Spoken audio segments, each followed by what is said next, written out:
Omoo, Adventures in the South Seas by Herman Melville. Read by Mark Yall. Part 1. Chapter 1. My Reception Aboard.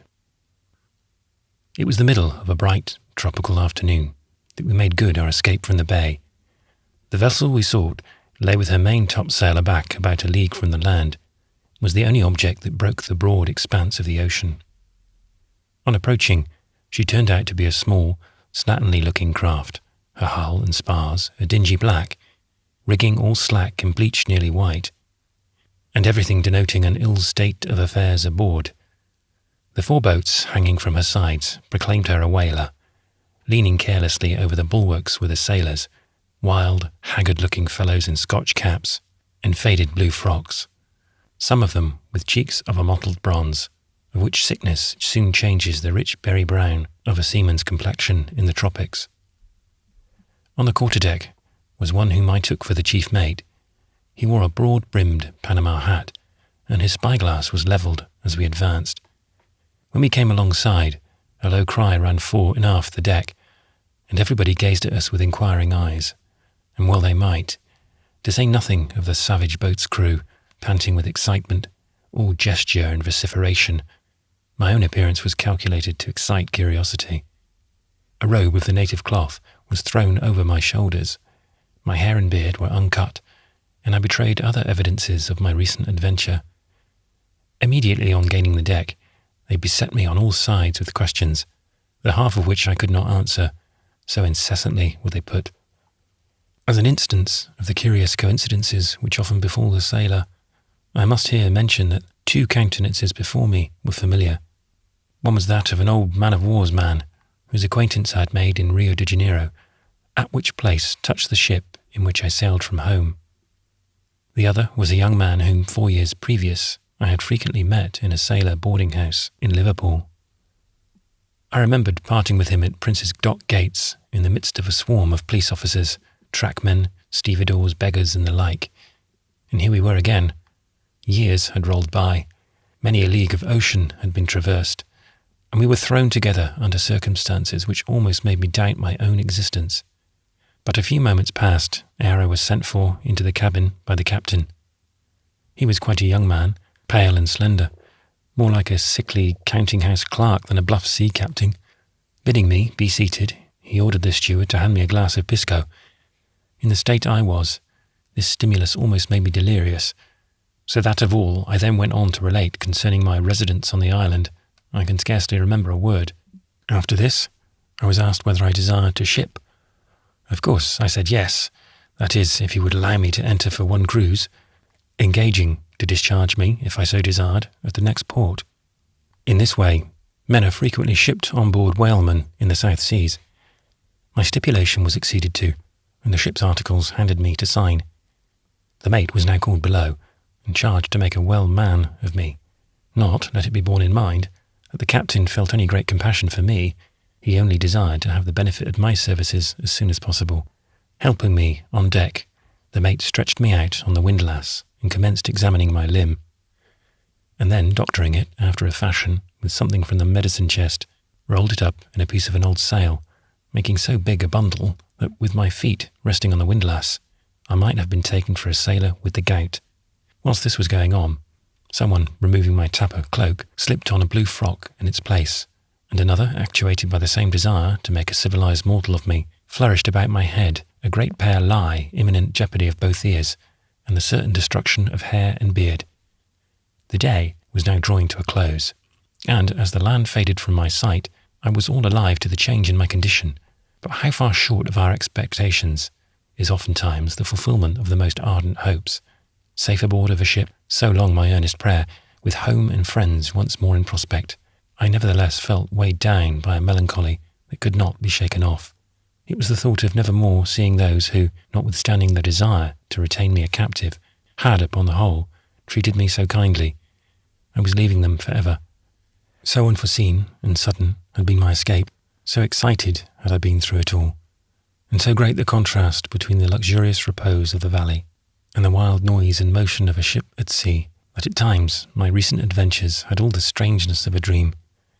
and I could scarcely believe that the same sun now setting over a waste of waters had that very morning risen above the mountains and peered in upon me as I lay on my mat in Taipei. Going below into the forecastle just after dark, I was inducted into a wretched bunk or sleeping box built over another. The rickety bottoms of both were spread with several pieces of a blanket. A battered tin can was then handed me, containing about half a pint of tea, so called by courtesy, though whether the juice of such stalks as one finds floating therein deserves that title is a matter all ship owners must settle with their consciences. A cube of salt beef on a hard round biscuit by way of platter was also handed up, and without more ado I made a meal, the salt flavour of which, after the Nebuchadnezzar fare of the valley, was positively delicious. While thus engaged, an old sailor on a chest just under me was puffing out volumes of tobacco smoke. My supper finished, he brushed the stem of his sooty pipe against the sleeve of his frock and politely waved it toward me. The attention was sailor-like. As for the nicety of the thing, no man who has lived in forecastles is at all fastidious, and so after a few vigorous whiffs to induce repose, I turned over and tried my best to forget myself. But in vain. My crib, instead of extending fore and aft, as it should have done, was placed athwartships, that is, at right angles to the keel, and the vessel, going before the wind, rolled to such a degree that every time my heels went up and my head went down, I thought I was on the point of turning a somersault. Besides this, there were still more annoying causes of inquietude, and every once in a while a splash of water came down the open scuttle and flung the spray in my face. At last, after a sleepless night, broken twice by the merciless call of the watch, a peep of daylight struggled into view from above, and someone came below. It was my old friend with the pipe. "Here, shipmate," said I, "help me out of this place, and let me go on deck." "Halloa, who's that croaking?" was the rejoinder, as he peered into the obscurity where I lay. "Aye, Taipei, my king of the cannibals, is it you? But I say, my lad, how's that spar of yourn? The mate says it's in a devil of a way, and the last night set the steward to sharpening the handsaw. Hope he won't have the carving of you." Long before daylight, we arrived off the bay of Nukuhiva. In making short tacks until morning, we then ran in and sent a boat ashore with the natives who had brought me to the ship. Upon its return, we made sail again, and stood off from the land. There was a fine breeze, and notwithstanding my bad night's rest, the cool, fresh air of a morning at sea was so bracing, that, as soon as I breathed it, my spirits rose at once. Seated upon the windlass, the greater portion of the day, and chatting freely with the men, I learned the history of the voyage thus far, and everything respecting the ship and its present condition. These matters I will now throw together in the next chapter.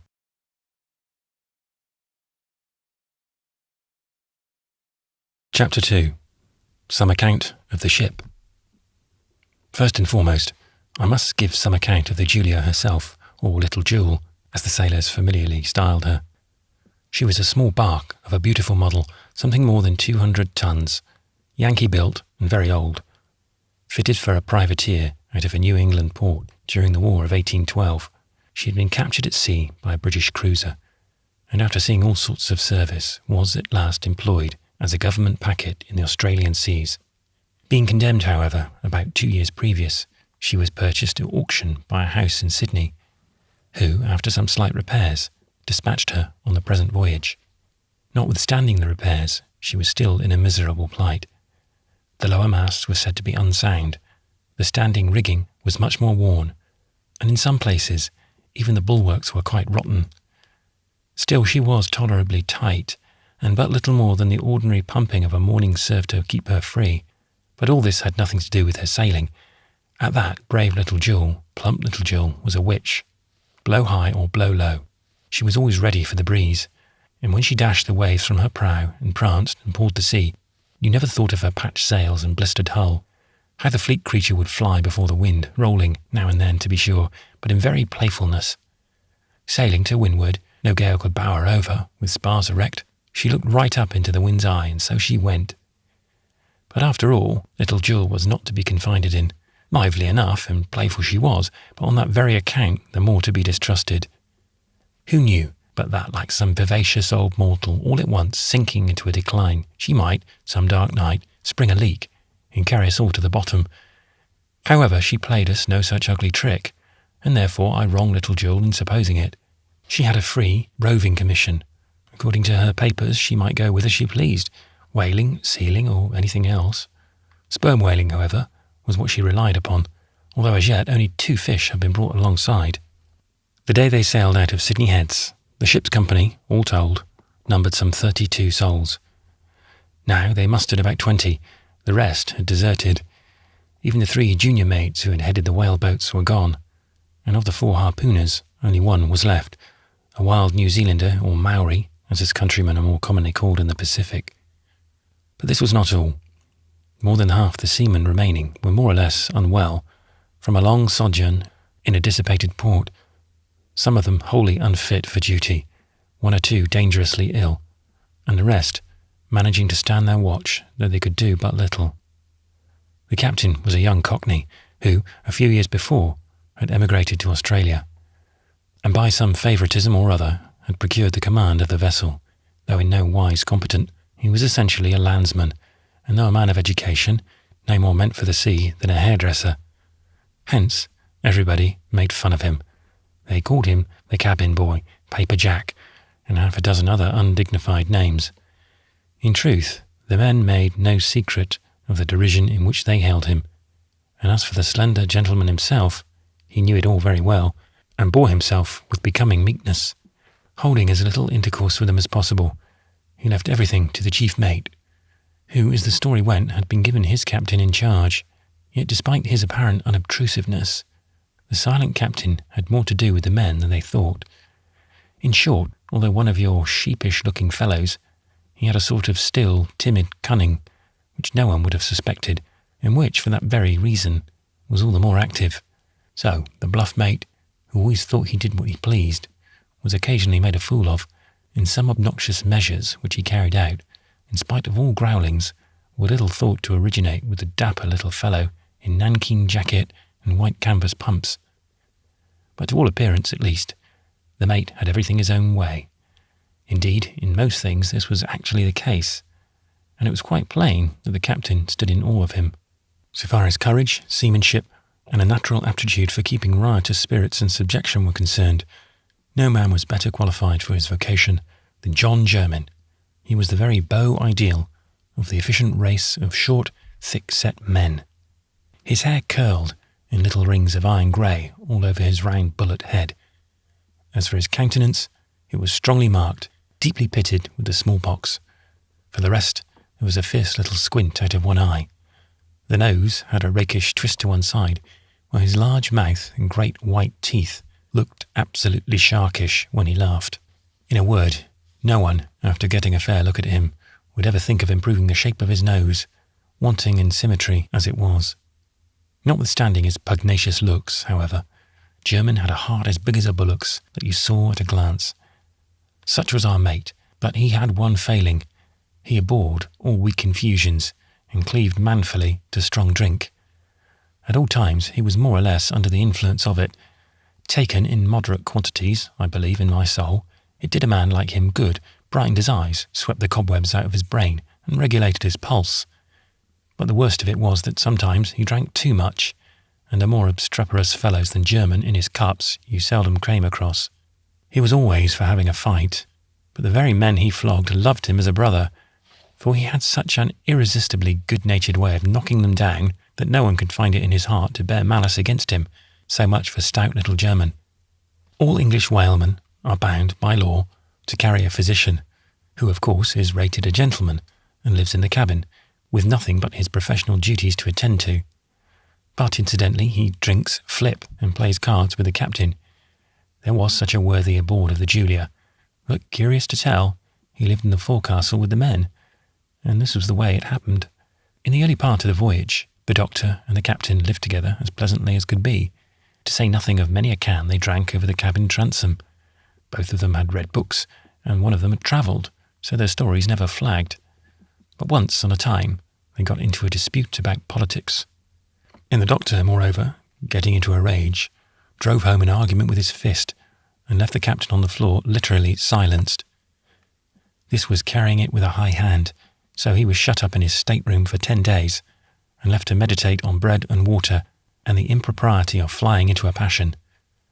Smarting under his disgrace, he undertook, a short time after his liberation, to leave the vessel clandestinely in one of the islands, but was brought back ignominiously and again shut up. Being set at large for the second time, he vowed he would not live any longer with the captain, and went forward with his chests among the sailors, where he was received with open arms as a good fellow and an injured man. I must give some further account of him, for he figures largely in the narrative. His early history, like that of many other heroes, was enveloped in the profoundest obscurity.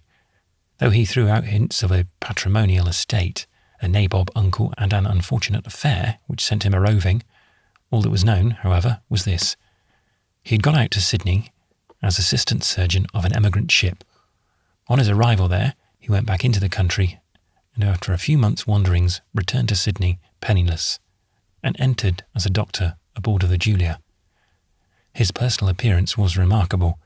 He was over 6 feet high, a tower of bones with a complexion absolutely colourless, fair hair and a light, unscrupulous grey eye, twinking occasionally at the very devil of mischief. Among the crew, he went by the name of the Long Doctor, or more frequently still, Dr. Longghost, and from that whatever high estate Dr. Longghost might have fallen, he had certainly at some time or other spent money, drunk Burgundy, and associated with gentlemen. As for his learning, he quoted Virgil, and talked of Hobbes of Malmesbury, beside repeating poetry by the canto, especially Hudibras. He was, moreover, a man who had seen the world, in the easiest way imaginable.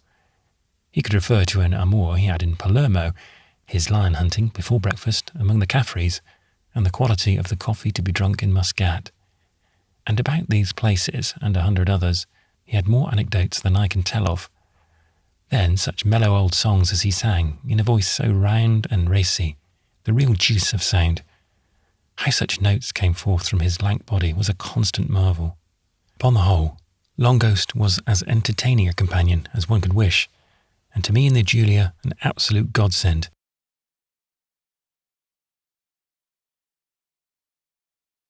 Chapter 3. Further account of the Julia. Owing to the absence of anything like regular discipline, the vessel was in a state of the greatest uproar. The captain, having for some time past been more or less confined to the cabin from sickness, was seldom seen. The mate, however, was as hearty as a young lion, and ran about the decks making himself heard at all hours. Bembo, the New Zealand harpooner, held little intercourse with anybody but the mate, who could talk to him freely in his own lingo. Part of his time he spent out on the bowsprit, fishing for albicores with a bone hook, and occasionally he waked all hands up of a dark night, dancing some cannibal fandango all by himself on the forecastle. But upon the whole, he was remarkably quiet, though something in his eye showed he was far from being harmless. Dr. Longghost, having sent in a written resignation as the ship's doctor, gave himself out as a passenger for Sydney, and took the world quite easy. As for the crew, those who were sick seemed marvellously contented for men in their condition, and the rest, not displeased with the general licence, gave themselves little thought of the morrow. The Julia's provisions were very poor. When opened, the barrels of pork looked as if preserved in iron rust, and diffused an odour like a stale ragout. The beef was worse yet, a mahogany-coloured fibrous substance, so tough and tasteless that I almost believe the cook's story of a horse's hoof, with the shoe on having been fished up out of the pickle of one of the casks. Nor was the biscuit much better.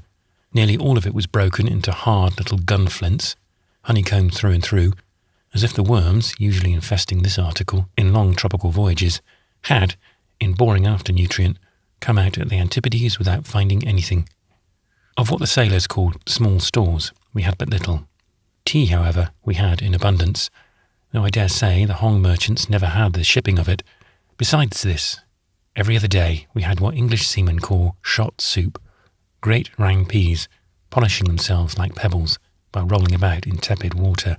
It was afterward told me that all our provisions had been purchased by the owners at an auction sale of condemned navy stores in Sydney. But, notwithstanding the wateriness of the first course of soup and the saline flavour of the beef and pork, a sailor might have made a satisfactory meal aboard of the Julia had there been any side dishes, a potato or two, a yam or a plantain, but there was nothing of the kind. Still, there was something else, which, in the estimation of the men, made up for all deficiencies, and that was the regular allowance of pisco. It may seem strange that in such a state of affairs the captain should be willing to keep the sea with his ship. The truth was that by lying in harbour he ran the risk of losing the remainder of his men by desertion, and as it was, he still feared that in some outlandish bay or other he might one day find his anchor down and no crew to weigh it. With judicious officers, the most unruly seamen can at sea be kept in some sort of subjection, but once get them within a cable's length of the land, and it is hard restraining them. It is for this reason that many South Sea whalemen do not come to anchor for 18 or 20 months on a stretch. When fresh provisions are needed, they run for the nearest land, heave to 8 or 10 miles off, and send a boat ashore to trade. The crews manning vessels like these are, for the most part, villains of all nations and dyes, picked up in the lawless ports of the Spanish Main, and among the savages of the islands. Like galley slaves, they are only to be governed by scourges and chains. Their officers go among them with dirk and pistol concealed, but ready at a grasp. Not a few of our own crew were men of this stamp, but riotous at times as they were, the bluff, drunken energies of Jenin were just the thing to hold them in some sort of noisy subjection. Upon an emergency, he flew in among them, showering his kicks and cuffs right and left, and creating a sensation in every direction. And as hinted before, they bore this knock-down authority with great good humour. A sober, discreet, dignified officer could have done nothing with them. Such a set would have thrown him and his dignity overboard. Matters being thus, there was nothing for the ship but to keep the sea. Nor was the captain without hope that the invalid portion of his crew, as well as himself, would soon recover, and then there was no telling what luck in the fishery might yet be in store for us. At any rate, at the time of my coming aboard, the report was that Captain Guy was resolved upon retrieving the past and filling the vessel with oil in the shortest space possible. With this intention, we were now shaping our course for Haiti-Hoo, a village on the island of St. Christina, one of the Marquesas, and so named by Mendana, for the purpose of obtaining 8 seamen, who, some weeks before, had stepped ashore there from the Julia. It was supposed that, by this time, they must have recreated themselves sufficiently, and would be glad to return to their duty. So, to Haiti-Hoo, with all our canvas spread, and coquetting with the warm, breezy trades, we bowled along, gliding up and down the long, slow swells, the bonettas and albicores frolicking around us.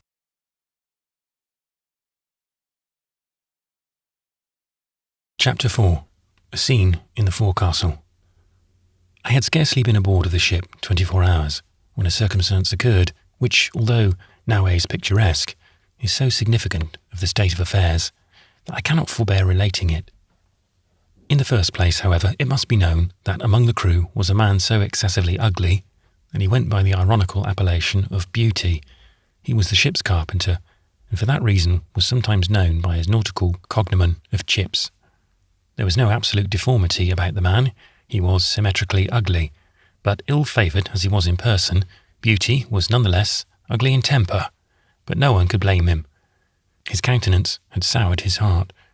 Now German and Beauty were always at swords' points.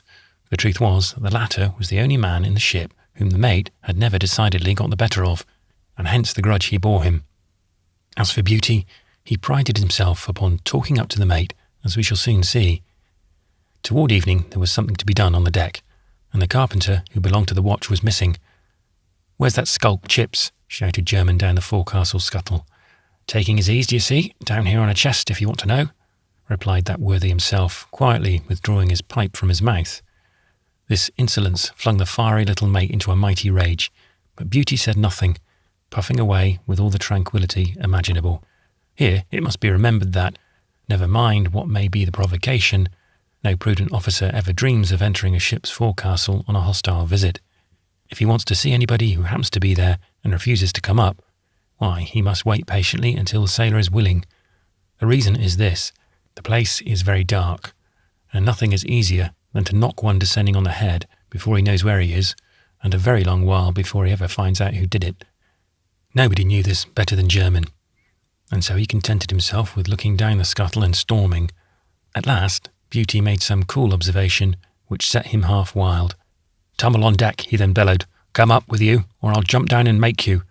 The carpenter begged him to go about it at once. No sooner said than done, prudence forgotten. German was there, and by a sort of instinct had his man by the throat before he could well see him. One of the men now made a rush at him, but the rest dragged him off, protesting that they should have fair play. "Now come on deck," shouted the mate, struggling like a good fellow to hold the carpenter fast.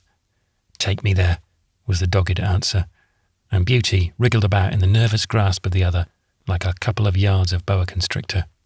His assailant now undertook to make him up into a compact bundle the more easily to transport him. While this occupied, Beauty got his arms loose and threw him over backward, but German quickly recovered himself when for a time they had it every way, dragging each other about, bumping their heads against the projecting beams and returning each other's blows the first favourable opportunity that offered. Unfortunately, German at last slipped and fell, his foe seating himself on his chest and keeping him down. Now this was one of those situations in which the voice of counsel or reproof comes with peculiar unction.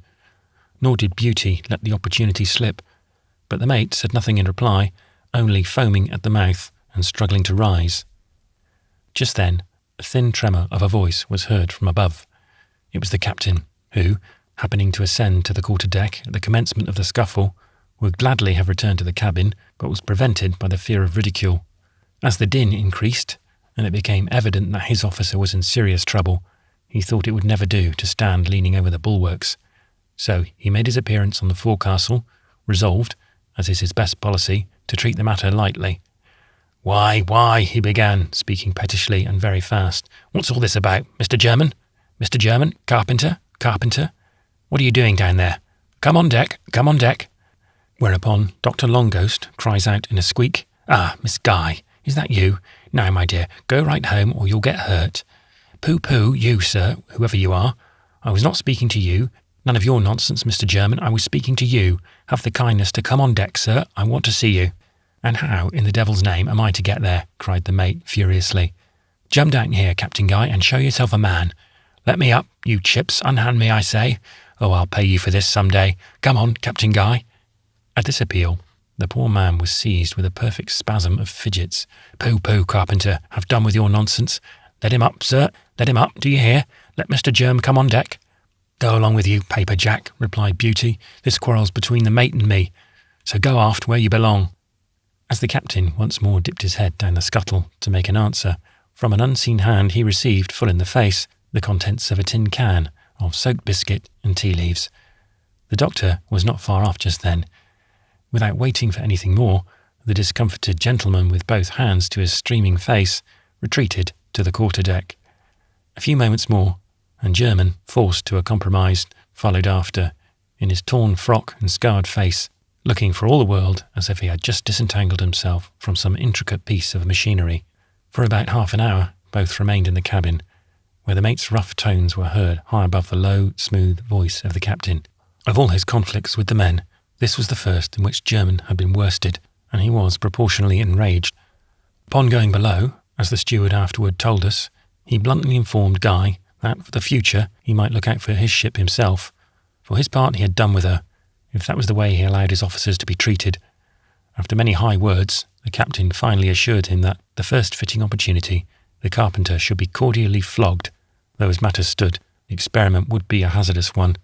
Upon this, German reluctantly consented to drop the matter for the present, and he soon drowned all thoughts of it in a can of flip, which Guy had previously instructed the steward to prepare as a sop to allay his wrath. Nothing more ever came of this.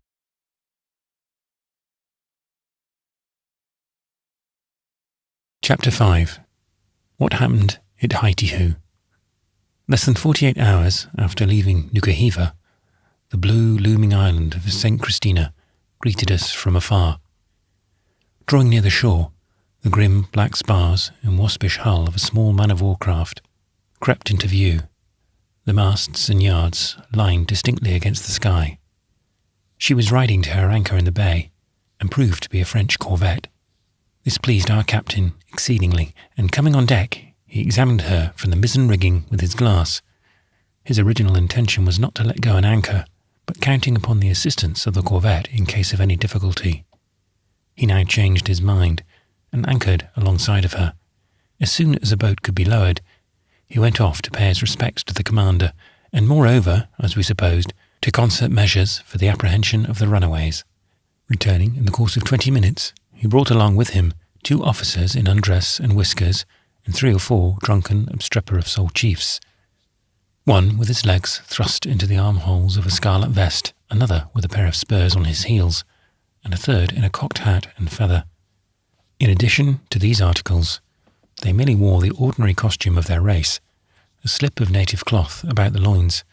Indecorous as their behaviour was, these worthies turned out to be a deputation from the Reverend, the clergy of the island, and the object of their visit was to put our ship under a rigorous taboo to prevent the disorderly scenes and facilities for desertion which would ensue.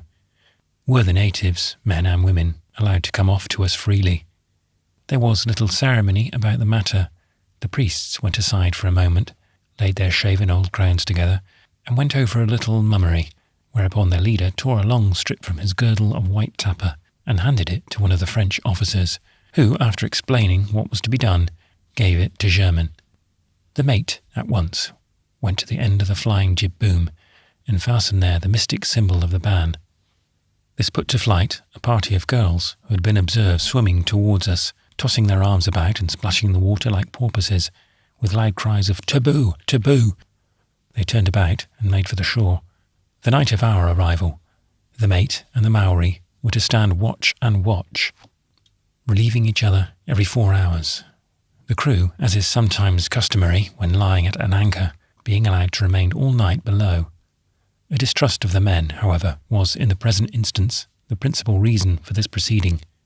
Indeed, it was all but certain that some kind of attempt would be made at desertion, and therefore, when Herman's first watch came on at 8 bells, midnight, by which time all was quiet, he mounted to the deck with a flask of spirits in one hand and the other in readiness to assail the first countenance that showed itself above the forecastle scuttle.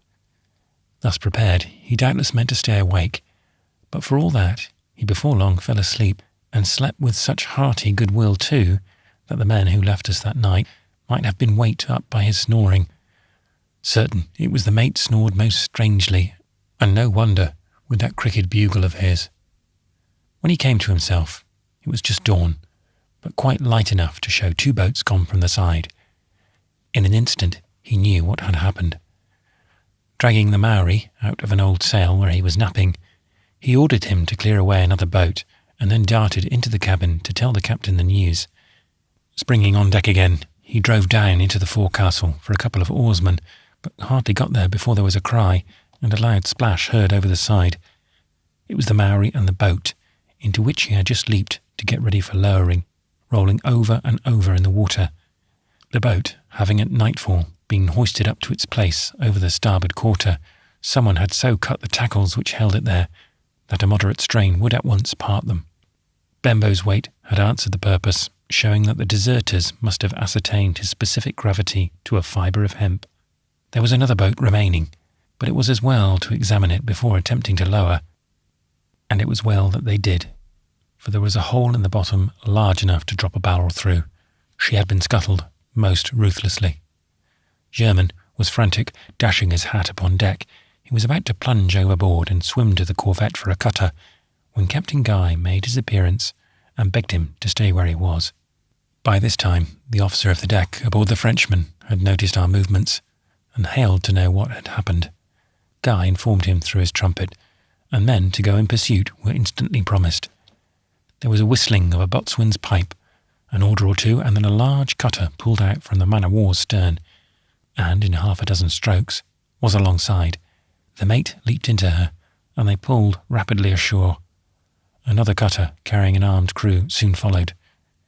In an hour's time, the first returned, towing the 2 whaleboats, which had been found turned up like tortoises on the beach. Noon came, and nothing more was heard from the deserters. Meanwhile, Dr. Longghost and myself lounged about, cultivating an acquaintance and gazing upon the shore scenery. The bay was as calm as death, the sun high and hot, and occasionally a still gliding canoe stole out from behind the headlands and shot across the water. And all the morning long our sick men limped about the deck, casting wistful glances inland, where the palm trees waved and beckoned them into their reviving shades. Poor invalid rascals! How conducive to the restoration of their shattered health would have been those delicious groves. But hard-hearted Herman assured them, with an oath, that foot of theirs should never touch the beach. Towards sunset, a crowd was seen coming down to the water. In advance of all were the fugitives, bareheaded, their frocks and trousers hanging in tatters, every face covered with blood and dust, and their arms pinioned behind them with green thongs. Following them up was a shouting rabble of islanders, pricking them with the points of their long spears, the party from the corvette menacing them in flank with their naked cutlasses. The bonus of a musket to the king of the bay, and the promise of a tumblerful of powder for every man caught, had set the whole population on their track, and so successful was the hunt that not only were that morning's deserters brought back, but 5 of those left behind on a former visit. The natives, however, were the mere hounds of the chase, raising the game in their coverts, but leaving the securing of it to the Frenchmen. Here, as elsewhere, the islanders have no idea of taking part in such a scuffle as ensues upon the capture of a party of desperate seamen.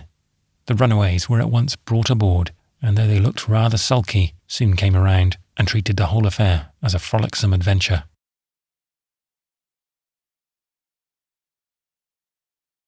Chapter 6. We touch at La Dominica. Fearful of spending another night at Haiti-Hoo, Captain Guy caused the ship to be got under way shortly after dark. The next morning, when all supposed that we were fairly embarked for a long cruise, our course was suddenly altered for La Dominica, or Hiva-Hoo, an island just north of the one we had quitted. The object of this, as we learned, was to procure, if possible, several English sailors who, according to the commander of the corvette, had recently gone ashore there from an American whaler, and were desirous of shipping aboard one of their own country vessels. We made the land in the afternoon, coming abreast of a shady glen opening from a deep bay, and winding by green Denise far out of sight. "Hands by the weather main brace!" roared the mate, jumping up on the bulwarks, and in a moment the prancing Julia, suddenly arrested in her course, bridled her head like a steed reined in, while the foam flaked under her bows. This was the place where we expected to obtain the men, so a boat was at once got in readiness to go ashore. Now it was necessary to provide a picked crew, men the least likely to abscond. After considerable deliberation on the part of the captain and mate, 4 of the seamen were pitched upon as the most trustworthy, or rather they were selected from a choice assortment of suspicious characters, as being of an inferior order of rascality. Armed with cutlasses all round, the natives were said to be an ugly set. They were followed over the side by the invalid captain, who, on this occasion, it seems, was determined to signalise himself. Accordingly, in addition to his cutlass, he wore an old boarding belt, in which was thrust a brace of pistols. They at once shoved off.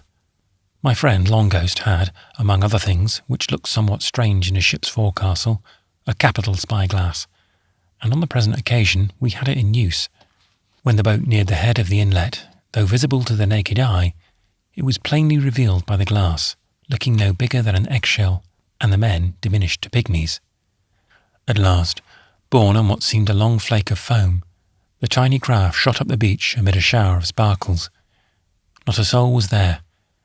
Leaving one of their number by the water, the rest of the pygmies stepped ashore, looking about them very circumspectly, pausing now and then, hand to ear, and peering under a dense grove which swept down within a few paces of the sea. No one came, and to all appearances everything was as still as the grave. Presently he, with the pistols, followed by the rest, flourishing their bodkins, entered the wood and was soon lost to view. They did not stay long, probably anticipating some inhospitable ambush were they to stray any distance up the glen. In a few moments they embarked again, and were soon riding pertly over the waves of the bay. All of a sudden the captain stared to his feet, the boat spun round and again made for the shore. Some 20 or 30 natives, armed with spears, which through the glass looked like reeds, had just come out of the grove, and were apparently shouting to the strangers not to be in such a hurry, turn and be sociable. But they were somewhat distrusted, for the boat paused about its length from the beach, when the captain, standing up in its head, delivered an address in pantomime, the object of which seemed to be that the islanders should draw near. One of them stepped forward and made answer, seemingly again urging the strangers not to be diffident but beach their boat. The captain declined, tossing his arms about in another pantomime. In the end he said something which made them shake their spears, whereupon he fired a pistol among them, which set the whole party running, while one poor fellow, dropping his spears, clapping his hand behind him, limped away in a manner which almost made me itch to get a shot at his assailant. Wanton acts of cruelty like this are not unusual on the part of sea captains landing at islands comparatively unknown. Even at the Pomotu group, but a day's sail from Tahiti, the islanders coming down to the shore have several times been fired at by trading schooners passing through their narrow channels, and this too is a mere amusement on the part of the ruffians. Indeed, it is almost incredible the light in which many sailors regard these naked heathens. They hardly consider them human, but it is a curious fact that the more ignorant and degraded men are, the more contemptuously they look upon those whom they deem their inferiors. All powers of persuasion being thus lost upon these foolish savages, and no hope left of holding further intercourse, the boat returned to the ship.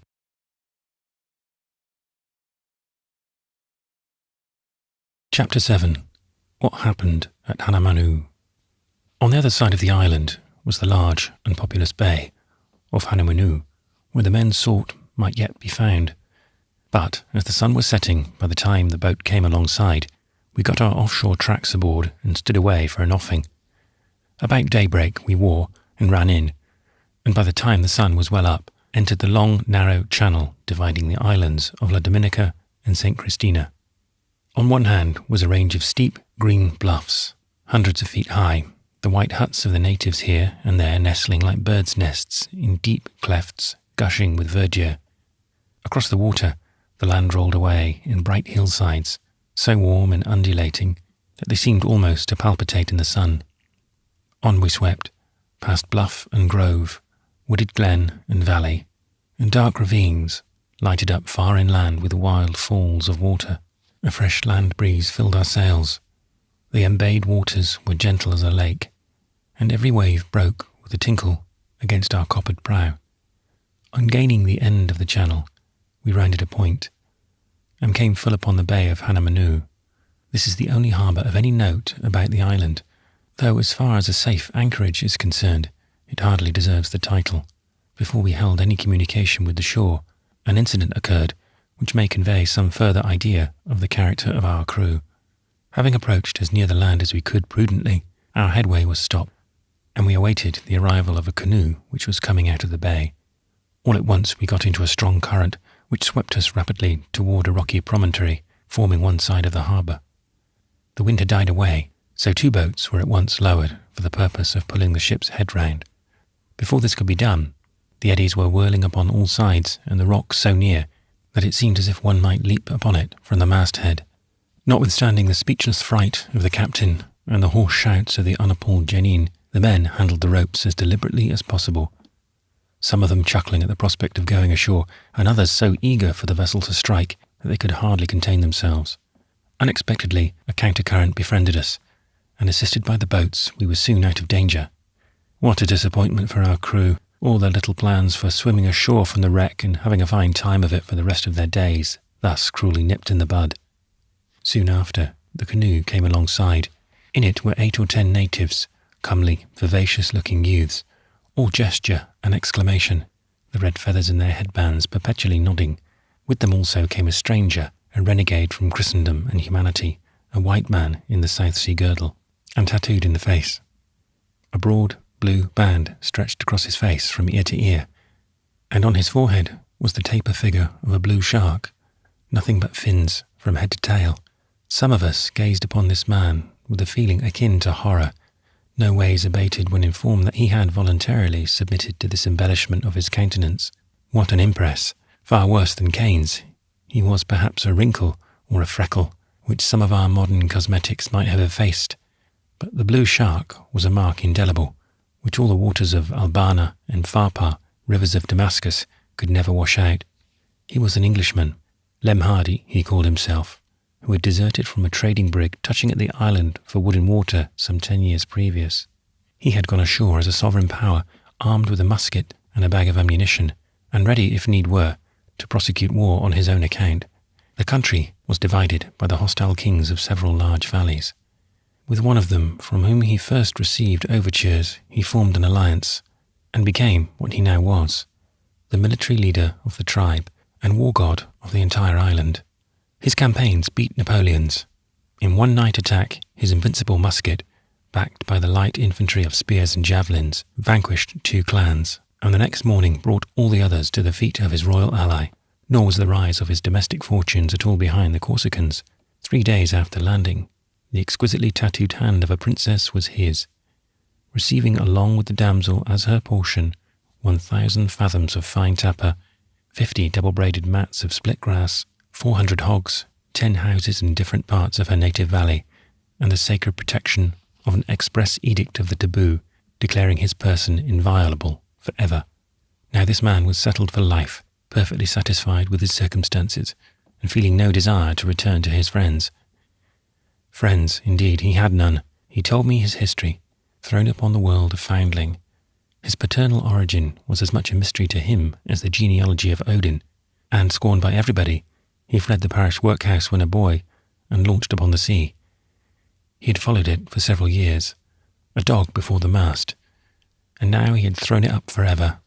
And for the most part, it is just this sort of men, so many of whom are found among sailors, uncared for by a single soul, without ties, reckless and impatient of the restraints of civilization, who are occasionally found quite at home upon the savage islands of the Pacific, and glancing at their hard lot in their own country, what marvel at their choice. According to the renegado, there was no other white man on the island, and as the captain could have no reason to suppose that Hardy intended to deceive us, he concluded that the Frenchmen were in some way or other mistaken in what they had told us. However, when our errand was made known to the rest of our visitors, one of them, a fine, stalwart fellow, his face all eyes and expression, volunteered for a cruise. All the wages, he asked, was a red shirt, a pair of trousers and a hat, which were to be put on there and then, besides a plug of tobacco and a pipe. The bargain was struck directly, but Wymontoo afterward came in with a codicil, to the effect that a friend of his, who had come along with him, should be given 10 whole sea biscuits, without crack or flaw, 20 perfectly new and symmetrically straight nails, and 1 jackknife. This being agreed to, the articles were at once handed over, the native receiving them with great avidity, and, in the absence of clothing, using his mouth as a pocket to put the nails in. 2 of them, however, were first made to take the place of a pair of ear ornaments, curiously fashioned out of bits of whitened wood. It now began breezing strongly from seaward, and no time was to be lost in getting away from the land. So after an affecting rubbing of noses between our new shipmate and his countryman, we sailed away with him. To our surprise, the farewell shouts from the canoe as we dashed along under bellied royals were heard unmoved by our islander. But it was not long thus. That very evening, when the dark blue of his native hills sunk in the horizon, the poor savage leaned over the bulwarks, dropped his head upon his chest, and gave way to irrepressible emotions. The ship was plunging hard, and Wymontoo, sad to tell, in addition to his other pangs, was terribly seasick.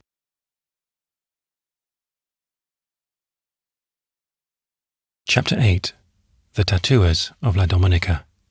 For a while, leaving little Jill to sail away by herself, I will here put down some curious information obtained from Hardy. The renegado had lived so long on the island that its customs were quite familiar, and I much lamented that from the shortness of our stay, he could not tell us more than he did. From the little intelligence gathered, however, I learned to my surprise that, in some things, the people of Hiva-Hu, though of the same group of islands, differed considerably from my tropical friends in the valley of Taipei. As his tattooing attracted so much remark, Hardy had a good deal to say concerning the manner in which the art was practiced upon the island. Throughout the entire cluster, the tattooers of Hiva-Hu enjoyed no small reputation. They had carried their art to the highest perfection, and the profession was esteemed most honourable. No wonder then that, like genteel tailors, they rated their services very high, so much so that none but those belonging to the higher classes could afford to employ them. So true was this, that the elegance of one's tattooing was, in most cases, a sure indication of birth and riches. Professors in large practice lived in spacious houses, divided by screens of tappa into numerous little apartments, where subjects were waited upon in private. The arrangement chiefly grew out of a singular ordinance of the taboo, which enjoined the strictest privacy upon all men, high and low, while under the hands of a tattooer. For the time, the slightest intercourse with others is prohibited, and the small portion of food allowed is pushed under the curtain by an unseen hand. The restriction with regard to food is intended to reduce the blood so as to diminish the inflammation consequent upon puncturing the skin. As it is, this comes on very soon and takes some time to heal, so that the period of seclusion generally embraces many days, sometimes several weeks. All traces of soreness vanished. The subject goes abroad, but only again to return, for on account of the pain only a small surface can be operated upon at once.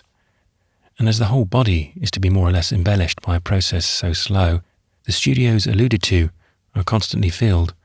Indeed, with a vanity elsewhere unheard of, many spend no small portion of their days thus sitting to an artist. To begin the work, the period of adolescence is esteemed the most suitable.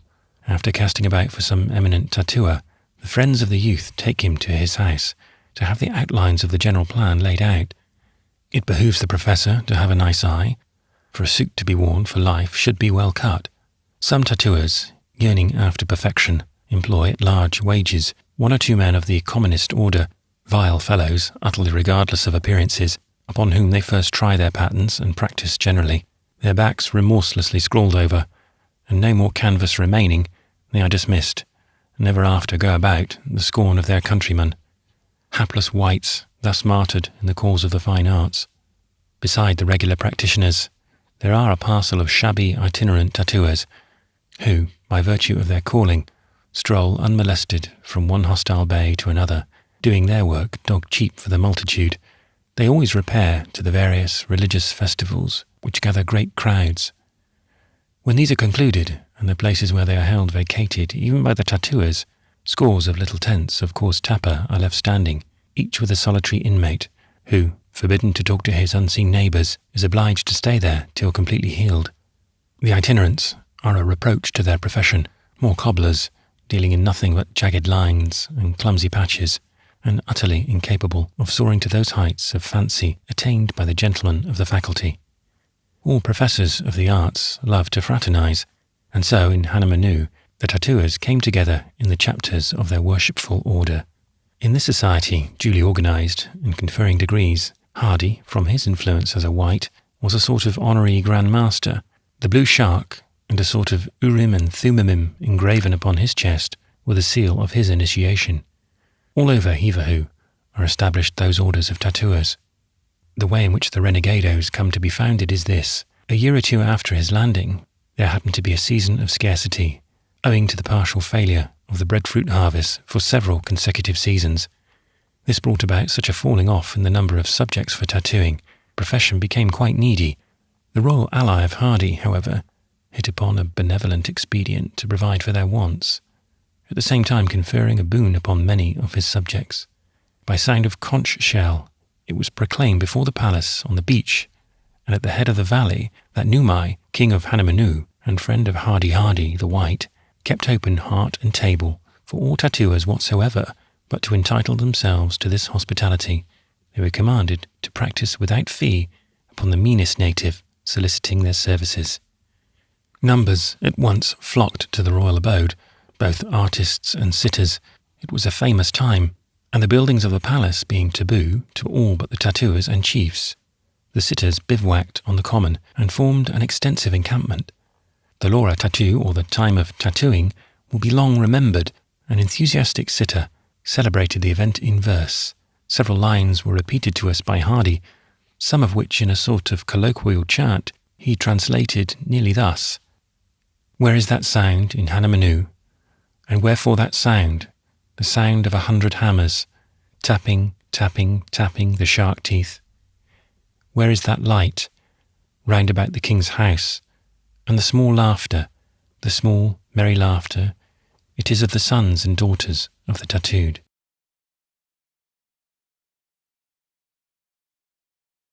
Chapter 9. We steer to the westward state of affairs. The night we left Hanamanu was bright and starry, and so warm that when the watches were relieved, most of the men, instead of going below, flung themselves around the foremast. Toward morning, finding the heat of the forecastle unpleasant, I ascended to the deck where everything was noiseless. The trades were blowing with a mild, steady strain upon the canvas, and the ship heading right out into the immense blank of the western Pacific. The watch were asleep, with one foot resting on the rudder. Even the man at the helm nodded, and the mate himself, with arms folded, was leaning against the capstan. On such a night, and all alone, reverie was inevitable. I leaned over the side and could not help thinking of the strange objects we might be sailing over. But my meditations were soon interrupted by a grey, spectral shadow cast over the heaving billows. It was the dawn, soon followed by the first rays of the morning. They flashed into view at one end of the arched night, like, to compare great things with small, the gleamings of Guy Fawkes' lantern in the vaults of the Parliament House. Before long, what seemed a live ember rested for a moment on the rim of the ocean, and at last the blood-red sun stood full and round in the level east, and the long sea day began. Breakfast over, the first thing attended to was the formal baptism of Wymon, who, after thinking over his affairs during the night, looked dismal enough. There were various opinions as to a suitable appellation. Some maintained that we ought to call him Sunday, that being the day we caught him. Others, 1842, the then year of our Lord, while Dr. Longghost remarked that he ought by all means to retain his original name, Wymon he, meaning, as he maintained, in the figurative language of the island, something analogous to one who had got himself into a scrape. The mate put an end to the discussion by sousing the poor fellow with a bucket of salt water and bestowing upon him the nautical appellation of Luff. Though a certain mirthfulness succeeded his first pangs at leaving home, Wymon, we will call him thus, gradually relapsed into his former mood and became very melancholy. Often I noticed him crouching apart in the forecastle, his strange eyes gleaming restlessly, and watching the slightest movement of the men. Many a time he must have been thinking of his bamboo hut when they were talking of Sydney and its dance-houses. We were now fairly at sea, though to what particular cruising ground we were going no one knew, and to all appearances few cared. The men, after a fashion of their own, began to settle down into the routine of sea life, as if everything was going on prosperously. Blown along over a smooth sea, there was nothing to do but steer the ship and relieve the lookouts at the mastheads. As for the sick, they had 2 or 3 more added to their number, the air of the island having disagreed with the constitutions of several of the runaways. To crown all, the captain again relapsed and became quite ill.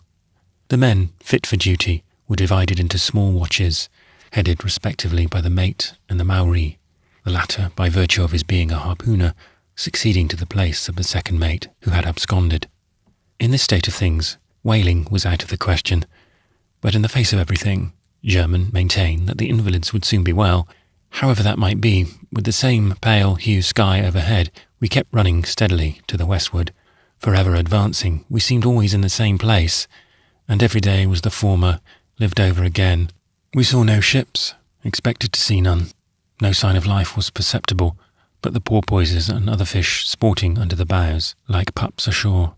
But at intervals, the grey albatross, peculiar to these seas, came flapping his immense wings over us, and then skimmed away silently, as if from a plague ship, or the flights of the tropic bird, known among seamen as the boatswain, wheeled around and round us, whistling shrilly as they flew. The uncertainty hanging over our destination at this time, and the fact that we were abroad upon waters comparatively little traversed, lent an interest to this portion of the cruise which I shall never forget. From obvious prudential considerations, the Pacific has been principally sailed over in known tracts, and this is the reason why new islands are still occasionally discovered by exploring ships and adventurous whalers, notwithstanding the great number of vessels of all kinds of late navigating this vast ocean. Indeed, considerable portions still remain wholly unexplored, and there is no doubt as to the actual existence of certain shoals and reefs and small clusters of islands vaguely laid down in the charts. The mere circumstance, therefore, of a ship like ours penetrating into these regions was sufficient to cause any reflecting mind to feel at least a little uneasy. For my own part, the many stories I had heard of ships striking at midnight upon unknown rocks, with all sails set, and a slumbering crew, often recurred to me especially, as from the absence of discipline and our being so short-handed, the watches at night were careless in the extreme. But no thoughts like these were entertained by my reckless shipmates, and along we went. The sun, every evening, setting right ahead of our jib boom. For what reason the mate was so reserved with regard to our precise destination was never made known. The stories he told us, I, for one, did not believe, deeming them all a mere device to lull the crew. He said we were bound to a fine cruising ground, scarcely known to other whalemen, which he had himself discovered when commanding a small brig upon a former voyage. Here the sea was alive with large whales, so tame that all you had to do was to go up and kill them. They were too frightened to resist. A little to leeward of this was a small cluster of islands, where we were going to refit, abounding with delicious fruits, and peopled by a race almost wholly unsophisticated by intercourse with strangers. In order, perhaps, to guard against the possibility of anyone finding out the precise latitude and longitude of the spot we were going to, Herman never revealed to us the ship's place at noon, though such is the custom aboard of most vessels. Meanwhile, he was very assiduous in his attention to the invalids. Dr. Longghost having given up the keys of the medicine chest, they were handed over to him, and as physician he discharged his duties to the satisfaction of all. Pills and powders, in most cases, were thrown to the fish, and in place thereof the contents of a mysterious little quarter cask were produced, diluted with water from the butt. His draughts were mixed on the capstan, in coconut shells marked with the patients' names. Like shore doctors, he did not eschew his own medicines, for his professional calls in the forecastle were sometimes made when he was comfortably tipsy, nor did he omit keeping his invalids in good humour, spinning his yarns to them by the hour whenever he went to see them. Owing to my lameness, from which I soon began to recover, I did no active duty except standing an occasional trick at the helm. It was in the forecastle chiefly that I spent my time, in company with the long doctor, who was at great pains to make himself agreeable. His books, though sadly torn and tattered, were an invaluable resource. I read them through again and again, including a learned treatise on the yellow fever. In addition to these, he had an old file of Sydney papers, and I soon became intimately acquainted with the localities of all the advertising tradesmen there. In particular, the rhetorical flourishes of Stubbs, the real estate auctioneer, diverted me exceedingly, and I set him down as no other than a pupil of Robbins the Londoner. Aside from the pleasure of his society, my intimacy with Longghost was of great service to me in other respects. His disgrace in the cabin only confirmed the goodwill of the democracy in the forecastle, and they not only treated him in the most friendly manner, but looked up to him with the utmost deference, besides laughing heartily at all his jokes. As his chosen associate, this feeling for him extended to me. Gradually we came to be regarded in the light of distinguished guests. At mealtimes we were always first served, and otherwise were treated with much respect. Among other devices to kill time during the frequent calms, Longghost hit upon the game of chess. With a jackknife we carved the pieces, quite tastefully, out of bits of wood, and our board was the middle of a chest lid, chalked into squares, which in playing we straddled at either end. Having no other suitable way of distinguishing the sets, I marked mine by tying round them little scarves of black silk, torn from an old neck handkerchief. Putting them in mourning this way, the doctor said, was quite appropriate, seeing that they had reason to feel sad, 3 games out of 4. Of chess, the men never could make head nor tail. Indeed, their wonder rose to such a pitch that they at last regarded the mysterious movements of the game with something more than perplexity, and after puzzling over them through several long engagements, they came to the conclusion that we must be a couple of necromancers.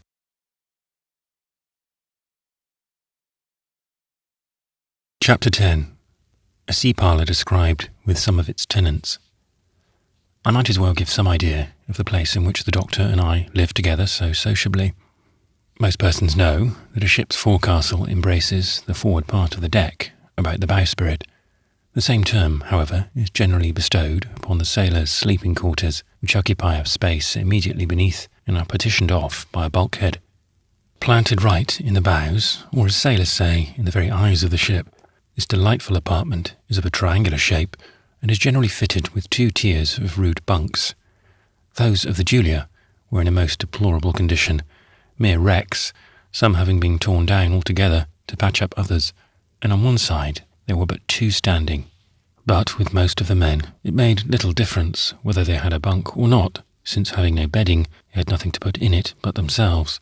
Upon the boards of my own crib I spread all the old canvas and old clothes I could pick up. For a pillow I wrapped an old jacket round a log.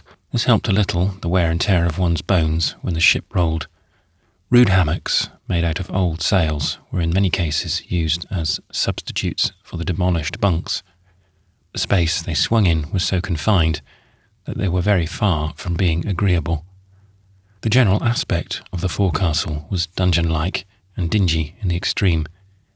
In the first place, it was not 5 feet from deck to deck, and even this space was encroached upon by 2 outlandish cross-timbers bracing the vessel, and by the sailors' chests over which you must needs crawl in getting about. Mealtimes, and especially when we indulged in after-dinner chat, we sat about the chests like a parcel of tailors. In the middle of all were 2 square wooden columns, denominated in maritime architecture bowsprit bitts. They were about a foot apart, and between them, by a rusty chain, swung the forecastle lamp, burning day and night, and forever casting 2 long black shadows. Lower down, between the bitts, was a locker or sailor's pantry, kept in abominable disorder, and sometimes requiring a vigorous cleaning and fumigation. All over, the ship was in a most dilapidated condition, but in the forecastle it looked like the hollow of an old tree going to decay. In every direction the wood was damp and discoloured, and here and there soft and porous. Moreover, it was hacked and hewed without mercy, the cook frequently helping himself to splinters for kindling wood from the bits and beams. Overhead, every carline was sooty, and here and there deep holes were burned in them, a freak of some drunken sailors on a voyage long previous. From above, you entered by a plank, with 2 elects, slanting down from the scuttle, which was a mere hole in the deck, there being no slide to draw over in case of emergency. The tarpaulin temporarily placed there was little protection from the spray heaved over the bows, so that in anything of a breeze the place was miserably wet. In a squall, the water fairly poured down in sheets like a cascade, swashing about, and afterwards spurting up between the chests like the jets of a fountain. Such were our accommodations aboard of the Julia, but as bad as they were, we had not the undisputed possession of them. Myriads of cockroaches and regiments of ants disputed the place with us. A greater calamity than this can scarcely befall a vessel in the South Seas. So warm is the climate that it is almost impossible to get rid of them. You may seal up every hatchway and fumigate the hull till the smoke forces itself out at the seams, and enough will survive to repeople the ship in an incredibly short period. In some vessels, the crews of which, after a hard fight, have given themselves up, as it were, for lost, the vermin seem to take actual possession, the sailors being mere tenants by sufferance, with sperm whalemen hanging about the line, as many of them do for a couple of years on a stretch. It is infinitely worse than with other vessels. As for the Julia, these creatures never had such free and easy times as they did in her crazy old hull. Every chink and cranny swarmed with them. They did not live long among you, but you among them. So true is this, that the business of eating and drinking was better done in the dark than in the light of day. Concerning the cockroaches, there was an extraordinary phenomenon for which none of us could ever account. Every night they had a jubilee. The first symptom was an unusual clustering and humming among the swarms lining the beams overhead and the inside of the sleeping places. This was succeeded by a prodigious coming and going on the part of those living out of sight. Presently they all came forth, the larger sort racing over the chests and planks, winged monsters darting to and fro in the air, and the small fry buzzing in heaps, almost in a state of fusion. On the first alarm, all who were able darted on deck, while some of the sick, who were too feeble, lay perfectly quiet, the distracted vermin running over them at pleasure. The performance lasted some 10 minutes, during which no hive ever hummed louder. Often it was lamented by us that the time of the visitation could never be predicted. It was liable to come upon us at any hour of the night, and what a relief it was when it happened to fall in the early part of the evening. Nor must I forget the rats. They did not forget me. Tame as Trenck's mouse, they stood in their holes, peering at you like old grandfathers in a doorway. Often they darted in upon us at mealtimes and nibbled our food. The first time they approached Wymon too, he was actually frightened, but becoming accustomed to it, he soon got along with them much better than the rest. With curious dexterity, he seized the animals by their legs and flung them up the scuttle to find a watery grave. But I have a story of my own to tell about these rats. One day, the cabin steward made me a present of some molasses, which I was so choice of that I kept it hid away in a tin can in the farthest corner of my bunk. Faring as we did, this molasses dropped upon a biscuit was a positive luxury, which I shared with none but the doctor, and then only in private. And sweet as the treacle was, how could bread thus prepared and eaten in secret be otherwise than pleasant? One night our precious can ran low, and in canting it over in the dark, something beside the molasses slipped out. How long it had been there, kind Providence never revealed, nor were we over-anxious to know, for we hushed up the bare thought as quickly as possible. The creature certainly died a luscious death, quite equal to Clarence's in the butt of Malmsey.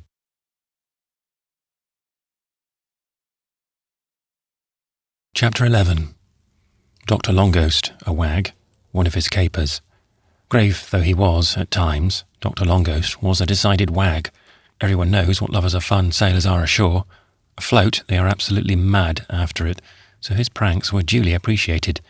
The poor old black cook, unlashing his hammock for the night and finding a wet log asleep in it, and then waking in the morning with his woolly head tarred, opening his coppers and finding an old boot boiling away, as saucy as could be, and sometimes cakes of pitch candying in his oven. Baltimore's tribulations were indeed sore. There was no peace for him day nor night. Poor fellow, he was altogether too good-natured. Say what they will about easy-tempered people, it is far better, on some accounts, to have the temper of a wolf.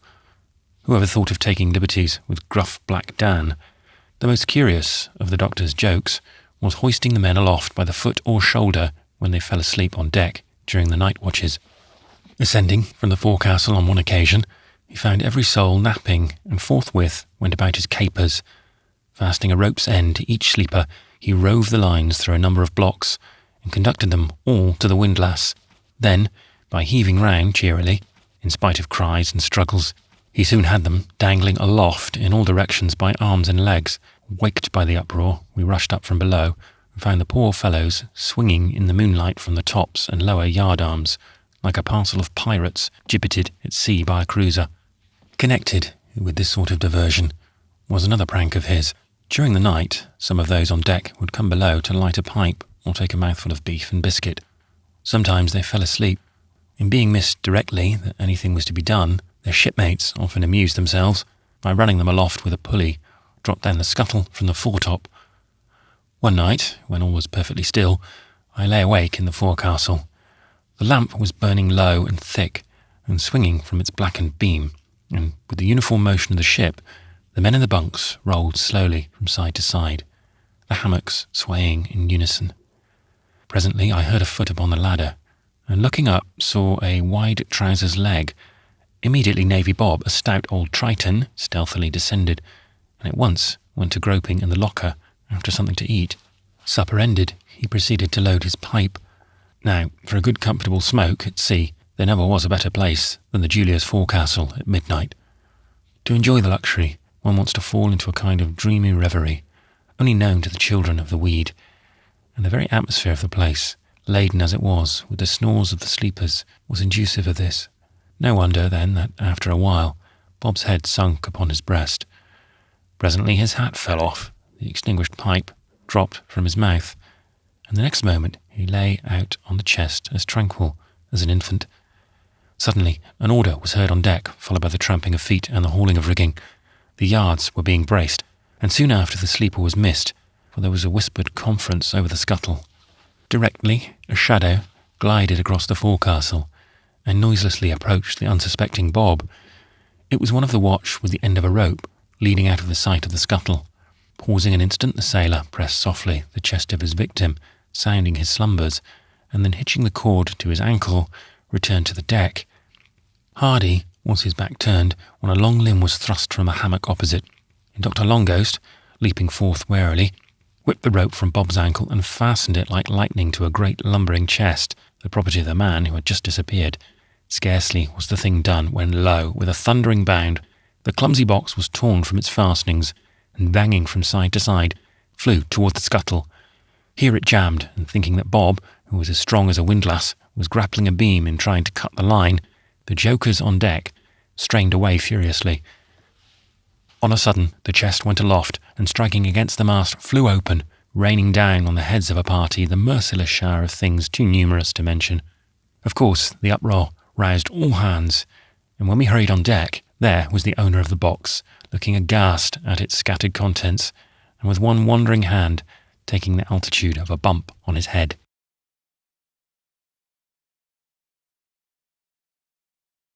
Chapter 12. Death and Burial of Two of the Crew. The mirthfulness which at times reigned among us was in strange and shocking contrast with the situation of some of the invalids. Thus at least did it seem to me, though not to others. But an event occurred about this period, which, in removing by far the most pitiable cases of suffering, tended to make less grating to my feelings the subsequent conduct of the crew. We had been at sea about 20 days, when two of the sick, who had rapidly grown worse, died one night within an hour of each other. One occupied a bunk right next to mine, and for several days had not risen from it. During this period he was often delirious, starting up and glaring about him, and sometimes wildly tossing his arms. On the night of his decease, I retired shortly after the middle watch began, and waking from a vague dream of horrors, felt something clammy resting on me. It was the sick man's hand. 2 or 3 times during the evening previous, he had thrust it into my bunk, and I had quietly removed it, but now I started and flung it from me. The arm fell stark and stiff, and I knew that he was dead. Waking the men, the corpse was immediately rolled up in the strips of blanketing upon which it lay, and carried on deck. The mate was then called, and preparations made for an instantaneous burial. Laying the body out on the forehatch, it was stitched up in one of the hammocks, some kentlage being placed at the feet instead of shot. This done, it was borne to the gangway and placed on a plank laid across the bulwarks. 2 men supported the inside end. By way of solemnity, the ship's headway was then stopped by hauling aback the maintop sail. The mate, who was far from being sober, then staggered up and, holding onto a shroud, gave the word. As the plank tipped, the body slid off slowly and fell with a splash into the sea. A bubble or two, and nothing more was seen. Brace forward! The mainyard swung round to its place, and the ship glided on, whilst the corpse perhaps was still sinking. We had tossed a shipmate to the sharks, but no one would have thought it to have gone among the crew immediately after. The dead man had been a churlish, unsocial fellow while alive, and no favourite, and now that he was no more, little thought was bestowed upon him. All that was said was concerning the disposal of his chest, which, having been always kept locked, was supposed to contain money. Someone volunteered to break it open and distribute its contents, clothing and all, before the captain should demand it. While myself and others were endeavouring to dissuade them from this, all started at a cry from the forecastle. There could be no one there but 2 of the sick. Unable to crawl on deck, we went below and found one of them dying on a chest.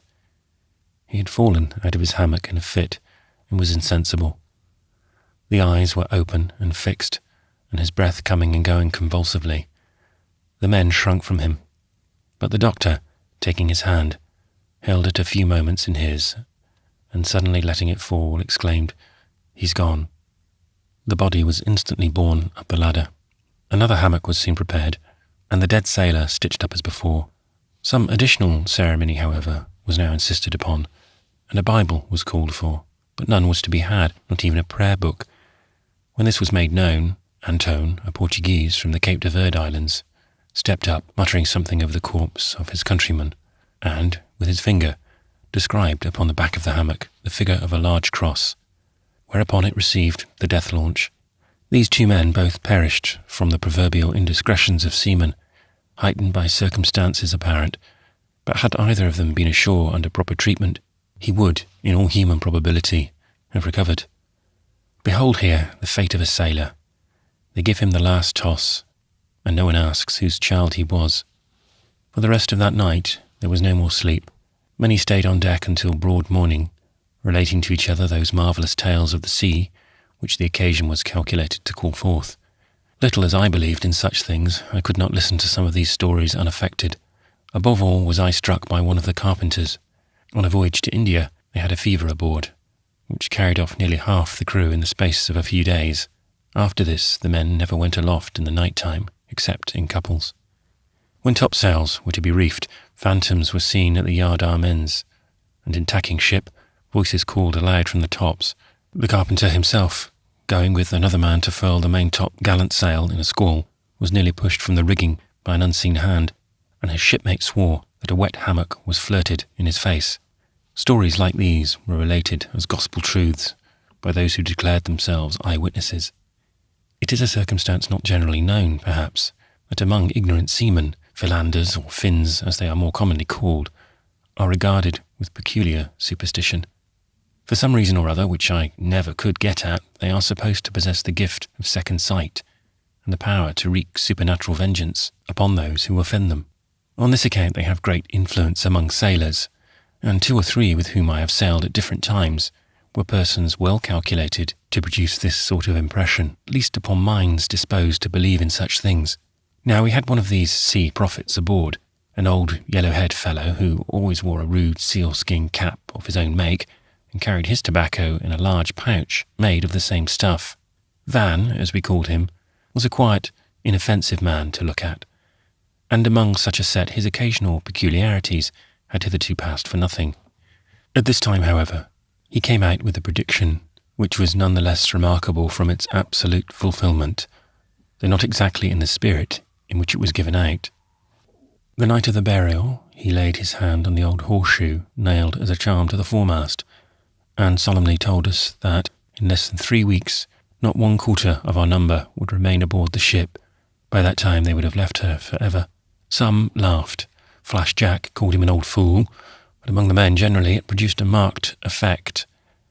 For several days a degree of quiet reigned among us, and allusions of such were made to recent events as could be attributed to no other cause than the Finn's omen. For my own part, what had lately come to pass was not without its influence. It forcibly brought to mind our really critical condition. Dr. Longos, too, frequently revealed his apprehensions, and once assured me that he would give much to be safely landed upon any island around us. Where we were, exactly, no one but the mate seemed to know, nor whither we were going. The captain, a mere cipher, was an invalid in his cabin, to say nothing more of so many of his men languishing in the forecastle. Our keeping the sea, under these circumstances, a matter strange enough at first, now seemed wholly unwarranted, and added to all was the thought that our fate was absolutely in the hands of the reckless German. Were anything to happen to him, we would be left without a navigator, for according to German himself, he had, from the commencement of the voyage, always kept the ship's reckoning, the captain's nautical knowledge being insufficient.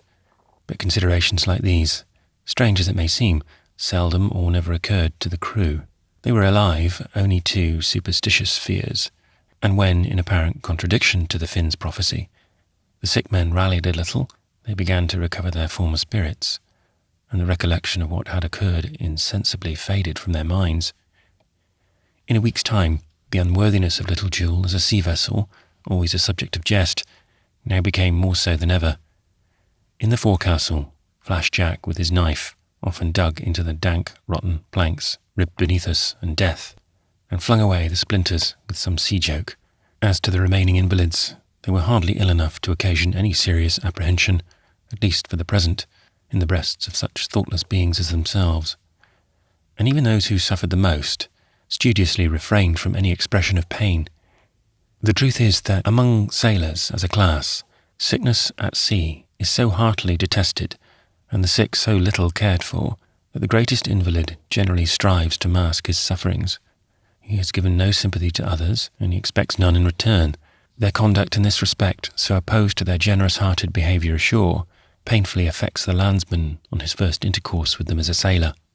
Sometimes, but seldom, our invalids invade against their being kept at sea, where they could be of no service, when they ought to be ashore, and in the way of recovery. "But, oh, cheer up, my hearties," the mate would say, and after this fashion he put a stop to their murmurings. But there was one circumstance to which heretofore I have but barely alluded, that tended more than anything else to reconcile many to their situation. This was the receiving regularly, twice every day, a certain portion of pisco, which was served out at the capstan by the steward, in little tin measures called tots.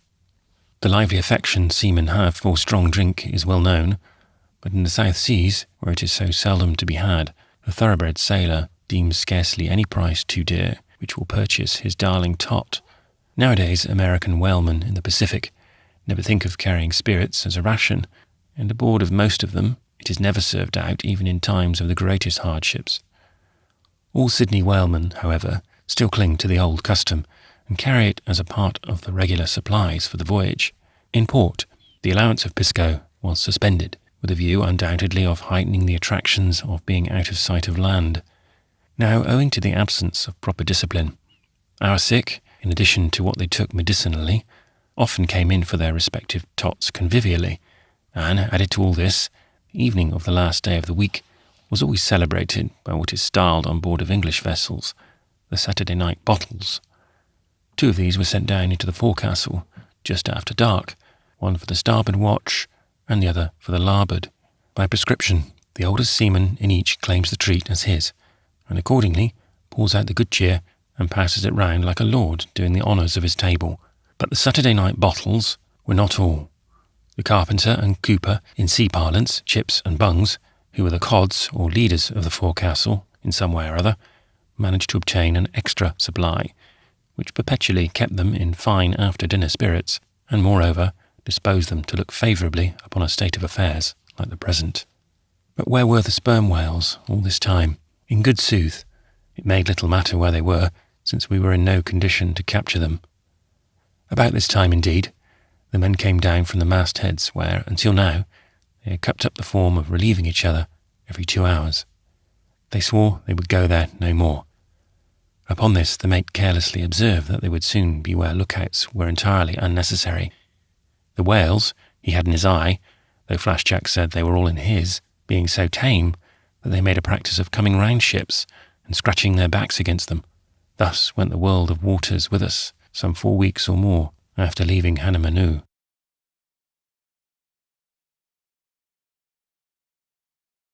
Chapter 13. Our destination changed.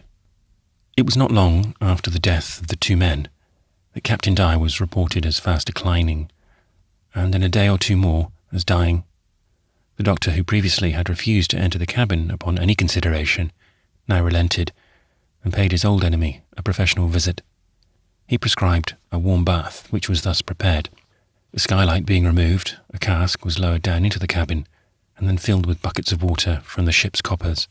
The cries of the patient, when dipped into his rude bath, were the most painful to hear. They at last laid him on the transom, more dead than alive.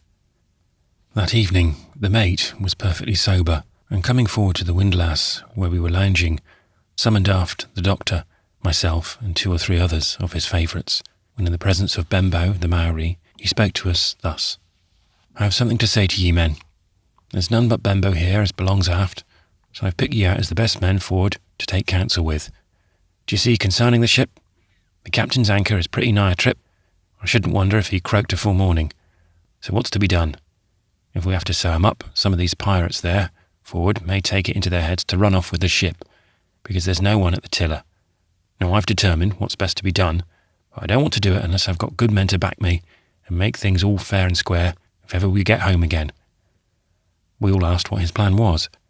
"I'll tell you what it is, men. If the skipper dies, all agree to obey my orders, and in less than 3 weeks, I'll engage to have 500 barrels of sperm oil under hatches, enough to give every mother's son of ye a handful of dollars when we get to Sydney. If you don't agree to this, you won't have a farthing coming to you." Dr. Longghost at once broke in.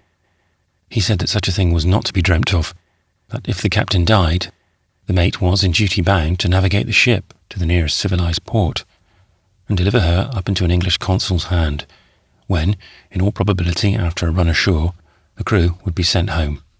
Everything forbade the mate's plan. "Still," said he, assuming an air of indifference, "if the men say stick it out, say I. But in that case, the sooner we get to those islands of yours, the better. Something more, he went on to say, and from the manner in which the rest regarded him, it was plain that our fate was in his hands. It was finally resolved upon that if Captain Guy was no better in 24 hours, the ship's head should be pointed for the island of Tahiti.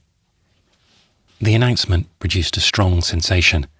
The sick rallied, and the rest speculated as to what was next to befall us, while the doctor, without alluding to Guy, congratulated me upon the prospect of soon beholding a place so famous as the island in question. The night before the holding of the council, I happened to go on deck in the middle watch, and found the yards braced sharp upon the larboard tack, with the southeast trade strong on our bow. The captain was no better, and we were off for Tahiti.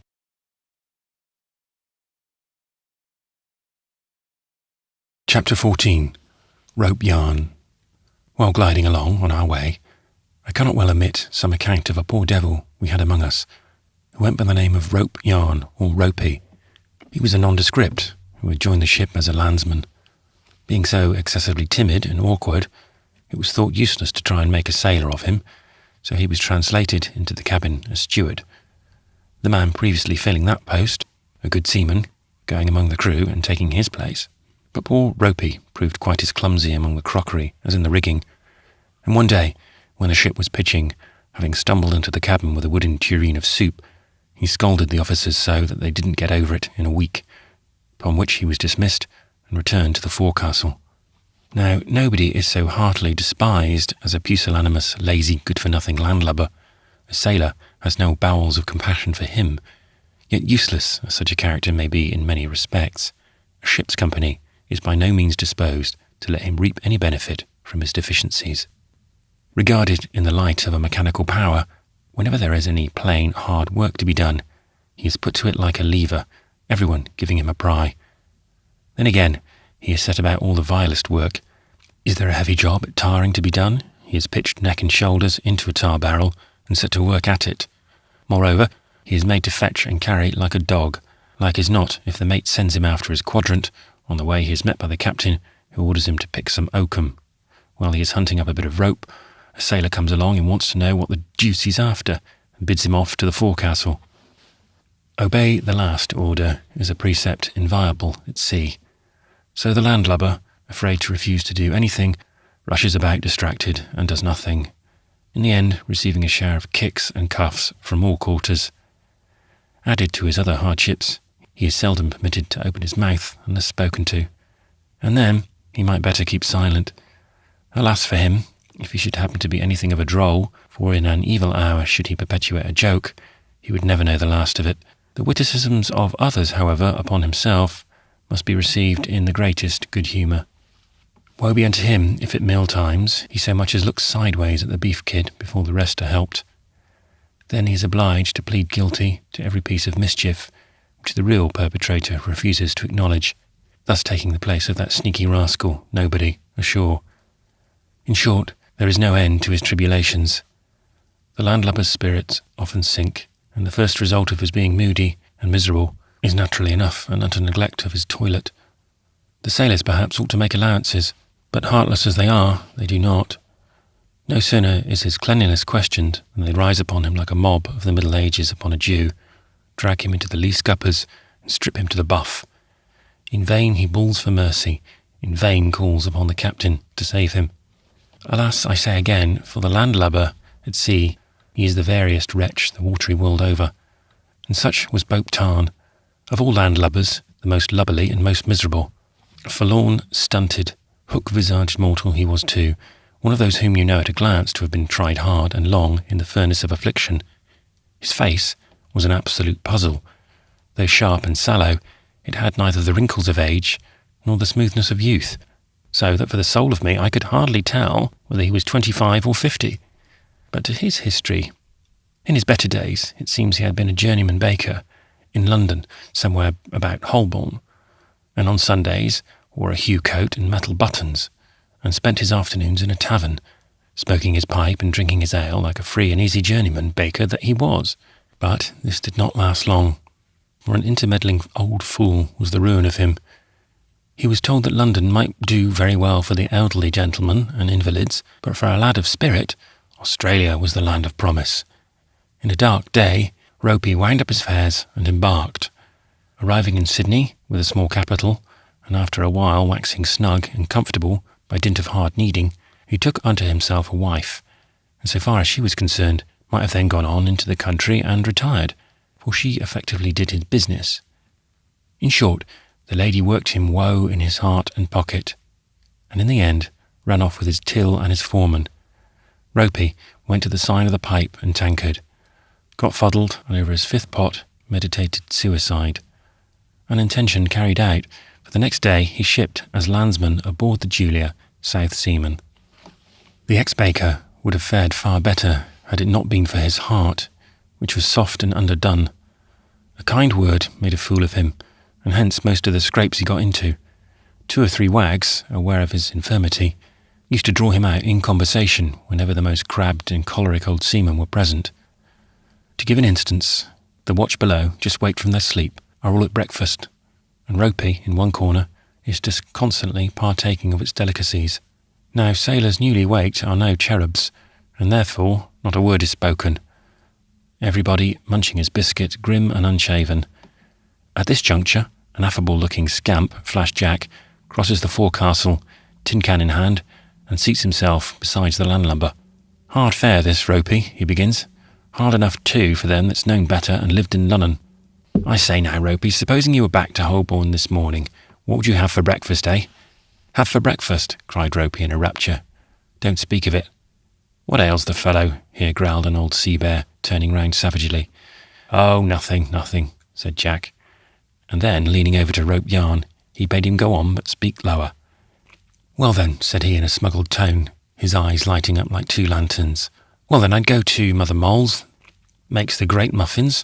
I'd go there, you know, and cock my foot on the hob and call for a noggin or something to begin with." "What then, Ropey?" "Why then, Flashy," continued the poor victim, unconsciously warming with his theme, "why then I'd draw my chair up and call for Betty, the gal what tends to customers. 'Betty, my dear,' says I, 'you looks charming this morning. Give me a nice rasher of bacon and eggs.' 'Betty, my love, and I wants a pint of ale, and 3 nice hot muffins and butter, and a slice of Cheshire, and Betty, I wants—' 'A shark steak and be hanged to you,' roared Black Dan with an oath. Whereupon, dragged over the chest, the ill-starred fellow is pummelled on deck. I always made a point of befriending poor Ropey when I could, and for this reason was a great favourite of his.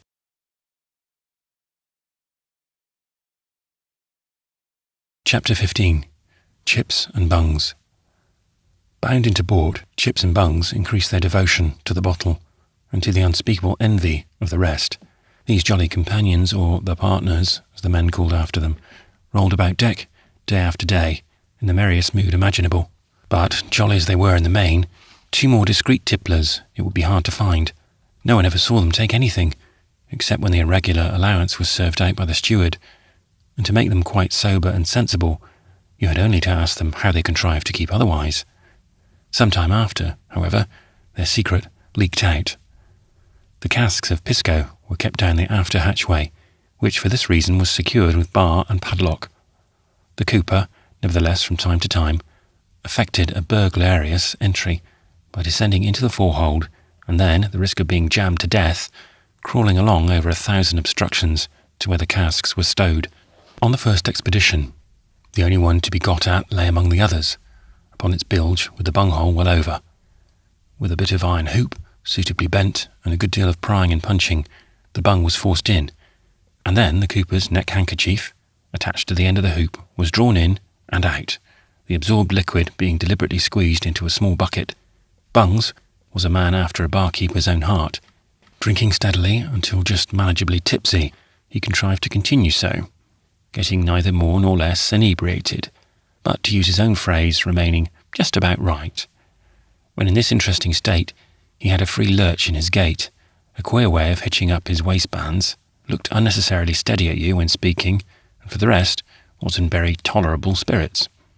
At these times, moreover, he was exceedingly patriotic, and in a most amusing way, frequently showed his patriotism whenever he happened to encounter Dunk, a good-natured, square-faced Dane aboard.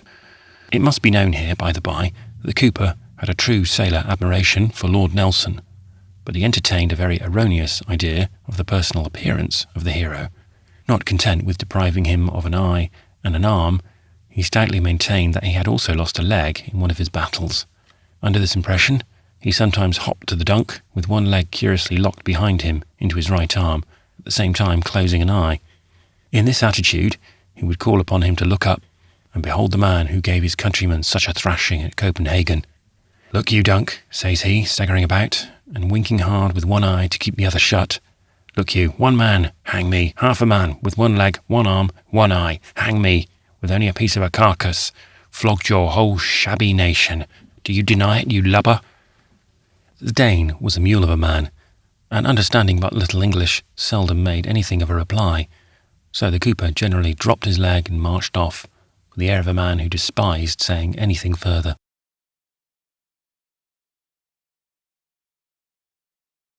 Chapter 16. We encounter a gale. The mild blue weather we enjoyed after leaving the Marquesas gradually changed as we ran farther south and approached Tahiti. In these generally tranquil seas, the wind sometimes blows with great violence, though, as every sailor knows, a spicy gale in the tropic latitudes of the Pacific is far different from a tempest in the howling North Atlantic. We soon found ourselves battling with the waves, while the before mild trades, like a woman roused, blew fiercely but still warmly in our face. For all this, the mate carried sail without stint, and as for brave little Jewel, she stood up to it well, and though once in a while floored in the trough of a sea, sprang to her keel again and showed play. Every old timber groaned, every spar buckled, every chafed cord strained, and yet, spite of all, she plunged on her way like a racer. German, sea jockey that he was, sometimes stood in the fore chains with the spray every now and then dashing over him and shouting out, "Well done, Jewel! Dive into it, sweetheart! Hurrah!" One afternoon, there was a mighty queer noise aloft, which set the men running in every direction. It was the main gallant mast. Crash! It broke off just above the cap, and held there by the rigging, dashed with every roll from side to side, with all the hamper that belonged to it. The yard hung by a hair, and at every pitch thumped across the cross-trees, while the sail streamed in ribbons, and the loose ropes coiled and thrashed the air like whip-lashes. "Stand from under!" and down came the rattling blocks like so many shot.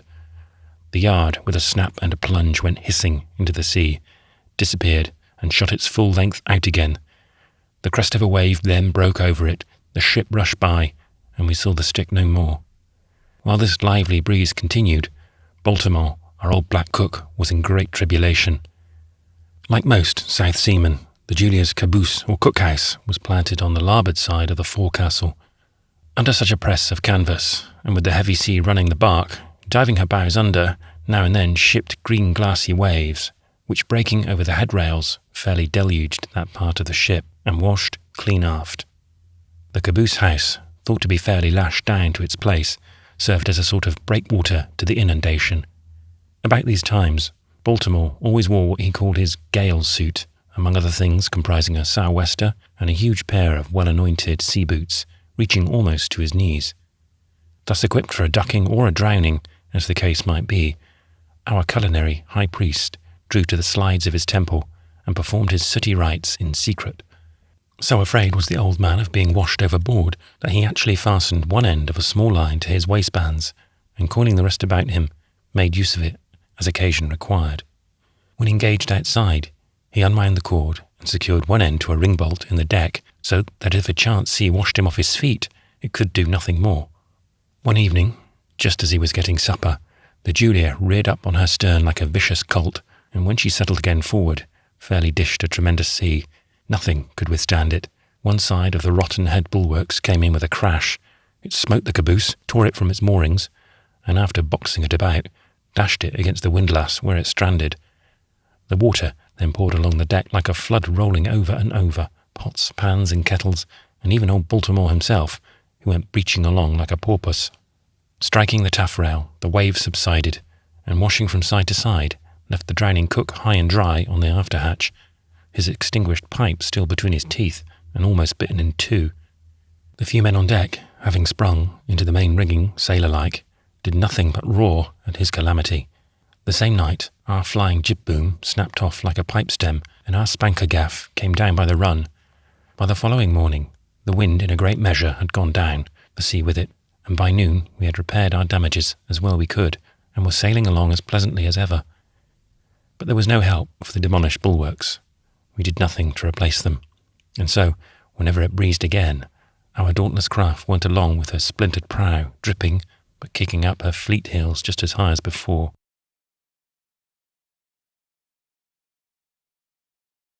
Chapter 17. The Coral Islands.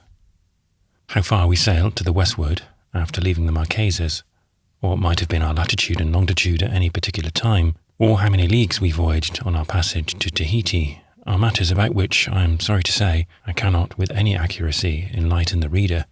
Herman, as navigator, kept our reckoning, and as hinted before, kept it all to himself. At noon he brought out his quadrant, a rusty old thing, so odd-looking that it might have belonged to an astrologer. Sometimes, when rather flustered from his potations, he went staggering about the deck, instrument to eye, looking all over for the sun, a phenomenon which any sober observer might have seen right overhead. How upon earth he contrived, on some occasions, to settle his latitude is more than I can tell. The longitude he must either have obtained by the rule of 3, or else by special revelation. Not that the chronometer in the cabin was seldom to be relied on, or was anyways fidgety, quite the contrary. It stood stock still, and by that means, no doubt, the true Greenwich time, at the period of stopping at least, was preserved to a second. The mate, however, in addition to his date reckoning, pretended to ascertain this meridian distance from Bow Bells by an occasional lunar observation. This, I believe, consists in obtaining with the proper instruments the angular distance between the moon and some one of the stars. The operation generally requires 2 observers to take sights, and at one and the same time. Now, though, the mate alone might have been thought well calculated for this, inasmuch as he generally saw things double, the doctor was usually called upon to play a sort of second quadrant to German's first, and what with the capers of both, they used to furnish a good deal of diversion. The mate's tremulous attempts to level his instrument at the star he was after were comical enough. For my own part, when he did catch sight of it, I hardly knew how he managed to separate it from the astral host revolving in his own brain. However, by hook or by crook, he piloted us along, and before many days a fellow sent aloft to darn a rent in the foretopsail threw his hat into the air and bawled out, "Land ho!" Land it was, but in what part of the South Seas? German alone knew, and some doubted whether even he did.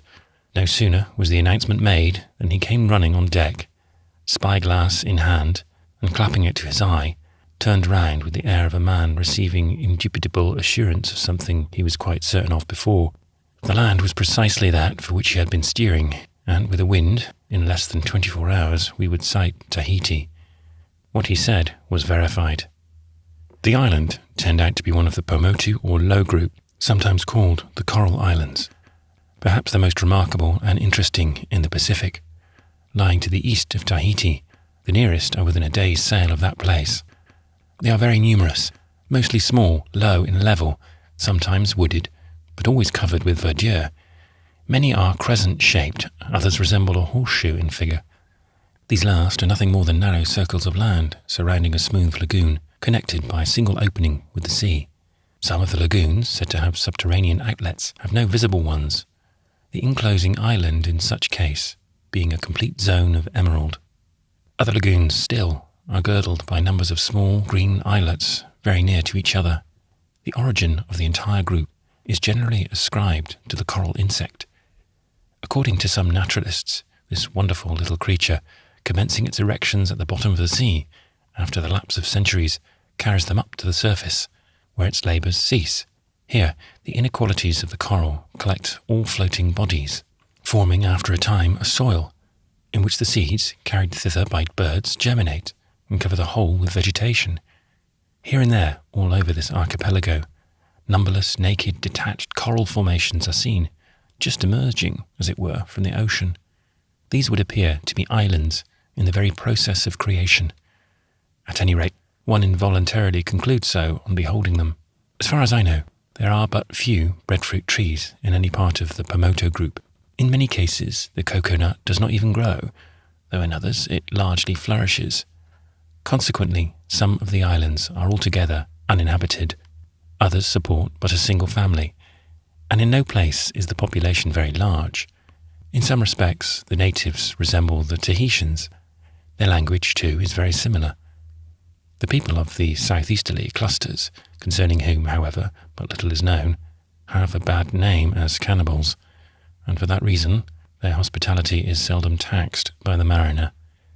Within a few years past, missionaries from the Society Group have settled among the Leeward Islands, where the natives have treated them kindly. Indeed, nominally, many of these people are now Christians, and through the political influence of their instructors, no doubt, a short time since came under the allegiance of Pomare, the Queen of Tahiti, with which island they always carried on considerable intercourse.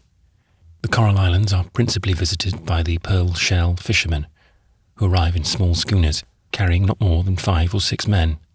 For a long while, the business was engrossed by the Merenhu, the French consul at Tahiti, but a Dutchman by birth, who, in 1 year, is said to have sent to France $50,000 worth of shells.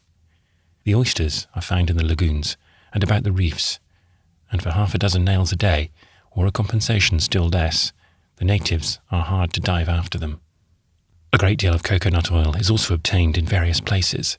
Some of the uninhabited islands are covered with dense groves, and the ungathered nuts, which have fallen year after year, lie upon the ground in incredible quantities.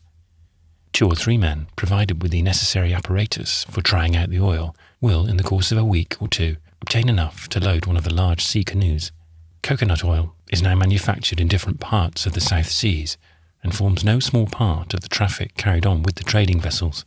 A considerable quantity is annually exported from the Society Islands to Sydney. It is used in lamps and for machinery, being much cheaper than the sperm, and for both purposes better than the right whale oil. They bottle it up in large bamboos 6 or 8 feet long, and these form part of the circulating medium of Tahiti. To return to the ship, the wind dying away, evening came on before we drew near the island, but we had it in view during the whole afternoon. It was small and round, presenting one enamelled level, free from trees, and did not seem 4 feet above the water. Beyond it was another and larger island, about which a tropical sunset was throwing its glories, flushing all that part of the heavens, and making it flame like a vast dyed aureole illuminated.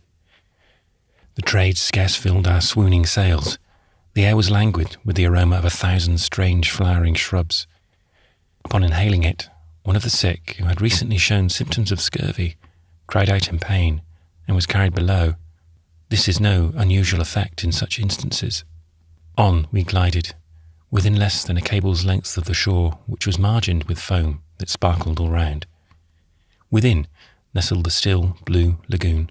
No living thing was seen, and for aught we knew, we might have been the first mortals who had ever beheld the spot.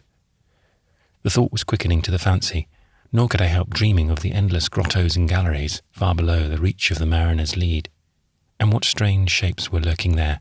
Think of those arch creatures, the mermaids, chasing each other in and out of the coral cells and catching their long hair in the coral twigs.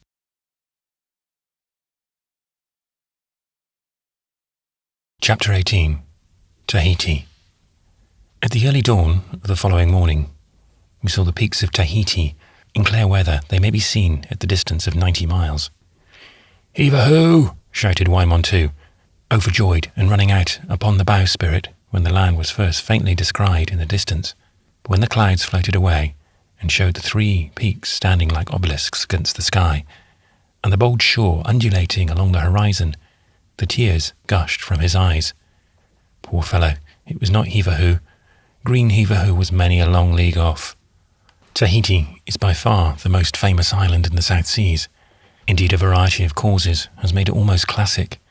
Its natural features alone distinguish it from the surrounding groups. 2 round and lofty promontories, whose mountains rise 9,000 feet above the level of the ocean, are connected by a low, narrow isthmus, the whole being some 100 miles in circuit. From the great central peaks of the larger peninsula, Orohina, Aorai, and Pyrohaiti, the land radiates on all sides to the sea in sloping green ridges. Between these are broad and shadowy valleys, in aspect each a temper, watered with fine streams and thickly wooded. Unlike many of the other islands, there extends nearly all round Tahiti a belt of low, alluvial soil, teeming with the richest vegetation. Here, chiefly, the natives dwell. Seen from the sea, the prospect is magnificent. It is one mass of shaded tints of green from beach to mountain top, endlessly diversified with valleys, ridges, glens and cascades. Over the ridges, here and there, the loftier peaks fling their shadows, and far down the valleys, at the head of these the waterfalls flash out into the sunlight, as if pouring through vertical bowers of verdure. Such enchantment, too, breathes over the whole, that it seems a fairy world, all fresh and blooming from the hand of the Creator. Upon a near approach, the picture loses not its attractions. It is no exaggeration to say that to a European of any sensibility who, for the first time, wanders back into these valleys, away from the haunts of the natives, the ineffable repose and beauty of the landscape is such that every object strikes him like something seen in a dream, and for a time he almost refuses to believe that scenes like these should have a commonplace existence. No wonder that the French bestowed upon the island the appellation of the New Cytherea. Often, says de Bougainville, I thought I was walking into the Garden of Eden. Nor, when first discovered, did the inhabitants of this charming country at all diminish the wonder and admiration of the voyager. Their physical beauty and amiable dispositions harmonized completely with the softness of their clime. In truth, everything about them was calculated to awaken the liveliest interest. Glance at their civil and religious institutions. To their king, divine rites were paid, while for poetry, their mythology rivaled that of ancient Greece. Of Tahiti, earlier and more full accounts were given than of any other island in Polynesia, and this is the reason why it still retains so strong a hold on the sympathies of all readers of South Sea voyages. The journals of its first visitors, containing, as they did, such romantic descriptions of a country and people before unheard of, produced a marked sensation throughout Europe, and when the first Tahitiana were carried thither, Omai in London and Aoturu in Paris were caressed by nobles, scholars, and ladies. In addition to all this, several eventful occurrences, more or less connected with Tahiti, have tended to increase its celebrity. Over 2 centuries ago, Quiros, the Spaniard, is supposed to have touched at the island, and at intervals, Wallace, Byron, Cook, de Bougainville, Vancouver, Le Perouse, and other illustrious navigators refitted their vessels in its harbours. Here, the famous transit of Venus was observed in 1769. Here, the memorable mutiny of the Bounty afterwards had its origin. It was to the pagans of Tahiti that the first regularly constituted Protestant missionaries were sent, and from their shores also have sailed successive missions to the neighbouring islands. These, with other events which might be mentioned, have united in keeping up the first interest which the place awakened, and the recent proceedings of the French have more than ever called forth the sympathies of the public.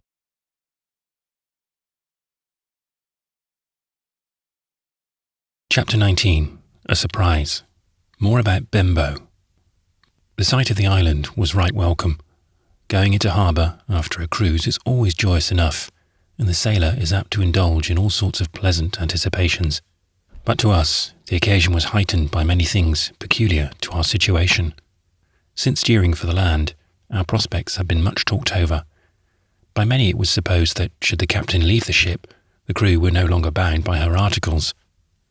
This was the opinion of the forecastle cokes, though probably it would not have been sanctioned by the marine courts of law. At any rate, such was the state of both vessel and crew, that whatever might be the event, a long stay and many holidays in Tahiti were confidently predicted. Everybody was in high spirits. The sick, who had been improving day by day since the change in their destination, were on deck, and leaning over the bulwarks, some all animation, and others silently admiring an object unrivalled for its stately beauty, Tahiti from the sea. The quarter-deck, however, furnished a marked contrast to what was going on at the other end of the ship. The Maori was there, as usual, scowling by himself, and Herman walked to and fro in deep thought, every now and then looking to windward, or darting into the cabin and quickly returning. With all our light sails wooingly spread, we held on our way, until, with the doctor's glass, Papeete, the village metropolis of Tahiti, came into view. Several ships were descried, lying in the harbour, and among them one which loomed up black and large, her 2 rows of teeth proclaiming a frigate. This was the Reine Blanche, last from the Marquesas, and carrying at the fore the flag of Rear Admiral du Petit Thouars. Hardly had we made her out when the booming of her guns came over the water. She was firing a salute, which afterwards turned out to be in honour of a treaty or rather, as far as the natives were concerned, a forced cession of Tahiti to the French that morning concluded. The cannonading had hardly died away when Herman's voice was heard giving an order so unexpected that everyone started. "Stand by to haul back the main yard." "What's that mean?" shouted the men. "Are we not going into port?" "Tumble after here, and no words," cried the mate, and in a moment the main yard swung round, when with her jib boom pointing out to sea, the Julia lay as quiet as a duck. We all looked blank. What was to come next? Presently the steward made his appearance, carrying a mattress, which he spread out in the stern sheets of the captain's boat. 2 or 3 chests, and other things belonging to his master, were similarly disposed of. This was enough. A slight hint suffices for a sailor. Still adhering to his resolution to keep the ship at sea in spite of everything, the captain doubtless intended to set himself ashore, leaving the vessel under the mate to resume her voyage at once, but after a certain period agreed upon, to touch at the island and to take him off. All this, of course, could easily be done without approaching any nearer the land with the Julia than we now were. Invalid whaling captains often adopt a plan like this, but in the present instance it was wholly unwarranted, and everything considered at war with the commonest principles of prudence and humanity. And although on Guy's part this resolution showed more hardihood than he had ever been given credit for, it, at the same time, argued an unaccountable simplicity in supposing that such a crew would, in any way, submit to the outrage. It was soon made plain that we were right in our suspicions, and the men became furious. The cooper and carpenter volunteered to head a mutiny forthwith, and while Herman was below, 4 or 5 rushed aft to fasten down the cabin scuttle. Others, throwing down the main braces, called out to the rest to lend a hand and fill away for the land. All this was done in an instant, and things were looking critical, when Dr. Longghost and myself prevailed upon them to wait a while and do nothing hastily. There was plenty of time, and the ship was completely in our power. While the preparations were still going on in the cabin, we mustered the men together and went into council upon the forecastle. It was with much difficulty that we could bring these rash spirits to a calm consideration of the case, but the doctor's influence at last began to tell, and with a few exceptions they agreed to be guided by him, assured that, if they did so, the ship would eventually be brought to her anchors without anyone getting into trouble. Still, they told us up and down that if peaceable means failed, they would seize little Jewel and carry her into Papeete if they all swung for it, but for the present the captain should have his own way. By this time everything was ready, the boat was lowered and brought to the gangway, and the captain was helped on deck by the mate and steward. It was the first time we had seen him in more than 2 weeks, and he was greatly altered. As if anxious to elude every eye, a broad-brimmed payata hat was pulled down over his brow, so that his face was only visible when the brim flapped aside.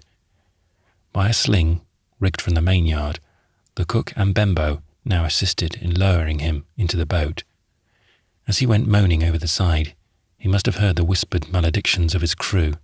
While the steward was busy adjusting matters in the boat, the mate, after a private interview with the Maori, turned round abruptly and told us that he was going ashore with the captain to return as soon as possible. In his absence, Bembo, as next in rank, would command. There being nothing to do but keep the ship at a safe distance from the land, he then sprang into the boat, and with only the cook and steward as oarsmen, steered for the shore. Guy's thus leaving the ship in the men's hands, contrary to the mate's advice, was another evidence of his simplicity, for at this particular juncture, had neither the doctor nor myself been aboard, there is no telling what they might have done. For the nonce, Bembo was captain, and so far as mere seamanship was concerned, he was as competent to command as anyone. In truth, a better seaman never swore. This accomplishment, by the by, together with a surprising familiarity with the most nautical names and phrases, comprised about all the English he knew. Being a harpooner, and as such having access to the cabin, this man, though not yet civilized, was, according to sea usages, which now know no exceptions, held superior to the sailors, and therefore nothing was said against his being left in charge of the ship, nor did it occasion any surprise. Some additional account must be given of Bembo. In the first place, he was far from being liked. A dark, moody savage, everybody but the mate more or less distrusted or feared him, nor were these feelings unreciprocated. Unless duty called, he seldom went among the crew. Hard stories, too, were told about him, something in particular concerning an hereditary propensity to kill men and eat them. True, he came from a race of cannibals, but that was all that was known to a certainty. Whatever unpleasant ideas were connected with the Maori, his personal appearance no way lessened them. Unlike most of his countrymen, he was, if anything, below the ordinary height, but then he was all compact, and under his swart, tattooed skin, the muscles worked like steel rods, hair crisp and coal-black, curled over shaggy brows, and ambushed small, intense eyes, always on the glare. In short, he was none of your effeminate barbarians. Previous to this, he had been 2 or 3 voyages in Sydney Whaleman, always, however, as in the present instance, shipping at the Bay of Islands, and receiving his discharge there on the homeward-bound passage. In this way, his countrymen frequently enter on board the colonial whaling vessels. There was a man among us who had sailed with the Maori on his first voyage, and he told me that he had not changed a particle since then. Some queer things this fellow told me. The following is one of his stories. I give it for what it is worth, premising, however, that from what I know of Bembo, and the foolhardy daredevil feats sometimes performed in the sperm whale fishery, I believe in its substantial truth. As may be believed, Bembo was a wild one after a fish. Indeed, all New Zealanders engaged in this business are. It seems to harmonise sweetly with their bloodthirsty propensities. At sea, the best English they speak is the South Seaman's slogan in lowering away, "A dead whale or a stove boat." Game to the marrow, these fellows are generally selected for harpooners, a post in which a nervous, timid man will be rather out of his element. In darting, the harpooner, of course, stands erect in the head of the boat, one knee braced against a support. But Bembo disdained this, and was always pulled up to his fish, balancing himself right on the gunwale. But to my story. One morning at daybreak, they brought him up to a large, long whale. He darted his harpoon and missed, and the fish sounded.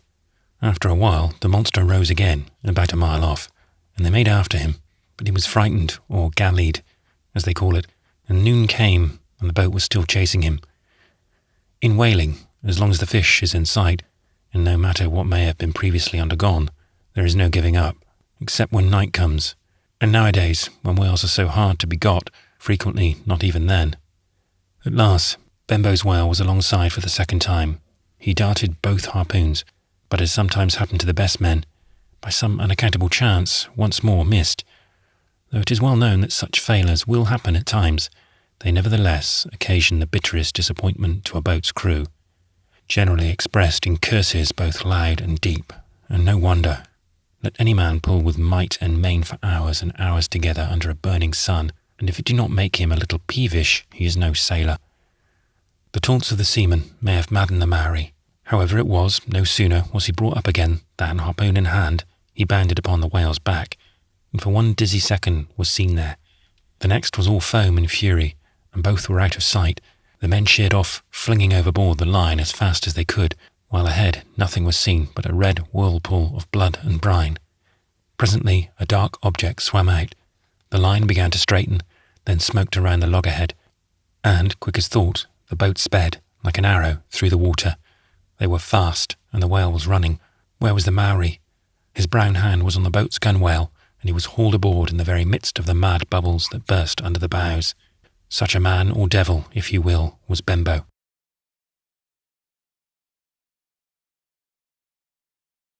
Chapter 20. The Round Robin. Visitors from Shore. After the captain left, the land breeze died away, and as is usual about these islands, toward noon, it fell a dead calm. There was nothing to do but haul up the courses, run down the jib, and lay and roll upon the swells. The repose of these elements seemed to communicate itself to the men, and for a time there was a lull. Early in the afternoon, the mate, having left the captain at Papiti, returned to the ship. According to the steward, they were to go ashore again right after dinner with the remainder of Guy's effects. On gaining the deck, Herman purposely avoided us and went below without saying a word. Meanwhile, Longghost and I laboured hard to diffuse the right spirit amongst the crew, impressing upon them that a little patience and management would, in the end, accomplish all that their violence could, and that too without making a serious matter of it. For my own part, I felt that I was under a foreign flag, that an English consul was close at hand, and that sailors seldom obtained justice. It was best to be prudent. Still, so much did I sympathise with the men, so far at least as their real grievances were concerned, and so convinced was I of the cruelty and injustice of what Captain Guy seemed bent upon, that if need be, I stood ready to raise a hand. In spite of all we could do, some of them again became most refractory, breathing nothing but downright mutiny. When we went below to dinner, these fellows stirred up such a prodigious tumult that the old hull fairly echoed. Many and fierce, too, were the speeches delivered, and uproarious the comments of the sailors. Among others, Long Jim, or as the doctor afterwards called him, Lacedaemonian Jim, rose in his place, and addressed the forecastle parliament in the following strain. "Look, ye Britons, if after what's happened, this here craft goes to sea with us, we are no men, and that's the way to say it. Speak the word, my livelies, and I'll pilot her in. I've been to Tahiti before, and I can do it." Whereupon he sat down amid a universal pounding of chest lids and cymbling of tin pans. A few invalids, who as yet had not been actively engaged with the rest, now taking part in the applause, creaking their bunk boards and swinging their hammocks. Cries were also heard of "handspikes and a shindy," "out stun sails," "hurrah!" Several now ran on deck, and for the moment I thought it was all over with us, but we finally succeeded in restoring some degree of quiet. At last, by a way of diverting their thoughts, I proposed that a round robin should be prepared and sent ashore to the council by Baltimore the cook. The idea took mightily, and I was told to set about it at once. On turning to the doctor for the requisite materials, he told me he had none.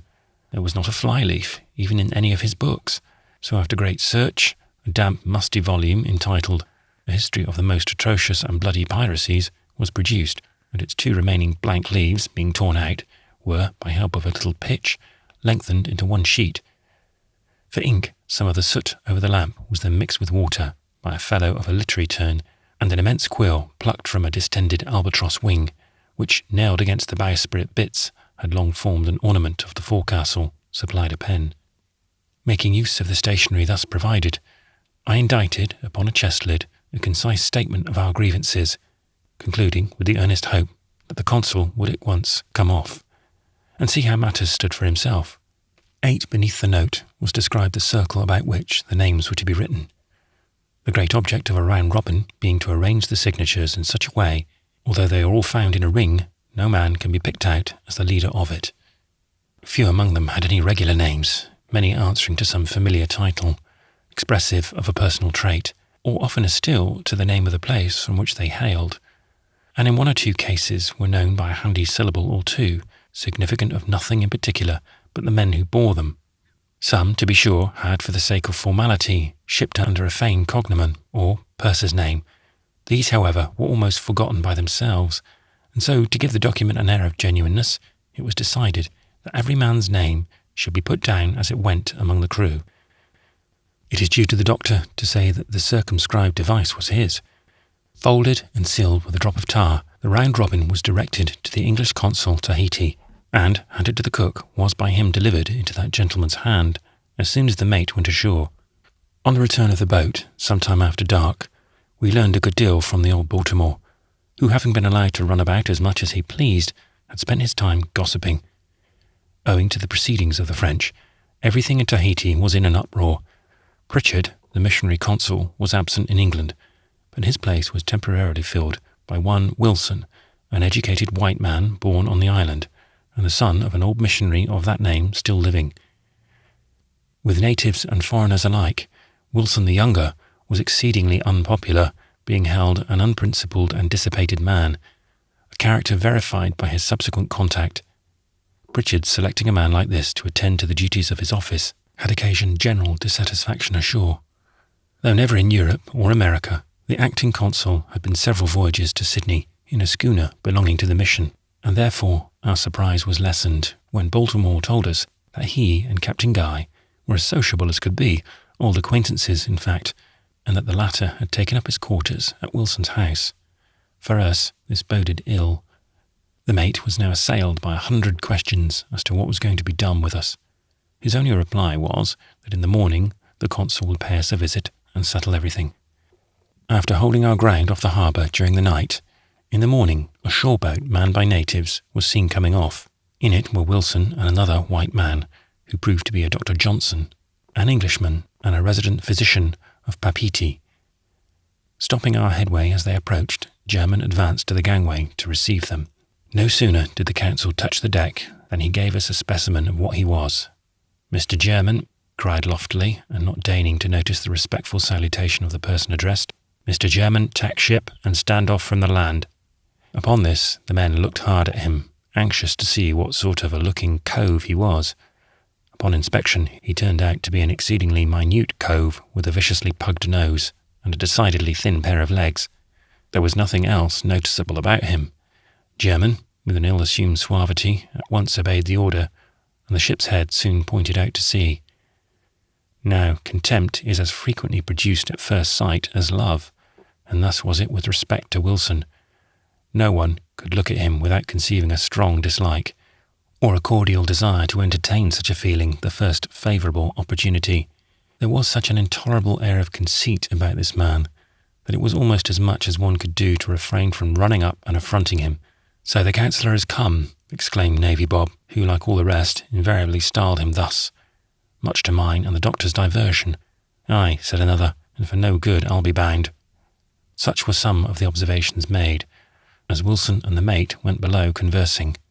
But no one exceeded the cooper in the violence with which he inveighed against the ship and everything connected with her.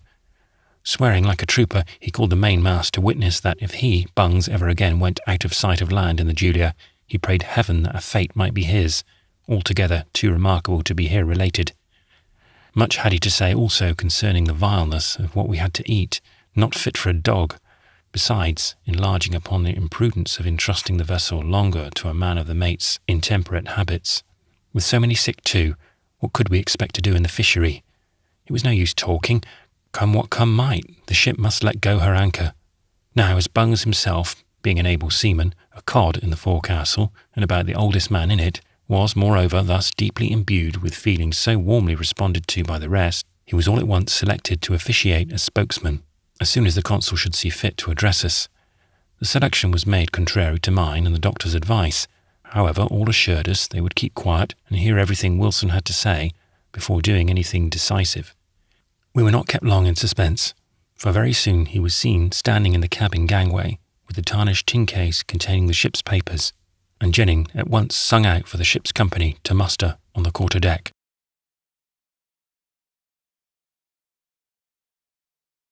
Chapter 21.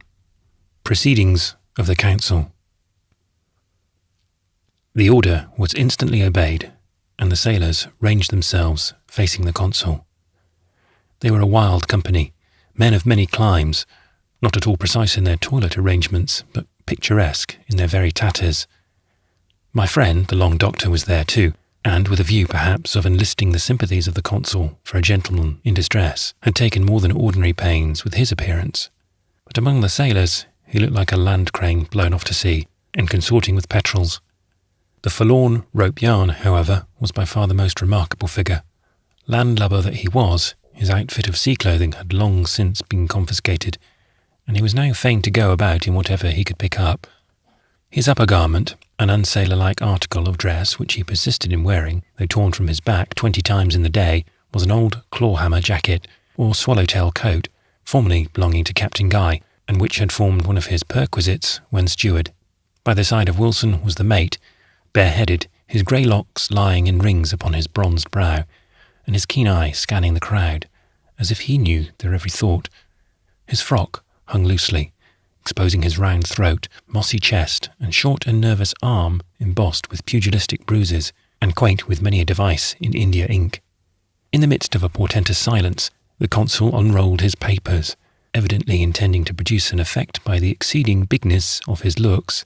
"Mr. German, call off the names," and he handed him a list of the ship's company. All answered but the deserters and the 2 mariners at the bottom of the sea. It was now supposed that the round robin would be produced, and something said about it. But not so. Among the consul's paper, that unique document was thought to be perceived, but, if there, it was too much despised to be made a subject of comment. Some present, very justly, regarding it as an uncommon literary production, had been anticipating all sorts of miracles therefrom, and were, therefore, much touched at this neglect. "Well, men," began Wilson, again after a short pause, "although you all look hearty enough, I'm told there are some sick among you. Now then, Mr. German, call off the names of that sick list of yours, and let them go over to the other side of the deck. I should like to see who they are. So then, said he, after we had all passed over. "You are the sick fellows, are you? Very good. I shall have you seen to. You will go down to the cabin, one by one, to Dr. Johnson, who will report your respective cases to me. Such as he pronounces in a dying state, I shall have sent ashore. The rest will be provided with everything needful, and remain aboard."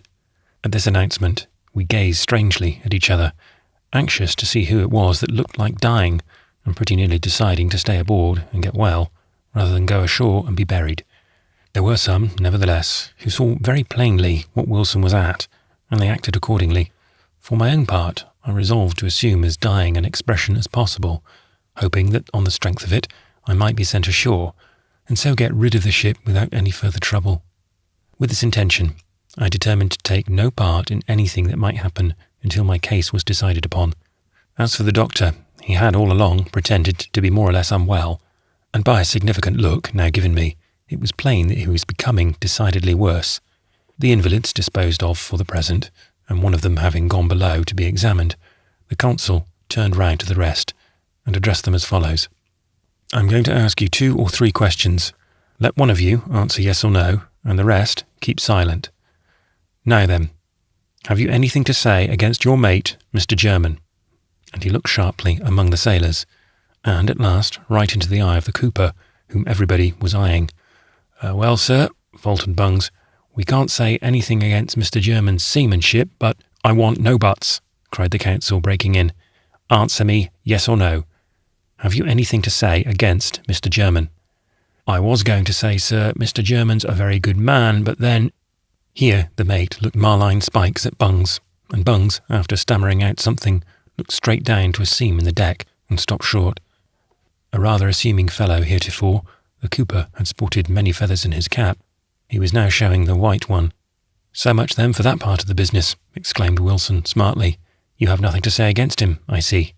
Upon this, several seemed to be on the point of saying a good deal, but disconcerted by the cooper's conduct, checked themselves, and the consul proceeded. "Have you enough to eat aboard? Answer me, you man who spoke before." "Well, I don't know as to that," said the cooper, looking excessively uneasy, and trying to edge back, but push forward again. "Some of that salt horse ain't as sweet as it might be." "That's not what I ask you," shouted the counsel, growing brave quite fast. "Answer my questions as I put them, or I'll find a way to make you." This was going a little too far. The ferment into which the cooper's poltroonery had thrown the sailors now brooked no restraint, and one of them, a young American who went by the name of Salem, dashed out among the rest, and fetching the cooper a blow that sent him humming over toward the consul, flourished a naked sheath knife in the air, and burst forth with, "I'm the little fellow that can answer your questions. Just put them to me once, counsellor." But the counsellor had no more questions to ask just then, for at the alarming apparition of Salem's knife, and the extraordinary effect produced upon Bungs, he had popped his head down the companionway and was holding it there. Upon the mate's assuring him, however, that it was all over, he looked up, quite flustered, if not frightened, but evidently determined to put as fierce a face on the matter as practicable. Speaking sharply, he warned all present to look out, and then repeated the question whether there was enough to eat aboard. Everyone now turned spokesman, and he was assailed by a perfect hurricane of yells, in which the oaths fell like hailstones. "How's this? What do you mean?" he cried upon the first lull. "Who told you all to speak at once? Here, you man with the knife, you'll be putting someone's eyes out yet. Do you hear? You, sir. You seem to have a good deal to say. Who are you, pray? Where did you ship?" "I'm nothing more nor a bloody beachcomber," retorted Salem, stepping forward piratically and eyeing him. "And if you want to know, I shipped at the islands about 4 months ago." "Only 4 months ago? And here you have more to say than men who have been aboard the whole voyage." And the consul made a dash at looking furious, but failed. "Let me hear no more from you, sir. Where's that respectable, grey-headed man, the cooper? He's the one to answer my questions." "There's no spectable, grey-headed men aboard," returned Salem. "We're all a parcel of mutineers and pirates." All this time the mate was holding his peace, and Wilson, now completely abashed and at a loss what to do, took him by the arm and walked across the deck. Returning to the cabin scuttle after a close conversation, he abruptly addressed the sailors, without taking any further notice of what had just happened. "For reasons you all know, men, this ship has been placed in my hands. As Captain Guy will remain ashore for the present, your mate, Mr. German, will command until his recovery. According to my judgment, there is no reason why the voyage should not be at once resumed, especially as I shall see that you have 2 or more harpooners and enough good men to man 3 boats. As for the sick, neither you nor I have anything to do with them. They will be attended to by Dr. Johnston. But I've explained that matter before. As soon as things can be arranged, in a day or 2, at farthest, you will go to sea for a 3 months' cruise, touching here, at the end of it, for your captain. Let me hear a good report of you now, when you come back. Present, you will continue lying off and on the harbour. I will send you fresh provisions as soon as I can get them. There, I have nothing more to say. Go forward to your stations. And, without another word, he wheeled round to descend into the cabin. But hardly had he concluded before the incensed men were dancing about him on every side, and calling upon him to lend an ear. Each one for himself denied the legality of what he proposed to do, insisted upon the necessity for taking the ship in, and finally gave him to understand, roughly and roundly, that go to sea in her they would not. In the midst of this mutinous uproar, the alarmed counsel stood fast by the scuttle. His tactics had been decided upon beforehand. Indeed, they must have been concerted ashore between him and the captain, for all he said, as he now hurried below, was, "Go forward, men, I'm through with you. You should have mentioned these matters before. My arrangements are concluded. Go forward, I say, I've nothing more to say to you." And drawing over the slide of the scuttle, he disappeared. Upon the very point of following him down, the attention of the exasperated seamen was called off to a party who had just then taken the recreant bungs in hand. Amid a shower of kicks and cuffs, the traitor was borne along to the forecastle, where I forbear to relate what followed.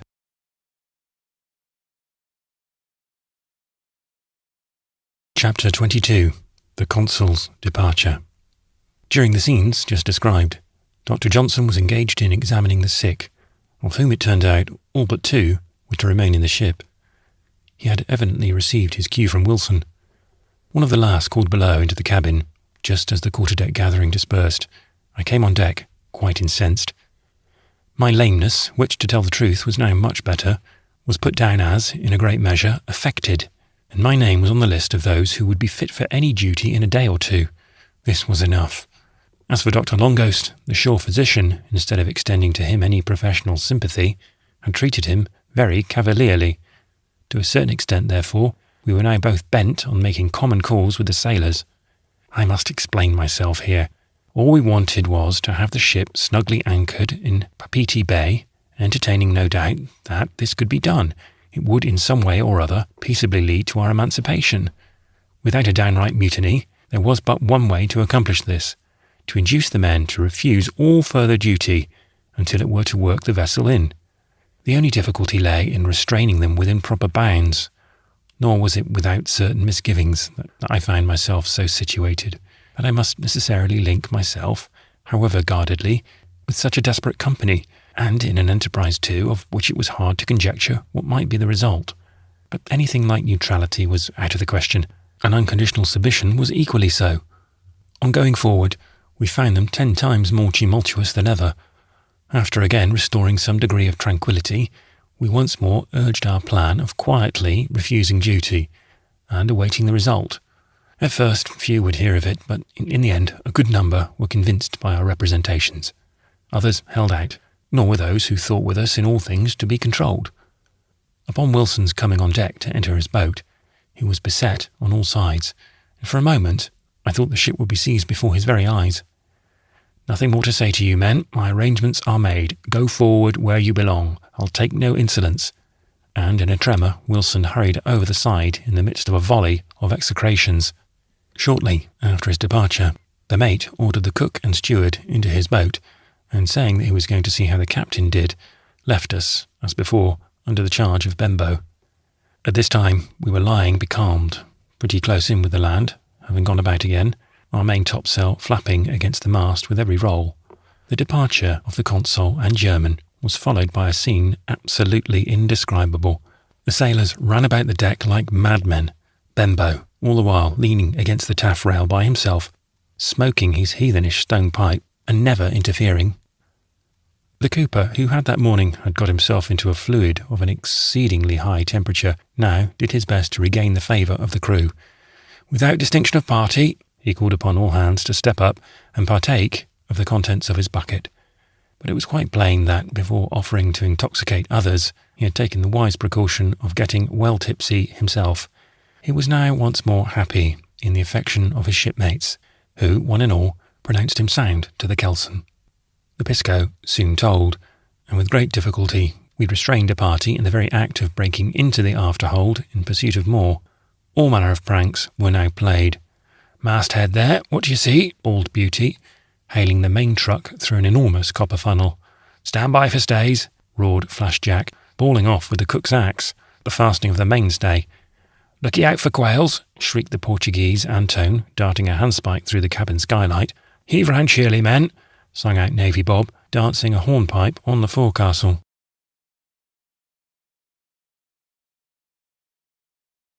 Chapter 23. The second night of Papiti. Towards sunset the mate came off, singing merrily in the stern of his boat, and in attempting to climb up the side, succeeded in going plump into the water.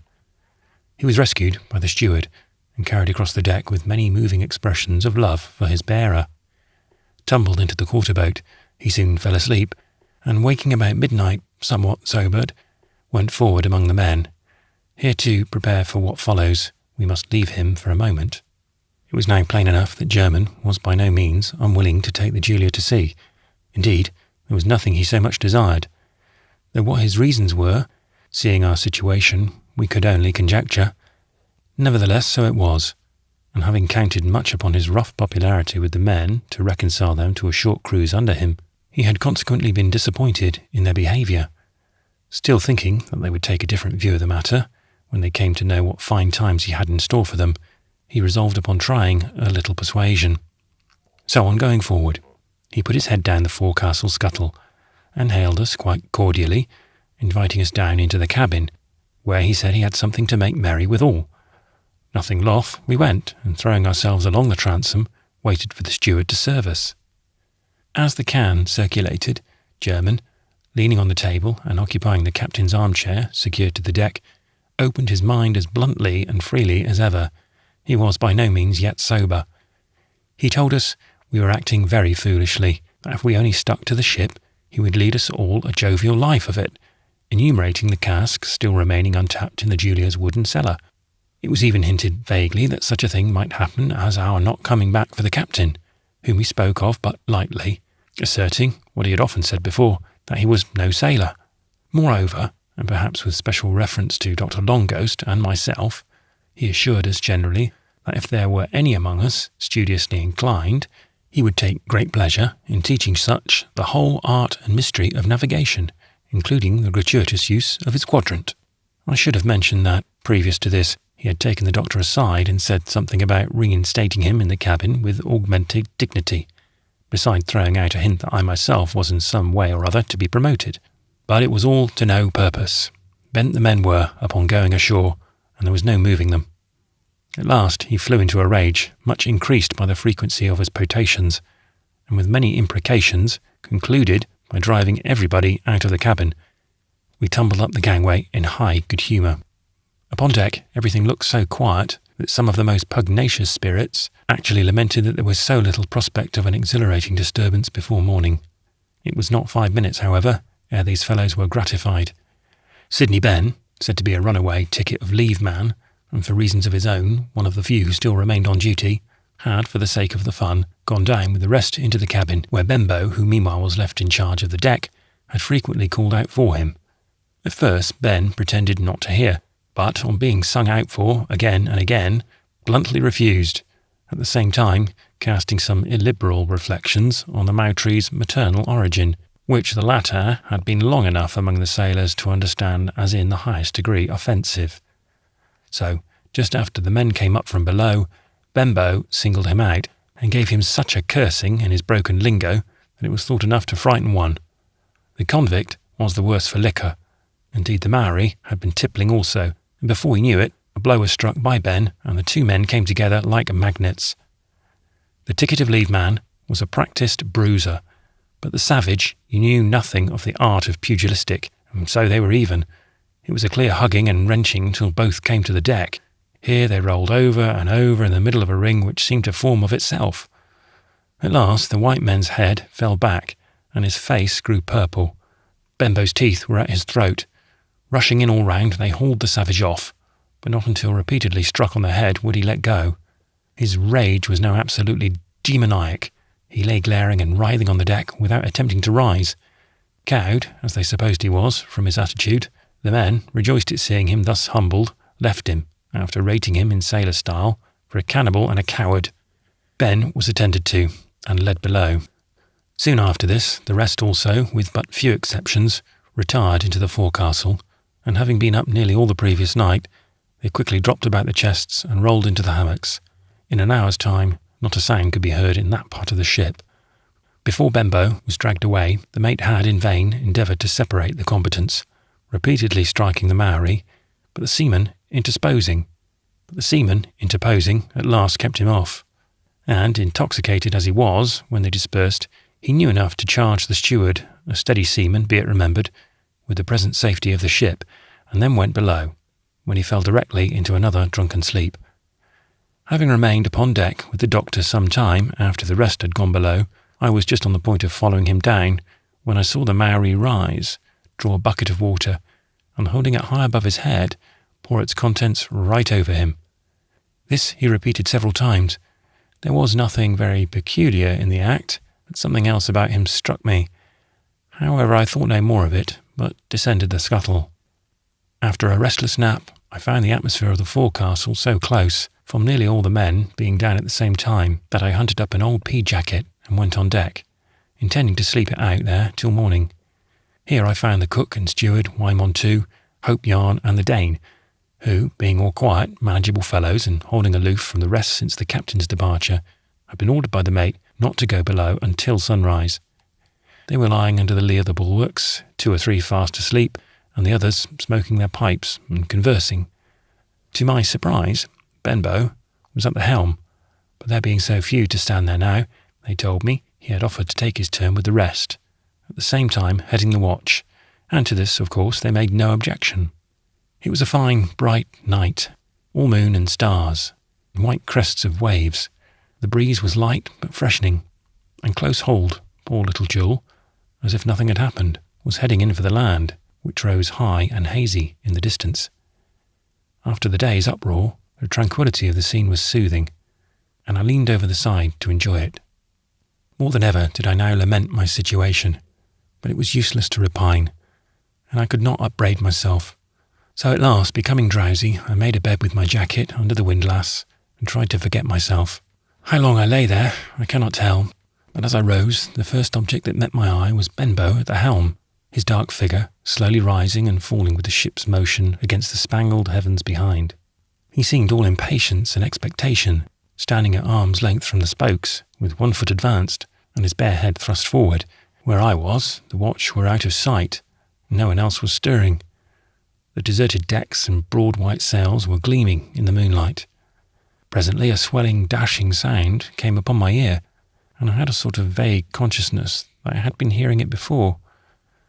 The next instant I was broad awake and on my feet, 8 ahead, and so near that my heart stood still was a long line of breakers, heaving and frothing.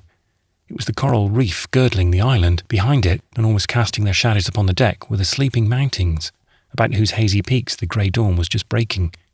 The breeze had freshened, and with a steady gliding motion, we were running straight for the reef. All was taken in at once. The fell purpose of Benbow was obvious, and with a frenzied shout to wake the watch, I rushed aft. They sprang to their feet bewildered, and after a short but desperate scuffle, we tore him from the helm. In wrestling with him, the wheel, left for a moment unguarded, flew to leeward, thus fortunately bringing the ship's head to the wind, and so retarding her progress. Previous to this, she had been kept 3 or 4 points free, so as to close with the breakers. Her headway now shortened. I studied the helm, keeping the sails just lifting while we glided obliquely toward the land. To have run off before the wind, an easy thing, would have been almost instant destruction, owing to a curve of the reef in that direction. At this time, the Dane and the steward were still struggling with a furious Maori, and the others were running about irresolute and shouting. But darting forward, the instant I had the helm, the old cook thundered on the forecastle with a handspike. "Breakers! Breakers close aboard! Bout ship! Bout ship!" Up came the sailors, staring about them in stupid horror. "Haul back the head yards! Let go the lee fore brace! Beady about! About!" were now shouted on all sides, while distracted by 1,000 orders, they ran hither and thither, fairly panic-stricken. It seemed all over with us, and I was just upon the point of throwing the ship full into the wind, a step which, saving us for an instant, would have sealed our fate in the end, when a sharp cry shot by my ear like the flight of an arrow. It was Salem.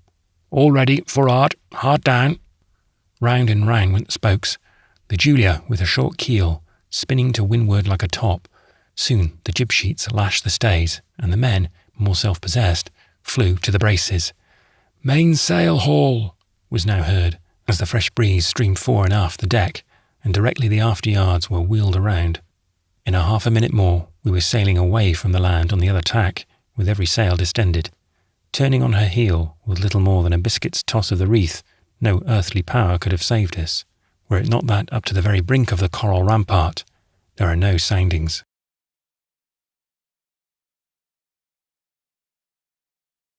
Chapter 24. Outbreak of the Crew.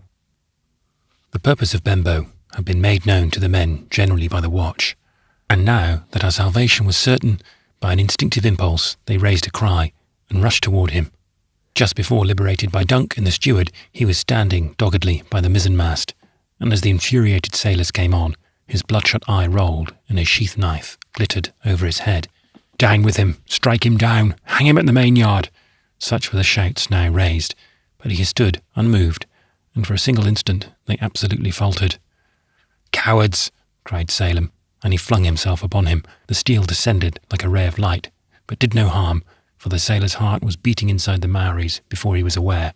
They both fell to the deck, when the knife was instantly seized and Benbow secured. "For'ard! For'ard with him!" was again the cry. "Give him a sea toss! Overboard with him!" And he was dragged along the deck, struggling and fighting with tooth and nail. All this uproar, immediately over the mate's head at last, roused him from his drunken nap, and he came staggering on deck. "What's this?" he shouted, running right in among them. "It's the Maoris, sir. They're going to murder him, sir." Here sobbed poor Rope Yarn, crawling close up to him. "Avast! Avast!" roared German, making a spring toward Benbow, and dashing 2 or 3 of the sailors aside. At this moment the wretch was partly flung over the bulwarks, which shook with its frantic struggles. In vain, the doctor and others tried to save him. The men listened to nothing. "Murder and mutiny by the salt sea!" shouted the mate, and dashing his arms right and left, he planted his iron hand upon the Maori's shoulder. "There are 2 of us now, and as you serve him, you serve me," he cried, turning fiercely around. "Over with them together, then!" exclaimed the carpenter, springing forward, but the rest fell back before the courageous front of German, and with the speed of thought, Benbow, unharmed, stood upon deck. "Aft with ye!" cried his deliverer, and he pushed him right among the men, taking care to follow him up close. Giving the sailors no time to recover, he pushed the Maori before him till they came to the cabin scuttle, when he drew the slide over him and stood still. Throughout, Benbow never spoke one word. "Now for'ard, where you belong," cried the mate, addressing the seamen, who by this time, rallying again, had no idea of losing their victim. "The Maori! The Maori!" they shouted. Here the doctor, in answer to the mate's repeated questions, stepped forward, and related what Benbow had been doing, a matter which the mate but dimly understood from the violent threatenings he had been hearing. For a moment he seemed to waver, but at last, turning the key of the padlock of the slide, he breathed through his set teeth. "You can't have him. I'll hand him over to the consul. So for'ard with ye, I say. When there's any drowning to be done, I'll pass the word. So away with ye, you bloodthirsty pirates." It was to no purpose that they begged or threatened. German, although by no means sober, stood his ground manfully, and before long they disappeared, soon to forget everything that had happened. Though we had no opportunity to hear him confess it, Benbow's intention to destroy us was beyond all question. His only motive could have been a desire to revenge the contumely heaped upon him the night previous, operating upon a heart irreclaimably savage and at no time fraternally disposed towards the crew. During the whole of this scene, the doctor did his best to save him, but well knowing that all I could do would have been equally useless, I maintained my place at the wheel. Indeed, no one but German could have prevented this murder.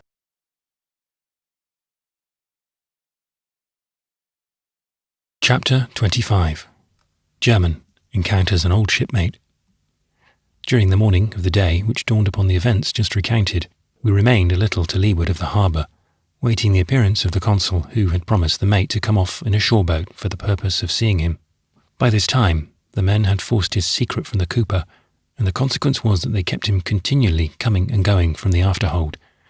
The mate must have known this, but he said nothing, notwithstanding all the dancing and singing and occasional fighting which announced the flow of the pisco.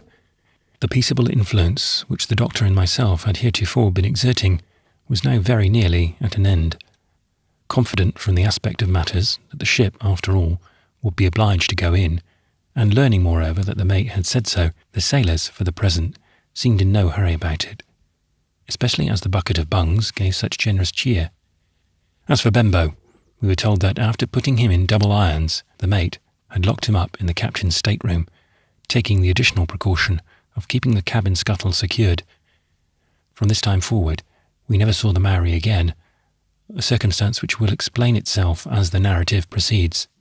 2 or 3 hours before sundown, a small schooner came out of the harbour and headed over for the adjoining island of Inmio, or Moria, in plain sight, about 15 miles distant.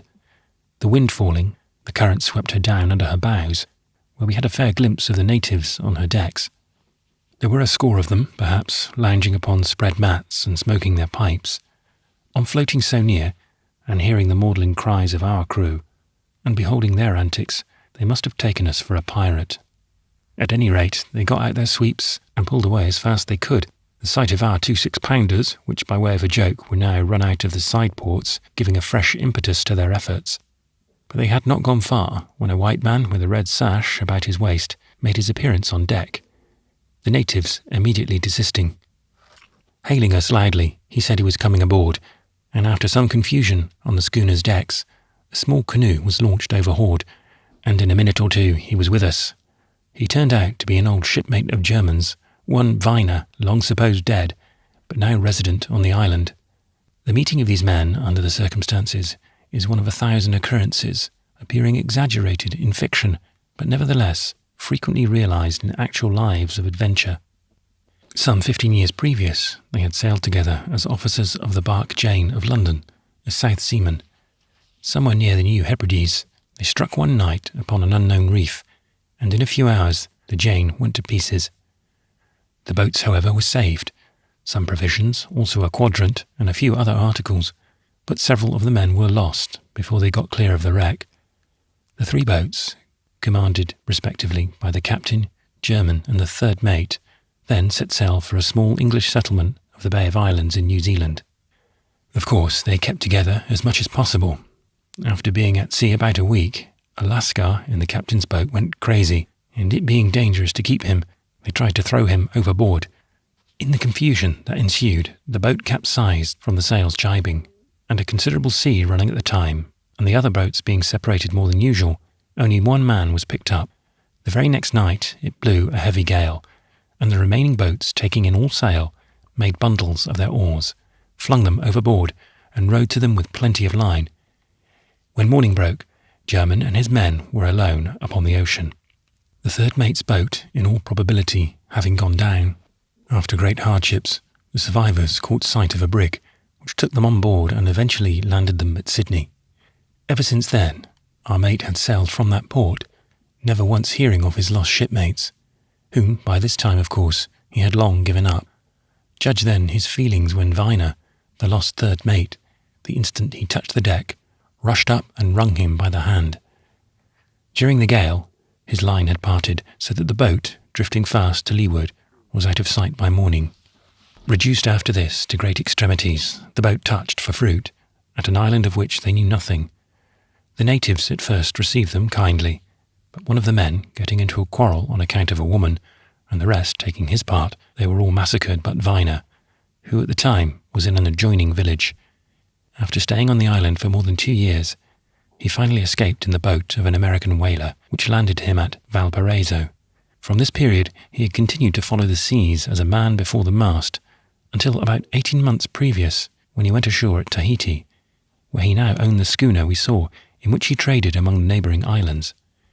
The breeze springing up again just after nightfall, Viner left us, promising his old shipmate to see him again 3 days hence in Papetee Harbour.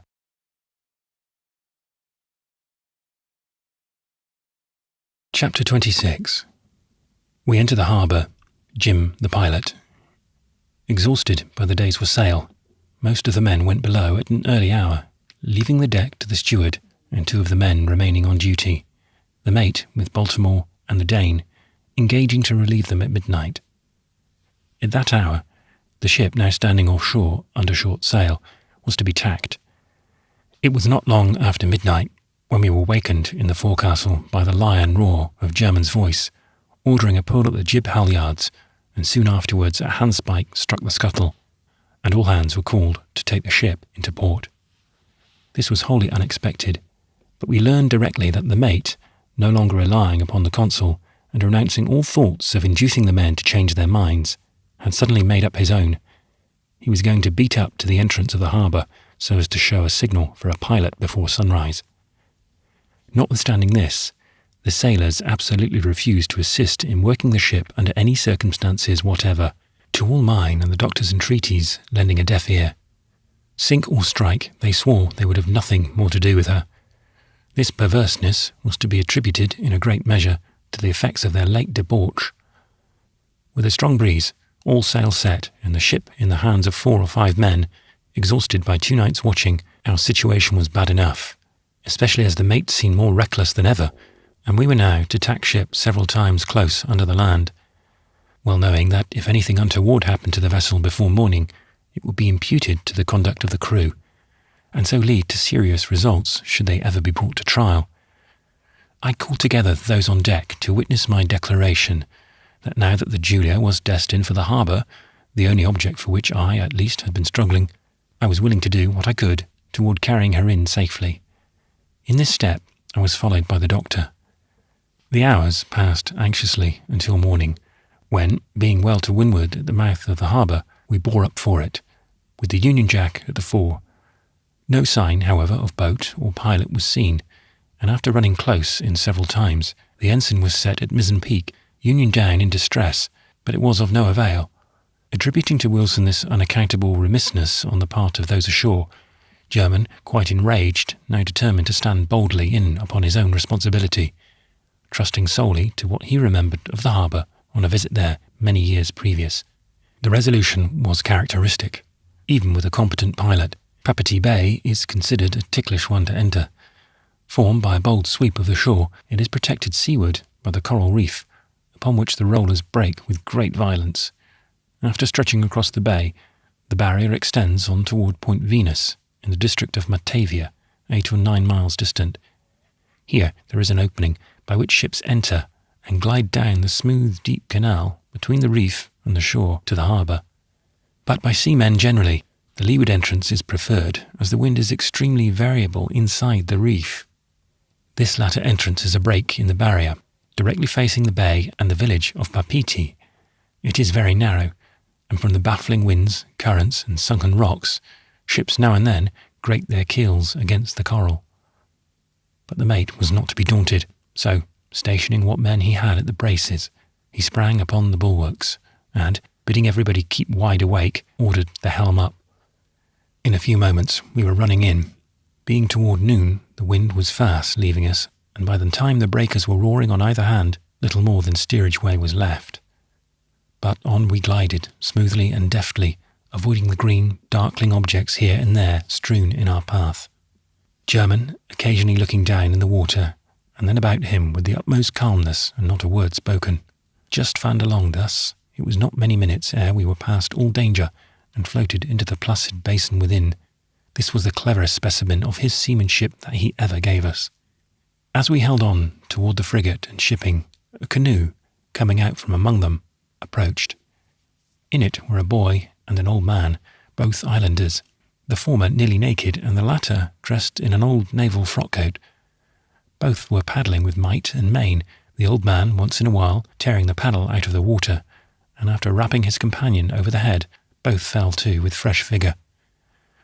As they came within hail, the old fellow, springing to his feet and flourishing his paddle, cut some of the queerest capers, all the while jabbering something which at first we could not understand. Presently we made out the following. "Ah, you Pemmy, ah, you come? What for you come? You be fined for come, no pilot? I say you here? I say you, it's a Maitui? No good. You hear? You know pilot? Yes, you do. Me? You know pilot talk? I do. You hear? The tirade, which showed plainly that whatever the profane old rascal was at, he was in right good earnest, produced peals of laughter from the ship, upon which he seemed to get beside himself, and the boy, who with suspended paddle was staring about him, received a sound box over the head, which set him to work in a twinkling, and brought the canoe quite near. The orator now opening afresh, it turned out that his vehement rhetoric was all addressed to the mate, still standing conspicuously on the bulwarks. But Herman was in no humour for nonsense, so, with a sailor's blessing, he ordered him off. The old fellow then flew into a regular frenzy, cursing and swearing worse than any civilised being I ever heard. "You sabi me?" he shouted. "You know me, huh? Well, me Jim, me pilot. Been pilot now long time." "Aye," cried Herman, quite surprised, as indeed we all were. "You are the pilot, then? You old pagan, why didn't you come off before this?" "Ah, me skibby, me know, you piratey, pirate. See you long time, but no me come. I sabi you. You ita mai tai nui, superlatively bad." "Paddle away with ye," roared Herman in a rage. "Be off, or I'll dart a harpoon at ye." But instead of obeying the order, Jim, seizing his paddle, darted the canoe right up to the gangway, and in 2 bounds stood on deck.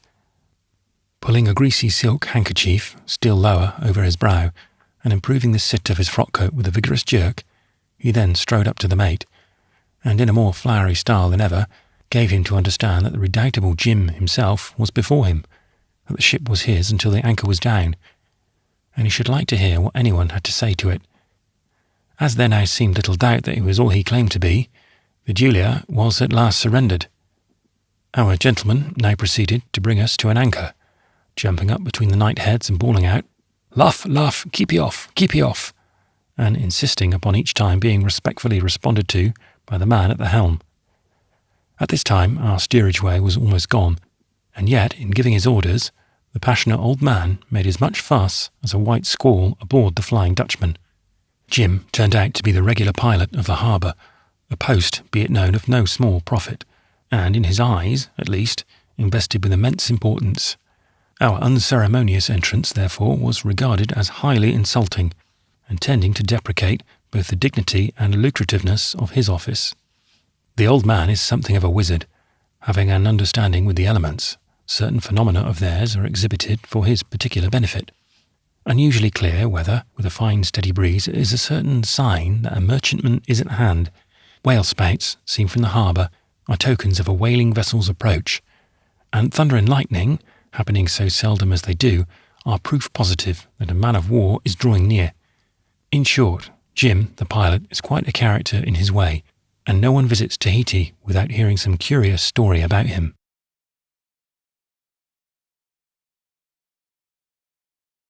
Chapter 27. A glance at Papeete. We are sent aboard the frigate. The village of Papeete struck us all very pleasantly. Lying in a semicircle round the bay, the tasteful mansions of the chiefs and foreign residents impart an air of tropical elegance, heightened by the palm trees waving here and there, and the deep green groves of the breadfruit in the background.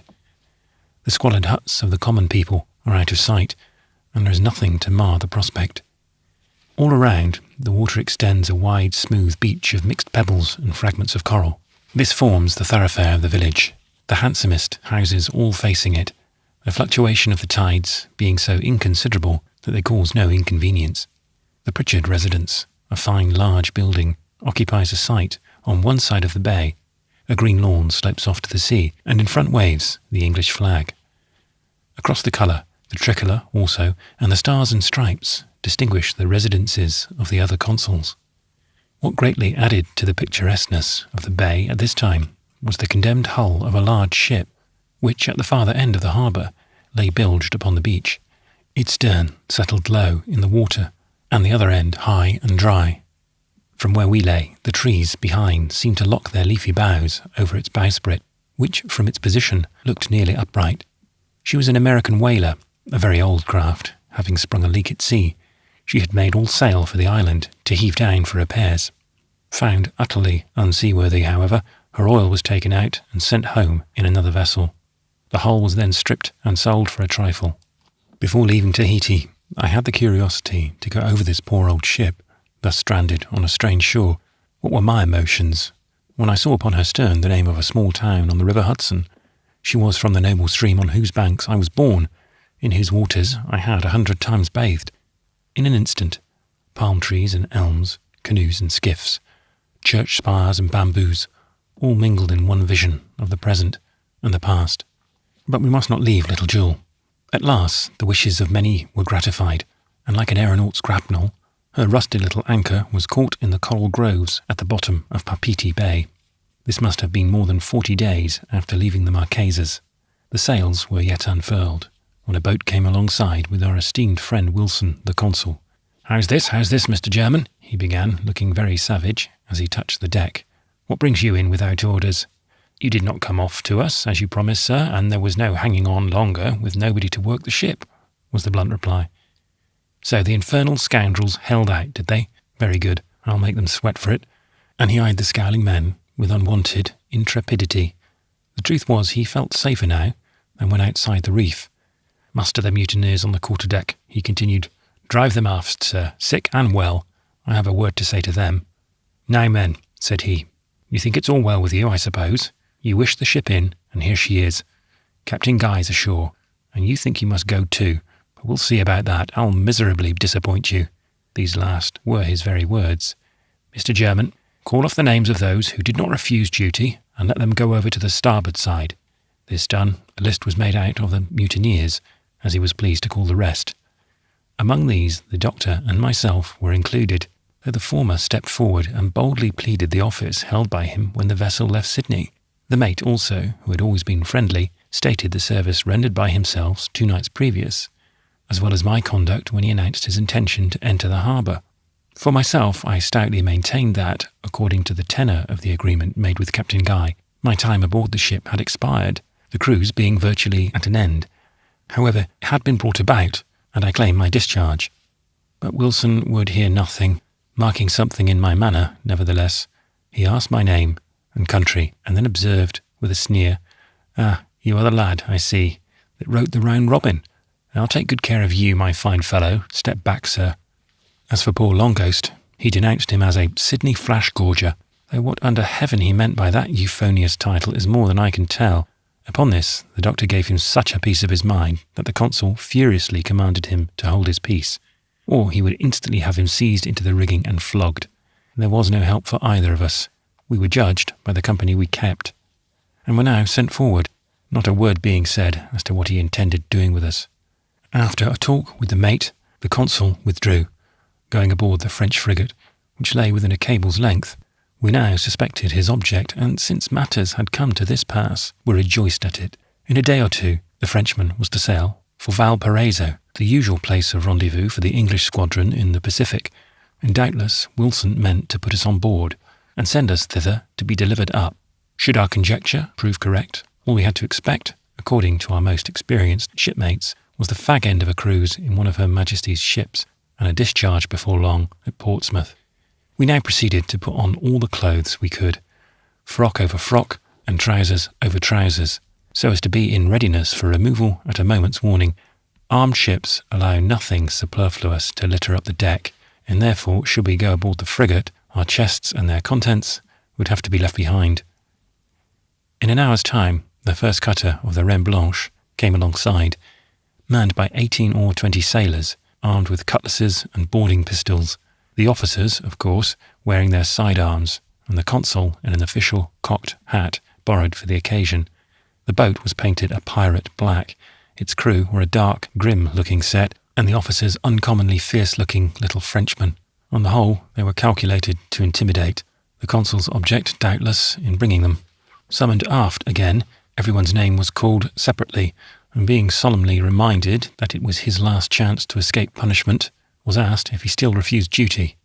The response was instantaneous, "Aye, sir, I do," in some cases followed up by divers explanatory observations, cut short by Wilson's ordering the delinquent to the cutter. As a general thing, the order was promptly obeyed, some taking a sequence of hops, skips and jumps by way of showing not only their unimpaired activity of body, but their alacrity in complying with all reasonable requests. Having avowed their resolution not to pull another rope of the Julia's, even if at once restored to perfect health. All the invalids, with the exception of the 2 to be set ashore, accompanied us into the cutter. They were in high spirits, so much so that something was insinuated about their not having been quite as ill as pretended.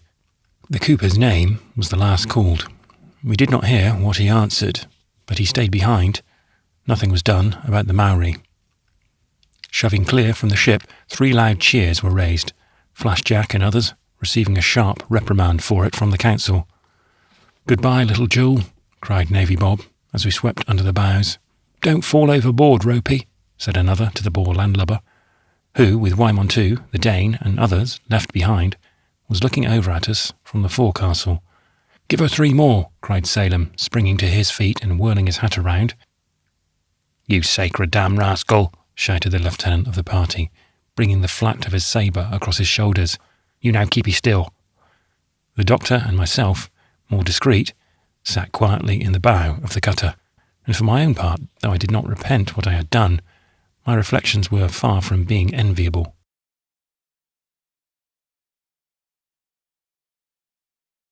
Chapter 28. Reception from the Frenchman. In a few moments, we were paraded in the frigate's gangway.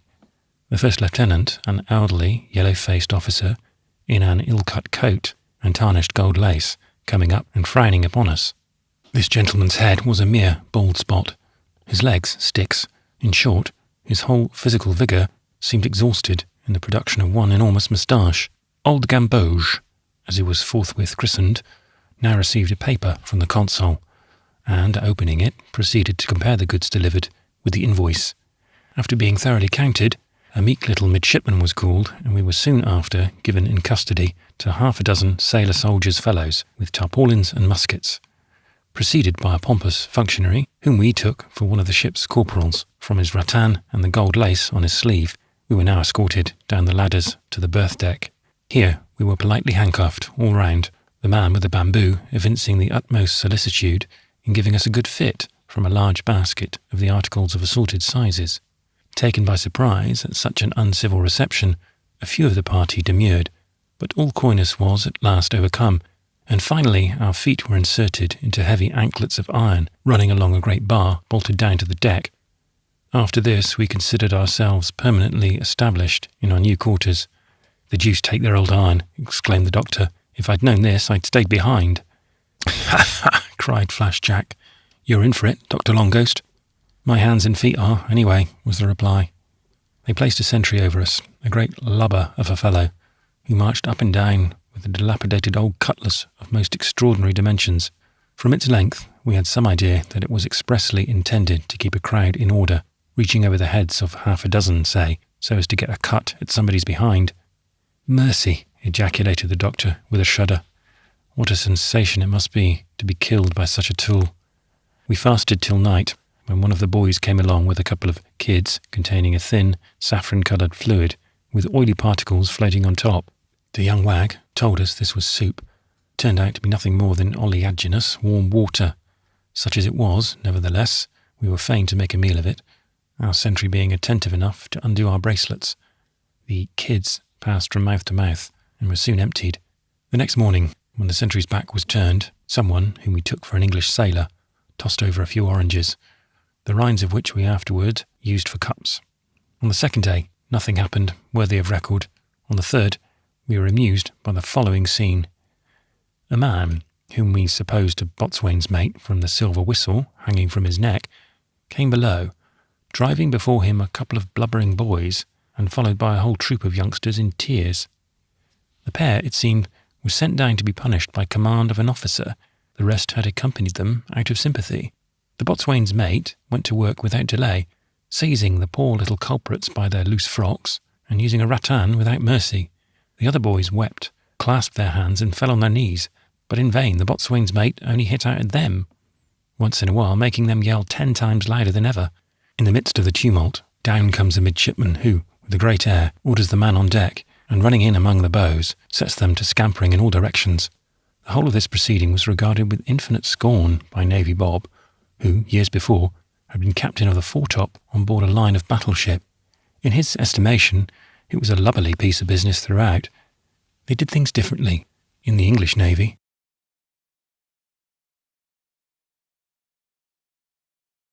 Chapter 29. The Reine Blanche. I cannot forbear a brief reflection upon the scene ending the last chapter. The ratanning of the young culprits, although significant of the imperfect discipline of a French man of war, may also be considered as in some measure characteristic of the nation. In an American or English ship, a boy when flogged is either lashed to the breech of a gun or brought right up to the gratings, the same way the men are. But as a general rule, he is never punished beyond his strength. You seldom or never draw a cry from the young rogue. He bites his tongue and stands up to it like a hero. If practicable, which is not always the case, he makes a point of smiling under the operation, and so far from his companions taking any compassion on him, they always make merry over his misfortunes. Should he turn baby and cry, they are pretty sure to give him afterward a sly pounding in some dark corner. The tough training produces its legitimate results.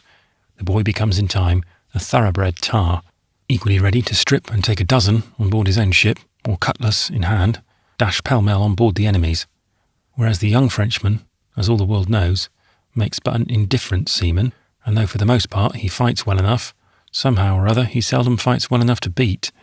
How few sea battles have the French ever won? But more, how few ships have they ever carried by the board? That true criterion of naval courage.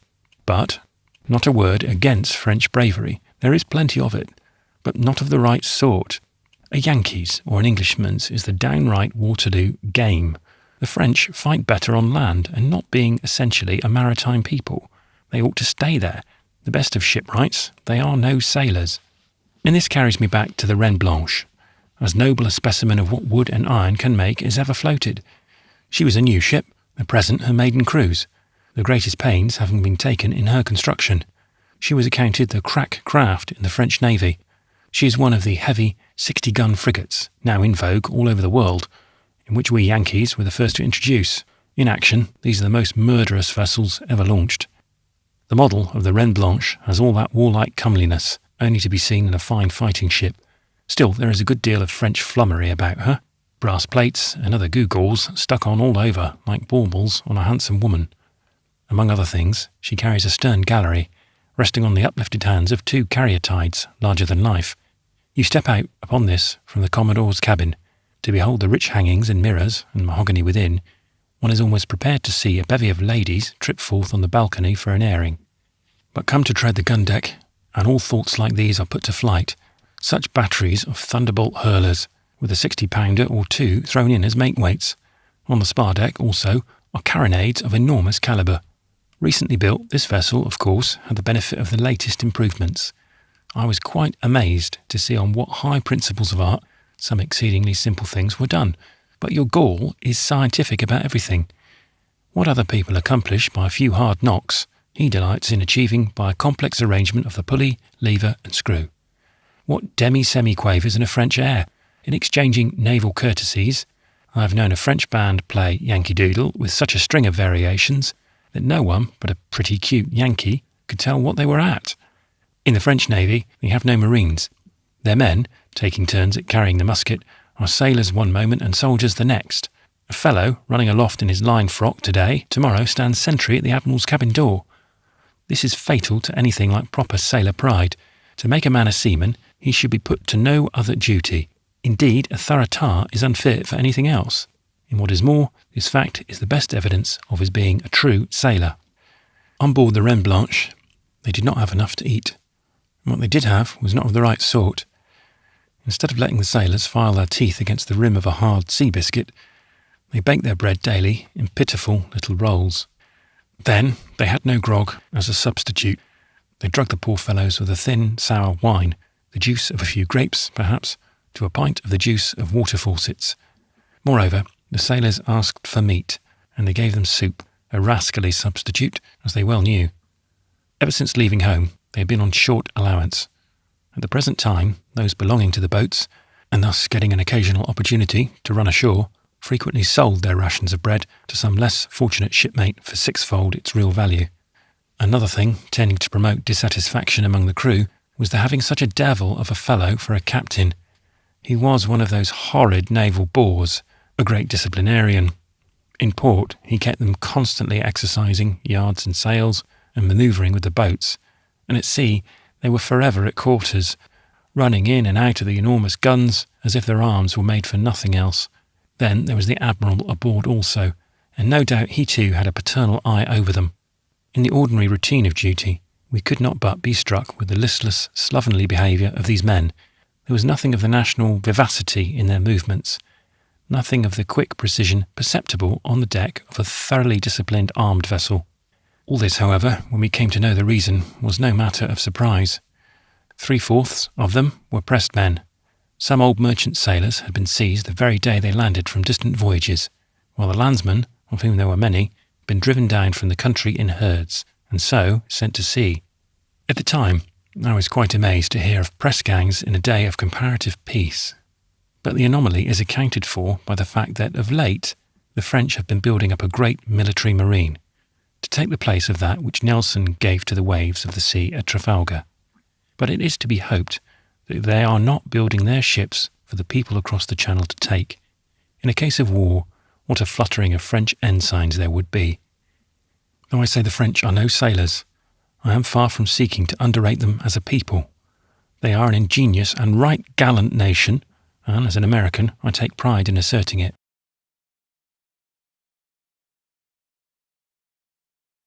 Chapter 30. They Take Us Ashore. What happened there? 5 days and nights, if I remember right, we were aboard the frigate. On the afternoon of the 5th, we were told that the next morning she sailed for Valparaiso. Rejoiced at this, we prayed for a speedy passage. But as it turned out, the consul had no idea of letting us off so easily. To our no small surprise, an officer came along toward night and ordered us out of irons. Being then mustered in the gangway, we were escorted into a cutter alongside and pulled ashore. Accosted by Wilson as we struck the beach, he delivered us up to a numerous guard of natives, who at once conducted us to a house nearby. Here we were made to sit down under a shade without, and the consul and 2 elderly European residents passed by us and entered. After some delay, during which we were much diverted by the hilarious good nature of our guard, one of our number was called out for, followed by an order for him to enter the house alone. On returning a moment after, he told us we had little to encounter. It had simply been asked whether he still continued of the same mind. On replying yes, something was put down upon a piece of paper, and he was waved outside. All being summoned in rotation, my own turn came at last. Within, Wilson and his 2 friends were seated magisterially at a table, an inkstand, a pen, and a sheet of paper, lending quite a business-like air to the apartment. These 3 gentlemen, being arrayed in coats and pantaloons, looked respectable, at least in a country where complete suits of garments are so seldom met with. One present essayed a solemn aspect, but having a short neck and a full face, only made out to look stupid. It was this individual who condescended to take a paternal interest in myself. After declaring my resolution with respect to the ship unalterable, I was proceeding to withdraw in compliance with a sign from the consul, when the stranger turned round to him, saying, "Wait a minute, if you please, Mr. Wilson. Let me talk to that youth. Come here, my young friend. I'm extremely sorry to see you associated with these bad men. Do you know what it will end in?" "Oh, that's the lad that wrote the Round Robin," interposed the consul. "He and that rascally doctor are at the bottom of the whole affair. Go outside, sir." I retired as from the presence of royalty, backing out with many bows. The evident prejudice of Wilson against both the doctor and myself was by no means inexplicable. A man of any education before the mast is always looked upon with dislike by his captain, and never mind how peaceable he may be, should any disturbance arise from his intellectual superiority, he is deemed to exert an underhand influence against the officers. Little as I had seen of Captain Guy, the few glances cast upon me after being on board a week or so were sufficient to reveal his enmity. A feeling quickened by my undisguised companionship with Longghost, whom he both feared and cordially hated. Guy's relations with the consul readily explains the latter's hostility. The examination over, Wilson and his friends advanced to the doorway, when the former, assuming a severe expression, pronounced our perverseness infatuation in the extreme. Nor was there any hope left. Our last chance for pardon was gone. Even were we to become contrite and crave permission to return to duty, it would not now be permitted. "Oh, get along with your gammon, counsellor," exclaimed Black Dan, absolutely indignant that his understanding should be thus insulted. Quite enraged, Wilson bade him hold his peace, and then, summoning a fat old native to his side, addressed him in Tahitian, giving directions for leading us away to a place of safe keeping. Hereupon, being marshalled in order, with the old man at our head, we were put in motion, with loud shouts, along a fine pathway, running far on through wide groves of the coconut and breadfruit. The rest of our escort trotted on beside us in high good humour, jabbering broken English, and in 100 ways giving us to understand that Wilson was no favourite of theirs, and that we were prime good fellows for holding out as we did. They seemed to know our whole history. The scenery around us was delightful. The tropical day was fast drawing to a close, and from where we were, the sun looked like a vast red fire burning in the woodlands, its rays falling aslant through the endless ranks of trees, and every leaf fringed with flame. Escaped from the confined decks of the frigate, the air breathed spices to us. Streams were heard flowing, green boughs were rocking, and far inland, all sunset flushed, rose the still, steep peaks of the island. As we proceeded, I was more and more struck by the picturesqueness of the wide, shaded road. In several places, durable bridges of wood were thrown over large watercourses. Others were spanned by a single arch of stone. In any part of the road, 3 horsemen might have ridden abreast. This beautiful avenue, by far the best thing which civilization has done for the island, is called by foreigners the Broom Road, though for what reason I do not know. Originally planned for the convenience of the missionaries journeying from one station to another, it almost completely encompasses the larger peninsula, skirting for a distance of at least 60 miles along the low, fertile lands bordering the sea. But on the side next Taibu, or the lesser peninsula, it sweeps through a narrow, secluded valley, and thus crosses the island in that direction. The uninhabited interior, being almost impenetrable from the densely wooded glens, frightful precipices, and sharp mountain ridges absolutely inaccessible, is but little known, even to the natives themselves. And so, instead of striking directly across from one village to another, they follow the Broom Road round and round. It is by no means, however, altogether travelled on foot. Horses being now quite plentiful, they were introduced from Chile, and possessing all the gaiety, fleetness, and docility of the Spanish breed, are admirably adapted to the tastes of the higher classes, who, as equestrians, have become very expert. The missionaries and chiefs never think of journeying except in the saddle, and at all hours of the day you see the latter galloping along at full speed. Like the Sandwich Islanders, they ride like Pawnee loops. For miles and miles I have travelled the Broom Road, and have never wearied of the continual change of scenery. But wherever it leads you, whether through level woods, across grassy glens, or over hills waving with palms, the bright blue sea on one side and the green mountain pinnacles on the other are always in sight.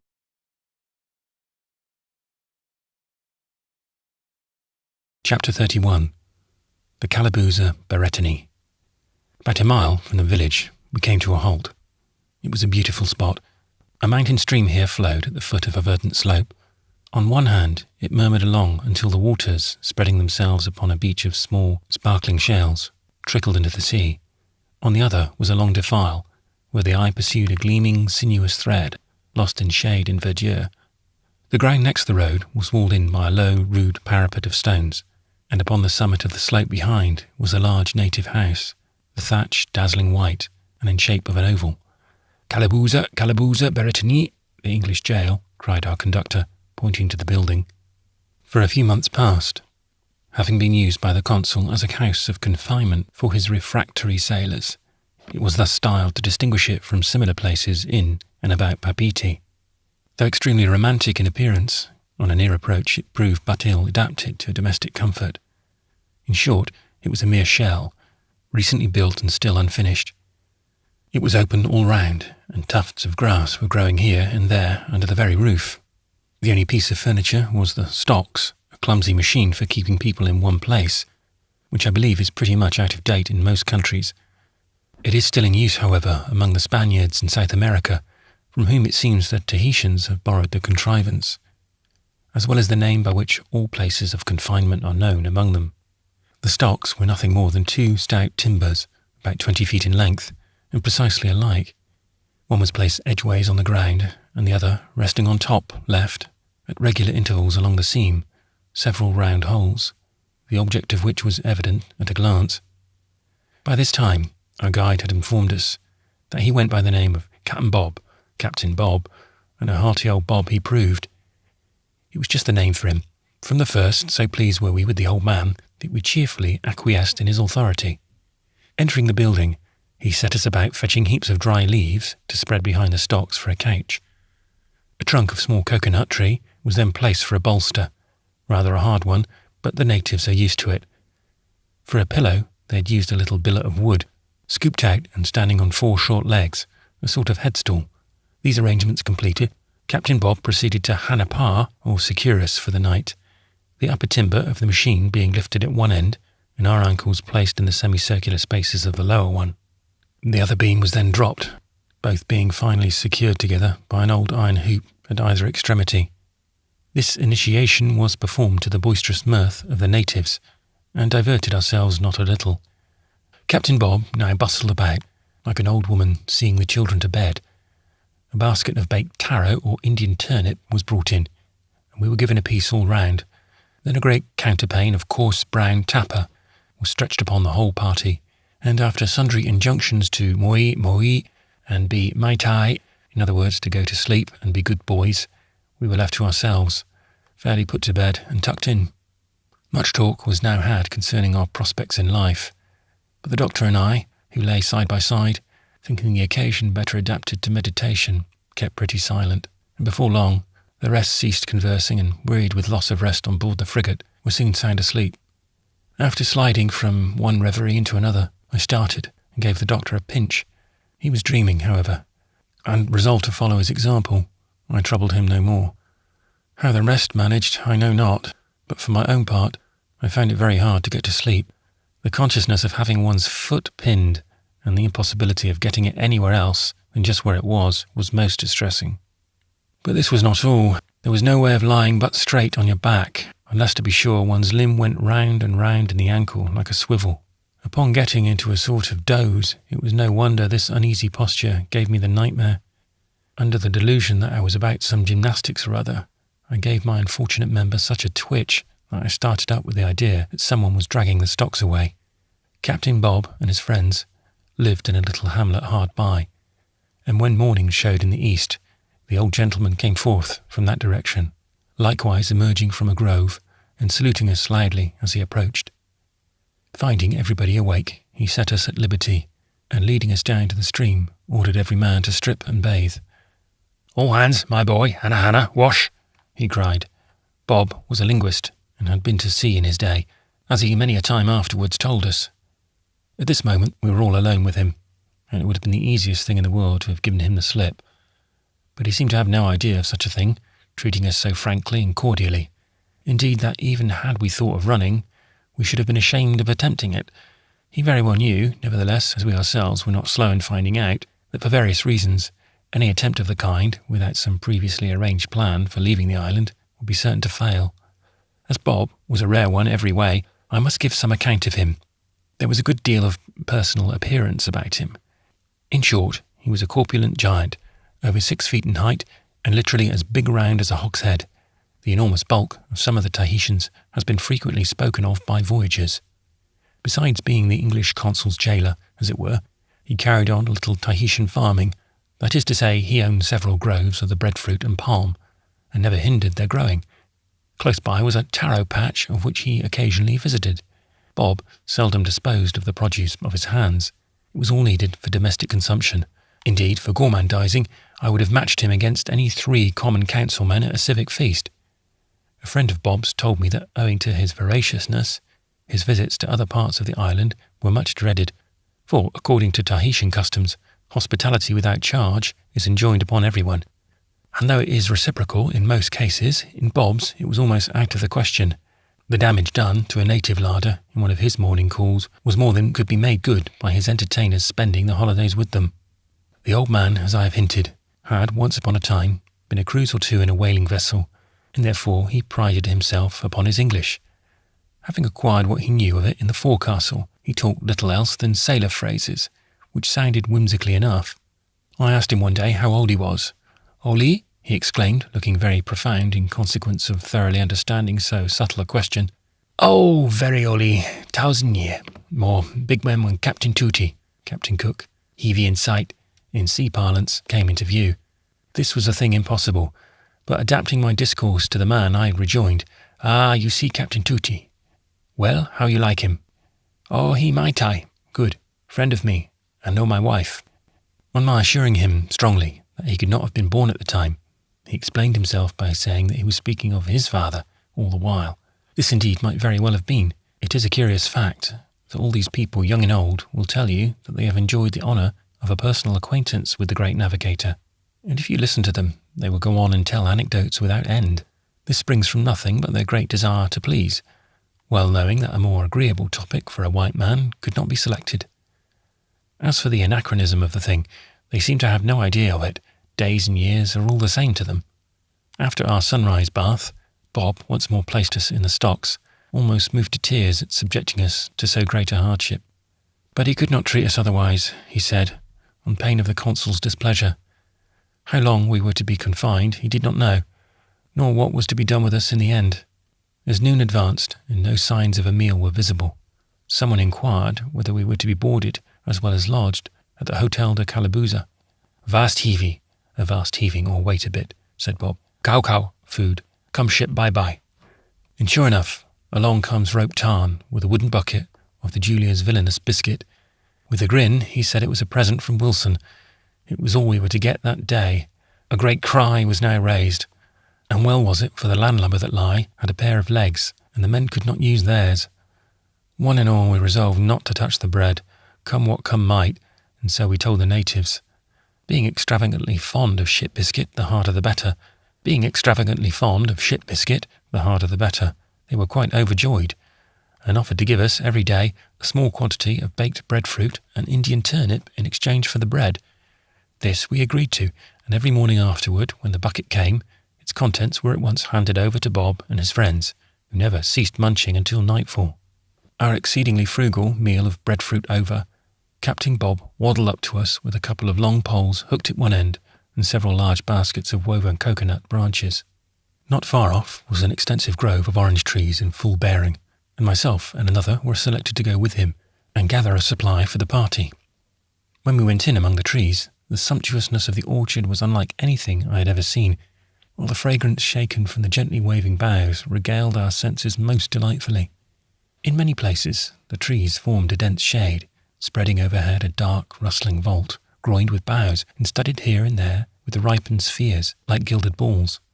In several places the overladen branches were borne to the earth, hiding the trunk in a tent of foliage. Once fairly in the grove, we could see nothing else. It was oranges all round. To preserve the fruit from bruising, Bob, hooking the twigs with his pole, let them fall into his basket. But this would not do for us. Seizing hold of a bough, we brought such a shower to the ground that our old friend was fain to run from under. Heedless of remonstrance, we then reclined in the shade and feasted to our heart's content. Heaping up the baskets afterwards, we returned to our comrades, by whom our arrival was hailed with loud plaudits, and in a marvellously short time nothing was left of the oranges we brought but the rinds. While inmates of the Calabuza, we had as much of the fruit as we wanted, and to this cause and others that might be mentioned may be ascribed the speedy restoration of our sick to comparative health. The orange of Tahiti is delicious, small and sweet, with a thin dry rind. Though now abounding, it was unknown before Cook's time, to whom the natives were indebted for so great a blessing. He likewise introduced several other kinds of fruit. Among these were the fig, pineapple, and lemon, now seldom met with. The lime still grows, and some of the poorer natives express the juice to sell to the shipping. It is highly valued as an antiscorbutic, nor was the variety of foreign fruits and vegetables which introduced the only benefit conferred by the first visitors to the society group. Cattle and sheep were left at various places, more of them anon. Thus, after all that of late years has been done for these islanders, Cook and Vancouver may, in one sense at least, be considered their greatest benefactors.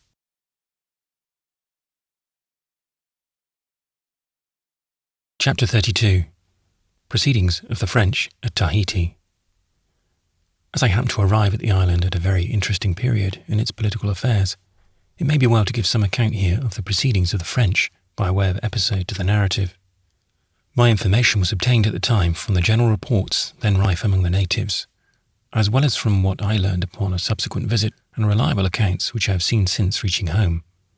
It seems that for some time back the French had been making repeated ineffectual attempts to plant a Roman Catholic mission here, but invariably treated with contumely, they sometimes met with open violence, and in every case those directly concerned in the enterprise were ultimately forced to depart. In one instance, 2 priests, Laval and Cassette, after enduring a series of persecutions, were set upon by the natives and maltreated, and finally carried aboard a small trading schooner, which eventually put them ashore at Wallace's Island, a savage place some 2,000 miles to the westward. Now that the resident English missionaries authorized the banishment of these priests is a fact undenied by themselves. I was also repeatedly informed that by their inflammatory harangues they instigated the riots which preceded the sailing of the schooner. At all events, it is certain that their unbounded influence with the natives would easily have enabled them to prevent everything that took place on this occasion, had they felt so inclined. Melancholy, as such an example of intolerance on the part of Protestant missionaries must appear, it is not the only one, and by no means the most flagrant which must be presented, but I forbear to mention any others, since they have been more than hinted at by recent voyagers, and their repetition here would perhaps be attended with no good effect. Besides, the conduct of the Sandwich Island missionaries in particular has latterly much amended in this respect. The treatment of the 2 priests formed the principal ground, and the only justifiable one upon which Du Petit-Thouars demanded satisfaction, and which subsequently led to his seizure of the island. In addition to other things, he also charged that the flag of Merenhoux, the consul, had been repeatedly insulted, and that the property of a certain French resident violently appropriated by the government. In the latter instance, the natives were perfectly in the right. At that time, the law against the traffic in ardent spirits, every now and then suspended and revived, happened to be in force, and finding a large quantity on the premises of Victor, a low, knavish adventurer from Marseille, the Tahitians pronounced it forfeit. For those and similar alleged outrages, a large pecuniary restitution was demanded, $10,000, which there being no exchequer to supply, the island was forthwith seized under cover of a mock treaty dictated to the chiefs on the gun deck of Du Petit-Thouars' frigate. But notwithstanding this formality, there seems now little doubt that the downfall of the Pommeries was decided upon at the Tuileries. After establishing the protectorate, so-called, the Rear Admiral sailed, leaving M. Brouat governor, assisted by Rennes and Carpagne, civilians, named members of the Council of Government, and Merenhoux, the consul, now made Commissioner Royal. No soldiers, however, were landed until several months afterwards. As men, Rennes and Carpagne were not disliked by the natives. Brouat and Merenhoux they bitterly detested. In several interviews with the poor queen, the unfeeling governor sought to terrify her into compliance with his demands, clapping his hand upon his sword, shaking his fist in her face, and swearing violently. "Oh, king of a great nation," said Pommery in her letter to Louis-Philippe, "fetch away this man. I and my people cannot endure his evil doings. He is a shameless man." Although the excitement among the natives did not wholly subside upon the Rear Admiral's departure, no overt act of violence immediately followed. The Queen had fled to Emile, and the dissensions among the chiefs, together with the ill-advised conduct of the missionaries, prevented a union upon some common plan of resistance. But the great body of the people, as well as their Queen, confidently relied upon the speedy interposition of England, a nation bound to them by many ties, and which, more than once, had solemnly guaranteed their independence. As for the missionaries, they openly defied the French governor, childishly predicting fleets and armies from Britain. But what is the welfare of a spot like Tahiti to the mighty interests of France and England? There was a remonstrance on one side and a reply on the other, and there the matter rested. For once in their brawling lives, St. George and St. Denis were hand and glove. They were not going to cross sabres about Tahiti. During my stay upon the island, so far as I could see, there was little to denote that any change had taken place in government. Such laws as they had were administered the same as ever. The missionaries went about unmolested, and comparative tranquillity everywhere prevailed. Nevertheless, I sometimes heard the natives inveighing against the French, no favourites by the by, throughout Polynesia, and bitterly regretting that the Queen had not, at the outset, made a stand. In the house of the chief, Adia, frequent discussions took place concerning the ability of the island to cope with the French.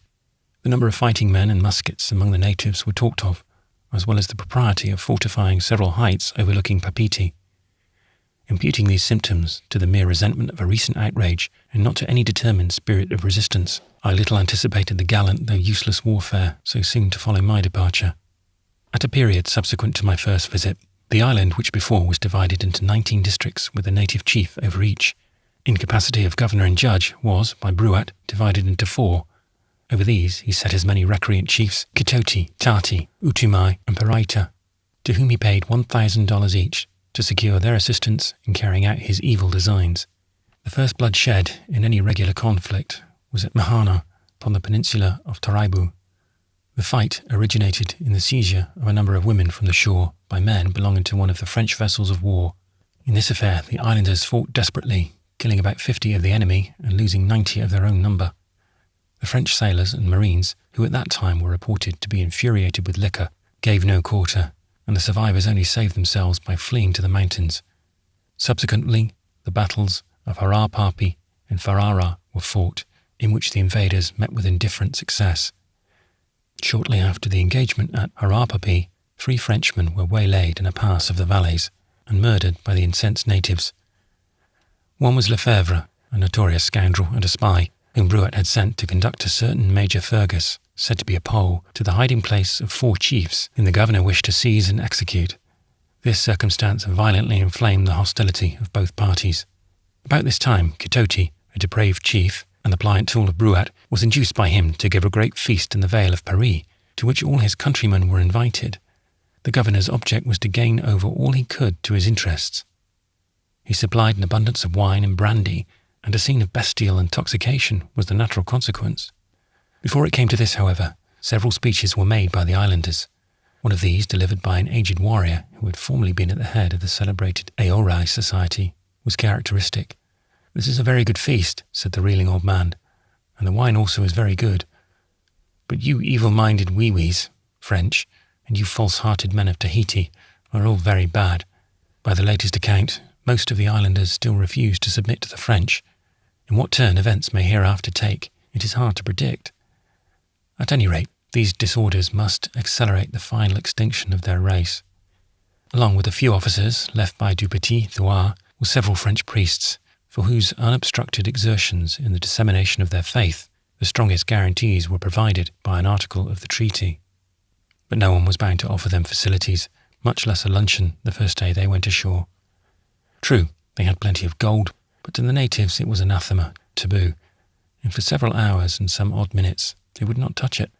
Emissaries of the Pope and the Devil, as the strangers were considered, the smell of sulphur hardly yet shaken out of their canonicals, what islander would venture to jeopardize his soul and call down a blight on his breadfruit by holding any intercourse with them? That morning the priests actually picnicked in a grove of coconut trees. Before night, Christian hospitality, in exchange for a commercial equivalent of hard dollars, was given them in an adjoining house.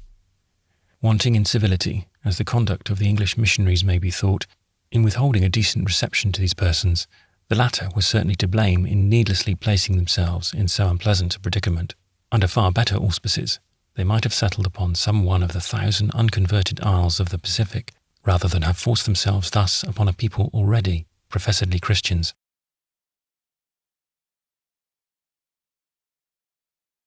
Chapter 33. We receive calls at the Hotel de Calabuza. Our place of confinement being open all round and so near the Broome Road, of course we were in plain sight of everybody passing, and therefore we had no lack of visitors among such an idle, inquisitive set as the Tahitians.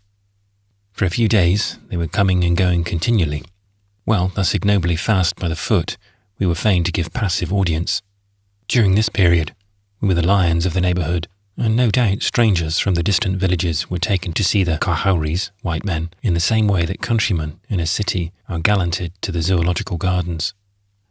All this gave us a fine opportunity of making observations. I was painfully struck by the considerable number of sickly or deformed persons, undoubtedly made so by a virulent complaint, which under native treatment almost invariably affects, and in the end, the muscles and bones of the body. In particular, there is a distortion of the back, most unsightly to behold, originating in a horrible form of the malady. Although this and other bodily afflictions were unknown before the discovery of the islands by the whites, There are several cases found of the parfa or elephantiasis, a native disease which seems to have prevailed among them from the earliest antiquity. Affecting the legs and feet alone, it swells them, in some instances, to the girth of a man's body, covering the skin with scales. It might be supposed that one thus afflicted will be incapable of walking, but to all appearance they seem to be nearly as active as anybody, apparently suffering no pain, and bearing the calamity with a degree of cheerfulness truly marvellous. The farfa is very gradual in its approaches, and years elapse before the limb is fully swollen. Its origin is ascribed by the natives to various causes, but the general impression seems to be that it arises in most cases from the eating of unripe breadfruit and Indian turnip. So far as I could find out, it is not hereditary. In no stage do they attempt to cure the complaint, being held incurable. Speaking of the farfa reminds me of a poor fellow, a sailor, whom I afterwards saw at Rurutu, a lone island some 2 days' sail from Tahiti. The island is very small, and its inhabitants nearly extinct. We sent a boat off to see whether any yams were to be had, as formerly the yams of Rurutu were as famous among the islands round about as Sicily oranges in the Mediterranean. Going ashore to my surprise, I was accosted near a little shanty of a church by a white man who limped forth from a wretched hut. His hair and beard were unshorn, his face deadly pale and haggard, and one limb swelled with the farfa to an incredible bigness. This was the first instance of a foreigner suffering from it that I had ever seen or heard of, and the spectacle shocked me accordingly. He had been there for years. From the first symptoms, he could not believe his complaint to be what it really was, and trusted it would soon disappear. But when it became plain that his only chance for recovery was a speedy change of climate, no ship would receive him as a sailor. To think of being taken as a passenger was idle. This speaks little for the humanity of sea captains, but the truth is that those in the Pacific have little enough of the virtue, and nowadays, when so many charitable appeals are made to them, they have become callous. I pitied the poor fellow from the bottom of my heart, but nothing could I do, as our captain was inexorable. "Why," said he, "here we are, started on a 6 months' cruise. I can't put back, and he's better off on the island than at sea, so on Rurutu he must die." And probably he did. I afterwards heard of this melancholy object from 2 seamen. His attempts to leave were still unavailing, and his hard fate was fast closing in. Notwithstanding the physical degeneracy of the Tahitians as a people, among the chiefs, individuals of personable figures are still frequently met with, and occasionally majestic-looking men and diminutive women as lovely as the nymphs who, nearly a century ago, swam around the ships of Wallace.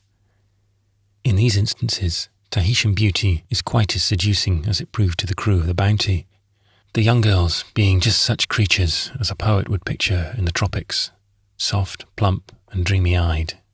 The natural complexion of both sexes is quite light, but the males appear much darker from their exposure to the sun.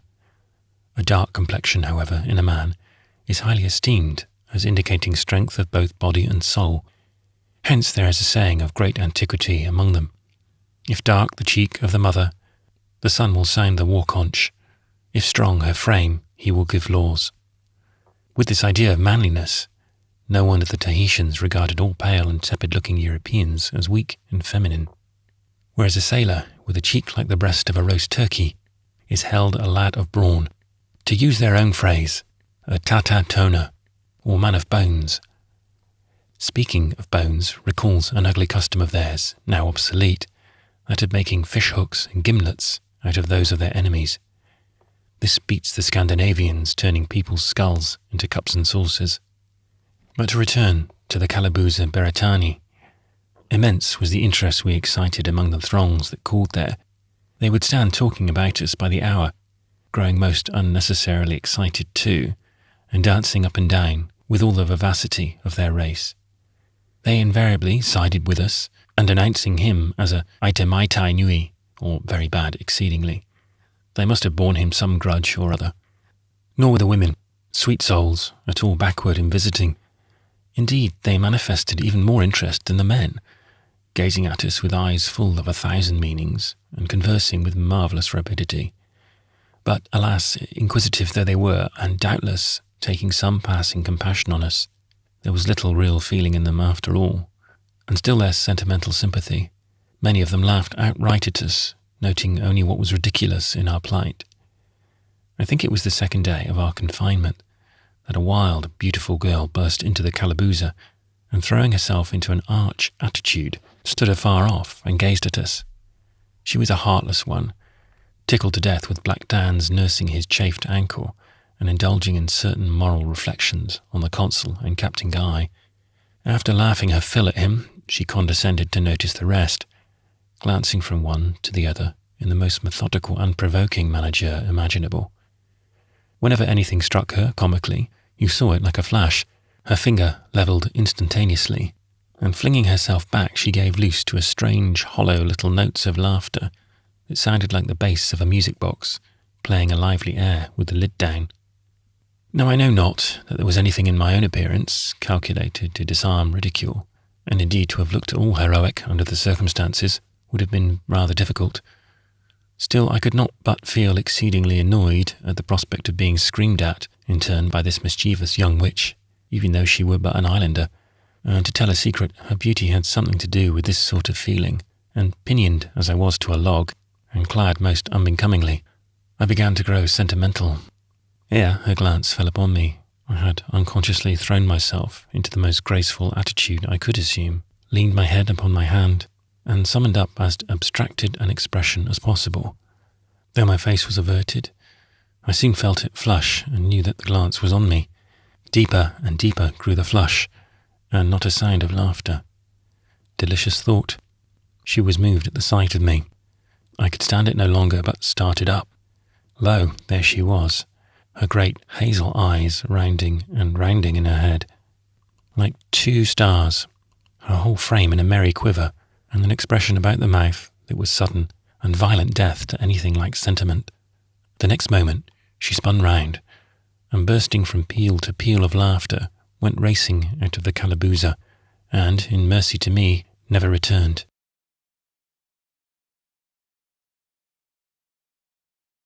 Chapter 34. Life at the calaboose. A few days passed, and at last our docility was rewarded by some indulgence on the part of Captain Bob. He allowed the entire party to be at large during the day, only enjoining upon us always to keep within hail.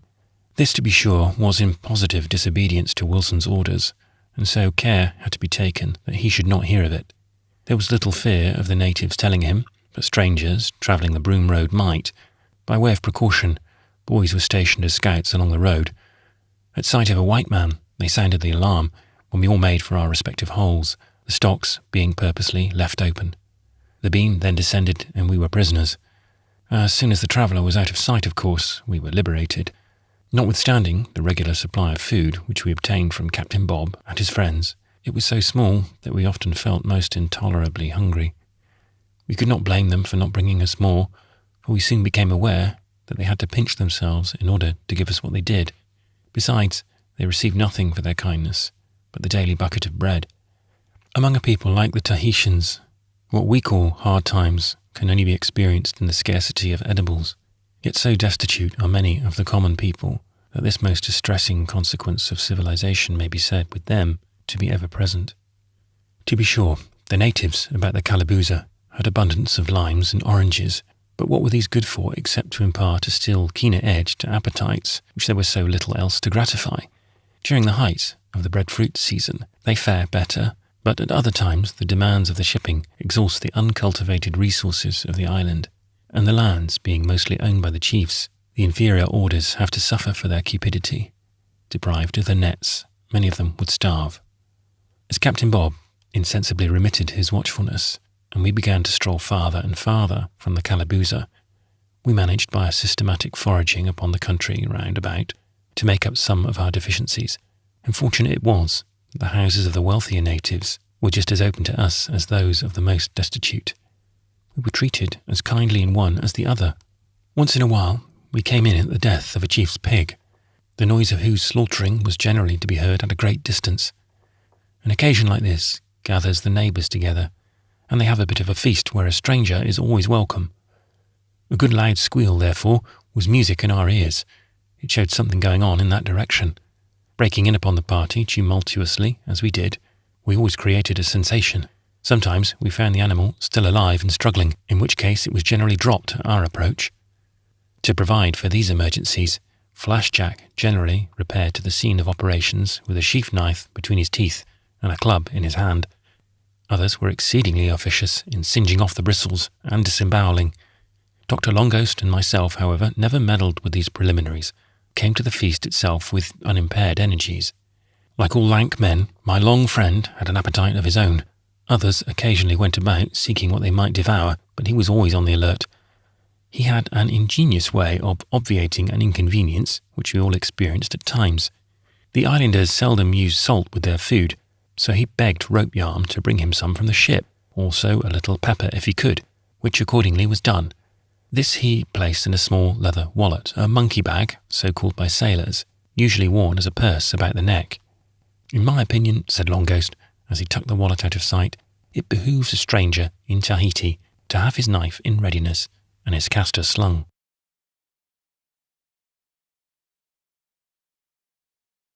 Chapter 35.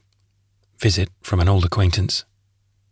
We had not been many days ashore when Dr. Johnson was espied coming along the Broom Road. We had heard that he meditated a visit, and suspected what he was after, being upon the consul's hands. All our expenses were of course payable by him in his official capacity, and therefore as a friend of Wilson, and sure of good pay, the shore doctor had some idea of allowing us to run up a bill with him. True, it was rather awkward to ask us to take medicines, which on board the ship he told us were not needed. However, he resolved to put a bold face on the matter and give us a call.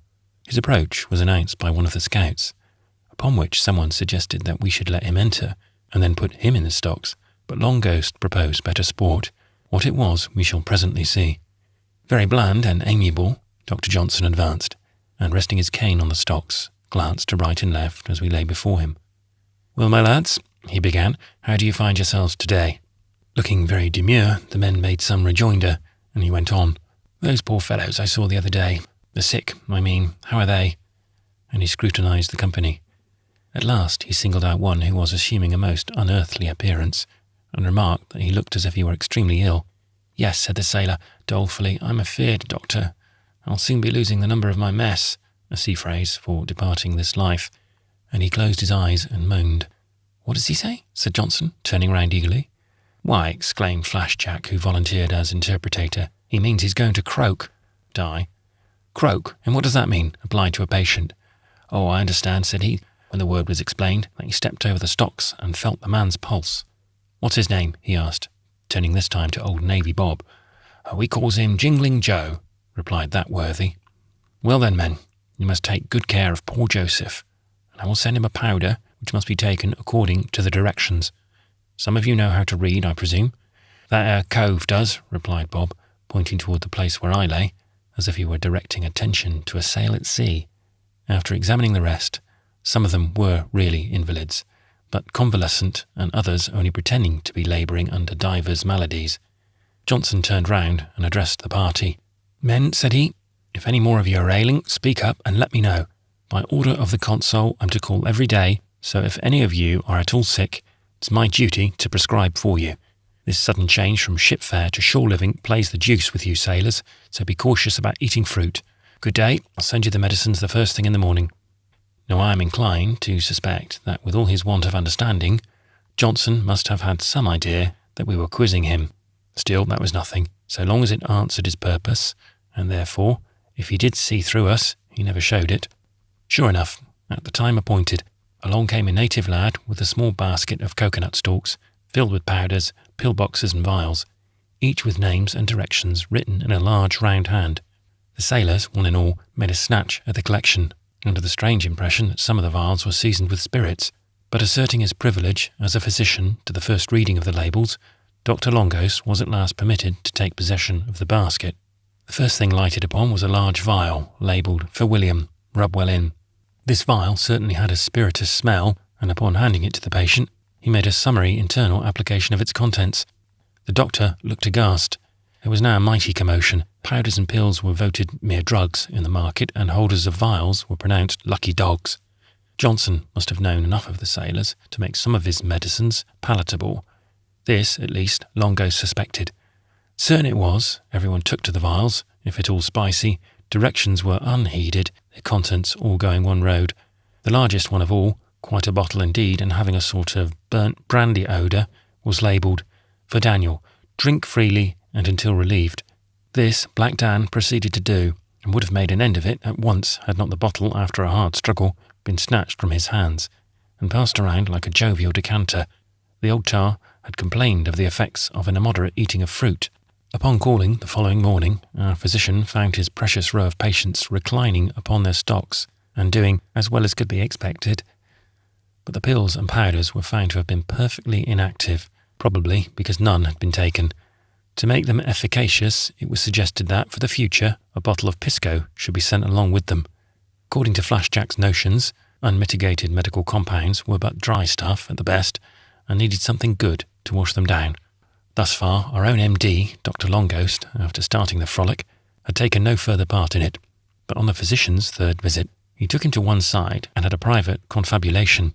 What it was, exactly, we could not tell, but from certain illustrative signs and gestures, I fancied that he was describing the symptoms of some mysterious disorganization of the vitals, which must have come on within the hour. Assisted by his familiarity with medical terms, he seemed to produce a marked impression. At last, Johnson went his way, promising aloud that he would send Longoast what he desired.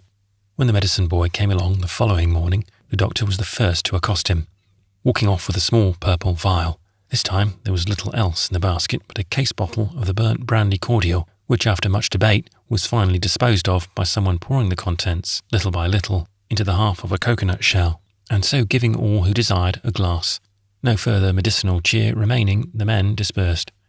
An hour or two passed, when Flash Jack directed attention to my long friend, who since the medicine boy left had not been noticed till now. With eyes closed, he was lying behind the stocks, and Jack was lifting his arm and letting it fall as if life were extinct. On running up with the rest, I at once connected the phenomenon with the mysterious vial. Searching his pocket, I found it, and holding it up, it proved to be laudanum. Flash Jack, snatching it from my hand in a rapture, quickly informed all present what it was, and with much glee proposed a nap for the company.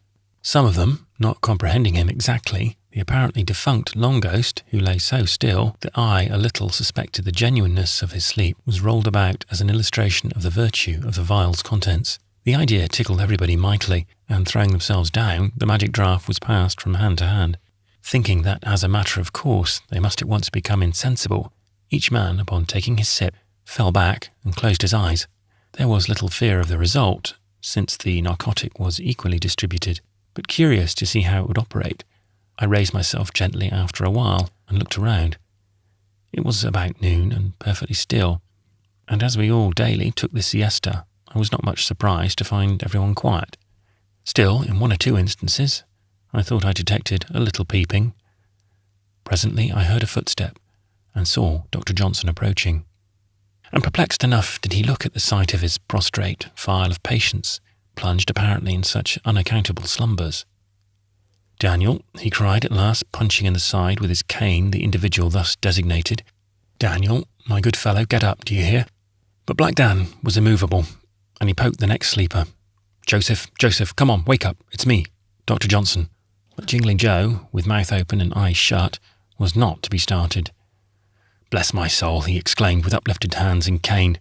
"What's got into 'em? I say, men," he shouted, running up and down. "Come to life, men. What under the sun's the matter with you?" And he struck the stocks, and bawled with increased vigour. At last he paused, folded his hands over the head of his cane, and steadfastly gazed upon us. The notes of the nasal orchestra were rising and falling upon his ear, and a new idea suggested itself. Yes, the rascals must have been getting boozy. Well, it's none of my business. I'll be off. And off he went. No sooner was he out of sight than nearly all started to their feet, and a hearty laugh ensued. Like myself, most of them had been watching the event from under a sly eyelid, but this time too Dr. Longoast was as wide awake as everybody. What were his reasons for taking laudanum, if indeed he took any whatever, is best known to himself, and as it is neither mine nor the reader's business, we will say no more about it.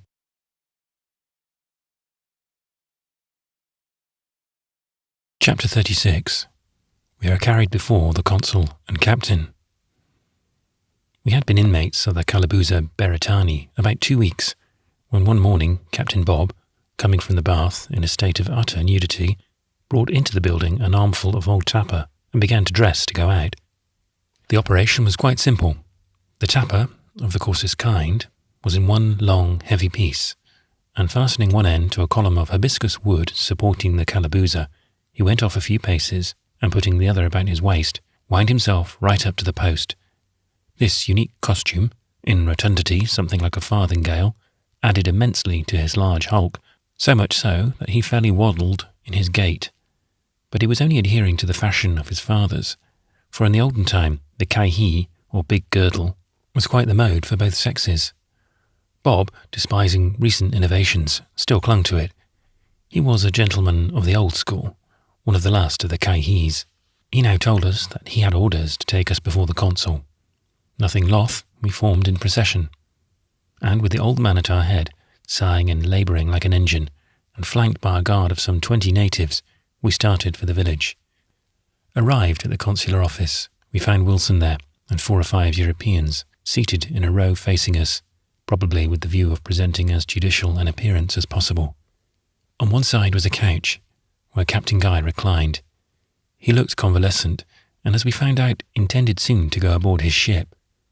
He said nothing, but left everything to the consul. The latter now rose, and drawing forth a paper from a large roll tied with a red tape, commenced reading out loud. It purported to be the affidavit of John Jennings, first officer of the British colonial bark Julia, Guy, Master, and proved to be a long statement of matters, from the time of leaving Sydney down to our arrival in the harbour. Though artfully drawn up so as to bear hard against every one of us, it was pretty correct in the details, except that it was wholly silent as to the manifold derelictions of the mate himself, a fact which imparted unusual significance to the concluding sentence. And furthermore, this deponent saith not. No comments were made, although we all looked round for the mate to see whether it was possible that he could have authorised this use of his name, but he was not present. The next document produced was the deposition of the captain himself. As on all other occasions, however, he had very little to say for himself, and it was soon set aside. The third affidavit was that of the seaman remaining aboard the vessel, including the traitor Bungs, who, it seemed, had turned ship's evidence. It was an atrocious piece of exaggeration from beginning to end, and those who signed it could not have known what they were about. Certainly Wymontu did not, although his mark was there. In vain the consul commanded silence during the reading of this paper. Comments were shouted out upon every paragraph. The affidavits read. Wilson, who all the while looked as stiff as a poker, solemnly drew forth the ship's articles from their tin case. This document was a discoloured, musty, bilious-looking affair, and hard to read. When finished, the consul held it up, and pointing to the marks of the ship's company at the bottom, asked us, one by one, whether we acknowledged the same for our own. "What's the use of asking that?" said Black Dan. "Captain Guy there knows as well as we they are." "Silence, sir," said Wilson, who, intending to produce a suitable impression by this ridiculous parade, was not a little mortified by the old sailor's bluntness. A pause of a few moments now ensued, during which the bench of judges communed with Captain Guy in a low tone, and the sailors canvassed the motives of the consul in having the affidavits taken. The general idea seemed to be that it was done with a view of bouncing or frightening us into submission. Such proved to be the case, for Wilson, rising to his feet again, addressed us as follows. "You see, ma'am, that every preparation has been made to send you to Sydney for trial. The Rosa, a small Australian schooner lying in the harbour, will sail for that place in the course of 10 days at farthest. The Julia sails on a cruise this day week. Do you still refuse duty?" We did.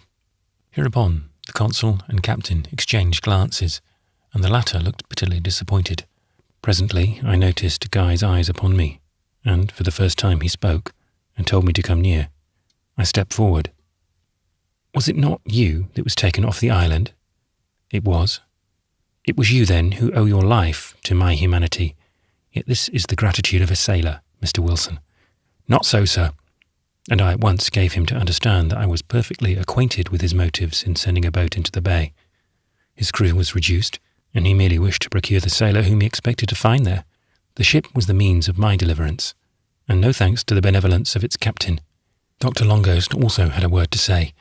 In 2 masterly sentences, he summed up Captain Guy's character to the complete satisfaction of every seaman present. Matters were now growing serious, especially as the sailors became riotous, and talked about taking the consul and the captain back to the Calabooza with them. The other judges fidgeted and loudly commanded silence. It was at length restored when Wilson, for the last time addressing us, said something more about the Rose and Sydney, and concluded by reminding us that a week would elapse ere the Julia sailed. Leaving these hints to operate for themselves, he dismissed the party, ordering Captain Bob and his friends to escort us back whence we came.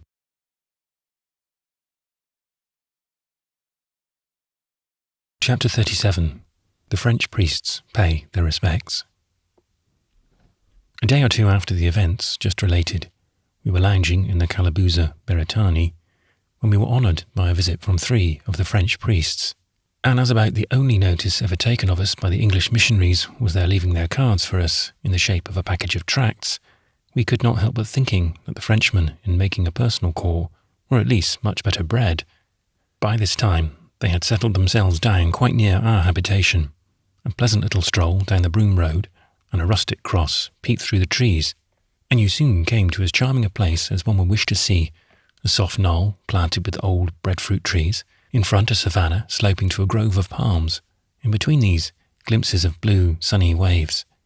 On the summit of the knoll was a rude chapel of bamboos, quite small and surmounted by the cross. Between the canes at nightfall, the natives stole peeps at a small portable altar, a crucifix to correspond, and gilded candlesticks and censers. Their curiosity carried them no further.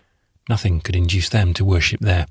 Such queer ideas as they entertained of the hated strangers, masses and chants were nothing more than evil spells. As for the priests themselves, they were no better than diabolical sorcerers, like those who, in old times, terrified their fathers. Close by the chapel was a range of native houses, rented from a chief, and handsomely furnished. Here lived the priests, and very comfortably too. They looked sanctimonious enough abroad, but that went for nothing, since at home in their retreat they were a club of Friar Tucks, holding priestly wassail over many a good cup of red brandy, and rising late in the morning. Pity it was they couldn't marry.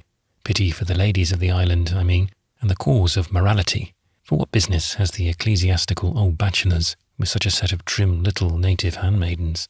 These damsels were their first converts, and devoted ones they were. The priests, as I have said before, were accounted necromancers. The appearance of 2 of our 3 visitors might have justified the conceit. They were little, dried-up Frenchmen, in long straight gowns of black cloth and unsightly 3-cornered hats, so preposterously big that in putting them on, the reverend fathers seemed to extinguish themselves. Their companion was dressed differently. He wore a sort of yellow flannel morning gown and a broad-brimmed manila hat. Large and portly, he was also hale and 50, with a complexion like an autumnal leaf, handsome blue eyes, fine teeth, and a racy Malaysian brogue. In short, he was an Irishman, Father Murphy by name, and as such, pretty well known, and very thoroughly disliked throughout all the Protestant missionary settlements in Polynesia. In early youth, he had been sent to a religious seminary in France, and taking orders there, had but once or twice afterwards revisited his native land. Father Murphy marched up to us briskly, and the first words he uttered were to ask whether there were any of his countrymen amongst us. There were 2 of them, one a lad of 16, a bright, curly-headed rascal, and being a young Irishman, of course, his name was Pat. The other was an ugly and rather melancholy-looking scamp, one McGee, whose prospects in life had been blasted by a premature transportation to Sydney. This was the report, at least, though it might have been scandal. In most of my shipmates were some redeeming qualities, but about McGee there was nothing of the kind, and forced to consort with him, I could not help regretting 1,000 times that the gallows had been so tardy. As if impelled against her will to send him into the world, nature had done all she could to ensure his being taken for what he was. About the eyes there was no mistaking him. With a villainous cast in one, they seemed suspicious of each other. Glancing away from him at once, the bluff priest rested his gaze on the good-humoured face of Pat, who with a pleasant roguishness was twigging the enormous hats, or Haiti bell teasers, as land beavers are called by sailors, from under which, like a couple of snails, peeped the 2 little Frenchmen. Pat and the priest were both from the same town in Meath, and when this was found out, there was no end to the questions of the latter. To him, Pat seemed a letter from home, and said 100 times as much. After a long talk between these two and a little broken English from the Frenchman, our visitors took leave, but Father Murphy had hardly gone a dozen rods when back he came, inquiring whether we were in want of anything. "Yes," cried one, "something to eat." Upon this he promised to send us some fresh wheat bread of his own baking, a great luxury in Tahiti. We all felicitated Pat upon picking up such a friend, and told him his fortune was made. The next morning a French servant of the priest's made his appearance with a small bundle of clothing for our young Hibernian, and the promised bread for the party. Pat being out at the knees and elbows, and like the rest of us not full inside, the present was acceptable all round. In the afternoon, Father Murphy himself came along, and, in addition to his previous gifts, gave Pat a good deal of advice, said he was sorry to see him in limbo, and that he would have a talk with the consul about having him set free. We saw nothing more of him for 2 or 3 days, at the end of which time he paid us another call, telling Pat that Wilson was inexorable, having refused to set him at liberty, unless to go aboard the ship. This the priest now besought him to do forthwith, and so escape the punishment which it seems Wilson had been hinting at to his intercessor. Pat, however, was staunch against entreaties, and with all the ardour of a Sophomorean sailor, protested his intention to hold out to the last. With none of the meekness of a good little boy about him, the blunt youngster stormed away at such a rate that it was hard to pacify him, and the priest said no more. How it came to pass, whether from Murphy's speaking to the consul, or otherwise, we could not tell. The next day, Pat was sent for by Wilson, and being escorted to the village by our good old keeper, 3 days elapsed before he returned. Bent on reclaiming him, they had taken him on board the ship, feasted him in the cabin, and finding that of no avail, down they thrust him into the hold in double irons and on bread and water. All would not do, and so he was sent back to Calabooza. Boy that he was, they must have counted upon his being more susceptible to discipline than the rest. The interest felt in Pat's welfare by his benevolent countrymen was very serviceable to the rest of us, especially as we all turned Catholics, and went to Mass every morning, much to Captain Bob's consternation. Upon finding it out, he threatened to keep us in the stocks if we did not desist. He went no farther than this, though, and so every few days we strolled down to the priest's residence, and had a mouthful to eat, and something generous to drink. In particular, Dr. Longhost and myself became huge favourites with Pat's friend, and many a time he regaled us from a quaint-looking travelling case for spirits, stowed away in one corner of his dwelling. It held 4 square flasks, which somehow or other always contained just enough to need emptying. In truth, the fine old Irishman was a rosy fellow in canonicals. His countenance and his soul were always in a glow. It may be ungenerous to reveal his feelings, but he often talked thick, and sometimes was perceptibly eccentric in his gait. I never drink French brandy, but I pledge Father Murphy, his health again, and many jolly proselytes may he make in Polynesia.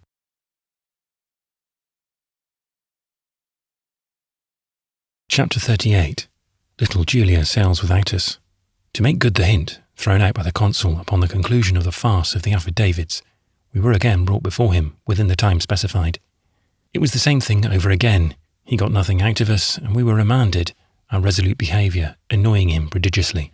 What we observed led us to form the idea that on first learning the state of affairs on board the Julia, Wilson must have addressed his invalid friend, the captain, something in the following style. "Guy, my poor fellow, don't worry yourself now about those rascally sailors of yours.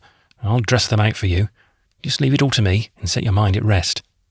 But handcuffs and stocks, big looks, threats, dark hints, and depositions had all gone for naught. Conscious that, as matters now stood, nothing serious could grow out of what had happened, and never dreaming that our being sent home for trial had ever been really thought of, we thoroughly understood Wilson and laughed at him accordingly. Since leaving the Julia, we had caught no glimpse of the mate, but we often heard of him. It seemed that he remained on board, keeping house in the cabin for himself and Viner, who, going to see him according to promise, was induced to remain a guest. These 2 cronies now had fine times, tapping the captain's quarter casks, playing cards on the transom, and giving balls of an evening to the ladies ashore. In short, they cut up so many queer capers that the missionaries complained of them to the consul, and Herman received a sharp reprimand. This so affected him that he still drank more freely than before, and one afternoon, when mellow as a grape, he took umbrage at a canoe full of natives, who, on being held from the deck to come aboard and show their papers, got frightened and paddled for the shore. Lowering a boat instantly, he equipped Wymon and the Dane with a cutlass apiece, and seizing another himself, off they started in pursuit, the ship's ensign flying in the boat's stern. The alarmed islanders, beaching their canoe with loud cries, fled through the village, the mate after them, slashing his naked weapon to right and left. The crowd soon kept it, and the Kahari Tuni, or crazy stranger, was quickly taken from Wilson. Now it is so chanced that, in a native house hard by, the consul and Captain Guy were having a quiet game at cribbage by themselves. A decanter on the table, standing sentry, the obstreperous German was brought in, and finding the two thus pleasantly occupied, it had a soothing effect upon him, and he insisted upon taking a hand at the cards and a drink of the brandy.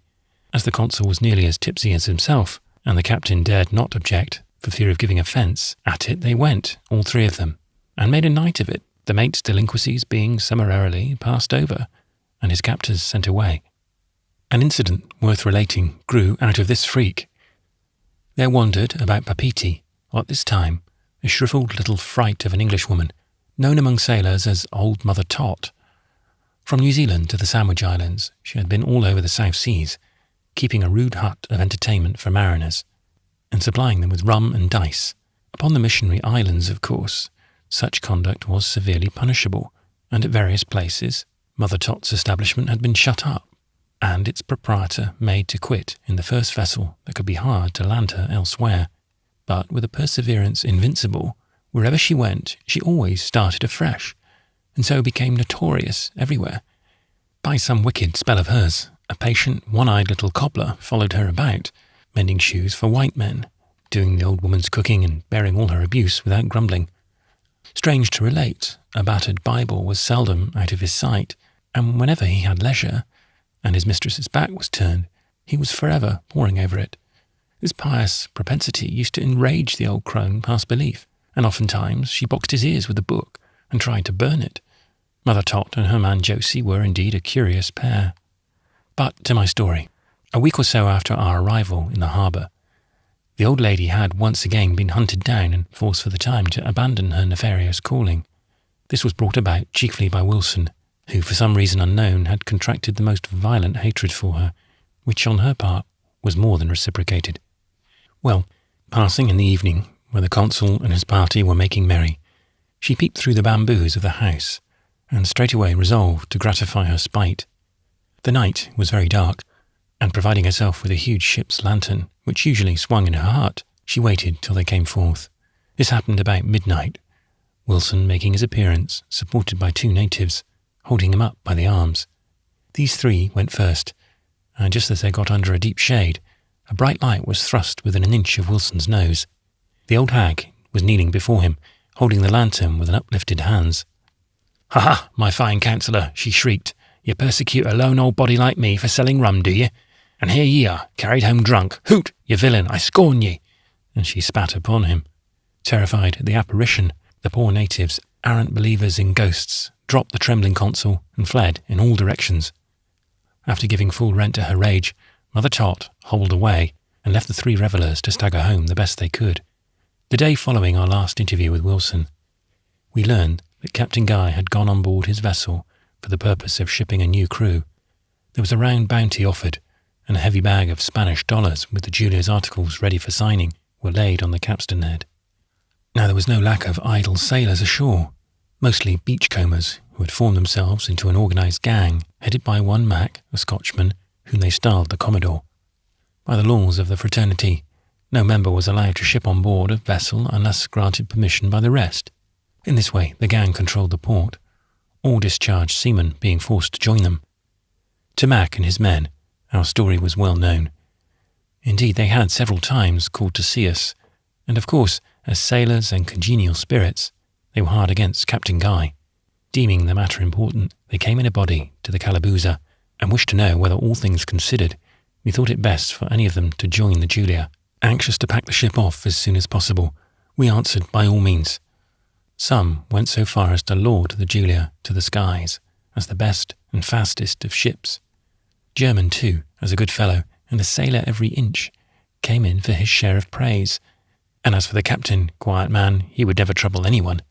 In short, every inducement we could think of was presented, and Flash Jack ended by assuring the beachcombers solemnly that now we were all well and hearty, nothing but a regard to principle prevented us from returning on board ourselves.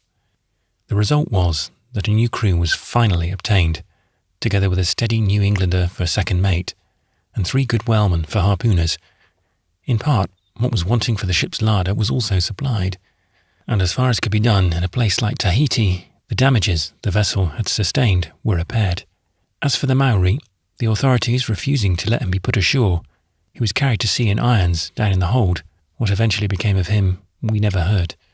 Ropey, poor Ropey, who a few days previous had fallen sick, was left ashore at the sailor hospital at Taunor, a small place upon the beach between Papeete and Matavai.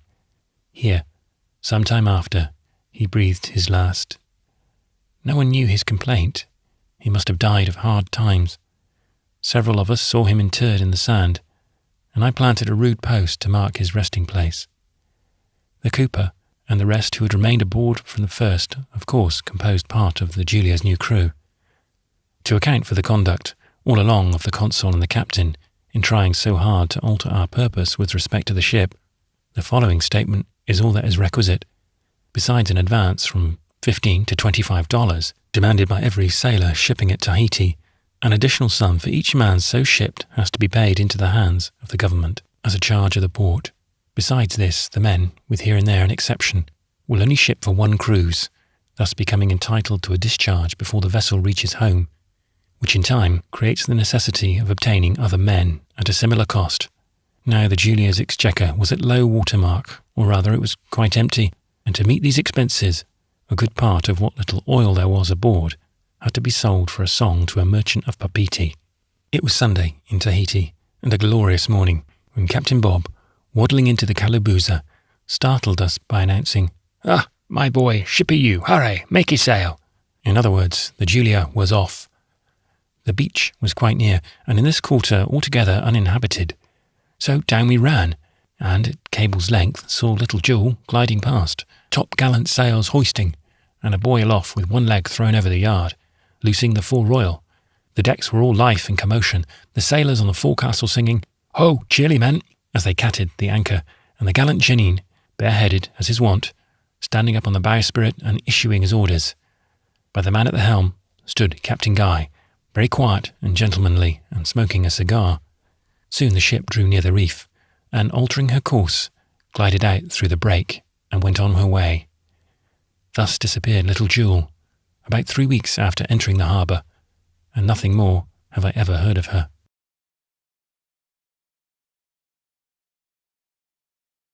Chapter 39. German serves us a good turn. Friendships in Polynesia.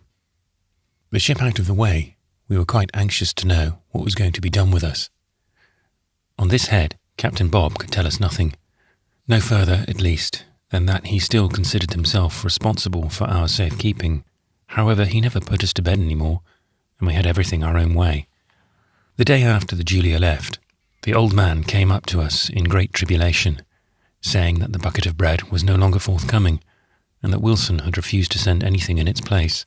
One and all, we took this for a hint to disperse quietly and go about our business. Nevertheless, we were not to be shaken off so easily, and taking a malicious pleasure in annoying our old enemy, we resolved, for the present, to stay where we were. For the part he had been acting, we learned that the consul was the laughing-stock of all the foreigners ashore, who frequently twitted him upon his hopeful protégés of the Calabaluza Beretanie. As we were wholly without resources, so long as we remained on the island, no better place than Captain Bob's could be selected for an abiding place. Besides, we heartily loved the old gentleman, and could not think of leaving him. So, telling him to give no thought as to wherewithal we should be clothed and fed, we resolved, by extending and systematizing our foraging operations, to provide for ourselves. We were greatly assisted by a parting legacy of Germans. To him we were indebted for having all our chests sent ashore, and everything left therein. They were placed in the custody of a petty chief living nearby, who was instructed by the consul not to allow them to be taken away, but we might call and make our toilets whenever we pleased. We went to see Mahini, the old chief, Captain Bob going along, and stoutly insisting upon having the chattels covered up. At last this was done, and in solemn procession the chests were borne by the natives to the Calabuza. Here we disposed them about quite tastefully, and made such a figure that, in the eyes of old Bob and his friends, the Calabuza Beretanie was by far the most sumptuously furnished saloon in Tahiti.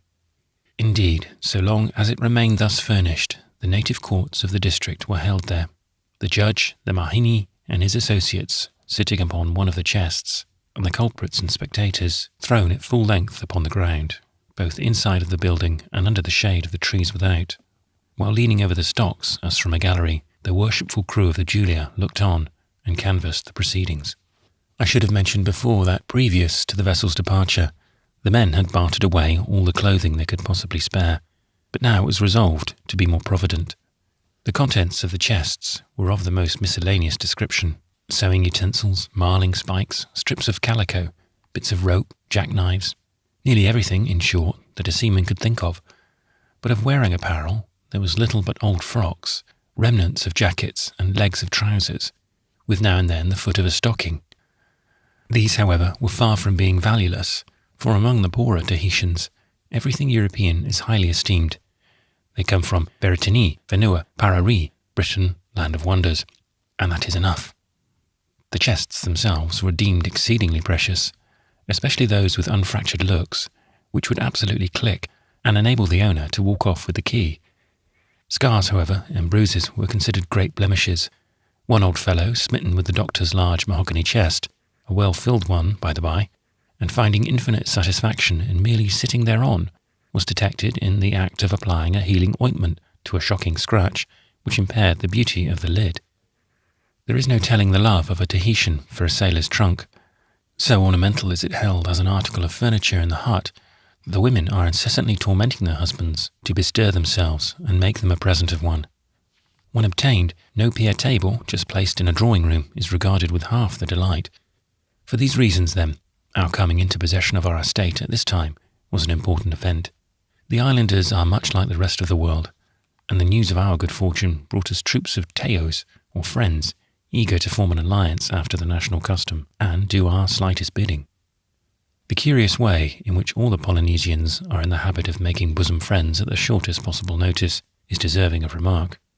Although, among a people like the Tahitians, vitiated, as they are, by sophisticating influences, this custom has in most cases degenerated into a mere mercenary relation.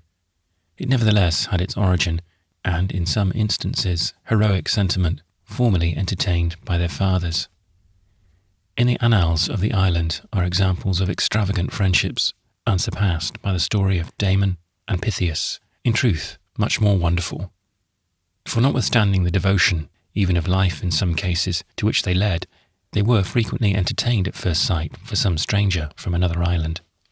Filled with love and admiration for the first whites who came among them, the Polynesians could not testify the warmth of their emotions more strongly than by instantaneously making their abrupt proffer of friendship. Hence in old voyages we read of chiefs coming off from the shore in their canoes and going through with strange antics, expressive of the desire. In the same way, their inferiors accosted the seamen, and thus the practice has continued in some islands down to the present day. There is a small place, not many days' sail from Tahiti, and seldom visited by shipping, where the vessel touched to which I then happened to belong. Of course, among the simple-hearted natives, we had a friend all round. Mine was Pokey, a handsome youth who never could do enough for me.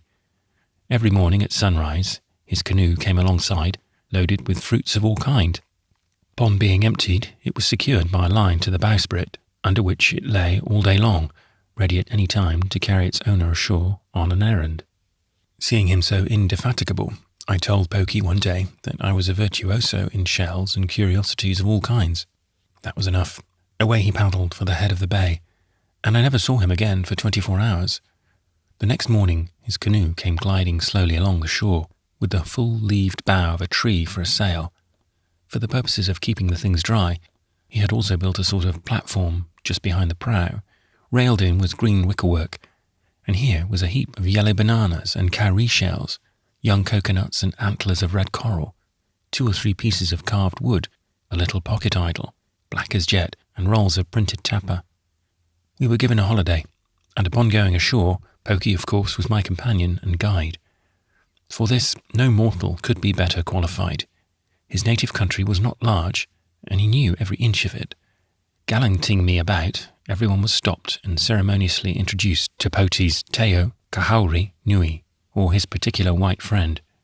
He showed me all the lions, but more than all, he took me to see a charming lioness, a young damsel, the daughter of a chief, the reputation of whose charms had spread to the neighbouring islands, and even brought suitors therefrom.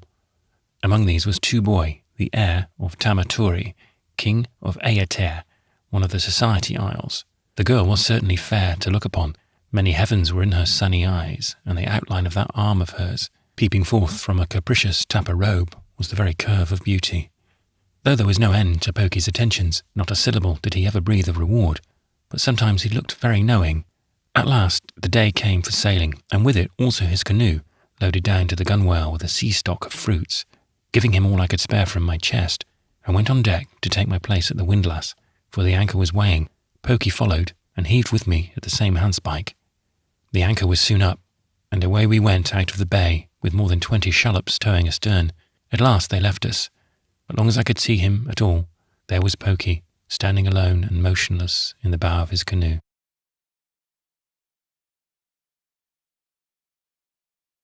Part 2. Chapter 40. We take unto ourselves friends. The arrival of the chests made my friend, the doctor, by far the wealthiest man of the party. So much the better for me, seeing that I had little or nothing myself, though from our intimacy the natives courted my favour almost as much as his. Among others, Kulu was a candidate for my friendship, and being a comely youth, quite a buck in his way, I accepted his overtures. By this I escaped the importunities of the rest, for be it known that, though little inclined to jealousy in love matters, the Tahitian will hear of no rivals in his friendship. Kulu, running over his qualifications as a friend, first of all informed me that he was a Mikonari, thus declaring his communion with the church. The way this Teo of mine expressed his regard was by assuring me over and over again that the love he bore me was nui, nui, nui, or infinitesimally extensive. All over these seas the word nui is significant of quantity. Its repetition is like placing ciphers at the right hand of a numeral. The more places you carry it out to, the greater the sum. Judge then of Kulu's esteem. Nor is the allusion to the ciphers at all inappropriate, seeing that, in themselves, Kulu's profession turned out to be worthless. He was, alas, as sounding brass and a tinkling cymbal, one of those who make no music unless the clapper be silver. In the course of a few days, the sailors, like the doctor and myself, were cajoled out of everything, and our Teos all round began to cool off quite sensibly. So remiss did they become in their attentions that we could no longer rely upon their bringing us the daily supply of food, which all of them had faithfully promised.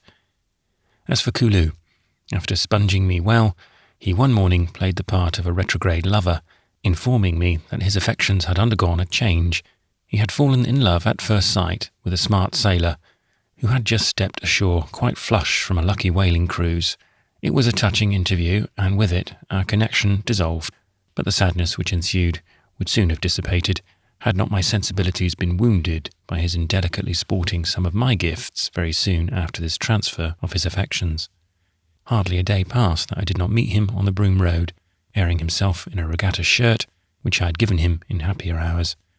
He went by, with such an easy saunter too, looking me pleasantly in the eye, and merely exchanging the cold salute of the road. Ya or not, boy or eat. A mere sidewalk, how d'ye do? After several experiences like this, I began to entertain a sort of respect for Kulu, as quite a man of the world. In good sooth, he turned out to be one. In 1 week's time, giving me the cut direct, and lounging by without even nodding, he must have taken me for part of the landscape. Before the chests were quite empty, we had a grand washing in the stream of our best raiment, for the purposes of looking tidy, and visiting the European chapel in the village. Every Sunday morning it is open for divine service, some member of the mission officiating. This was the first time we ever entered Tapiti, unattended by an escort. In the chapel there were about 40 people present, including the officers of several ships in harbour. It was an energetic discourse, and the pulpit cushion was well pounded, occupying a high seat in the synagogue, and stiff as a flagstaff was our beloved guardian, Wilson. I shall never forget his look of wonder when his interesting wards filed in at the doorway and took up a seat directly facing him. Service over, we waited outside in hopes of seeing more of him, but sorely annoyed at the sight of us, he reconnoitred from the window and never came forth until we had started for home.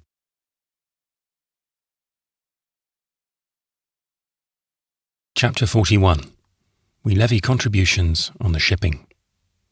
Scarcely a week went by after the Julia's sailing when, with the proverbial restlessness of sailors, some of the men began to grow weary of the Calabooza Beretanee, and resolved to go boldly among the vessels in the bay and offer to ship. The thing was tried, but though strongly recommended by the Commodore of the Beachcombers, in the end they were invariably told by the captains to whom they applied that they bore an equivocal character ashore and would not answer. So often were they repulsed that we pretty nearly gave up all thoughts of leaving the island in this way, and growing domestic again, settled down quietly at Captain Bob's. It was about this time that the whaling ships, which have their regular seasons for cruising, began to arrive at Papeete, and of course their crews frequently visited us. This is customary all over the Pacific. No sailor steps ashore, but he straightway goes to the Calabooza, where he is almost sure to find some poor fellow or other in confinement for desertion, or alleged mutiny, or something of that sort. Sympathy is proffered, and if need be, tobacco. The latter, however, is most in request. As a solace to the captive, it is invaluable. Having fairly carried the day against both consul and captain, we were objects of even more than ordinary interest to these philanthropists, and they always cordially applauded our conduct. Besides, they invariably brought along something in the way of refreshments, occasionally smuggling in a little pisco. Upon one occasion, when there was quite a number present, a calabash was passed around and a pecuniary collection taken up for our benefit. One day, a newcomer proposed that 2 or 3 of us should pay him a sly, nocturnal visit aboard his ship, engaging to send us away well freighted with provisions. This was not a bad idea, nor were we at all backward in acting upon it. Right after night, every vessel in the harbour was visited in rotation, the foragers borrowing Captain Bob's canoe for the purpose.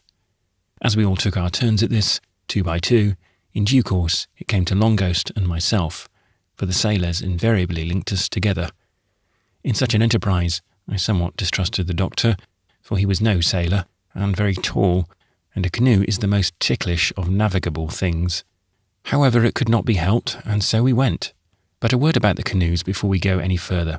Among the Society Islands, the art of building them, like all native accomplishments, has greatly deteriorated, and they are now the most inelegant as well as the most insecure of any in the South Seas. In Cook's time, according to his account, there was at Tahiti a royal fleet of 1,720 large war canoes, handsomely carved and otherwise adorned. At present, those used are quite small, nothing more than logs hollowed out, sharpened at one end, and then launched into the water. To obviate a certain rolling propensity, the Tahitians, like all Polynesians, attach them to what sailors call an outrigger. It consists of a pole floating alongside parallel to the canoe, and connected with it by a couple of cross sticks, a yard or more in length. Thus equipped, the canoe cannot be overturned, unless you overcome the buoyancy of the pole, or lift it entirely out of the water. Now, Captain Bob's gig was exceedingly small, so small and of such a grotesque shape that the sailors christened it the pillbox, and by this appellation it always went.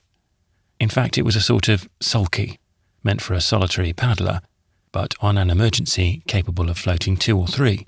The outrigger was a mere switch, alternately rising in air and then depressed in the water. Assuming command of the expedition upon the strength of my being a sailor, I packed the Long Doctor with a paddle in the bow, and then, shoving off, leaped into the stern, thus leaving him to do all the work and reserving to myself the dignified sinecure of steering. All would have gone well were it not that my paddler made such clumsy work that the water spattered and showered down upon us without ceasing.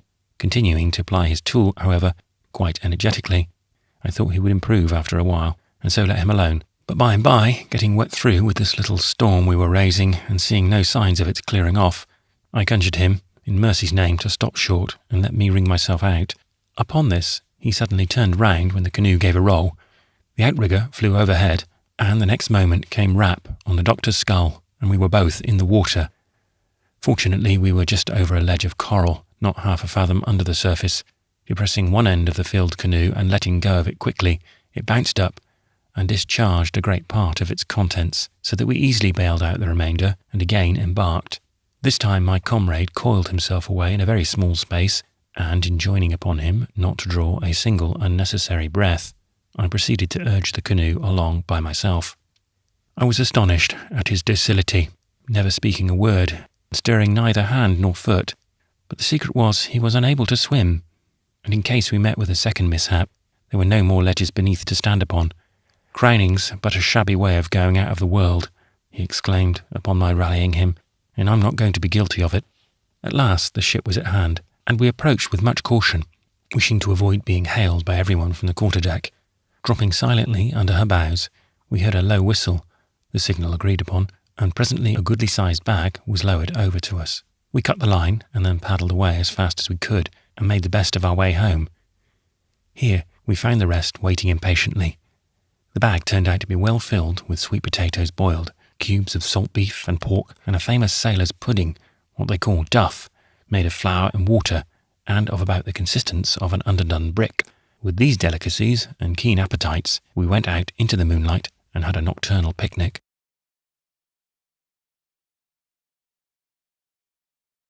Chapter 42. Motuotu, a Tahitian casuist. The pillbox was sometimes employed for other purposes than that described in the last chapter. We sometimes went a pleasuring in it. Right in the middle of Papeete Harbour is a bright green island, one circular grove of waving palms, and scarcely 100 yards across. It is of coral formation, and all round, for many rods out, the bay is so shallow that you might wade anywhere. Down in these waters, as transparent as air, you see coral plants of every hue and shape imaginable. Antlers, tufts of azure, waving reeds like stalks of grain, and pale green buds and mosses.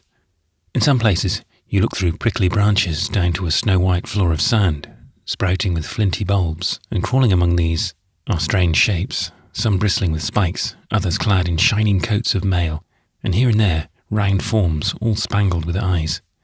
The island is Hotu-Otu, and around Hotu-Otu have I often paddled of a white moonlight night, pausing now and then to admire the marine gardens beneath. The place is the private property of the Queen, who has a residence there, a melancholy-looking range of bamboo houses, neglected and falling to decay among the trees. Commanding the harbour as it does, Her Majesty has done all she could to make a fortress of the island. The margin has been raised and levelled, and built up with a low parapet of hewn hocks of coral. Behind the parapet are ranged at wide intervals a number of rusty old cannon of all fashions and calibres. They are mounted upon lame, decrepit-looking carriages, ready to sink under the useless burden of bearing them up. Indeed, 2 or 3 have given up the ghost altogether, and the pieces they sustained lie half buried among their bleaching bones. Several of the cannon are spiked, probably with a view of making them more formidable, as they certainly must be to anyone undertaking to fire them off. Presented to Pommery at various times by captains of British armed ships, these poor old dogs of war, thus toothless and turned out to die, formerly bayed in full pack as the battlegrounds of Old England. There was something about Hotu-Otu that struck my fancy, and I registered a vow to plant my foot upon its soil, notwithstanding an old bare-headed sentry menaced me in the moonlight with an unsightly musket. As my canoe drew scarcely 3 inches of water, I could paddle close up to the parapet without grounding, but every time I came near, the old man ran toward me, pushing his piece forward, but never clapping it to his shoulder. Thinking he only meant to frighten me, I at last dashed the canoe right up to the wall, purposing a leap. It was the rashest act of my life, for never did coconut come nearer getting demolished than mine did then. With the stock of his gun, the old warder fetched a tremendous blow, which I managed to dodge, and then falling back, succeeded in paddling out of harm's reach. He must have been dumb, for never a word did he utter, but grinning from ear to ear, and with his white cotton robe streaming in the moonlight, he looked more like the spook of the island than anything mortal. I tried to effect my object by attacking him in the rear, but he was all front, running about the place as I paddled, and presenting his confounded musket wherever I went. At last I was obliged to retreat, and to this day my vow remains unfulfilled. It was a few days after my repulse from before the walls of Hotu-Otu that I heard a curious case of casuistry argued between one of the most clever and intelligent natives I ever saw in Tahiti, a man by the name of Ahitu, and our learned Theban of a doctor. It was this: whether it was right and lawful for anyone being a native to keep the European Sabbath, in preference to the day set apart as such by the missionaries, and so considered by the islanders in general. It must be known that the missionaries of the good ship Duff, who more than half a century ago established the Tahitian reckoning, came hither by the way of the Cape of Good Hope, and by thus sailing to the eastward, lost one precious day of their lives all round, getting about that much in advance of Greenwich time. For this reason, vessels coming round Cape Horn, as they most all do nowadays, find it Sunday in Tahiti when, according to their own view of the matter, it ought to be Saturday. But as it won't do to alter the log, the sailors keep their Sabbath, and the islanders theirs. This confusion perplexes the poor natives mightily, and is to no purpose that you endeavour to explain so incomprehensible a phenomenon. I once saw a worthy old missionary essay to shed some light on the subject, and though I understand but a few of the words employed, I could easily get at the meaning of his illustrations. They were something like the following. "Here," says he, "you see this circle?" describing a large one on the ground with a stick. "Very good. Now you see this spot here," marking a point in the perimeter. "Well, this is Beretanie, England, and I'm going to sail around Tahiti. Here I go, then, following the circle round, and there goes the sun, snatching up another stick, and commissioning a bandy-legged native to travel round with it in a contrary direction. Now then, we are both off, and both going away from each other, and here you see I have arrived at Tahiti," making a sudden stop, "and look now where Bandy-Legs is." But the crowd strenuously maintained that Bandy-Legs ought to be somewhere above them in the atmosphere, for it was a traditionary fact that the people from the Duff came ashore when the sun was high overhead, and here the old gentleman, being a very good sort of man, doubtless, but no astronomer, was obliged to give up. Ahitu, the casuist alluded to, though a member of the church and extremely conscientious about what Sabbath he kept, was more liberal in other matters. Learning that I was something of a mick-honoree, in this sense a man able to read and cunning in the use of the pen, he desired the slight favour of my forging for him a set of papers, for which he said he would be much obliged, and give me a good dinner of roast pig and Indian turnip in the bargain.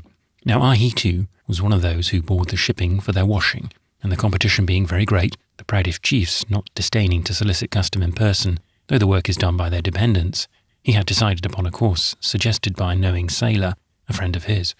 He wished to have manufactured a set of certificates purporting to come from certain man-of-war and merchant captains known to have visited the island, recommending him as one of the best getters up of fine linen in all Polynesia. At this time, Ahitu had known me but 2 hours, and as he made the proposition very coolly, I thought it rather presumptuous, and told him so. But as it was quite impossible to convey a hint, and there was a slight impropriety in the thing, I did not resent the insult, but simply declined.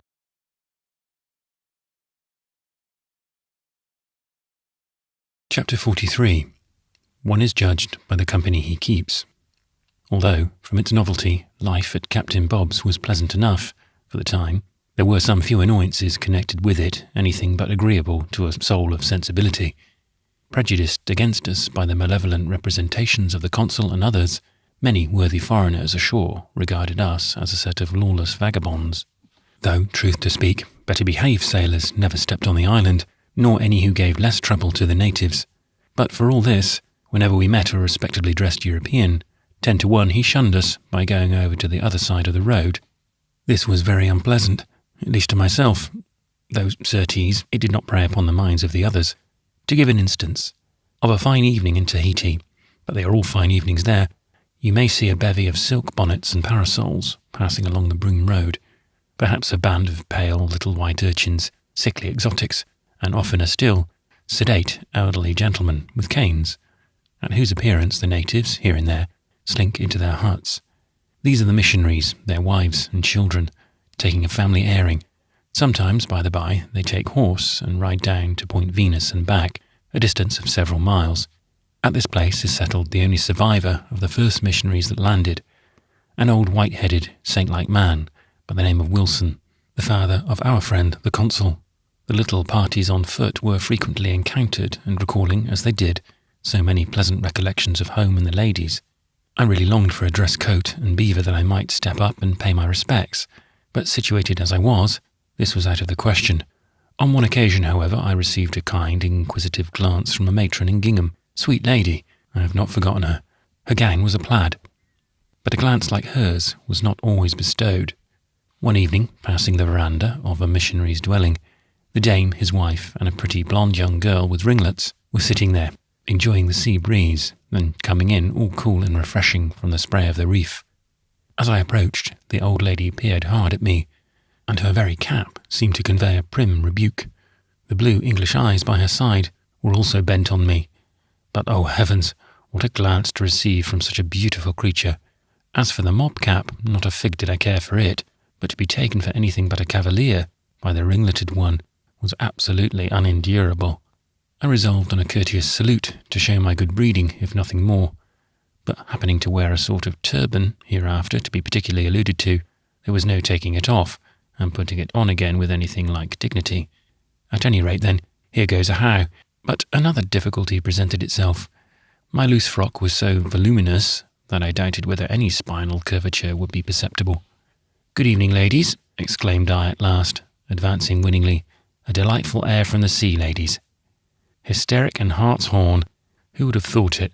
The young lady screamed, and the old one came near fainting.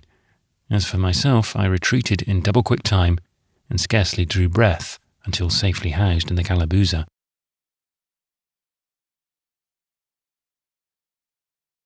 Chapter 44.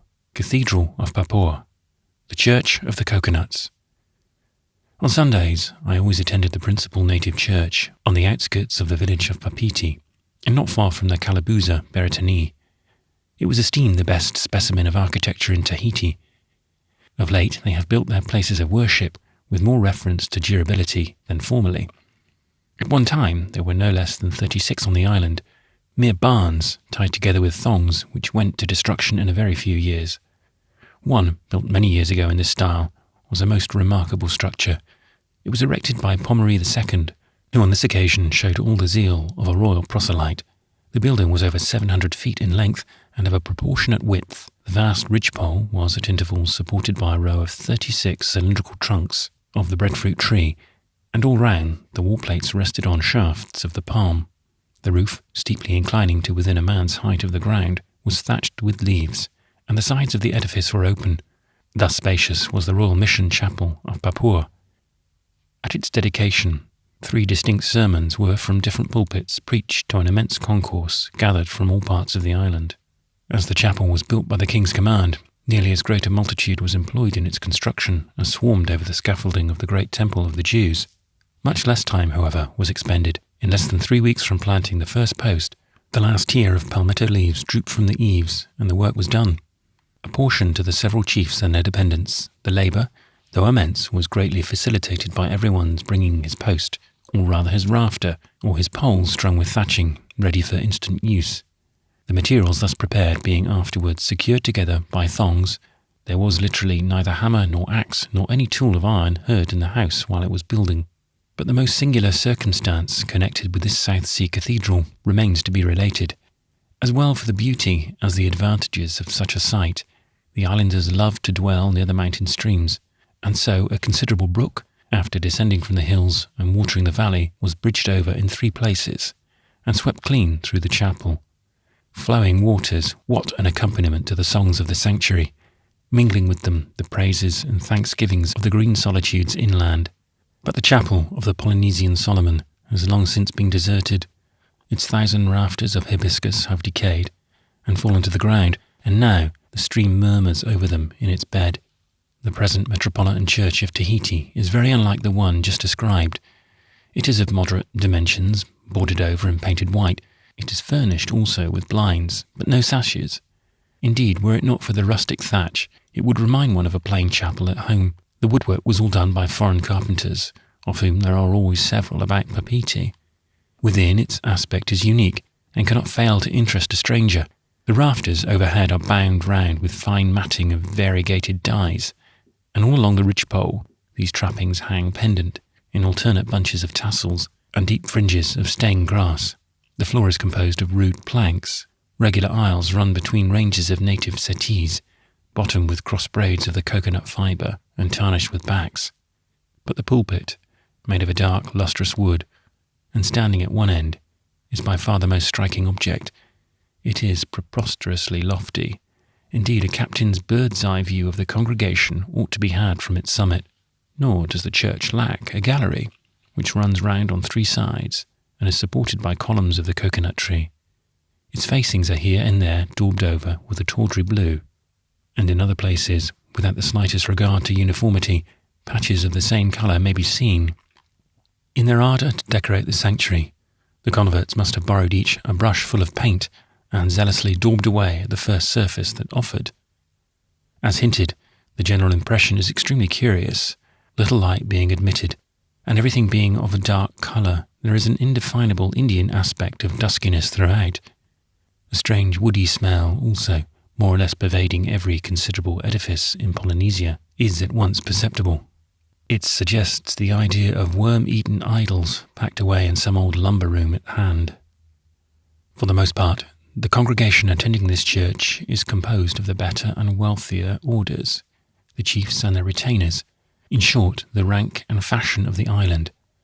This class is infinitely superior in personal beauty and general healthfulness to the Maranhor or common people, the latter having been more exposed to the worst and most debasing evils of foreign intercourse. On Sundays, the former are invariably arrayed in their finery, and thus appear to the best advantage, nor are they driven to the chapel, as some of their inferiors are to other places of worship. On the contrary, capable of maintaining a handsome exterior and possessing greater intelligence, they go voluntarily. In respect of the woodland colonnade, supporting its galleries, I call this chapel the Church of the Coconuts. It was the first place for Christian worship in Polynesia that I had seen, and the impression upon entering during service was all the stronger. Majestic-looking chiefs whose fathers had hurled the battle club, and old men who had seen sacrifices smoking upon the altars of Omoo were there. And hark, hanging from the bough of a breadfruit tree without, a bell is being struck with a bar of iron by a native lad. In the same spot, the blast of the war conch had often resounded. But to the proceedings within.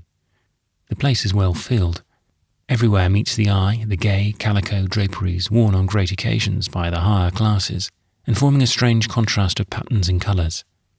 In some instances, these are so fashioned as to resemble as much as possible European garments. This is in excessively bad taste. Coats and pantaloons, too, are here and there seen, but they look awkwardly enough and take away from the general effect. But it is the array of countenances that most strikes you. Each is suffused with the peculiar animation of the Polynesians when thus collected in large numbers. Every robe is rustling, every limb in motion, and an incessant buzzing going on throughout the assembly. The tumult is so great that the voice of the placid old missionary who now rises is almost inaudible. Some degree of silence is at length obtained throughout the exertions of half a dozen strapping fellows in white shirts and no pantaloons. Running in among the settees, they are at great pains to inculcate the impropriety of making a noise by creating a most unnecessary racket themselves. This part of the service was quite comical. There is a most interesting Sabbath school connected with the church, and the scholars, a vivacious, mischievous set, were in one part of the gallery. I was amused by a party in a corner. The teacher sat at one end of the bench with a meek little fellow by his side. When the others were disorderly, this young martyr received a rap, intended probably as a sample of what the rest might expect if they didn't amend. Standing in the body of the church, and leaning against a pillar, was an old man, in appearance very different from others of his countrymen. He wore nothing but a coarse, scant mantle of faded tappa, and from his staring, bewildered manner, I set him down as an aged bumpkin from the interior, unaccustomed to the strange sights and sounds of the metropolis. This old worthy was sharply reprimanded for standing up, and thus intercepting the view of those behind, but not comprehending exactly what was said to him. One of the white-liveried gentry made no ceremony of grasping him by the shoulders and fairly crushing him down into a seat. During all this, the old missionary in the pulpit, as well as his associates beneath, never ventured to interfere, leaving everything to native management with South Sea Islanders. Assembled in any numbers, there is no other way of getting along.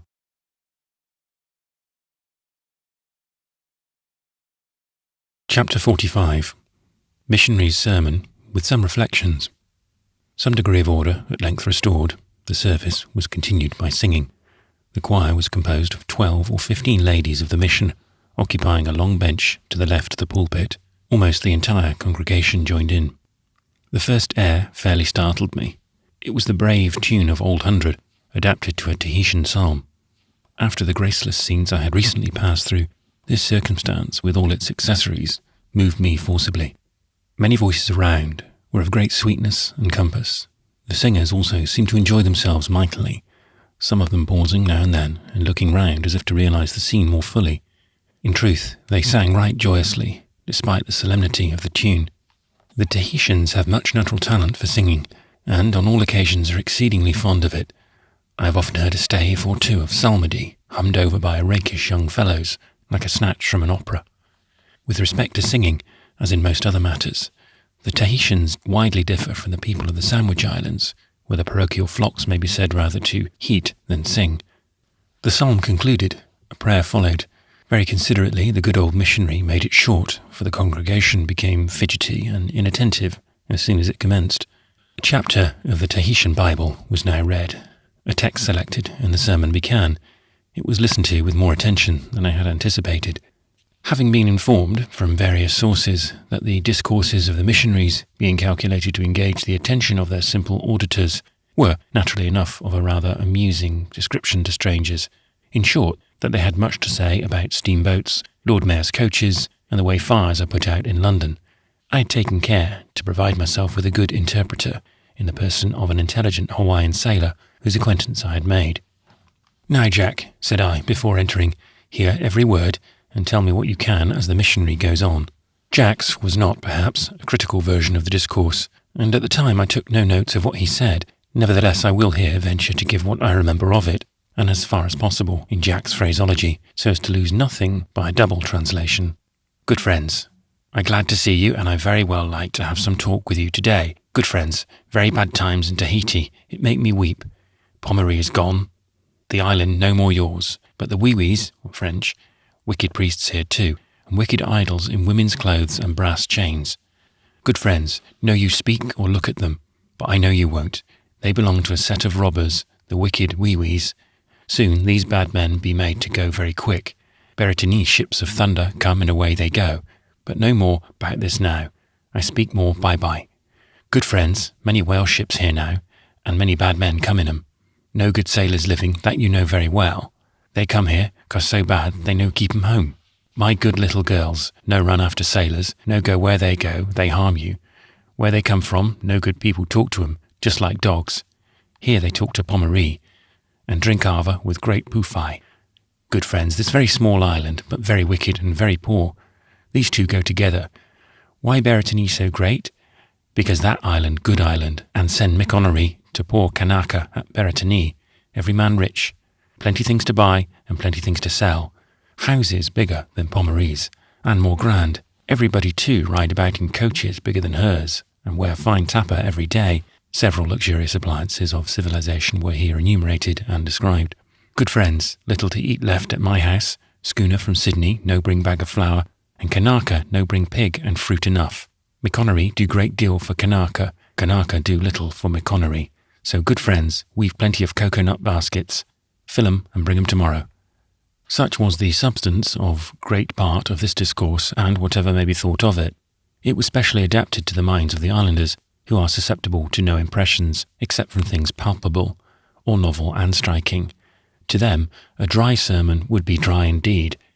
The Tahitians can hardly ever be said to reflect.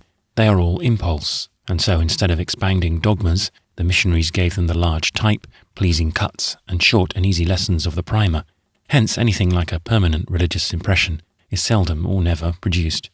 In fact, there is perhaps no race upon earth less disposed by nature to the monitions of Christianity than the people of the South Seas, and this assertion is made with full knowledge of what is called the Great Revival at the Sandwich Islands, about the year 1836, when several thousands were, in the course of a few weeks, admitted into the bosom of the Church. But this result was brought about by no sober moral convictions, as an almost instantaneous relapse into every kind of licentiousness soon after testified. It was the legitimate effect of a morbid feeling, engendered by the sense of severe physical wants, preying upon minds excessively prone to superstition, and by fanatical preaching, inflamed into the belief that the gods of the missionaries were taking vengeance upon the wickedness of the land. It is a noteworthy fact that those very traits in the Tahitians which induced the London Missionary Society to regard them as the most promising subjects for conversion, and which led, moreover, to the selection of their island as the very first field for missionary labour, eventually proved the most serious obstruction. An air of softness in their manners, great apparent ingenuousness and docility, at first misled, but these were the mere accompaniments of an indolence, bodily and mental, a constitutional voluptuousness, and an aversion to the least restraint, which, however, fitted for the luxurious state of nature in the tropics, are the greatest possible hindrances to the strict moralities of Christianity. Added to all this is a quality inherent in Polynesians, and more akin to hypocrisy than anything else. It leads them to assume the most passionate interest in matters for which they really feel little or none whatever, but in which those whose power they dread or whose favour they court, they believe to be at all affected. Thus, in their heathen state, the Sandwich Islanders actually knocked out their teeth, tore their hair, and mangled their bodies with shells, to testify their inconsolable grief at the demise of a high chief, or member of the royal family. And yet Vancouver relates that on such an occasion, upon which he happened to be present, those apparently the most abandoned to their feelings immediately assumed the utmost light-heartedness on receiving the present of a penny whistle or a Dutch looking-glass. Similar instances also have come under my own observation. The following is an illustration of the trait alluded to, as occasionally manifested among the converted Polynesians. At one of the Society Islands, by Aitair, I believe, the natives, for special reasons, desired to commend themselves particularly to the favour of the missionaries. Accordingly, during divine service, many of them behaved in a manner otherwise unaccountable, and precisely similar to their behaviour as heathens. They pretended to be wrought up to madness by the preaching which they heard. They rolled their eyes, foamed at the mouth, fell down in fits, and so were carried home.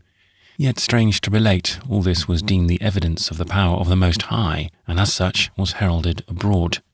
But to return to the Church of the Coconuts. The blessing pronounced, the congregation disperse, enlivening the broom robe with their waving mantles. On either hand they disappear down the shaded pathways which lead off from the main route, conducting to hamlets in the groves or to the little marine villas upon the beach. There is considerable hilarity, and you would suppose them just from an old-fashioned yiva, or jolly heathen dance. Those who carry Bibles swing them carelessly from their arms by cords of sinnet. The Sabbath is no ordinary day with the Tahitians. So far as doing any work is concerned, it is scrupulously observed. The canoes are hauled up on the beach, the nets are spread to dry. Passing by the hen-coop huts on the roadside, you find their occupants idle, as usual, but less disposed to gossip. After service, repose broods over the whole island. The valleys reaching inland look stiller than ever. In short, it is Sunday, their taboo day, the very word formally expressing the sacredness of their pagan observances, now proclaiming the sanctity of the Christian Sabbath.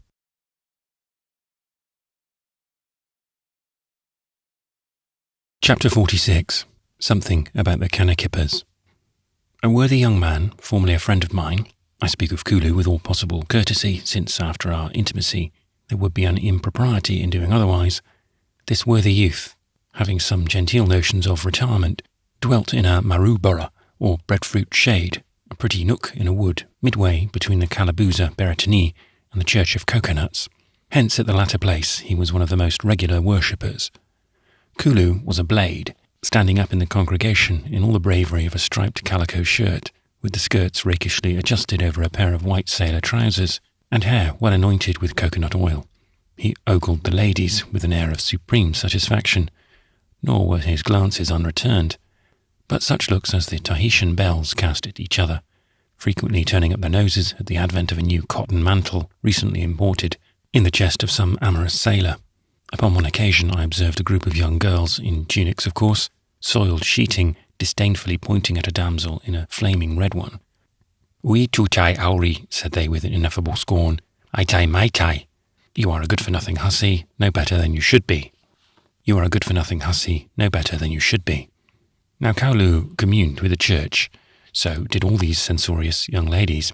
Yet after eating breadfruit at the Eucharist, I knew several of them the same night to be guilty of some sad derelictions.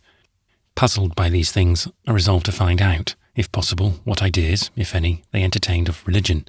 But as one's spiritual concerns are rather delicate for a stranger to meddle with, I went to work as adroitly as I could.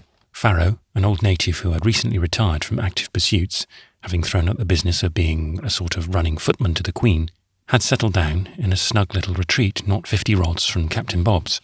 His selecting our vicinity for his residence may have been with some view to the advantages it afforded for introducing his 3 daughters into polite circles.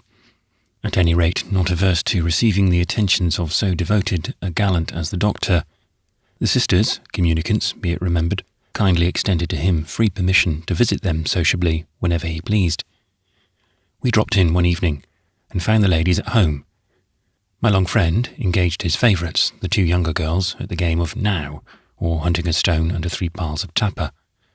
For myself, I lounged on a mat with Idea, the eldest, dallying with her grass fan and improving my knowledge of Tahitian.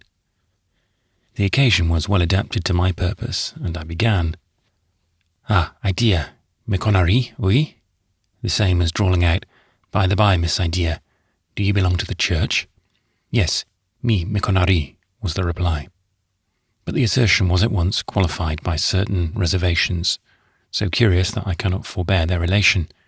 "Me konari enie?"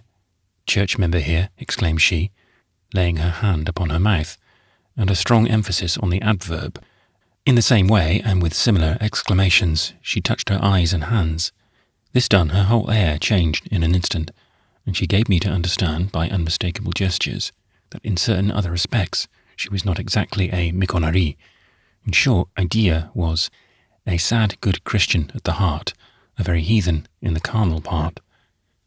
The explanation terminated in a burst of laughter, in which all 3 sisters joined, and for fear of looking silly, the Doctor and myself.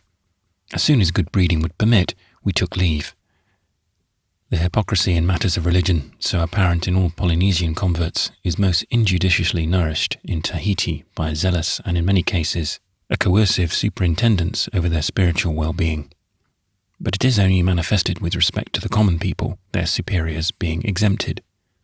On Sunday mornings, when the prospect is rather small for a full house in the minor churches, a parcel of fellows are actually sent out with rattans into the highways and byways as whippers-in of the congregation. This is a sober fact. These worthies constitute a religious police, and you always know them by the great white diapers they wear.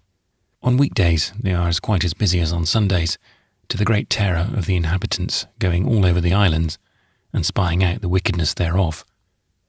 Moreover, they are the collectors of fines, levied generally in grass mats, for obstinate non-attendance upon divine worship, and other offences amenable to the ecclesiastical judicature of the missionaries.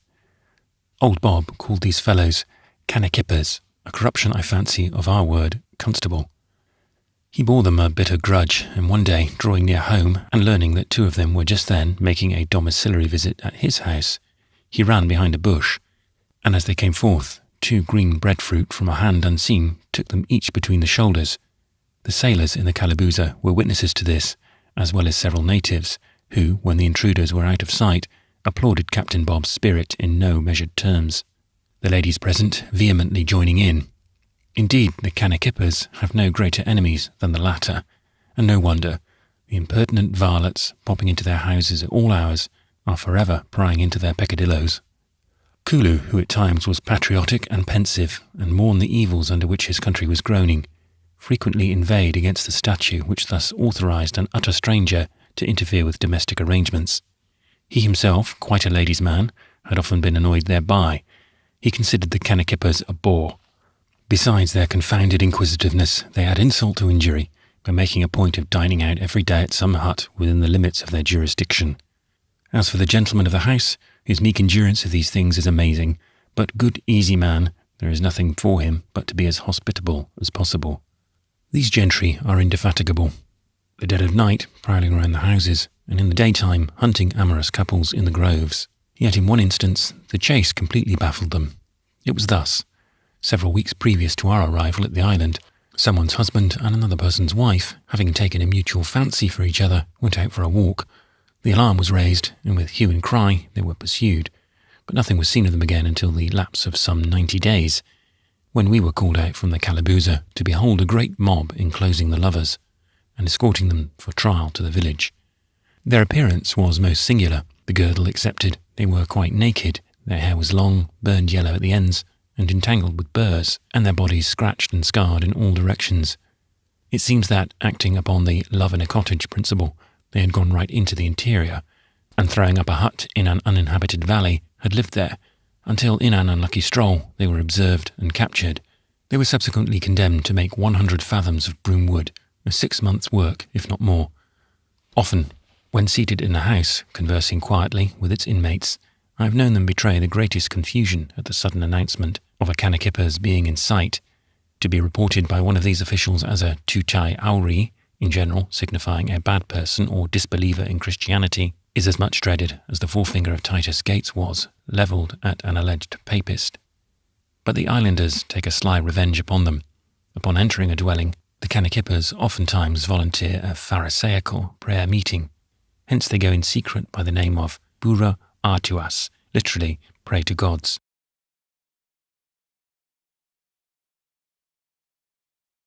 Chapter 47. How they dress in Tahiti. Except where the employment of making tapa is inflicted as a punishment, the echoes of the cloth mallet have long since died away in the listless valleys of Tahiti. Formerly, the girls spent their mornings like ladies at their tambour frames. Now they are lounged away in almost utter indolence. True, most of them make their own garments, but this comprises but a stitch or two, the ladies of the mission, by the by, being entitled to the credit of teaching them to sew. The kaihi wahine, or petticoat, is a mere breadth of white cotton or calico, loosely enveloping the person from the waist to the feet, fastened simply by a single tuck or by twisting the upper corners together. This garment frequently becomes disordered, thus affording an opportunity of being coquettishly adjusted. Over the kaihi, they wear a sort of gown, open in front, very loose, and as negligent as you please. The ladies here never dress for dinner. But what shall be said of those horrid hats? Fancy a bunch of straw, plaited into the shape of a coal scuttle and stuck, bolt upright, on the crown, with a yard or two of red ribbon flying about like kite strings. Milliners of Paris, what would you say to them?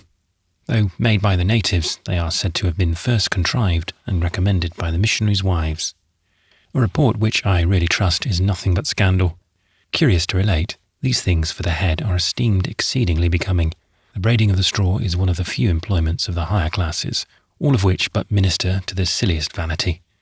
The young girls, however, wholly eschew the hats, leaving those dowdy old souls, their mothers, to make frights of themselves. As for the men, those who aspire to European garments seem to have no perception of the relations subsisting between the various parts of a gentleman's costume.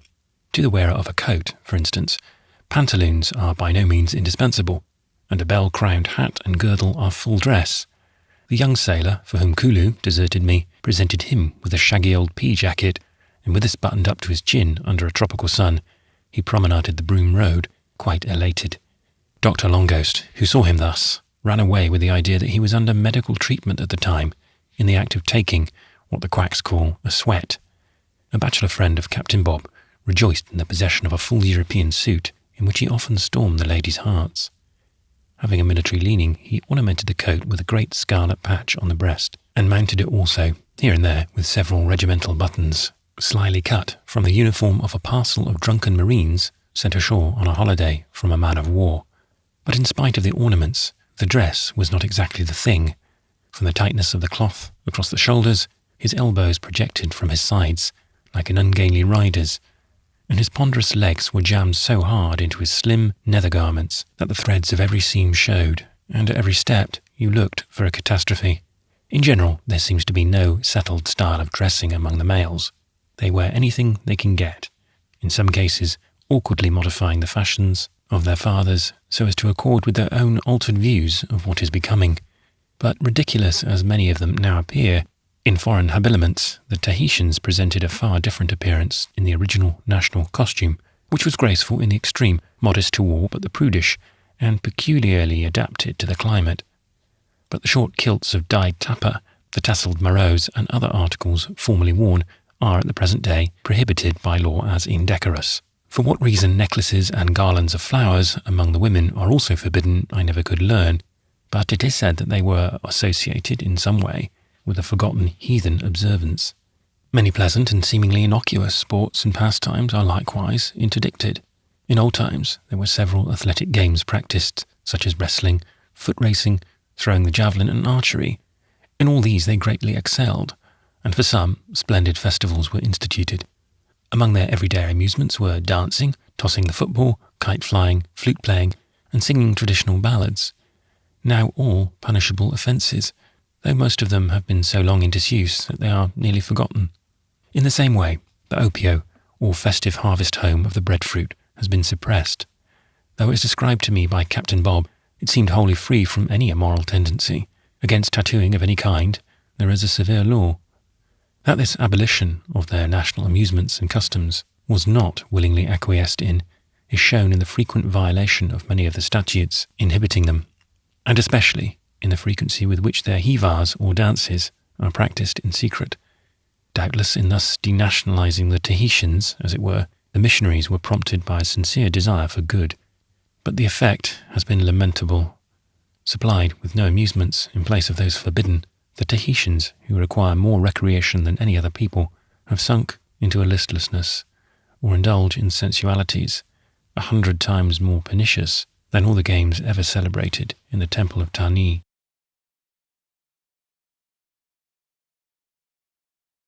Chapter 48. Tahiti as it is.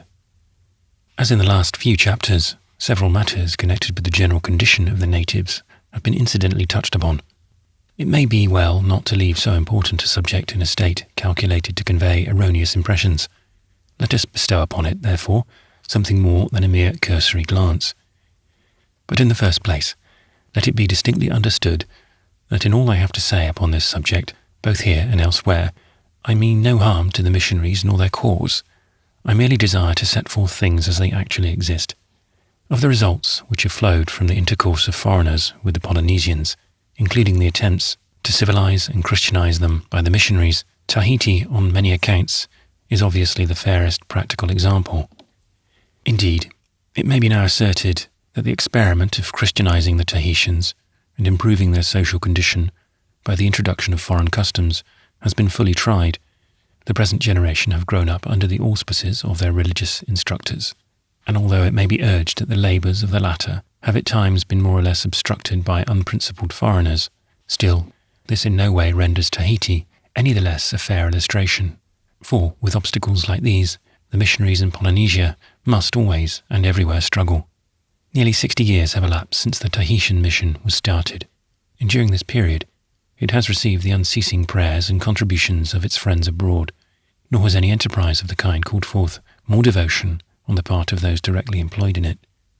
It matters not that the earlier labourers in the work, although strictly conscientious, were as a class ignorant and in many cases deplorably bigoted.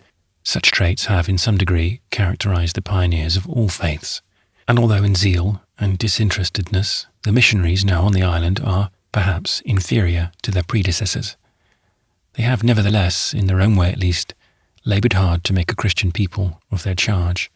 Let us now glance at the most obvious changes wrought in their condition.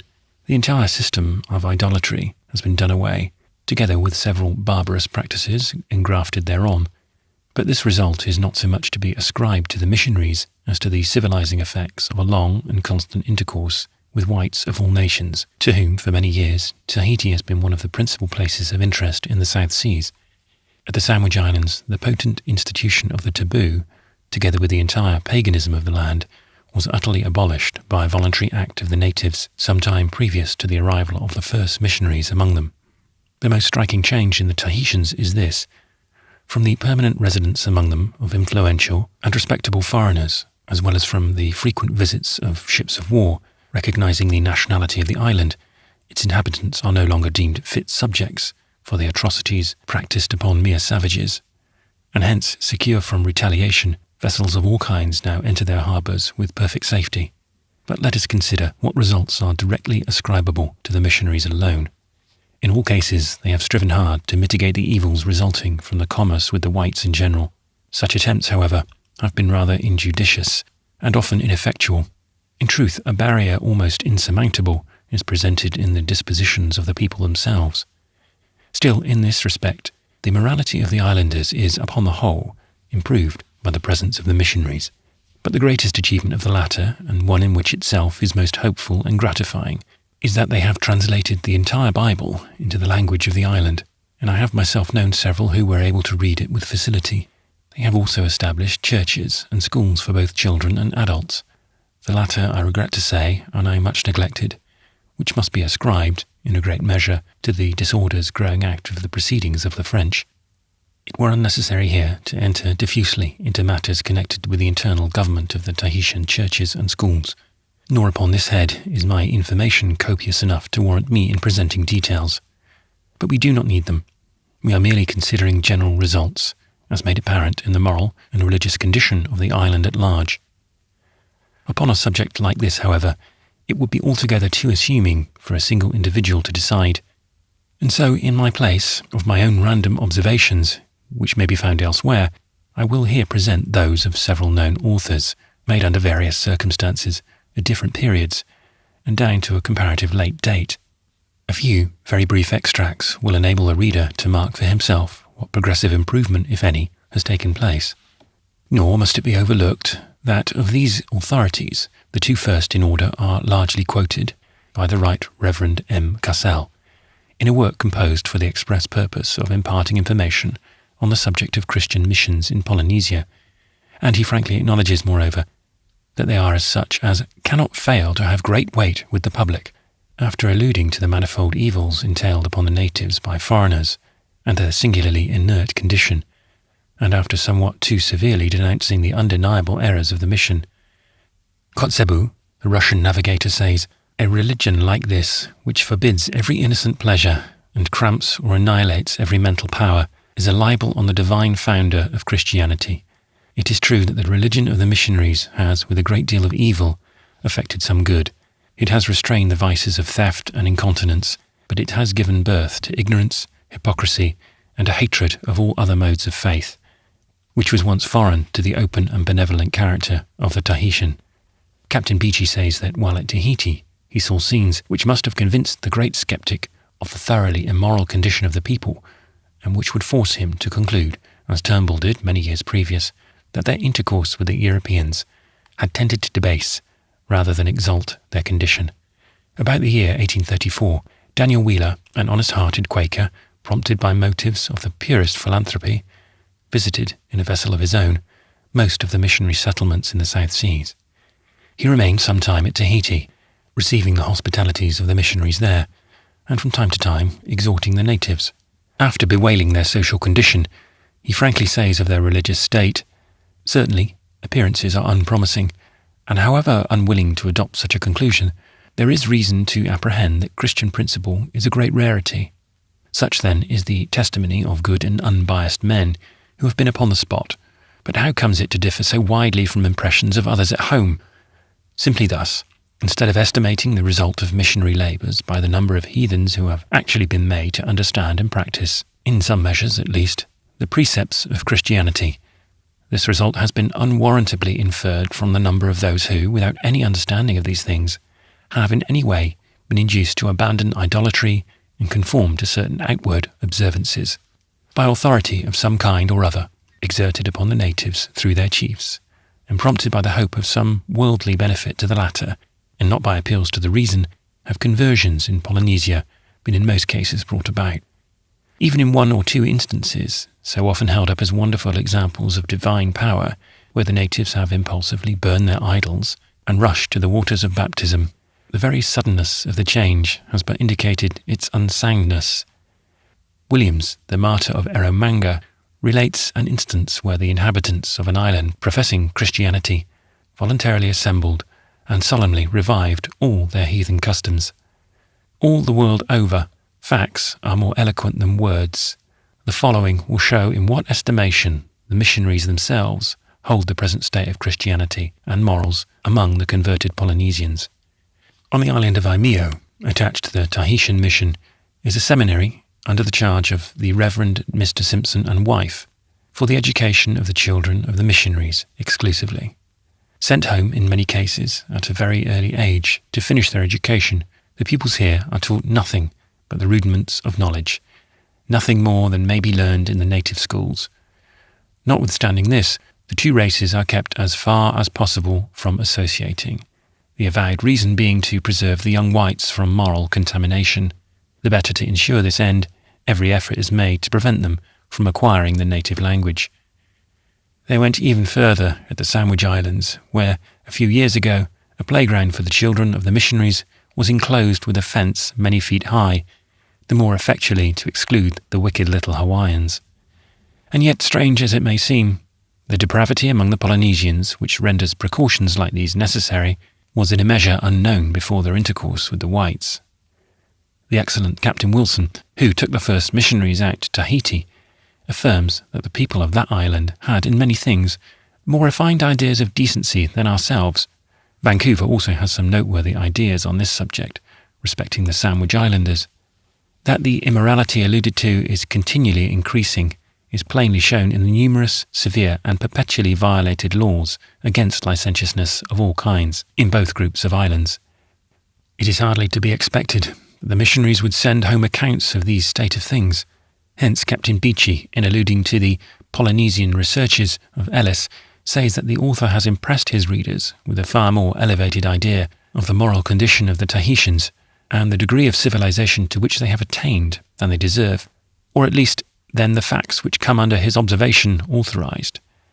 He then goes on to say that in his intercourse with the islanders, they had no fear of him and consequently acted from the impulse of their natural feeling, so that he was the better enabled to obtain a correct knowledge of their real disposition and habits. From my own familiar intercourse with the natives, this last reflection still more forcibly applies to myself.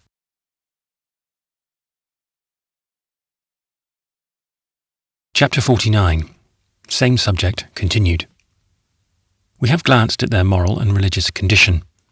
Let us see how it is with them socially and in other respects. It has been said that the only way to civilize a people is to form in them habits of industry. Judged by this principle, the Tahitians are less civilized now than formerly. True, their constitutional indolence is excessive, but surely if the spirit of Christianity is among them, so unchristian a vice ought to be, at least, partially remedied. But the reverse is the fact. Instead of acquiring new occupations, old ones have been discontinued. As previously remarked, the manufacture of tappa is nearly obsolete in many parts of the island. So too with that of the native tools and domestic utensils, very few of which are now fabricated, since the superiority of European wares has been made so evident. This, however, would be all very well were the natives to apply themselves to such occupations as would enable them to supply the few articles they need. But they are far from doing so, and the majority being unable to obtain European substitutes for many things before made by themselves. The inevitable consequence is seen in the present wretched and destitute mode of life among the common people. To me, so recently from a primitive valley of the Marquesas, the aspect of most of the dwellings of the poorer Tahitians and their general habits seemed anything but tidy, nor could I avoid a comparison, immeasurably, to the disadvantage of these partially civilized islanders. In Tahiti, the people have nothing to do, and idleness everywhere is the parent of vice. There is scarcely anything, says the good old Quaker Wheeler, so striking or pitiable as their aimless, nerveless mode of spending life. Attempts have repeatedly been made to rouse them from their sluggishness, but in vain. Several years ago, the cultivation of cotton was introduced, and with their usual love of novelty, they went to work with great alacrity. But the interest excited quickly subsided, and now not a pound of the article is raised. About the same time, machinery for weaving was sent out from London, and a factory was started at Afrahaitu in Omoo. The whiz of the wheels and spindles brought in volunteers from all quarters, who deemed it a privilege to be admitted to work. Yet in 6 months, not a boy could be hired, and the machinery was knocked down and packed off to Sydney. It was the same way with the cultivation of the sugar-cane, a plant indigenous to the island, peculiarly fitted to the soil and climate, and of so excellent a quality that Bligh took slips of it to the West Indies. All the plantations went on famously for a while, the natives swarming in the fields like ants and making a prodigious stir.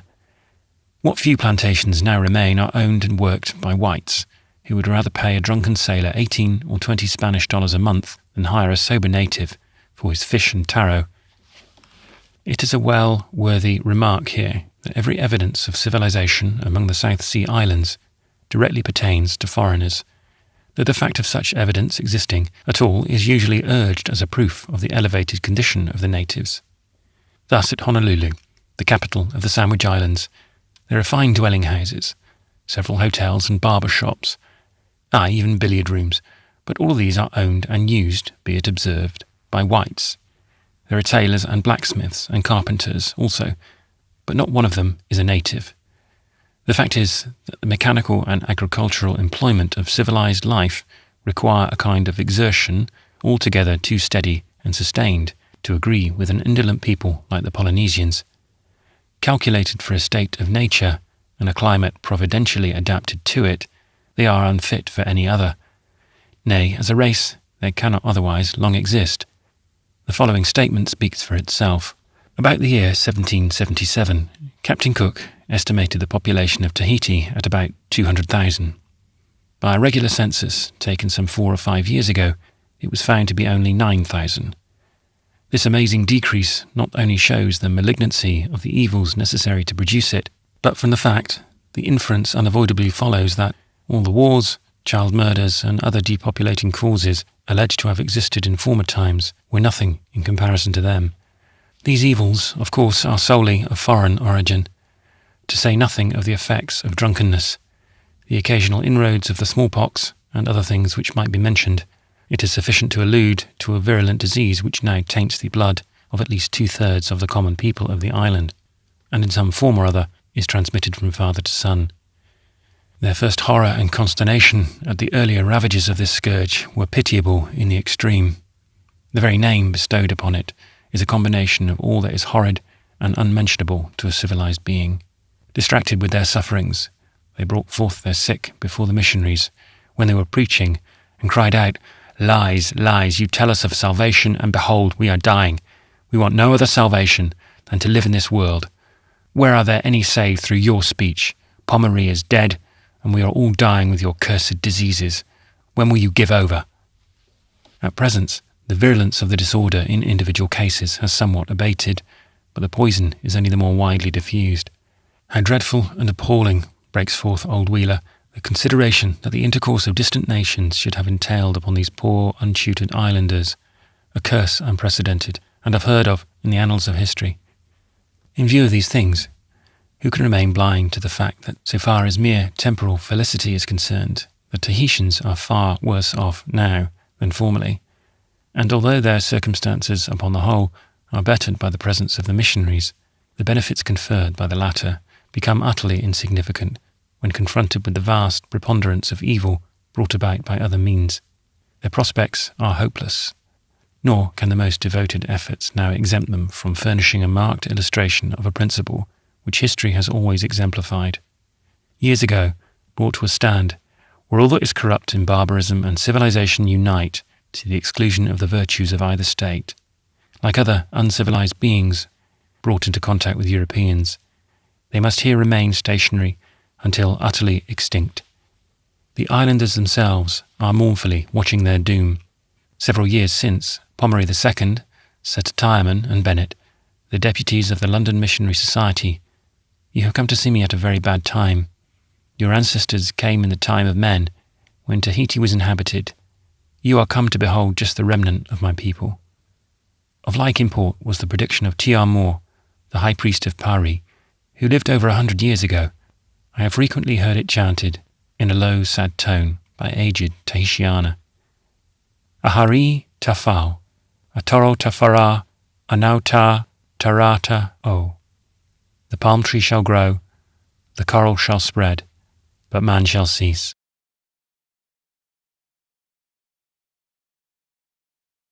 Chapter 50. Something Happens to Long Ghost.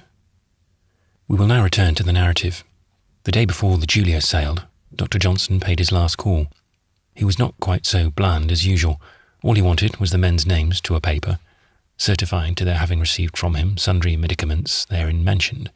This voucher, endorsed by Captain Guy, secured his pay, but he would not have obtained for it the sailor's signs manual, had either the doctor or myself been present at the time.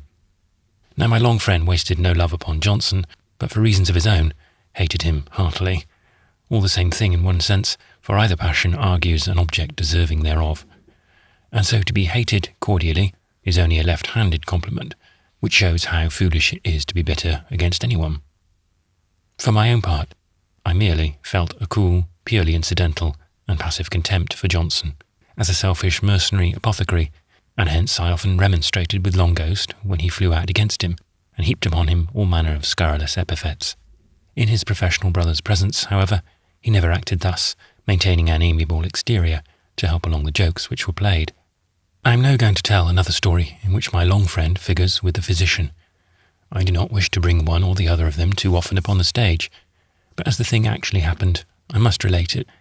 A few days after Johnson presented his bill, as above mentioned, the doctor expressed to me his regret that although he, Johnson, had apparently been played off for our entertainment, yet nevertheless he had made money out of the transaction. And I wonder, added the doctor, if that now he cannot expect to receive any further pay, he could be induced to call again. By a curious coincidence, not 5 minutes after making this observation, Dr. Longghost himself fell down in an unaccountable fit, and without asking anybody's leave, Captain Bob, who was by, at once dispatched a boy, hotfoot, for Johnson. Meanwhile, we carried him into the calaboose, and the natives, who assembled in numbers, suggested various forms of treatment. One rather energetic practitioner was for holding the patient by the shoulders while somebody tugged at his feet. This resuscitatory operation was called the putata, but thinking our long comrade sufficiently lengthy without additional stretching, we declined putata-ing him. Presently, the physician was spied coming along the Broom Road at a great rate, and so absorbed in the business of locomotion that he heeded not the imprudence of being in a hurry in a tropical climate. He was in profuse perspiration, which must have been owing to the warmth of his feelings, notwithstanding we had supposed him a man of no heart. But his benevolent haste upon this occasion was subsequently accounted for. It merely arose from professional courtesy to behold a case most unusual in his Polynesian practice. Now, under certain circumstances, sailors, generally too frolicsome, are exceedingly particular in having everything conducted with the strictest propriety. Accordingly, they deputed me as his intimate friend to sit at Longghost's head, so as to be ready to officiate as spokesman and answer all questions propounded, the rest to keep silent. "What's the matter?" exclaimed Johnson, out of breath and bursting into the calaboose. "How did it happen? Speak, quick." And he looked at Longghost. I told him how the fit came on. "Singular," he observed. "Very good, enough pulse." And he let go of it and placed his hand upon the heart. "But what's all that frothing at the mouth?" he continued. "And bless me, look at the abdomen." The region thus denominated exhibited the most unaccountable symptoms. A low rumbling sound was heard, and a sort of undulation was discernible beneath the thin cotton frock. "Colic, sir?" suggested a bystander. "Colic be hanged!" shouted the physician. "Who ever heard of anybody in a trance of the colic?" During this, the patient lay upon his back, stark and straight, giving no signs of life except those above mentioned. "I'll bleed him," cried Johnson at last. "Run for a calabash, one of you." "Life-ho!" here sung out Navy Bob, as if he had just spied a sail. "What under the sun's the matter with him?" cried the physician, staring at the appearance of the mouth, which had jerked to one side and there remained fixed. "Perhaps it's St. Witness's hornpipe," suggested Bob. "Hold the calabash," and the lancet was out in a moment. But before the deed could be done, the face became natural. A sigh was heaved, the eyelids quivered, opened, closed, and Longghost, twitching all over, rolled on his side and breathed audibly. By degrees, he became sufficiently recovered to speak. After trying to get something coherent out of him, Johnson withdrew, evidently disappointed in the scientific interest of the case. Soon after his departure, the doctor sat up, and upon being asked what upon earth ailed him, shook his head mysteriously. He then deplored the hardship of being an invalid in such a place, where there was not the slightest provision for his comfort. This awakened the compassion of our good old keeper, who offered to send him to a place where he would be better cared for. Longghost acquiesced, and being at once mounted upon the shoulders of 4 of Captain Bob's men, was marched off in state like the Grand Lama of Tibet. Now I do not pretend to account for his remarkable swoon, but his reason for suffering himself to be thus removed from the calaboose was strongly suspected to be nothing more than a desire to ensure more regularity in his dinner hour, hoping that the benevolent native to whom he was going would set a good table. The next morning, we were all envying his fortune, when of a sudden he bolted in upon us, looking decidedly out of humour. "Hang it," he cried, "I'm worse off than ever. Let me have some breakfast." We lowered our slender bag of ship stores from a rafter and handed him a biscuit. While this was being munched, he went on and told us his story. "After leaving here, they trotted me back into a valley and left me in a hut where an old woman lived by herself. This must be the nurse, thought I, and so I asked her to kill a pig and bake it, for I felt my appetite returning. Ha! How? Oui, Mattie, nui. No, you too sick. The devil, Mattie, said I. Give me something to eat. But nothing could be had. Night coming on, I had to stay. Creeping into a corner, I tried to sleep, but it was to no purpose. The old crone must have had the quinsy or something else, and she kept up such a wheezing and choking that at last I sprang up and groped after her, but she hobbled away like a goblin, and that was the last of her. As soon as the sun rose, I made the best of my way back, and here I am. He never left us more, nor ever had a second fit.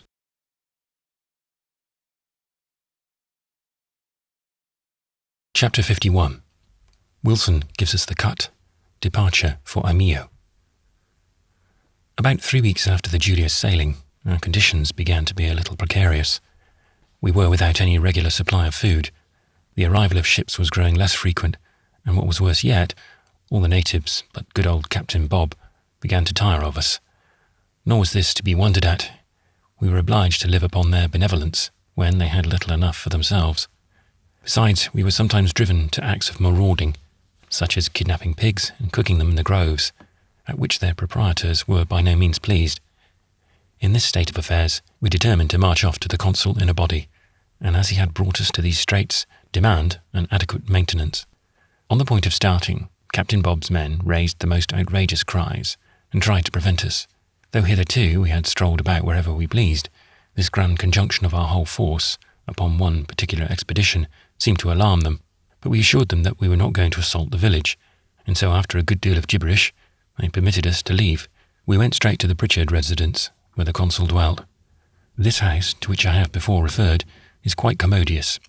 It has a wide veranda, glazed windows, and other appurtenances of a civilized mansion. Upon the lawn in front are palm trees standing erect here and there like sentinels.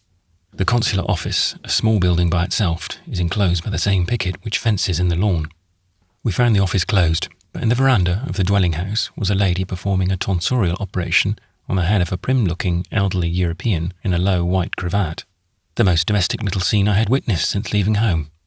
Bent upon an interview with Wilson, the sailors now deputed the doctor to step forward as a polite inquirer after his health. The pair stared very hard as he advanced, but no ways disconcerted. He saluted them gravely and inquired for the consul. Upon being informed that he had gone down to the beach, we proceeded in that direction, and soon met a native who told us that, apprised of our vicinity, Wilson was keeping out of the way. We resolved to meet him, and passing through the village, he suddenly came walking towards us, having apparently made up his mind that any attempt to elude us would be useless. "What do you want of me, you rascals?" he cried, a greeting which provoked a retort in no measured terms. At this juncture, the natives began to crowd round, and several foreigners strolled along. Caught in the very act of speaking to such disreputable acquaintances, Wilson now fidgeted and moved rapidly toward his office, the men following. Turning upon them incensed, he bade them be off. He would have nothing more to say to us, and then, hurriedly addressing Captain Bob in Tahitian, he hastened on, and never stopped till the postern of Pritchard's wicket was closed behind him. Our good old keeper was now highly excited, bustling about in his huge petticoats, and conjuring us to return to the Calabooza. After a little debate, we acquiesced. The interview was decisive. Sensible that none of the charges brought against us would stand, yet unwillingly, formally, to withdraw them, the consul now wished to get rid of us altogether, but without being suspected of encouraging our escape. Thus only could we account for his conduct. Some of the party, however, with a devotion to principle truly heroic, swore they would never leave him, happen what might. For my own part, I began to long for a change, and as there seemed to be no getting away in a ship, I resolved to hit upon some other expedient. But first I cast about for a comrade, and of course the long doctor was chosen. We at once laid our heads together, and for the present resolved to disclose nothing to the rest.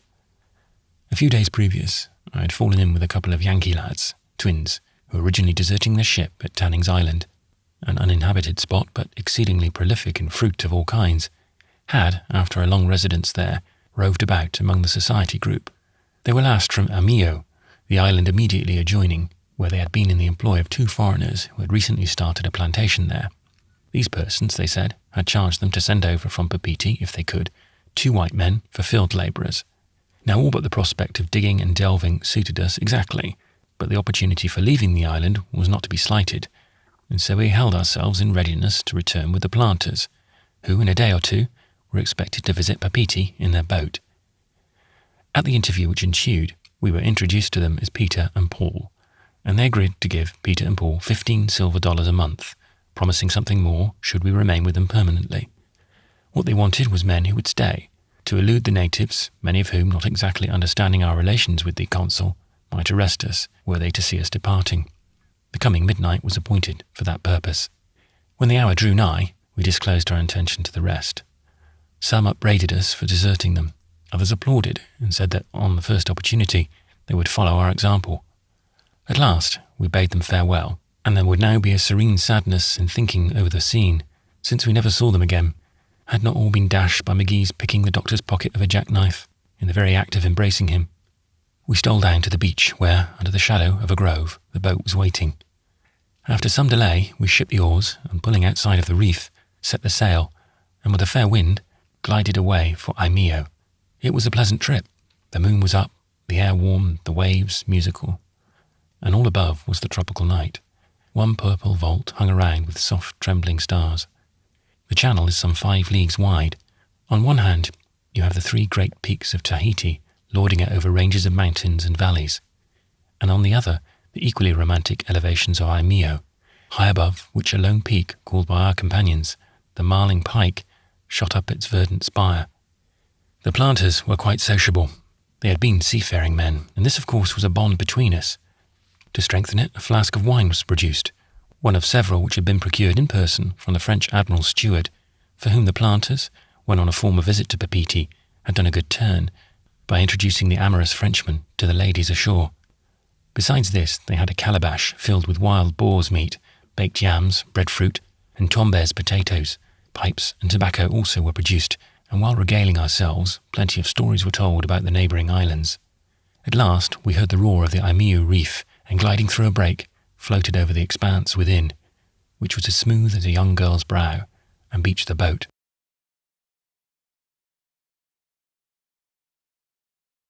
Chapter 52. The Valley of Martair. We went up through the groves to an open space, where we heard voices, and a light was seen glimmering from out a bamboo dwelling. It was the planters' retreat, and in their absence several girls were keeping house, assisted by an old native, who, wrapped up in tapa, lay in the corner smoking. A hasty meal was prepared, and after it we essayed a nap, but alas, a plague, little anticipated, prevented. Unknown in Tahiti, the mosquitoes here fairly eddied around us, but more of them anon. We were up betimes, and strolled out to view the country. We were in the valley of Martair, shut in on both sides by lofty hills. Here and there were steep cliffs, gay with flowering shrubs or hung with pendulous vines, swinging blossoms in the air. Of considerable width at the sea, the vale contracts as it runs inland, terminating at the distance of several miles in a range of the most grotesque elevations, which seem embattled with turrets and towers, grown over with verdure and waving with trees. The valley itself is a wilderness of woodland, with links of streams flashing through, and narrow pathways fairly tunnelled through masses of foliage. All alone in this wild place was the abode of the planters, the only one back from the beach, their sole neighbours, the few fishermen and their families, dwelling in a small grove of coconut trees whose roots were washed by the sea. The cleared tract which they occupied comprised some 30 acres, level as a prairie, part of which was under cultivation, the whole being fenced in by a stout palisade of trunks and boughs of trees staked firmly in the ground. This was necessary as a defence against the wild cattle and hogs overrunning the island. Thus far, tombez potatoes were the principal crop raised, a ready sale for them being obtained among the shipping touching at Papeete. There was a small patch of the taro or Indian turnip also, another of yams, and in one corner a thrifty growth of the sugar-cane just ripening. On the side of the enclosure, next the sea, was the house, newly built of bamboos in the native style. The furniture consisted of a couple of sea chests, an old box, a few cooking utensils and agricultural tools, together with 3 fowling pieces hanging from a rafter, and 2 enormous hammocks swinging in opposite corners and composed of dried bullocks' hides stretched out with poles. The whole plantation was shut in by a dense forest, and close by the house a dwarfed aoa, or species of banyan tree, had purposely been left twisting over the palisade in the most grotesque manner, and thus made a pleasant shade. The branches of this curious tree afforded low perches, among which the natives frequently squatted after the fashion of their race, and smoked and gossiped by the hour. We had a good breakfast of fish, speared by the natives before sunrise on the reef, pudding of Indian turnip, fried bananas, and roasted breadfruit. During the repast, our new friends were quite sociable and communicative. It seems that, like nearly all uneducated foreigners residing in Polynesia, they had, some time previous, deserted from a ship, and having heard a good deal about the money to be made by raising supplies for whaling vessels, they determined upon embarking in the business. Strolling about with this intention, they at last came to Marterre, and, thinking the soil would suit, set themselves to work. They began by finding out the owner of the particular spot coveted, and then making a teo of him. He turned out to be Tonoi, the chief of the fishermen, who one day, when exhilarated with brandy, tore his meagre tapper from his loins and gave me to know that he was allied by blood with Pomaree herself, and that his mother came from the illustrious race of pontiffs, who, in old times, swayed their bamboo crozier over all the pagans of Omoo, a regal and right reverend lineage. But at the time I speak of, the dusky noble was in decayed circumstances, and therefore by no means unwilling to alienate a few useless acres. As an equivalent, he received from the strangers 2 or 3 rheumatic old muskets, several red woolen shirts, and a promise to be provided for in his old age. He was always to find a home with the planters. Desirous of living on the cosy footing of a father-in-law, he frankly offered his 2 daughters for wives, but as such they were politely declined, the adventurers, though not averse to courting, being unwilling to entangle themselves in a matrimonial alliance, however splendid in point of family. Tonoi's men, the fishermen of the grove, were a sad set. Secluded, in a great measure, from the ministrations of the missionaries, they gave themselves up to all manners of lazy wickedness. Strolling among the trees of a morning, you came upon them napping on the shady side of a canoe hauled up among the bushes, lying on a tree, smoking, or more frequently still, gambling with pebbles. Though a little tobacco expected, what they gambled for at their outlandish games, it would be hard to tell. Other idle diversions they had also, in which they seemed to take great delight. As for fishing, it employed but a small part of their time.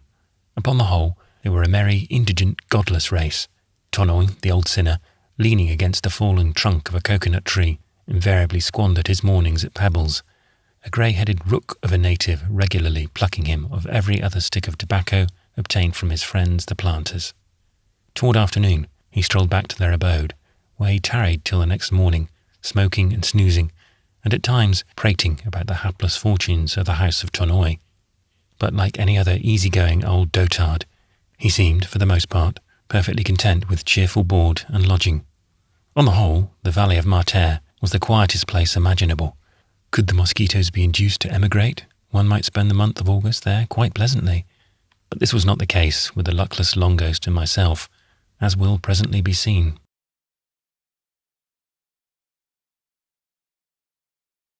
Chapter 53. Farming in Polynesia.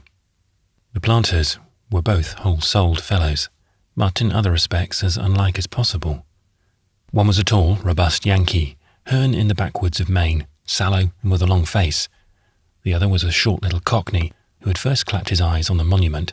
The voice of Zeke, the Yankee, had a twang like a cracked viol, and Shorty, as his comrade called him, clipped the aspirate from every word beginning with one.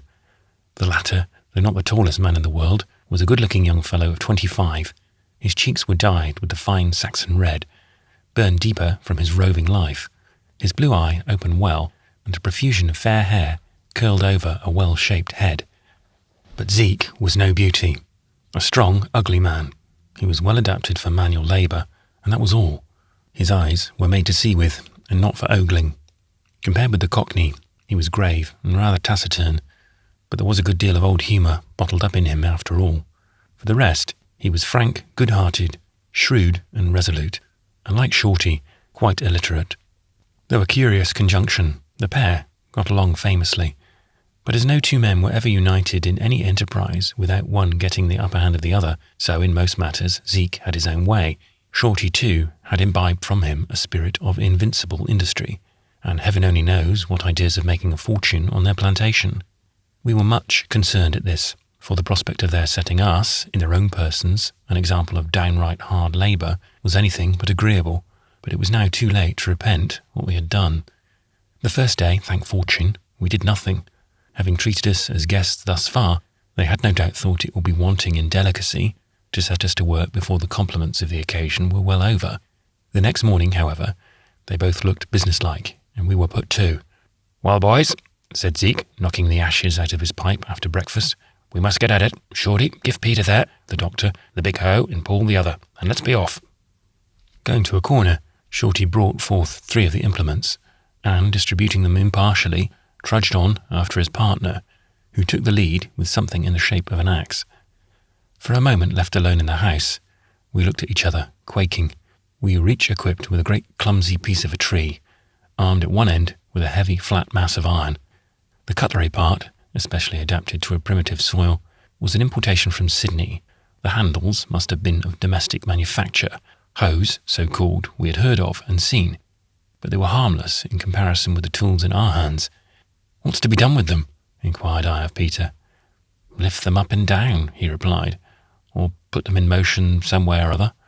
Paul, we are in a scrape, but hark, they are calling," and, shouldering the hose, off we marched.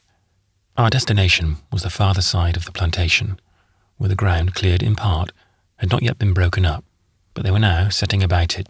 Upon halting, I asked why a plough was not used. Some of the young wild steers might be caught and trained for draught. Zeke replied that, for such a purpose, no cattle, to his knowledge, had ever been used in any part of Polynesia. As for the soil of Martair, so obstructed was it with roots, crossing and recrossing each other at all points, that no kind of plough could be used to advantage. The heavy Sydney hoes were the only thing for such land. Our work was now before us, but previous to commencing operations, I endeavoured to engage the Yankee in a little further friendly chat concerning the nature of virgin soils in general, and that of the valley of Martair in particular. So masterly a stratagem made Long Ghost brighten up, and he stood by ready to join in. But what our friend had to say about agriculture all referred to the particular part of his plantation upon which we stood, and having communicated enough on this head to enable us to set to work to the best advantage, he fell to himself, and Shorty, who had been looking on, followed suit. The surface here and there presented closely amputated branches of what had once been a dense thicket. They seemed purposely left projecting, as if to furnish a handle whereby to drag out the roots beneath. After loosening the hard soil, by dint of much thumping and pounding, the Yankee jerked one of the roots this way and that, twisting it round and round, and then tugging at it horizontally. "Come, lend us a hand," he cried at last, and running up, we all 4 strained away in concert. The tough obstacle convulsed the surface with throes and spasms, but stuck fast, notwithstanding. "Damn it," cried Zeke, "we'll have to get a rope. Run to the house, Shorty, and fetch one." The end of this being attached, we took plenty of room and strained away once more. "Give us a song, Shorty," said the doctor, who was rather sociable on a short acquaintance. Where the work to be accomplished is in any way difficult, this mode of enlivening toil is quite efficacious among sailors, so willing to make everything as cheerful as possible. Shorty struck up, "Were you ever in Dumbarton?" a marvellously inspiring but somewhat indecorous windlass chorus. At last the Yankee cast a damper on his enthusiasm by exclaiming in a pet, "Oh, damn your singing, keep quiet and pull away." This we now did in the most uninteresting silence, until with a jerk that made every elbow hum, the root dragged out, and most inelegantly we all landed upon the ground.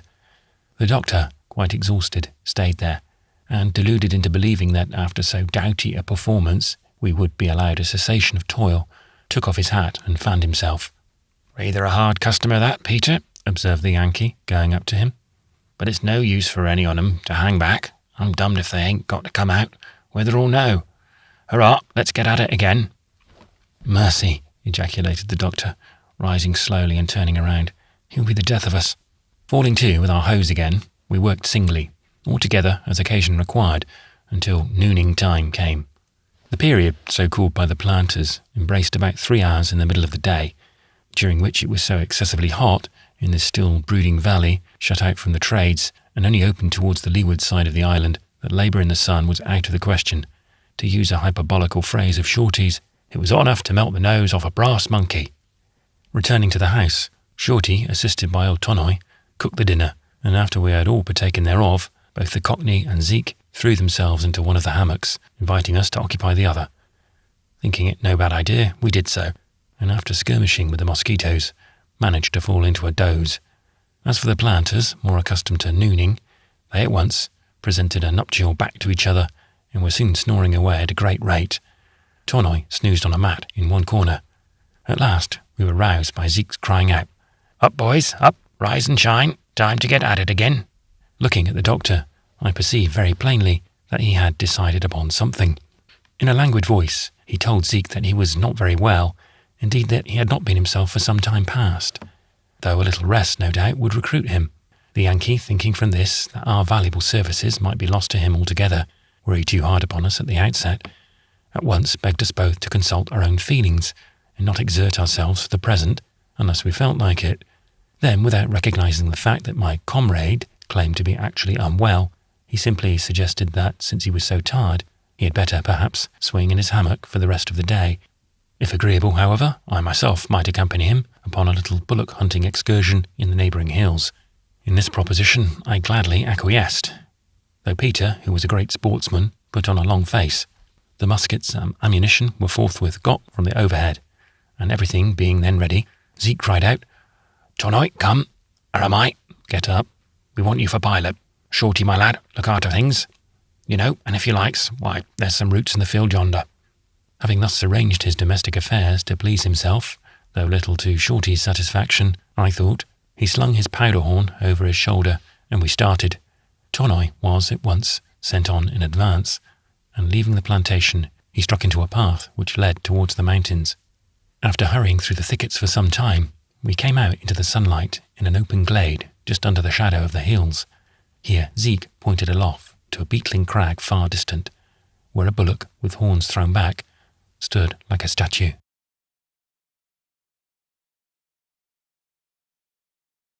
Chapter 54.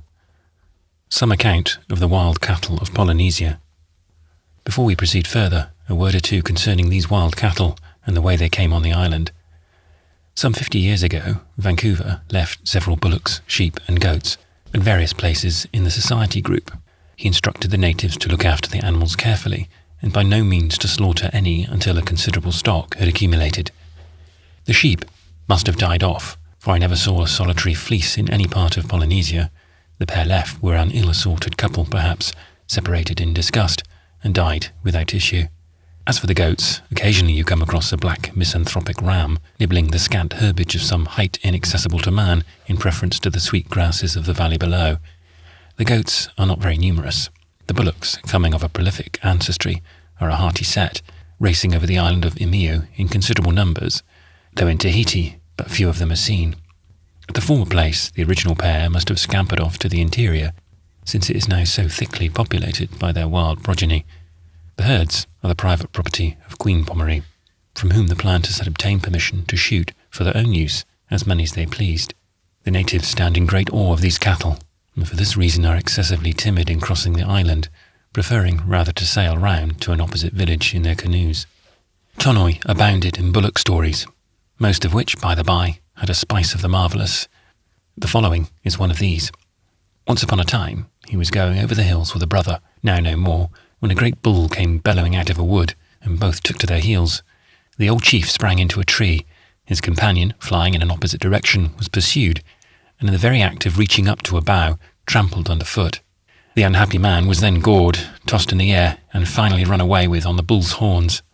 More dead than alive, Tonoi waited till it was all over, and then made the best of his way home. The neighbours, armed with 2 or 3 muskets, at once started to recover, if possible, his unfortunate brother's remains. At nightfall, they returned without discovering any trace of him. But the next morning, Tonoi himself caught a glimpse of the bullock, marching across the mountain's brow, with a long, dark object borne aloft on his horns. Having referred to Vancouver's attempts to colonise the islands with useful quadrupeds, we may as well say something concerning his success upon Hawaii, one of the largest islands in the whole Polynesian archipelago, and which gives the native name to the well-known cluster named by Cook in honour of Lord Sandwich. Hawaii is some 100 leagues in circuit, and covers an area of over 4,000 miles, until within a few years past, its interior was almost unknown, even to the inhabitants themselves, who, for ages, had been prevented from wandering thither by certain strange superstitions. Pili, the terrific goddess of the volcanoes, Mount Eoa and Mount Kia, was supposed to guard all the passes to the extensive valleys lying around their base. There are legends of her having chased with streams of fire several impious adventurers. Near Hilo, a jetback cliff is shown, with the vitreous torrent apparently pouring over into the sea, just as it cooled after one of these supernatural eruptions. To these inland valleys, and all the adjoining hillsides, which are clothed in the most luxuriant vegetation, Vancouver's bullocks soon wandered, and unmolested for a long period, multiplied in vast herds. Some 12 or 15 years ago, the natives lost sight of their superstitions, and learning the value of the hides in commerce, began hunting the creatures that wore them. But being very fearful and awkward in a business so novel, their success was small, and it was not until the arrival of a party of Spanish hunters, men regularly trained to their calling upon the plains of California, that the work of slaughter was fairly begun. The Spaniards were showy fellows, tricked out in gay blankets, leggings worked with porcupine quills, and jingling spurs. Mounted upon trained Indian mares, these heroes pursued their prey up to the very base of the burning mountains, making the profoundest solitudes ring with their shouts, and flinging the lasso under the very nose of the vixen goddess Pili. Hilo, a village upon the coast, was their place of resort, and thither flocked roving whites from all the islands of the group. As pupils of the dashing Spaniards, many of these dissipated fellows, quaffing too freely of the stirrup cup and riding headlong after the herds, when they reeled in the saddle, were unhorsed and killed. This was about the year 1835, when the present king, Tamahama III, was a lad. With royal impudence laying claim to the sole property of the cattle, he was delighted with the idea of receiving one of every 2 silver dollars paid down for their hides. So, with no thought for the future, the work of extermination went madly on. In 3 years' time, 18,000 bullocks were slain, almost entirely upon the single island of Hawaii. The herds being thus nearly destroyed, the sagacious young prince imposed a rigorous taboo on the few surviving cattle, which was to remain in force for 10 years. During this period, not yet expired, all hunting is forbidden, unless directly authorized by the king. The massacre of the cattle extended to the hapless goats. In 1 year, 3,000 of their skins were sold to the merchants of Honolulu, fetching a quartila, or a shilling sterling apiece. After this digression, it is time to run on after Tonoi and the Yankee.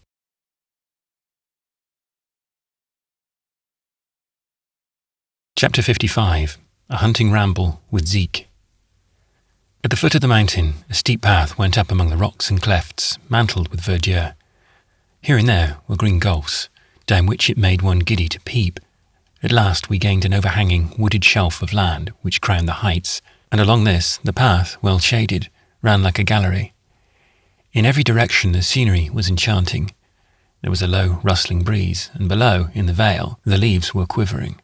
The sea lay, blue and serene, in the distance, and inland the surface swelled up, ridge after ridge, and peak upon peak, all bathed in the Indian haze of the tropics, and dreamy to look upon.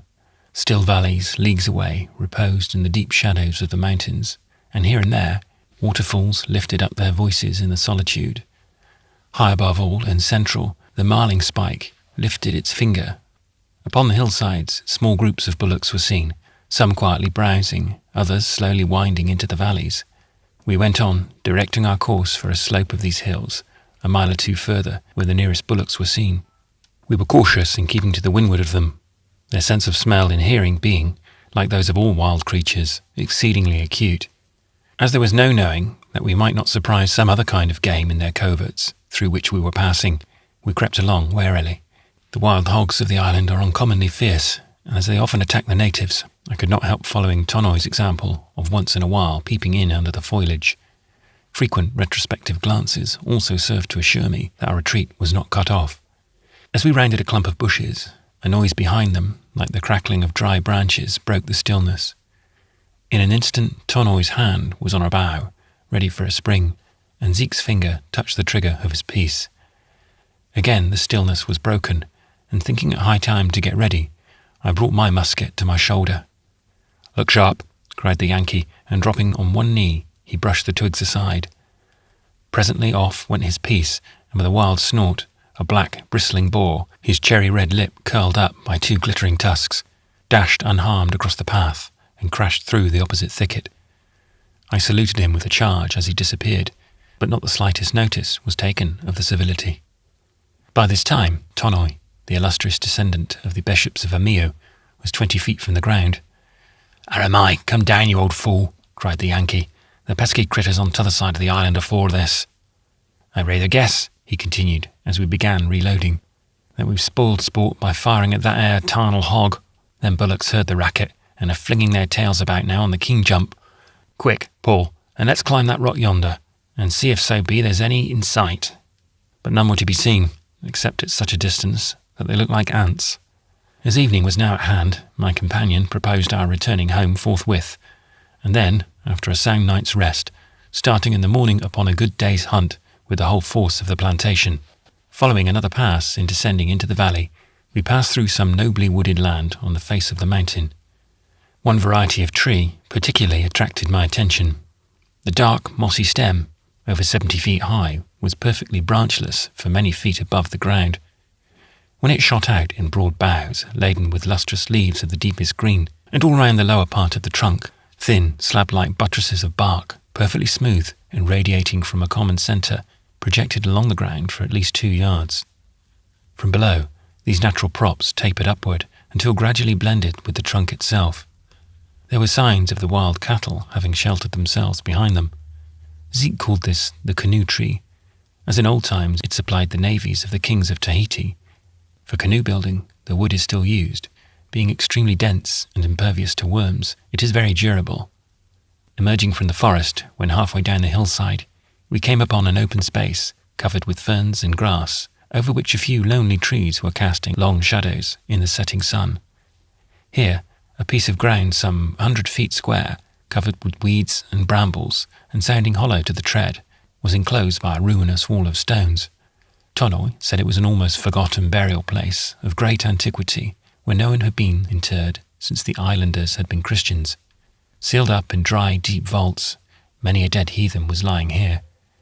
Curious to prove the old man's statement, I was anxious to get a peep at the catacombs, but hermetically overgrown with vegetation as they were, no aperture was visible. Before gaining the level of the valley, we passed by the site of a village near a watercourse long since deserted. There was nothing but stone walls and rude dismantled foundations of houses constructed of the same material. Large trees and brushwood were growing rankly among them. I asked Tonoi how long it was since anyone had lived here. "Me, Tamari, boy. Plenty Kanaka, men. Mater," he replied. "Now only Paul Pihi, Kanaka, fisherman, left. Me born here." Going down the valley, vegetation of every kind presented a different aspect from that of the high land. Chief among the trees of the plain on this island is the atai, large and lofty, with a massive trunk and broad laurel-shaped leaves. The wood is splendid. In Tahiti, I was shown a narrow, polished plank fit to make a cabinet for a king. Taken from the heart of the tree, it was of a deep, rich scarlet, traced with yellow veins, and in some places clouded with hazel. In the same grove with the regal A.H., you may see the flowering, beautiful hotu, its pyramid of shining leaves diversified with numberless small white blossoms. Planted with trees, as the valley is almost throughout its entire length, I was astonished to observe so very few which were useful to the natives. Not one in 100 was a coconut or breadfruit tree. But here Tonoi again enlightened me. In the sanguinary religious hostilities which ensued upon the conversion of Christianity of the first Pomoree, a war party from Tahiti destroyed, by girdling the bark, entire groves of these invaluable trees. For some time afterwards they stood stark and leafless in the sun, sad monuments of the fate which befell the inhabitants of the valley.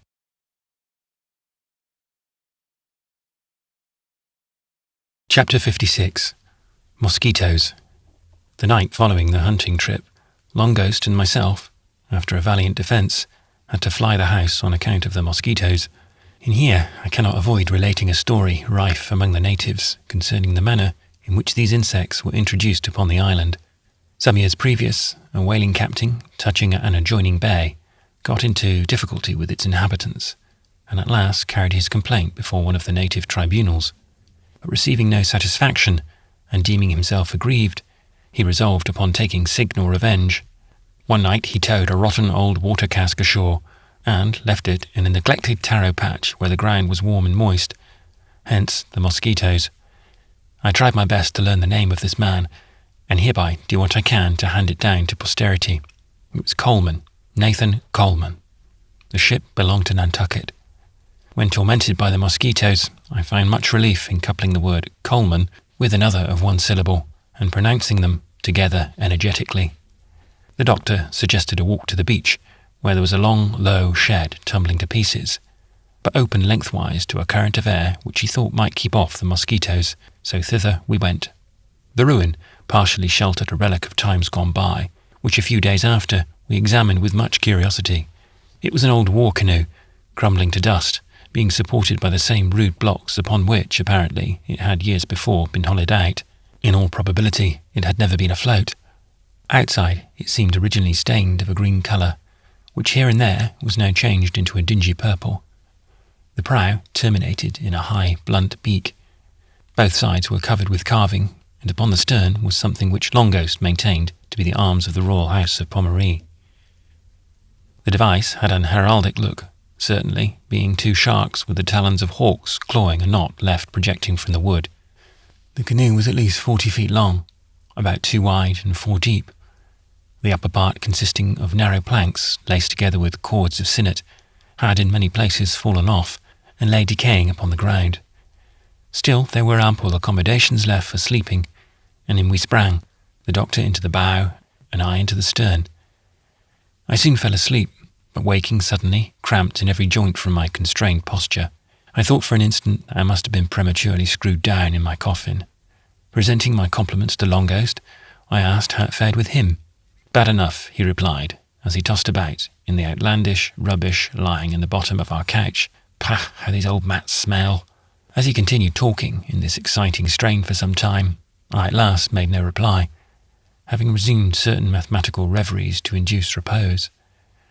But finding the multiplication table of no avail, I summoned up a greyish image of chaos in a sort of sliding fluidity, and was just falling into a nap on the strength of it when I heard a solitary and distinct buzz. The hour of calamity was at hand. One blended hum, the creature darted into the canoe like a small swordfish, and I out of it. Upon getting into the open air, to my surprise, there was Longhost, fanning himself wildly with an old paddle. He had just made a noiseless escape from a swarm which had attacked his own end of the canoe. It was now proposed to try the water, so a small fishing canoe, hauled up nearby, was quickly launched, and paddling a good distance off, we dropped overboard the native contrivance for an anchor, a heavy stone attached to a cable of braided bark. At this part of the island, the encircling reef was close to the shore, leaving the water within smooth and extremely shallow. It was a blessed thought. We knew nothing till sunrise, when the motion of our aquatic cot awakened us. I looked up and beheld Zeke, wading toward the shore, and towing us after him by the bark cable. Pointing to the reef, he told us we had had a narrow escape. It was true enough. The water sprites had rolled our stone out of its noose, and we had floated away.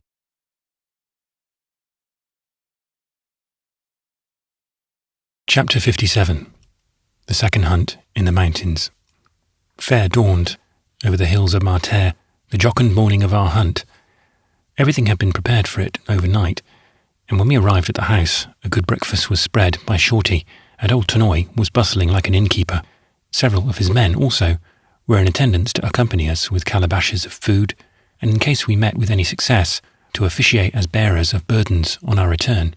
Apprised, the evening previous, of the meditated sport, the doctor had announced his willingness to take part therein. Now, subsequent events made us regard this expedition as a shrewd device of the Yankees. Once get us off on a pleasure trip, and with what face could we afterward refuse to work? Beside, he enjoyed all the credit of giving us a holiday, nor did he omit assuring us that, work or play, our wages were all the while running on.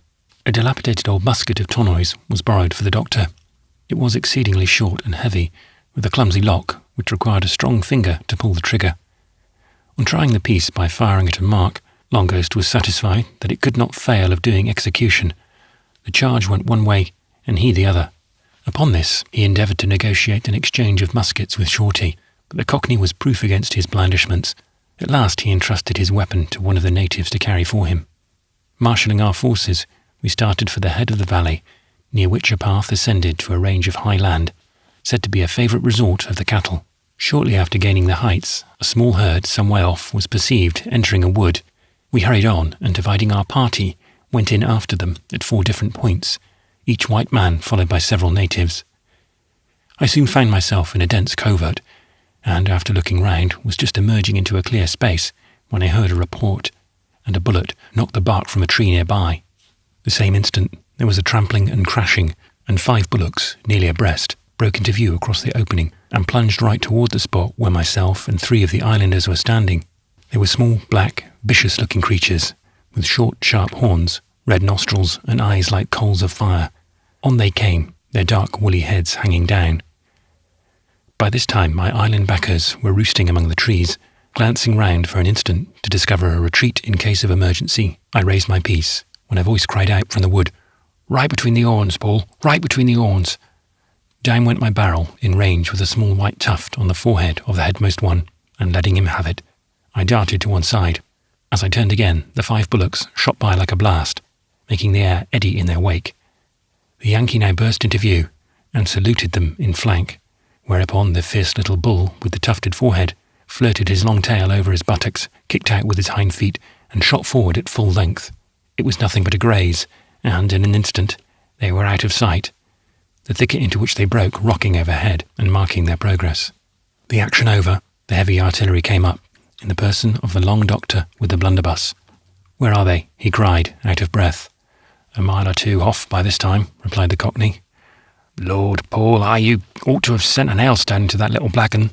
While excusing my want of skill as well as I could, Zeke, rushing forward, suddenly exclaimed, "Creation! What are you about there, Peter?" Peter, incensed at our ill luck and ignorantly imputing it to the cowardice of our native auxiliaries, was bringing his piece to bear upon his trembling squire, the musket carrier now descending a tree. Pulling trigger, the bullet went high over his head, and hopping to the ground, bellowing like a calf, the fellow ran away as fast as his heels could carry him. The rest followed us, after this, with fear and trembling. After forming our line of march anew, we went on for several hours without catching a glimpse of the game, the reports of the muskets having been heard at a great distance. At last we mounted a craggy height to obtain a wide view of the country.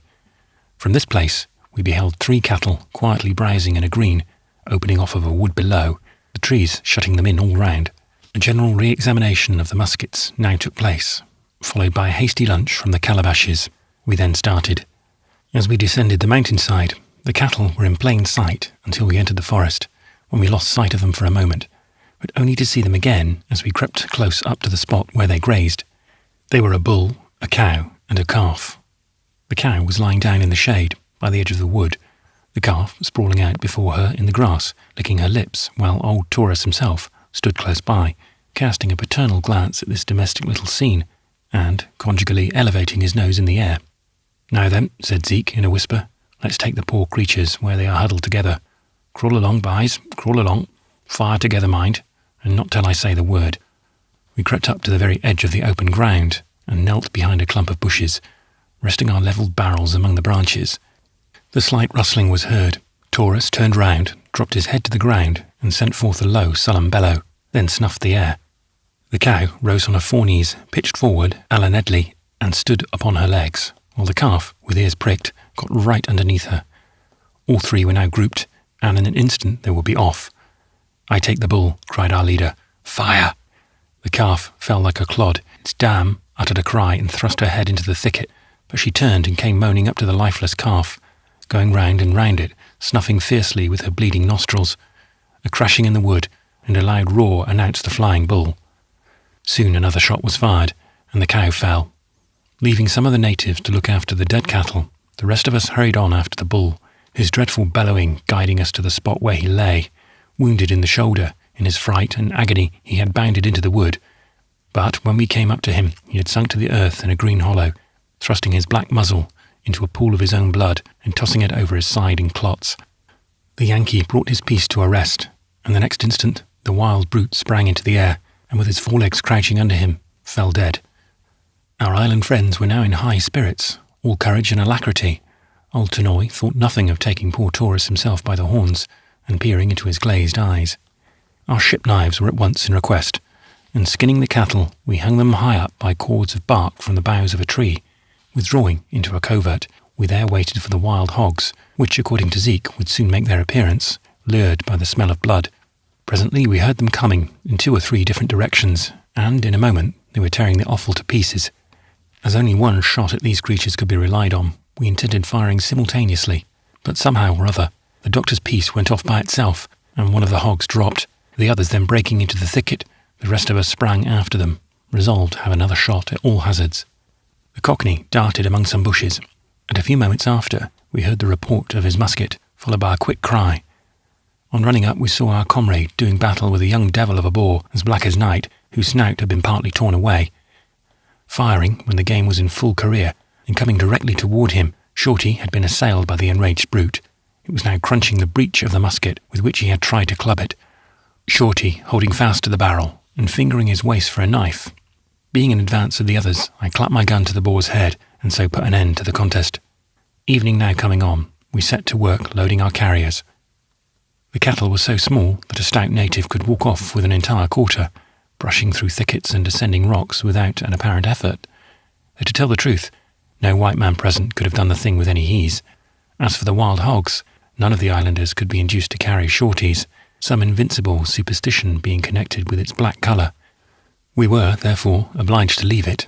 The other, a spotted one, being slung by green thongs to a pole, was marched off with by 2 young natives. With our bearers of burdens ahead, we then commenced our return down the valley. Halfway home, darkness overtook us in the woods, and torches became necessary. We stopped and made them of dry palm branches, and then, sending 2 lads on in advance for the purpose of gathering fuel to feed the flambeau, we continued our journey. It was a wild sight. The torches, waved aloft, flashed through the forest, and where the ground admitted, the islanders went along on a brisk trot, notwithstanding they bent forward under their loads. Their naked backs were strained with blood, and occasionally, running by each other, they raised wild cries which startled the hillsides.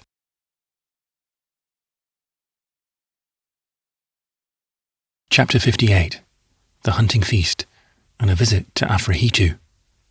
2 bullocks and a boar. No bad trophies of our day's sport. So by torchlight we marched into the plantation, the wild hog rocking from its pole, and the doctor singing an old hunting song, Tally-ho, the chorus of which swelled high above the yells of the natives. We resolved to make a night of it, kindling a great fire just outside the dwelling, and hanging one of the heifer's quarters from a limb of the banyan tree, everyone was at liberty to cut and broil for himself. Baskets of roasted breadfruit and plenty of taro pudding, bunches of bananas and young coconuts had also been provided by the natives against our return. The fire burned bravely, keeping off the mosquitoes and making every man's face glow like a beaker of port. The meat had the true wild game flavour, not at all impaired by our famous appetites, and a couple of flasks of white brandy, which Zeke, producing from his secret store, circulated freely. There was no end to my long comrade's spirits. After telling his stories and singing his songs, he sprang to his feet, clasped a young damsel of the grove round the waist, and waltzed over the grass with her. But there's no telling all the pranks he played that night. The natives, who delight in a wag, emphatically pronounced him Mai Tai. It was long after midnight ere we broke up, but when the rest had retired, Zeke, with the true thrift of a Yankee, salted down what was left of the meat. The next day was Sunday, and at my request, Shorty accompanied me to Afrihitu, a neighbouring bay and the seat of a mission almost directly opposite Papiti. In Afrihitu is a large church and schoolhouse, both quite dilapidated, and planted amid shrubbery on a fine knoll stands a very tasteful cottage commanding a view across the channel. In passing, I caught sight of a graceful calico skirt disappearing from the piazza through a doorway. The place was the residence of the missionary. A trim little sailboat was dancing out at her moorings, a few yards from the beach. Straggling over the lowlands in the vicinity were several native huts, untidy enough, but much better every way than most of those in Tahiti. We attended service at the church, where we found but a small congregation, and after what I had seen in Papiti, nothing very interesting took place. But the audience had a curious, fidgety look which I knew not how to account for until we ascertained that a sermon with the 8th commandment for a text was being preached. It seemed that there lived an Englishman in the district who, like our friends, the planters, was cultivating Tombez potatoes for the Papiti market. In spite of all his precautions, the natives were in the habit of making nocturnal forays into his enclosure and carrying off the potatoes. One night he fired a fowling piece charged with pepper and salt at several shadows which he discovered stealing across his premises. They fled, but it was like seasoning anything else. The knaves stole again with a greater relish than ever, and the very next night he caught a party in the act of roasting a basketful of potatoes under his own cooking shed. At last he stated his grievances to the missionary, who, for the benefit of his congregation, preached the sermon we heard. Now, there were no thieves in Marterre, then the people of the valley were bribed to be honest.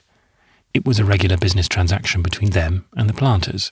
In consideration of so many potatoes, to them in hand, duly paid, they were to abstain from all depredations upon the plantations. Another security against roguery was the permanent residence upon the premises of their chief, Tonoi. On our return to Marterre in the afternoon, we found the doctor and Zeke making themselves comfortable. The latter was reclining on the ground, pipe in mouth, watching the doctor, who, sitting like a Turk before a large iron kettle, was slicing potatoes and Indian turnip, and now and then chattering splinters from a bone, all of which by turns were thrown into the pot. He was making what he called bullock broth. In gastronomic affairs, my friend was something of an artist, and by way of improving his knowledge, did nothing the rest of the day but practice in what might be called experimental cookery, broiling and grilling and deviling slices of meat, and subjecting them to all sorts of igneous operations. It was the first fresh beef that either of us had tasted in more than a year. "Oh, you'll pick up after a while, Peter," observed Zeke toward night, as Longghost was turning a great rib over the coals. "What do you think, Paul?" "He'll get along, I dare say," replied I. "He only wants to get those cheeks of his tanned." To tell the truth, I was not a little pleased to see the doctor's reputation as an invalid fading away so fast, especially as, on the strength of his being one, he had promised to have such easy times of it, and very likely too, at my expense.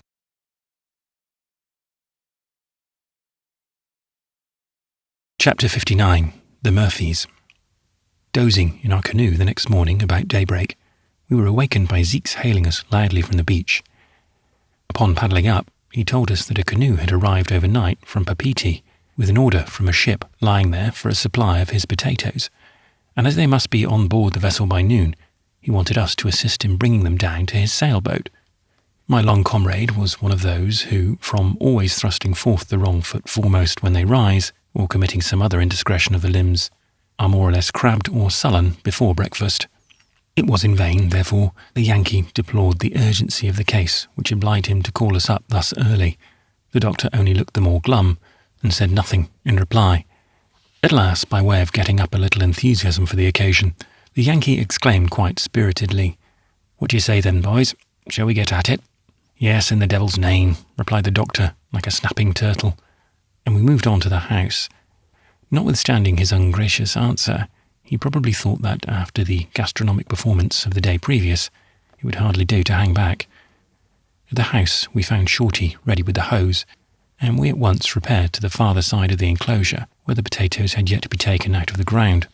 The rich tawny soil seemed specially adapted to the crop, the great yellow Murphys strolling out of the hills like eggs from a nest. My comrade really surprised me by the zeal with which he applied himself to his hoe. For my part, exhilarated by the cool breath of the morning, I worked away like a good fellow. As for Zeke and the Cockney, they seemed mightily pleased at this evidence of our willingness to exert ourselves. It was not long ere all the potatoes were turned out, and then came the worst of it. They were to be lugged down to the beach, a distance of at least a quarter of a mile, and there being no such thing as a barrow or cart on the island, there was nothing for it but spinal marrows and broad shoulders. Well knowing that this part of the business would be anything but agreeable, Zeke did his best to put as encouraging a face upon it as possible, and giving us no time to indulge in desponding thoughts, gleefully directed our attention to a pile of rude baskets, made of stout stalks, which had been provided for the occasion. So, without much more ado, we helped ourselves from the heap, and soon we were all four staggering along under our loads. The first trip down, we arrived at the beach together, Zeke's enthusiastic cries proving irresistible. A trip or two more, however, and my shoulders began to grate in their sockets, while the doctor's tall figure acquired an obvious stoop.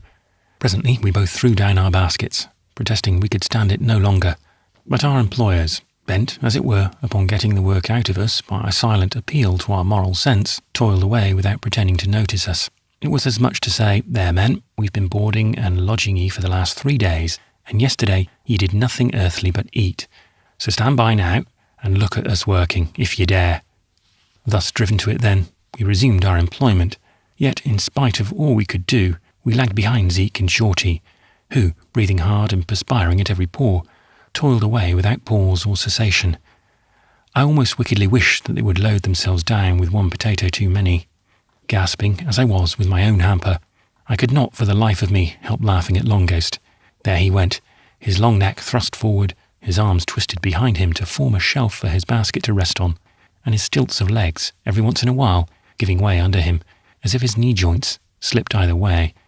"There, I carry no more," he exclaimed all at once, flinging his potatoes into the boat, where the Yankee was just then stowing them away. "Oh, then," said Zeke quite briskly, "I guess you and Paul had better try the barrel machine. Come along, I'll fix you out in no time." And so saying, he waded ashore and hurried back to the house, bidding us to follow. Wondering what upon earth the barrel machine could be, and rather suspicious of it, we limped after. On arriving at the house, we found him getting ready a sort of sedan chair. It was nothing more than an old barrel suspended by a rope from the middle of a stout oar. Quite an ingenious contrivance of the Yankees, and his proposed arrangement with regard to mine and the doctor's shoulders was equally so. "There now," said he, when everything was ready. "There's no back-breaking about this. You can stand right up under it. You see, just try it once." And he politely rested the blade of the oar on my comrade's right shoulder, and the other end on mine, leaving the barrel between us. "Just the thing," he added, standing off admiringly, while we remained in this interesting attitude. There was no help for us. With broken hearts and backs, we trudged back to the field, the doctor all the while saying masses. Upon starting with the loaded barrel, for a few paces, we got along pretty well, and were constrained to think the idea not a bad one. But we did not think long so. In less than 5 minutes, we came to a dead halt, the springing and buckling of the clumsy oar being almost unendurable. "Let's shift ends," cried the doctor, who did not relish the blade of the stick, which was cutting into the blade of his shoulder. At last, by stages short and frequent, we managed to shamble down the beach, where we again dumped our cargo in something of a pet. "Why not make the natives help?" asked Long Ghost, rubbing his shoulder. "Natives be dummed," said the Yankee. 20 on 'em ain't worth one white man. They was never meant to work any of them chaps, and they knows it too, for dumb little work any on 'em ever does." But, notwithstanding this abuse, Zeke was at last obliged to press a few of the bipeds into service. "Herman, come here," he shouted to several, who, reclining on a bank, had hitherto been critical observers of our proceedings, and among other things, had been particularly amused by the performance with the sedan chair. After making these fellows load their baskets together, the Yankees filled his own, and then drove them before him down to the beach. Probably he had seen the herds of panniard mules driven in this way by mounted Indians along the Great Callao to Lima. The boat, at last loaded, the Yankee, taking him with a couple of natives, at once hoisted sail, and stood across the channel for Papeete. The next morning, at breakfast, old Tonoi ran in and told us that the voyagers were returning. We hurried down to the beach, and saw the boat gliding towards us, with a dozing islander at the helm, and Zeke standing up in the bows, jingling a small bag of silver, the proceeds of his cargo.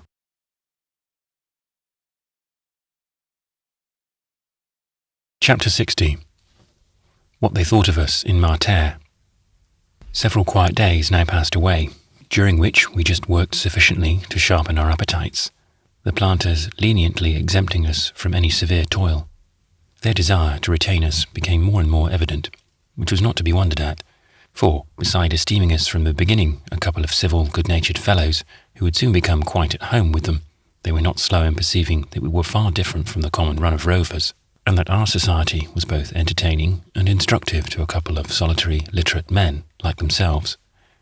In a literary point of view, indeed, they soon regarded us with emotions of envy and wonder, and the doctor was considered nothing short of a prodigy. The Cockney found out that he, the doctor, could read a book upside down without even so much as spelling the big words beforehand, and the Yankee, in the twinkling of an eye, received from him the sum total of several arithmetical items, stated aloud with the view of testing the extent of his mathematical lore. Then, frequently in discoursing upon men and things, my long comrade employed such imposing phrases that upon one occasion they actually remained uncovered while he talked. In short, their favourable opinion of Long Ghost in particular rose higher and higher every day, and they began to indulge in all manner of dreams concerning the advantages to be derived from employing so learned a labourer. Among other projects revealed was that of building a small craft of some 40 tons for the purpose of trading among the neighbouring islands. With a native crew, we would then take turns cruising over the tranquil Pacific. touching here and there as caprice suggested, and collecting romantic articles of commerce: beach demur, the pearl oyster, arrowroot, ambergris, sandalwood, coconut oil, and edible bird nests. This South Sea yachting was delightful to think of, and straight away the doctor announced his willingness to navigate the future schooner, clear of all shoals and reefs whatsoever. His impudence was audacious. He enlarged upon the science of navigation, treated us to a dissertation on Mercator's sailing and the azimuth compass, and went into an inexplicable explanation of the Lord only knows what plan of his for infallibility settling the longitude. Whenever my comrade thus gave the reins to his fine fancy, it was a treat to listen, and therefore I never interfered, but with the planters sat in mute admiration before him. This apparent self-abasement on my part must have been considered as truly indicative of our respective merits, for, to my no small concern, I quickly perceived that in the estimate formed of us, Long Ghost began to be rated far above myself. For aught I knew, indeed he might have privately thrown out a hint concerning the difference in our respective stations aboard the Julia, or else the planters must have considered him some illustrious individual, for certain inscrutable reasons, going incog. With this idea of him, his undisguised disinclination for work became venial, and entertaining such views of extending their business, they counted more upon his ultimate value to them as a man of science than as a mere ditcher.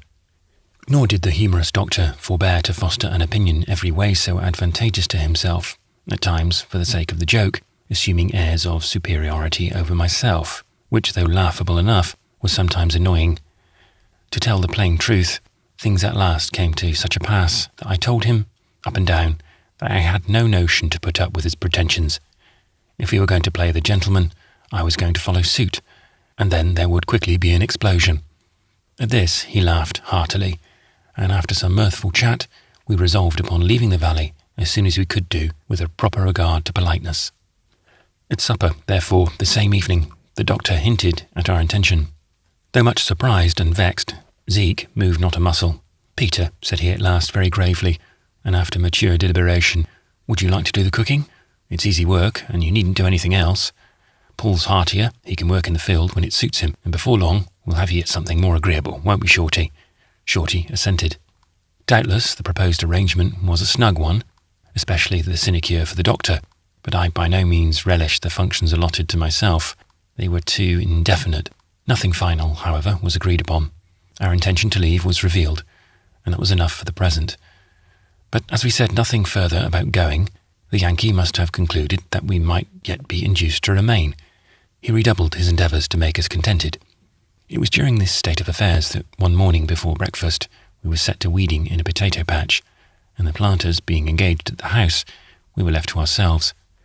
Now, though the pulling of weeds was considered by our employers an easy occupation, for which reason they had assigned it to us, and although as a garden recreation it may be pleasant enough for those who like it, still, long persisted in, the business becomes excessively irksome.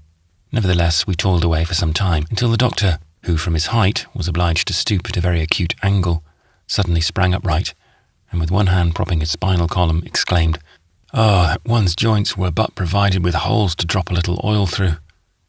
Vain as the aspiration was for this proposed improvement upon our species, I cordially responded thereto, for every vertebra in my spine was articulating in sympathy. Presently the sun rose over the mountains, inducing that deadly morning languor so fatal to early exertion in a warm climate. We could stand it no longer, but shouldering our hoes, moved on to the house, resolved to impose no more upon the good nature of the planters, by continuing one moment longer in an occupation so extremely uncongenial. We freely told them so. Zeke was exceedingly hurt, and said everything he could think of to alter our determination, but, finding all unavailing, he very hospitably urged us not to be in any hurry about leaving, for we might stay with him as guests until we had time to decide upon our future movements. We thanked him sincerely, but replied that the following morning we must turn our backs upon the hills of Marterre.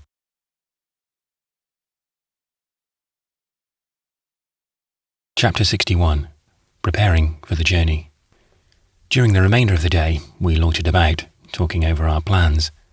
The doctor was all eagerness to visit Tamai, a solitary inland village standing upon the banks of a considerable lake of the same name and embosomed among groves.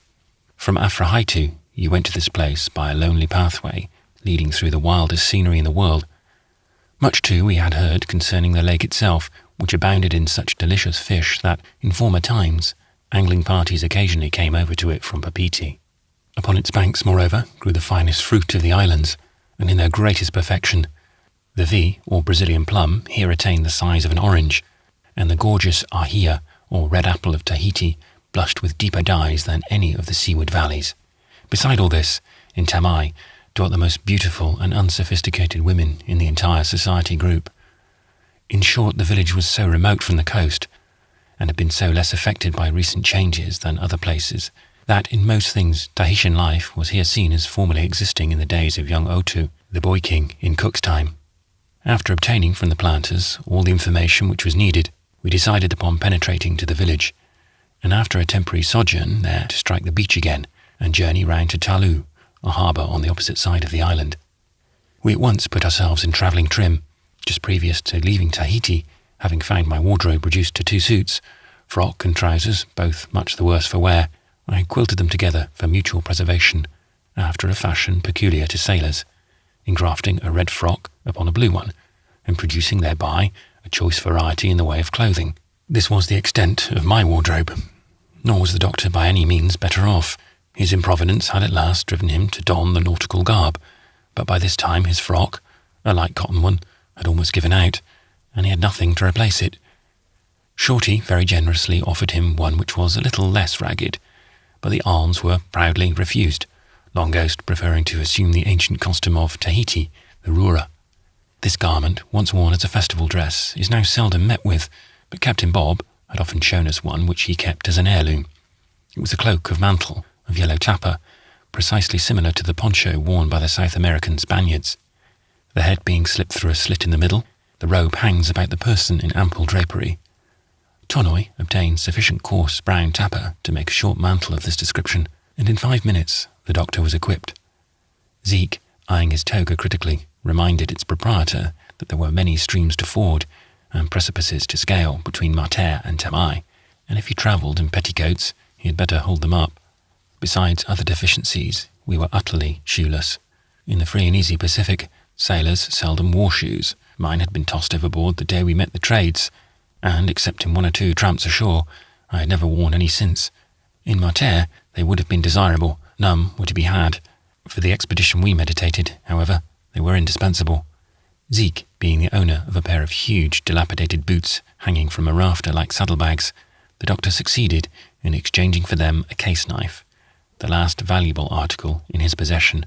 For myself, I made sandals from a bullock's hide, such as are worn by the Indians in California. They are made in a minute, the sole, rudely fashioned to the foot, being confined across the instep by 3 straps of leather. Our headgear deserves a passing word. My comrade's was a brave old Panama hat made of grass, almost as fine as threads of silk, and so elastic that, upon rolling it up, it sprang into perfect shape again. Set off by the jaunty slouch of this Spanish sombrero, Dr. Longos, in this and his ura, looked like a mendicant grandee, nor was my appearance in an Eastern turban less distinguished. The way I came to wear it was this. My hat, having been knocked overboard a few days before reaching Papeete, I was obliged to mount an abominable wad of party-coloured worsted, what sailors call a Scotch cap. Everyone knows the elasticity of knit wool, and this Caledonian headdress crowned my temples so effectually that the confined atmosphere engendered was prejudicial to my curls. In vain I tried to ventilate the cap. Every gash made seemed to heal whole in no time, then such a continual chafing as it kept up in a hot sun. Seeing my dislike to the thing, Kulu, my worthy friend, prevailed upon me to bestow it upon him. I did so, hinting that a good boiling might restore the original brilliancy of the colours.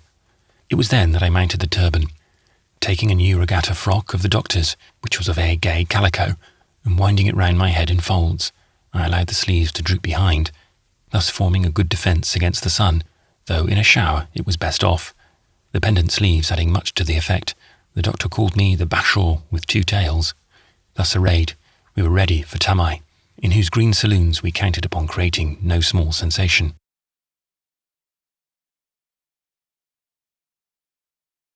Chapter 62. Tamai. Long before sunrise, the next morning, my sandals were laced on, and the doctor had vaulted into Zeke's boots. Expecting to see us again before we went to Talu, the planters wished us a pleasant journey. and on parting very generously presented us with a pound or two of what sailors call plug tobacco, telling us to cut it up into small change, the Virginian weed being the principal circulating medium on the island. Tamai, we were told, was not more than 3 or 4 leagues distant, so making allowances for a wild road, a few hours' rest at noon, and our determination to take the journey leisurely, we counted upon reaching the shores of the lake sometime in the flush of the evening. For several hours we went on slowly through wood and ravine, and over hill and precipice, seeing nothing but occasional herds of wild cattle, and often resting, until we found ourselves about noon in the very heart of the island. It was a green, cool hollow among the mountains, into which we at last descended with a bound. The place was gushing with 100 springs, and shaded over with great solemn trees, on whose messy boles the moisture stood in beads. Strange to say, no traces of the bullocks ever having been here were revealed, nor was there a sound to be heard, nor a bird to be seen, nor any breath of wind stirring the leaves. The utter solitude and silence were oppressive, and after peering about the shades and seeing nothing but ranks of dark, motionless trunks, we hurried across the hollow and ascended a steep mountain opposite. Midway up, we rested where the earth had gathered about the roots of 3 palms, and thus formed a pleasant lounge, from which we looked down upon the hollow, now one dark green tuft of woodland at our feet. Here we brought forth a small calabash of poee, a parting present from Tonoi. After eating heartily, we obtained fire by 2 sticks, and throwing ourselves back, puffed forth our fatigue in wreaths of smoke. At last we fell asleep, nor did we awaken till the sun had sunk so low that its rays darted in upon us under the foliage. Starting up, we then continued our journey, and as we gained the mountain top, there, to our surprise, lay the lake and village of Tamai. We had thought it a good league off.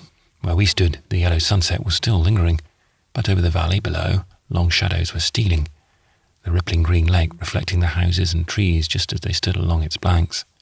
Several small canoes, moored here and there to posts in the water, were dancing upon the waves, and one solitary fisherman was paddling over to a grassy point. In front of the houses, groups of natives were seen, some thrown at full length upon the ground, and others indolently leaning against the bamboos. With whoop and halloo, we ran down the hills, the villagers soon hurrying forth to see who were coming. As we drew near, they gathered round, all curiosity to know what brought the Kahauris into their quiet country. The doctor contriving to make them understand the purely social object of our visit, they gave us a true Tahitian welcome, pointing into their dwellings and saying they were ours as long as we chose to remain.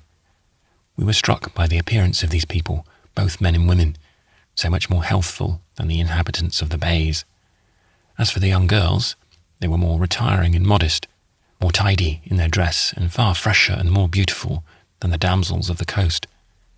1,000 pities, thought I, that they should bury their charms in this nook of a valley. That night we abode in the house of Ra-Tu, a hospitable old chief. It was right on the shore of the lake, and at supper we looked out through a rustling screen of foliage upon the surface of the starlit water. The next day we rambled about, and found a happy little community, comparatively free from many deplorable evils to which the rest of their countrymen are subject. Their time, too, was more occupied.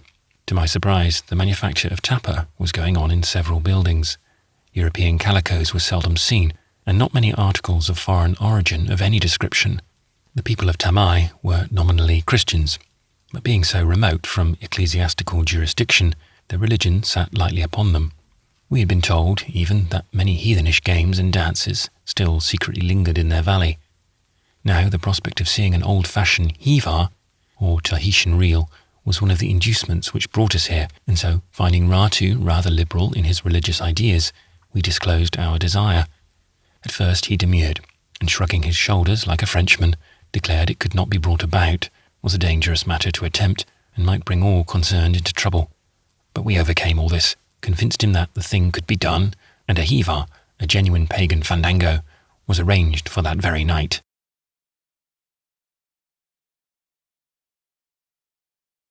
Chapter 63. A Dance in the Valley. There were some ill-natured people, tell-tales, it seemed, in Tamai, and thence there was a deal of mystery about getting up the dance. An hour or two before midnight, Ra-Tu entered the house, and throwing robes of tapa over us, bade us follow at a distance behind him, and until out of the village, hood our faces. Keenly alive to the adventure, we obeyed. At last, after taking a wide circuit, we came out upon the farthest shore of the lake. It was a wide, dewy space, lighted up by a full moon, and carpeted with a minute species of fern growing closely together. It swept right down to the water, showing the village opposite glistening among the groves. Near the trees, on one side of the clear space, was a ruinous pile of stones, many rods in extent, upon which had formerly stood a temple of Omoo.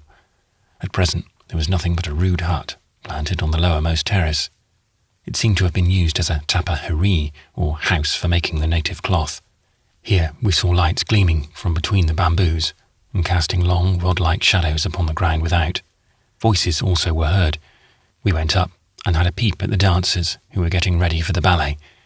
There were some 20 in number, waited upon by hideous old crones who might have been duennas. Longos proposed to send the latter packing, but Ratu said it would never do, and so they were permitted to remain. We tried to effect an entrance at the door, which was fastened, but after a noisy discussion with one of the old witches within, our guide became fidgety, and at last told us to desist, or we would spoil all. He then led us off to a distance to await the performance, as the girls, he said, did not wish to be recognized. He furthermore made us promise to remain where we were until all was over, and the dancers had retired. We waited impatiently, and at last they came forth. They were arrayed in short tunics of white tapa, with garlands of flowers on their heads.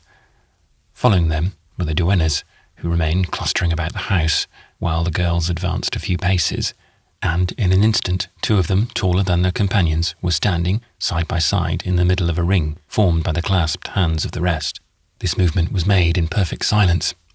Presently the 2 girls joined hands overhead, and crying out, "Aloo, aloo," wave them to and fro, upon which the ring begins to circle slowly, the dancers moving sideways, with their arms a little drooping.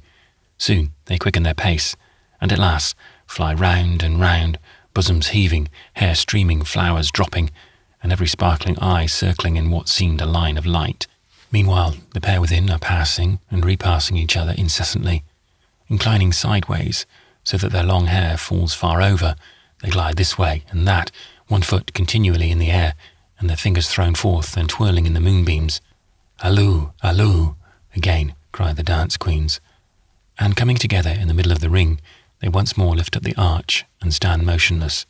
"Aloo, aloo," every link of the circle is broken, and the girls, deeply breathing, stand perfectly still. They pant hard and fast a moment or two, and then, just as the deep flush is dying away from their faces, slowly recede all round, thus enlarging the ring.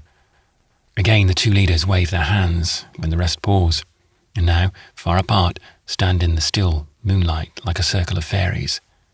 Presently, raising a strange chant, they softly sway themselves, gradually quickening the movement until at length, for a few passionate moments, with throbbing bosoms and glowing cheeks, they had abandoned themselves to all the spirit of the dance, apparently lost everything around, but soon subsiding again into the same languid measure as before, they become motionless, and then, reeling forward on all sides, their eyes swimming in their heads, join in one wild chorus, and sink into each other's arms.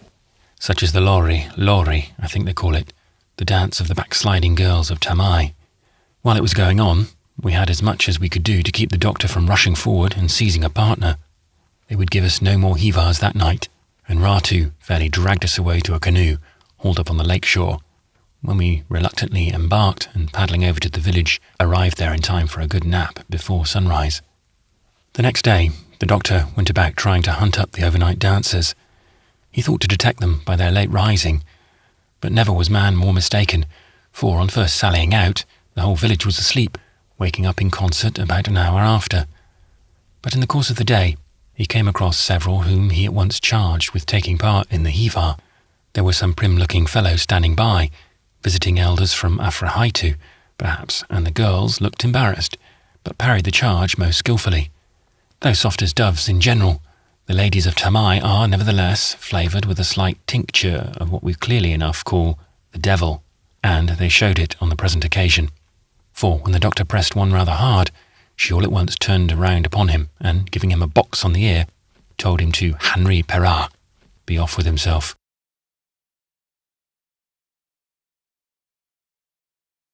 Chapter 64. Mysterious. There was a little old man of a most hideous aspect living in Tamai. who, in a coarse mantle of tapa, went about the village, dancing and singing and making faces. He followed us about wherever we went, and when unobserved by others, plucked our garments, making frightful signs for us to go along with him somewhere and see something. It was in vain that we tried to get rid of him. Kicks and cuffs even were at last resorted to, but though he howled like one possessed, he would not go away, but still haunted us. At last we conjured the natives to rid us of him, but they only laughed, so we were forced to endure the dispensation as well as we could. On the 4th night of our visit, returning home late from paying a few calls through the village, we turned a dark corner of trees and came full upon our goblin friend, as usual, chattering and motioning with his hands. The doctor, venting a curse, hurried forward, but from some impulse or other I stood my ground, resolved to find out what this unaccountable object wanted of us. Seeing me pause, he crept close up to me, peered into my face and then retreated, beckoning me to follow, which I did. In a few moments the village was behind us, and with my guide in advance I found myself in the shadow of the heights overlooking the farther side of the valley. Here my guide paused until I came up with him, when side by side and without speaking we ascended the hill. Presently we came to a wretched hut, barely distinguishable in the shade cast by the neighbouring trees. Pushing aside a rude sliding door, held together with thongs, the goblin signed me to enter. Within it looked dark as pitch, so I gave him to understand that he must strike a light and go in before me. Without replying, he disappeared into the darkness, and after groping about, I heard 2 sticks rubbing together, and directly saw a spark. A native taper was then lighted, and I stooped and entered. It was a mere kennel. 4 old mats and broken coconut shells and calabashes were strewn about the floor of earth, and overhead I caught glimpses of the stars through chinks in the roof. Here and there the thatch had fallen through and hung down in wisps. I now told him to set about what he was going to do, or produce whatever he had to show without delay. Looking round fearfully, as if dreading a surprise, he commenced turning over and over the rubbish in one corner. At last he clutched a calabash stained black, and with the neck broken off, on one side of it was a large hole. Something seemed to be stuffed away in the vessel, and after a deal of poking in the aperture, a musty old pair of sailor trousers were drawn forth, and holding them up eagerly, he inquired how many pieces of tobacco I would give for them. Without replying, I hurried away, the old man chasing me and shouting as I ran until I gained the village. Here I dodged him and made my way home, resolved never to disclose so inglorious an adventure. To no purpose the next morning, my comrade besought me to enlighten him. I preserved a mysterious silence. The occurrence served me a good turn, however, so long as we abode in Tamai, for the old clothesman never afterwards troubled me, but forever haunted the doctor, who in vain supplicated heaven to be delivered from him.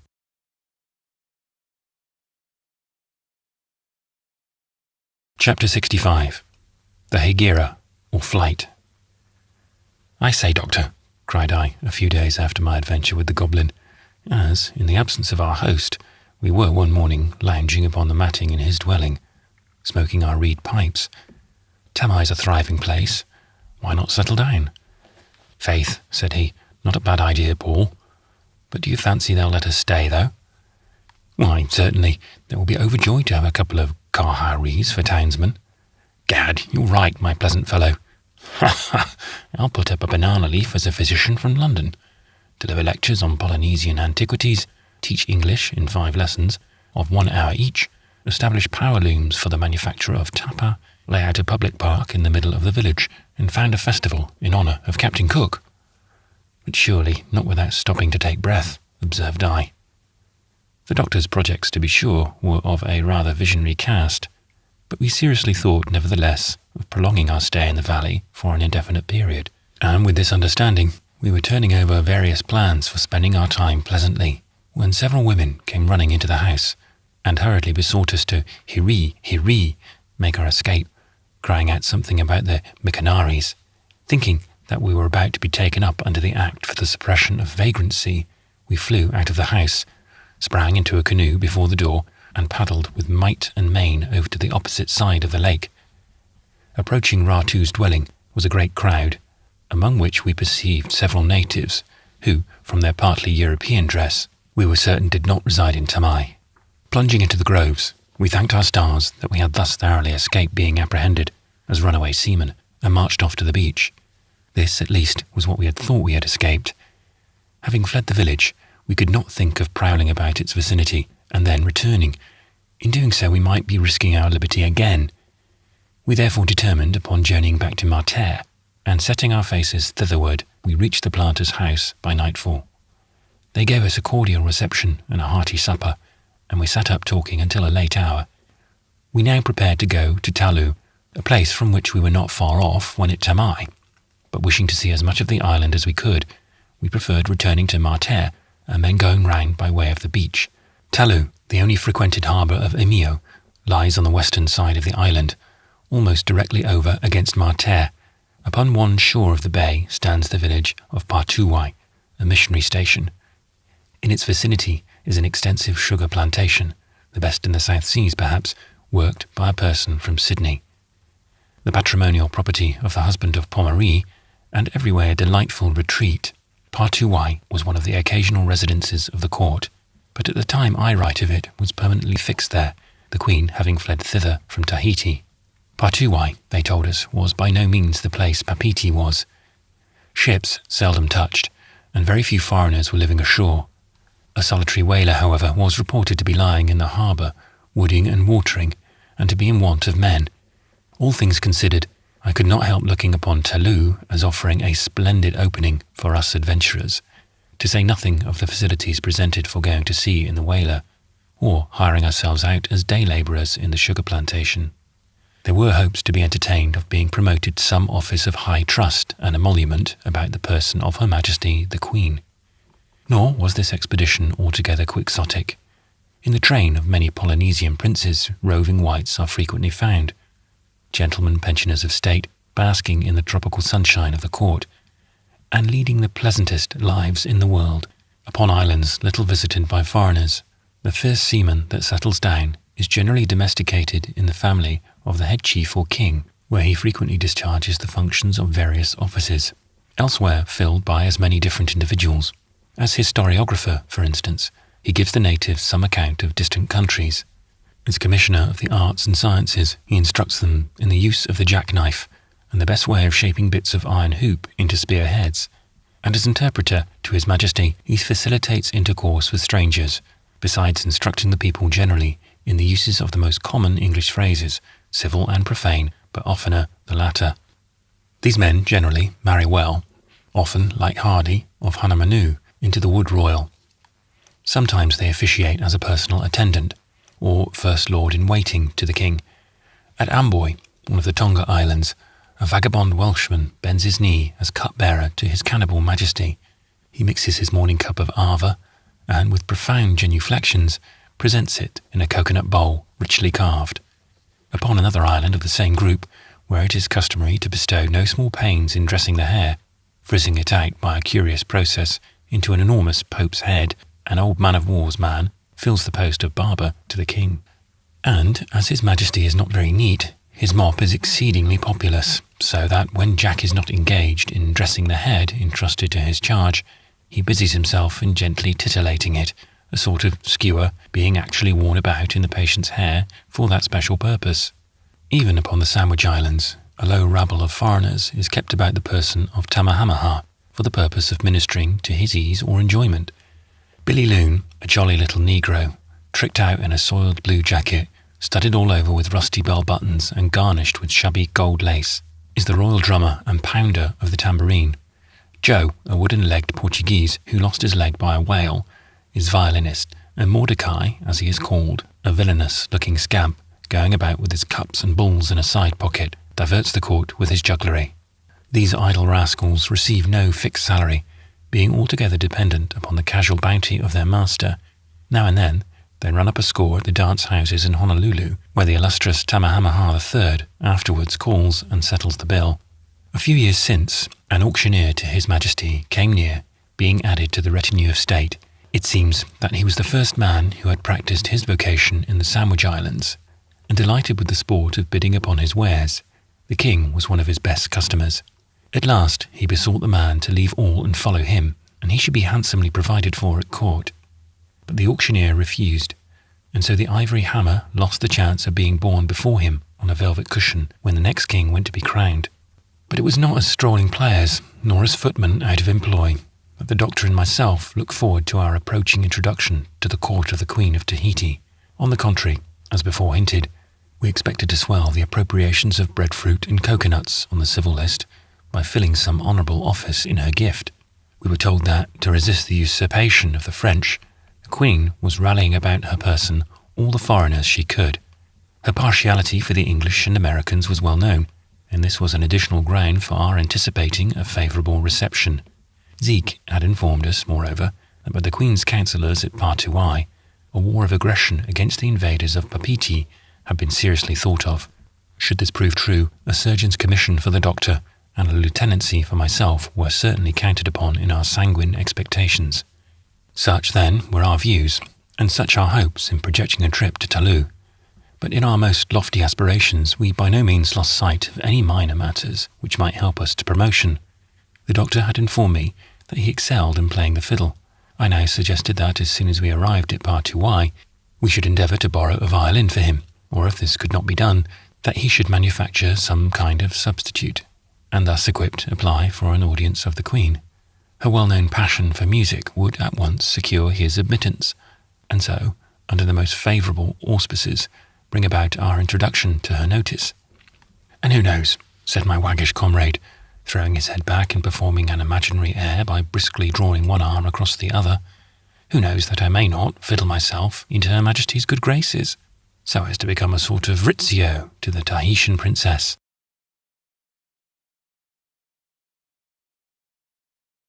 Chapter 66. How we were to get to Talou.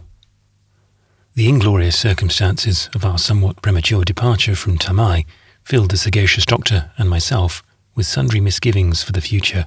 Under Zeke's protection, we were secure from all impertinent interference in our concerns on the part of the natives, but as friendless wanderers over the island, we ran the risk of being apprehended as runaways, and, as such, sent back to Tahiti.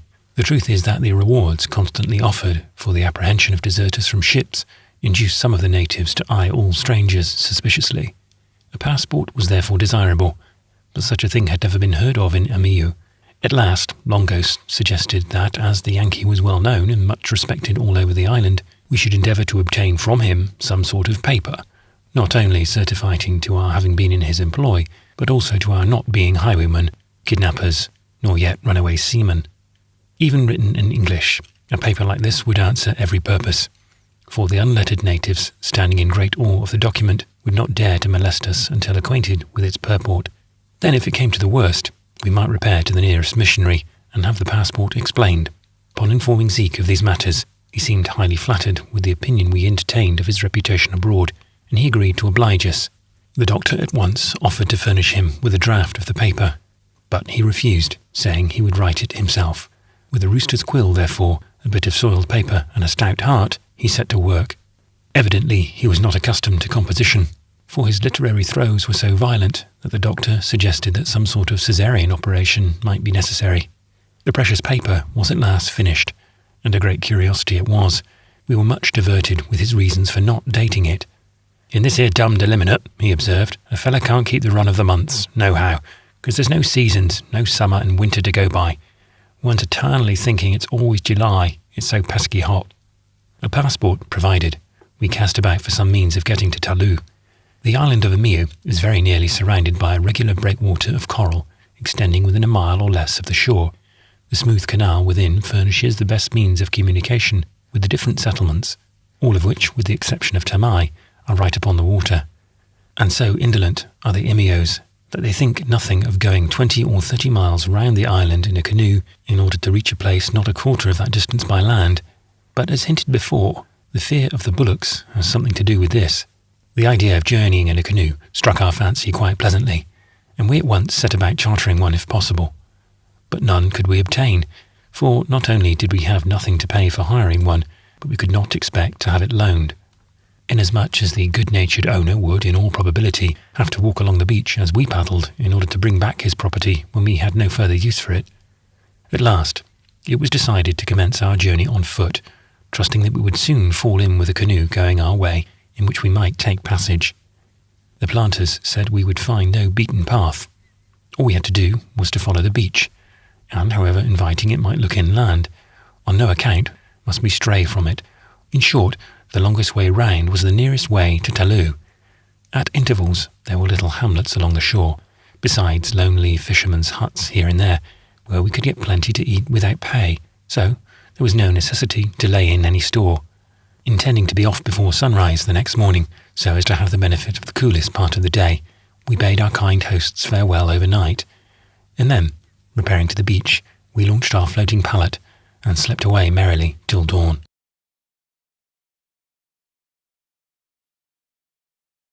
Chapter 67. The Journey Round the Beach. It was on the 4th day of the first month of the Hegira, or flight from Tamai, we now reckoned our time thus, that rising bright and early, we were up and away out of the valley of Harter before the fisherman even was stirring. It was the earliest dawn. The morning only showed itself along the lower edge of a bank of purple clouds pierced by the misty peaks of Tahiti. The tropical day seemed too languid to rise. Sometimes, starting fitfully, it decked the clouds with faint edgings of pink and grey, which, fading away, left all dim again.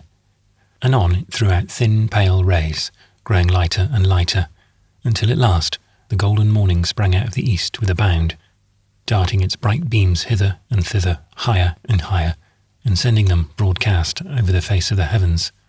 All balmy from the groves of Tahiti came an indolent air, cooled by its transit over the waters, and grateful underfoot was the damp and slightly yielding beach, from which the waves seemed just retired. The doctor was in famous spirits.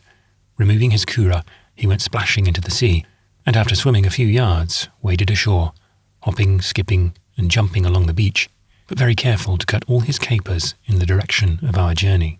Say what they will of the glowing independence one feels in the saddle, give me the first morning flush of your cheery pedestrian.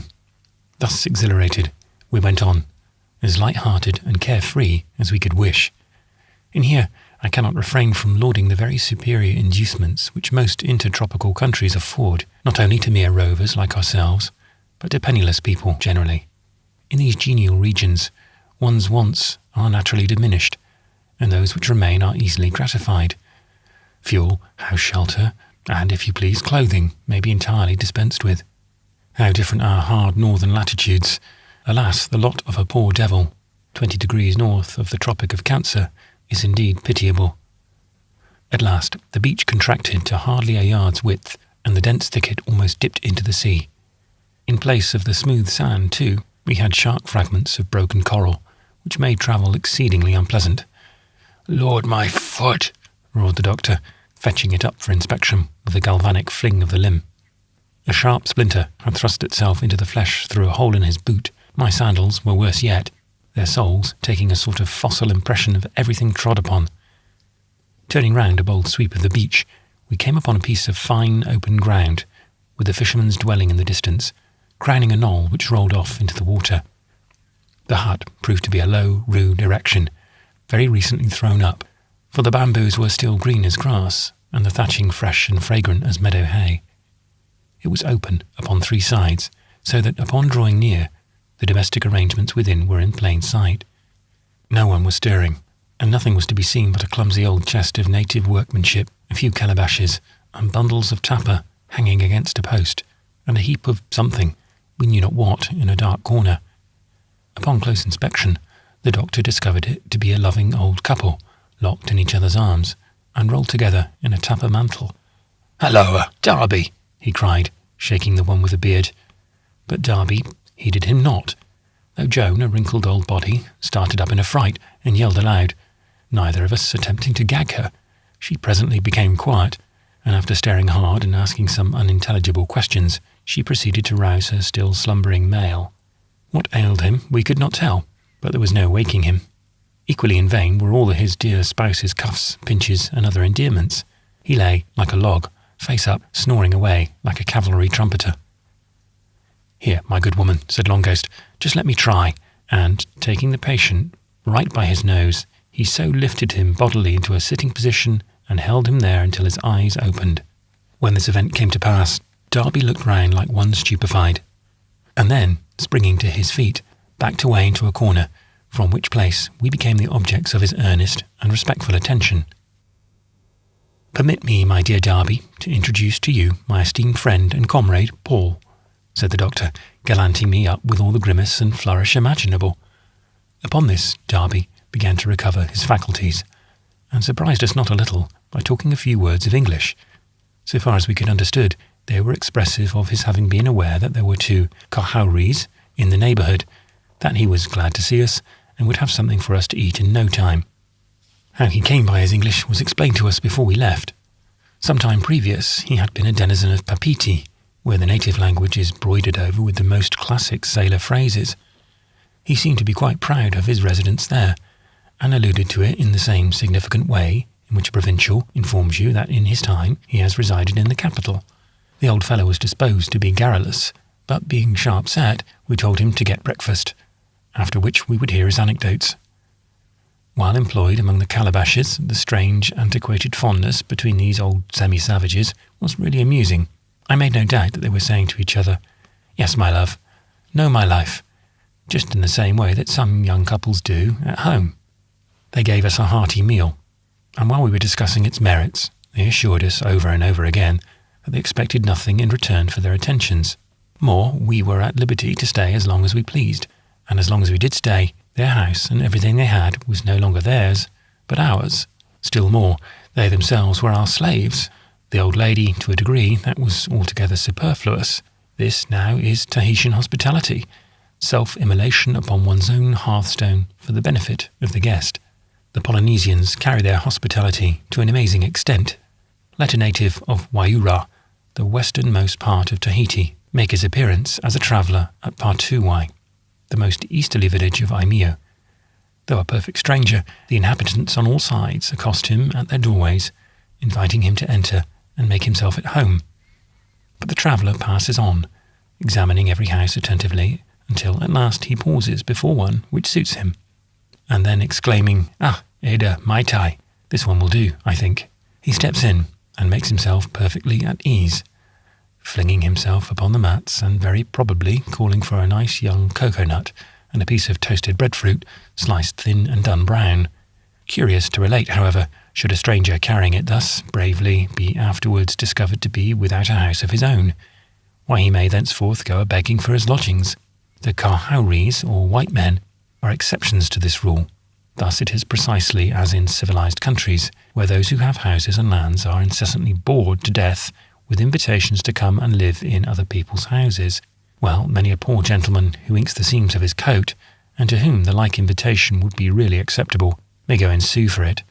But to the credit of the ancient Tahitians, it should here be observed that this blemish upon their hospitality is only of recent origin, and was wholly unknown in old times. So told me Captain Bob. In Polynesia, it is esteemed a great hit if a man succeed in marrying into a family to which the best part of the community is related. Heaven knows it is otherwise with us. The reason is that when he goes a-travelling, the greater number of houses are the more completely at his service. Receiving a paternal benediction from old Darby and Joan, we continued our journey, resolved to stop at the very next place of attraction which offered. Nor did we long stroll for it, a fine walk along a beach of shells, and we came to a spot where, trees here and there, the land was all meadow, sloping away to the water, which stirred a sedgy growth of reeds bordering its margin. Close by was a little cove, walled in with coral, where a fleet of canoes was dancing up and down. A few paces distant, on a natural terrace overlooking the sea, were several native dwellings, newly thatched and peeping into view out of the foliage like summer houses. As we drew near, forth came a burst of voices, and presently 3 gay girls, overflowing with life, health, and youth, and full of spirits and mischief. One was arrayed in a flaunting robe of calico, and her long black hair was braided behind in 2 immense tresses, joined together at the ends, and wreathed with the green tendrils of a vine. From her self-possessed and forward air, I fancied she might be some young lady from Papeete on a visit to her country relations. Her companions were mere slips of cotton cloth. Their hair was dishevelled, and, though very pretty, they betrayed the reserve and embarrassment characteristic of the provinces. The little gypsy first mentioned ran up to me with great cordiality, and, giving the Tahitian salutation, opened upon me such a fire of questions that there was no understanding, much less answering them. But our hearty welcome to Luhulu, as she called the hamlet, was made plain enough. Meanwhile, Dr. Longos gallantly presented an arm to each of the other young ladies, which at first they knew not what to make of, but at last, taking it for some kind of joke, accepted the civility. The names of these 3 damsels were at once made known by themselves, and being so exceedingly romantic, I cannot forbear particularizing them. Upon my comrades' arms, then, were hanging Night and Morning, in the persons of Farnawa, or the Day-born, and Onupu, or the Night-born. She, with the tresses, was very appropriately styled Maha-Rara, the wakeful or bright-eyed. By this time, the houses were emptied of the rest of their inmates, a few old men and women and several strapping young fellows rubbing their eyes and yawning, all crowded around, putting questions as to whence we came. Upon being informed of our acquaintance with Zeke, they were delighted, and one of them recognized the boots worn by the doctor. "Kiki, Zeke, mai tai," they cried. "Nui, nui, hana, hana, potato," makes plenty of potatoes. There was now a friendly altercation as to who should have the honour of entertaining the strangers. At last a tall old gentleman, by name Mahavai, with a bald head and white beard, took us each by the hand, and led us into his dwelling. Once inside, Mahavai, pointing about with his staff, was so obsequious in assuring us that his house was ours, that Longos suggested he might as well hand over the deed. It was drawing near noon, so after a light lunch of roasted breadfruit, a few whiffs of a pipe, and some lively chatting, our host admonished the company to lie down and take the everlasting siesta. We complied, and had a social nap all round.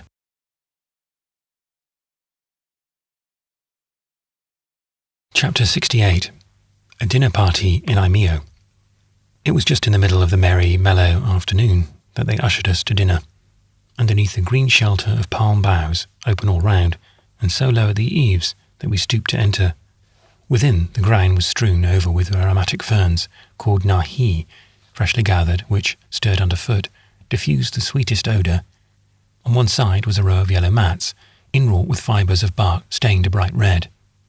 Here, seated after the fashion of the Turk, we looked out over a verdant bank upon the mild, blue, endless Pacific. So far round had we skirted the island that the view of Tahiti was now intercepted.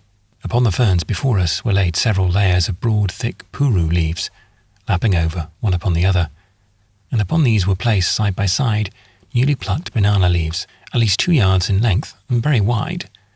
The stalks were withdrawn so as to make them lie flat. This green cloth was set out and garnished in the manner following. First, a number of puru leaves, by way of plates, were ranged along one side, and by each was a rustic nut bowl, half filled with sea-water, and a Tahitian roll or small breadfruit roasted brown. An immense flat calabash, placed in the centre, was heaped up with numberless small packages of moist steaming leaves. In each was a small fish baked in the earth and done to a turn. This pyramid of a dish was flanked on either side by an ornamental calabash. One was brimming with the golden-hued poee, or pudding, made from the red plantain of the mountains. The other was stacked up with cakes of the Indian turnip, previously macerated in a mortar, kneaded with the milk of the coconut, and then baked. In the spaces between the 3 dishes were piled young coconuts, stripped of their husks. Their eyes had been opened and enlarged, so that each was a ready-charged goblet.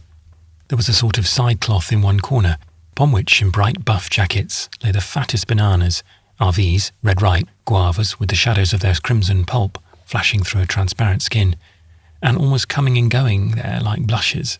Oranges, tinged here and there, berry brown, and great jolly melons, which rolled about in very portliness, such a heap, all ruddy, ripe and round, bursting with the good cheer of the tropical soil from which they sprang. "A land of orchards," cried the doctor in a rapture, and he snatched a morsel from a sort of fruit of which gentlemen of the sanguine temperament are remarkably fond, namely the ripe cherry lips of Misa Dayborn, who stood looking on.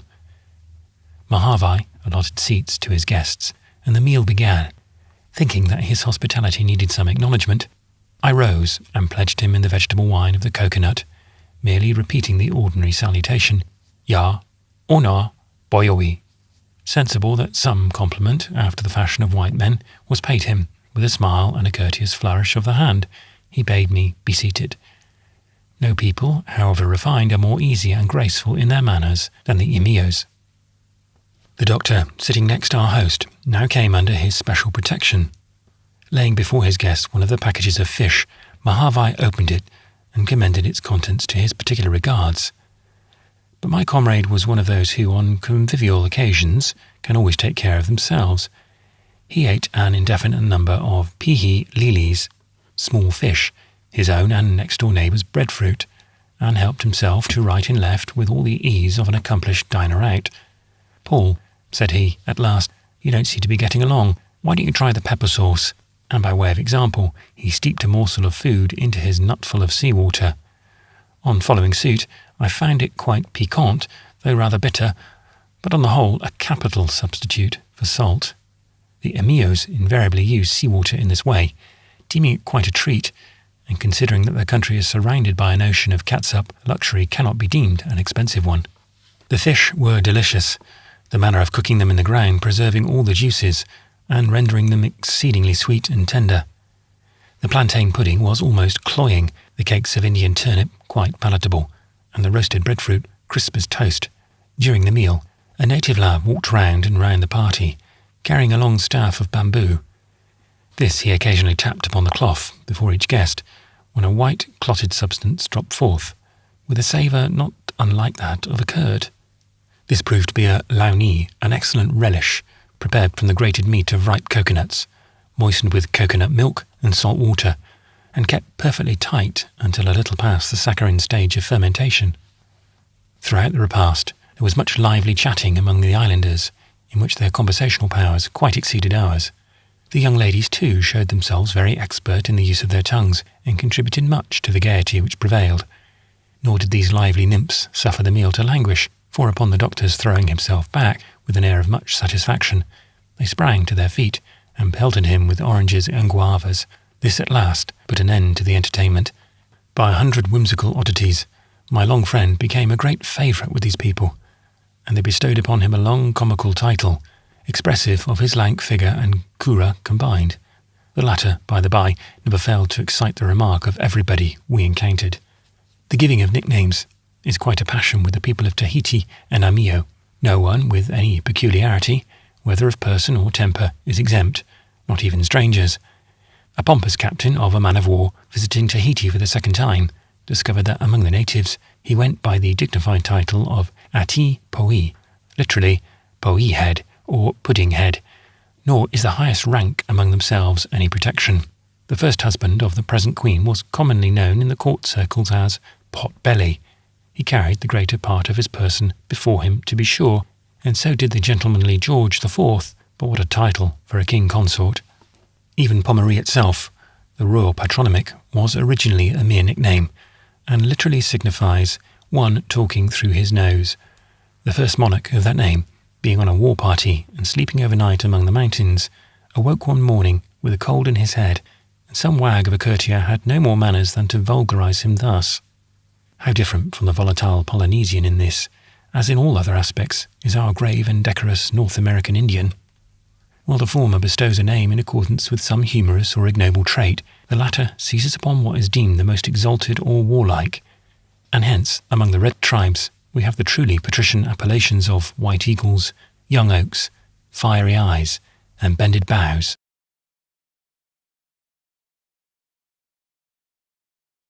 Chapter 69. The Cocoa Palm. While the doctor and the natives were taking a digestive nap after dinner, I strolled forth to have a peep at the country which could produce so generous a meal. To my surprise, a fine strip of land in the vicinity of the hamlet, and protected seaward by a grove of coconut and breadfruit trees, was under high cultivation. Sweet potatoes, Indian turnips and yams were growing, also melons, a few pineapples and other fruits. Still more pleasing was the sight of a young breadfruit and coconut trees set out with great care, as if for once the improvident Polynesian had thought of his posterity. But this was the only instance of native thrift which ever came under my observation, for in all my rambles over Tahiti and Amio, nothing so much struck me as the comparative scarcity of these trees in many places where they ought to abound. Entire valleys like Marterre, of inexhaustible fertility, are abandoned to all the rankness of untamed vegetation. Alluvial flats bordering the sea and watered by streams from the mountains are overgrown with a wild scrub guava bush introduced by foreigners, and which spreads with such fatal rapidity that the natives, standing still while it grows, anticipate its covering the entire island. Even tracts of clear land, which, with so little pains, might be made to wave with orchards, lie wholly neglected. When I considered their unequalled soil and climate, this unaccountably slighted, I often turned in amazement upon the natives about Papeete, some of whom all but starve and their gardens run to waste. Upon other islands, which I have visited, of similar fertility, and wholly unreclaimed from their first discovered condition, no spectacle of this sort was presented. The high estimation in which many of their fruit trees are held by the Tahitians and Amios, their beauty in the landscape, their manifold uses, and the facility with which they are propagated, are considerations which render the remissness alluded to still more unaccountable. The cocoa palm is an example, a tree by far the most important production of nature in the tropics. To the Polynesians, it is emphatically the tree of life, transcending even the breadfruit in the multifarious uses to which it is applied. Its very aspect is imposing. Asserting its supremacy by an erect and lofty bearing, it may be said to compare with other trees as man with inferior creatures. The blessings it confers are incalculable. Year after year, the islander reposes beneath its shade. Both eating and drinking of its fruit, he thatches his hut with its boughs, and weaves them into baskets to carry his food. He cools himself with a fan plaited from the young leaflets, and shields his head from the sun by a bonnet of the leaves. Sometimes he clothes himself with the cloth-like substance which wraps around the base of the stalks, whose elastic rods, strung with filberts, are used as a taper. The larger nuts, thinned and polished, furnish him with a beautiful goblet, the smaller ones with bowls for his pipes. The dry husks kindle his fires. Their fibres are twisted into fishing lines and cords for his canoes.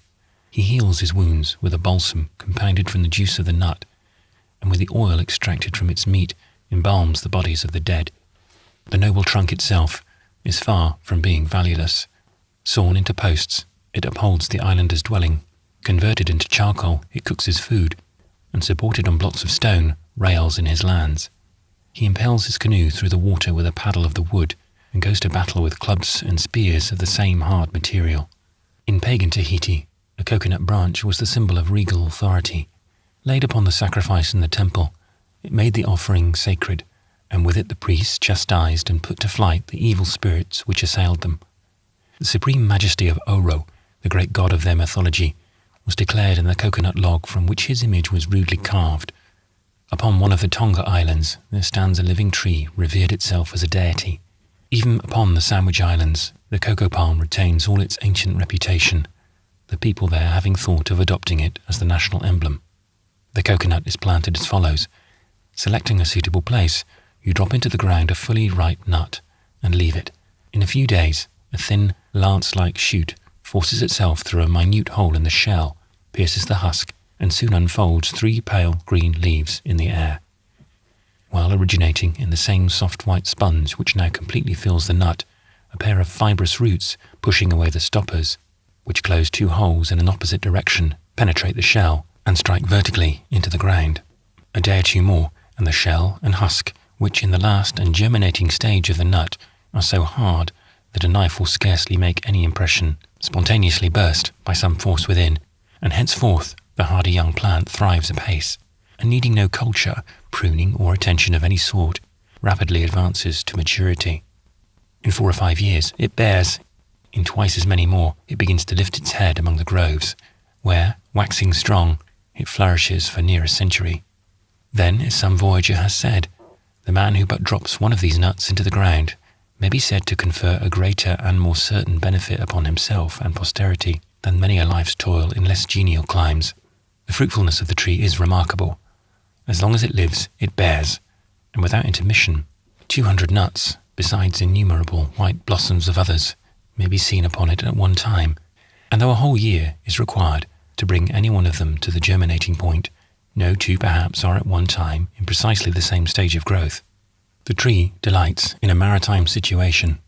In its greatest perfection, it is perhaps found right on the seashore, where its roots are actually washed.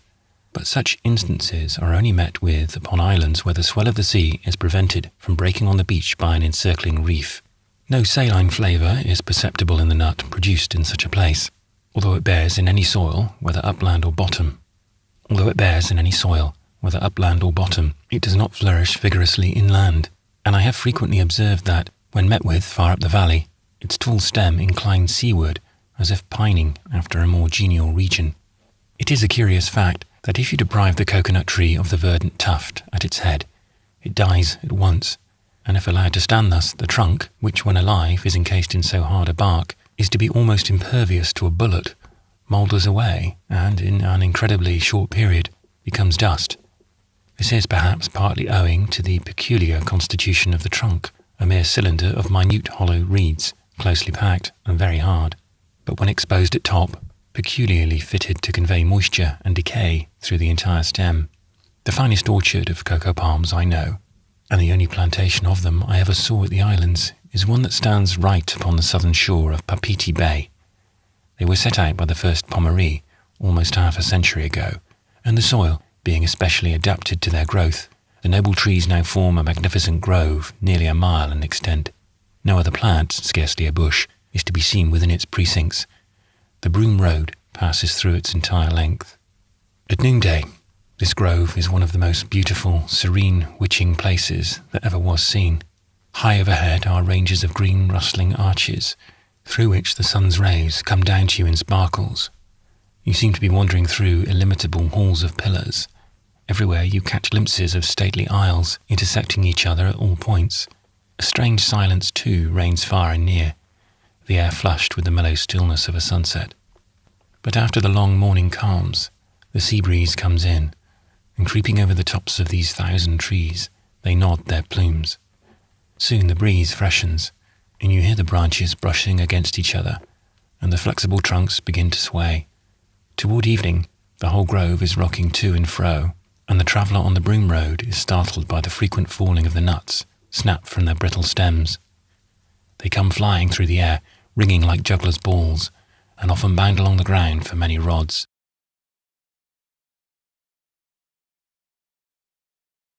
Chapter 70. Life at Luhulu. Finding the society at Luhulu very pleasant, the young ladies in particular being extremely sociable, and moreover in love with the famous good cheer of old Mahavai, we acquiesced in an invitation of his to tarry a few days longer. We might then, he said, join a small canoe party, which was going to a place a league or two distant.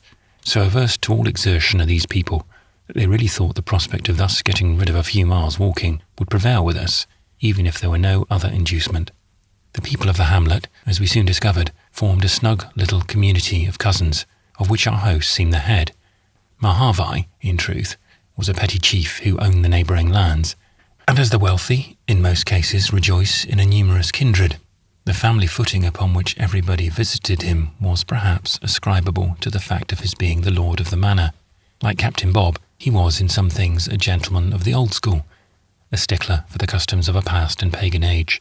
Nowhere else except in Tamai did we find the manners of the natives less vitiated by recent changes. The old-fashioned Tahitian dinner they gave us on the day of our arrival was a fair sample of their general mode of living. Our time passed delightfully. The doctor went his way, and I mine. With a pleasant companion, he was forever strolling inland, ostensibly to collect botanical specimens, while I, for the most part, kept near the sea, sometimes taking the girls on an aquatic excursion in a canoe. Often we went fishing, not dozing over stupid hooks and lines, but leaping right into the water and chasing our prey over the coral rocks, spear in hand. Spearing fish is glorious sport. The imios all around the island catch them in no other way. The smooth shallows beneath the reef and the shore, and at low water the reef itself, being admirably adapted to this mode of capturing them. At almost any time of the day, save ever the sacred hour of noon, you may see the fish hunters pursuing their sport, with loud halloos, brandishing their spears and splashing through the water in all directions. Sometimes a solitary native is seen, far out upon the lonely shallow, wading slowly along with eye intent and poised spear. But the best sport of all is going out upon the great reef itself by torchlight. The natives follow this recreation with as much spirit as a gentleman of England does the chase, and take full as much delight in it. The torch is nothing more than a bunch of dry reeds, bound firmly together, the spear a long, light pole, with an iron head, on one side barbed. I shall never forget the night that old Mahavai and the rest of us, paddling off to the reef, leaped at midnight upon the coral ledges with waving torches and spears. We were more than a mile from the land, the sullen ocean thundering upon the outside of the rocks, dashed the spray in our faces, almost extinguishing the flambeau, and far as the eye could reach, the darkness of sky and water was streaked with a long misty line of foam, marking the course of the coral barrier. The wild fishermen, flourishing their weapons and yelling like so many demons to scare their prey, sprang from ledge to ledge, and sometimes darted their spears in the very midst of the breakers. But fish spearing was not the only sport we had at Luhulu. Right on the beach was a mighty old coconut tree, the roots of which had been underwashed by the waves, so that the trunk inclined far over its base. From the tuft of the tree a stout cord of bark depended, the end of which swept the water several yards from the shore. This was a Tahitian swing. A native lad seizes hold of the cord, and after swinging to and fro quite leisurely, all at once sends himself 50 or 60 feet from the water, rushing through the air like a rocket. I doubt whether any of our rope dancers would attempt the feat. For my own part, I had neither head nor heart for it, so after sending a lad aloft with an additional cord by way of security, I constructed a large basket of green boughs, in which I, and some particular friends of mine, used to swing over the sea and land by the hour.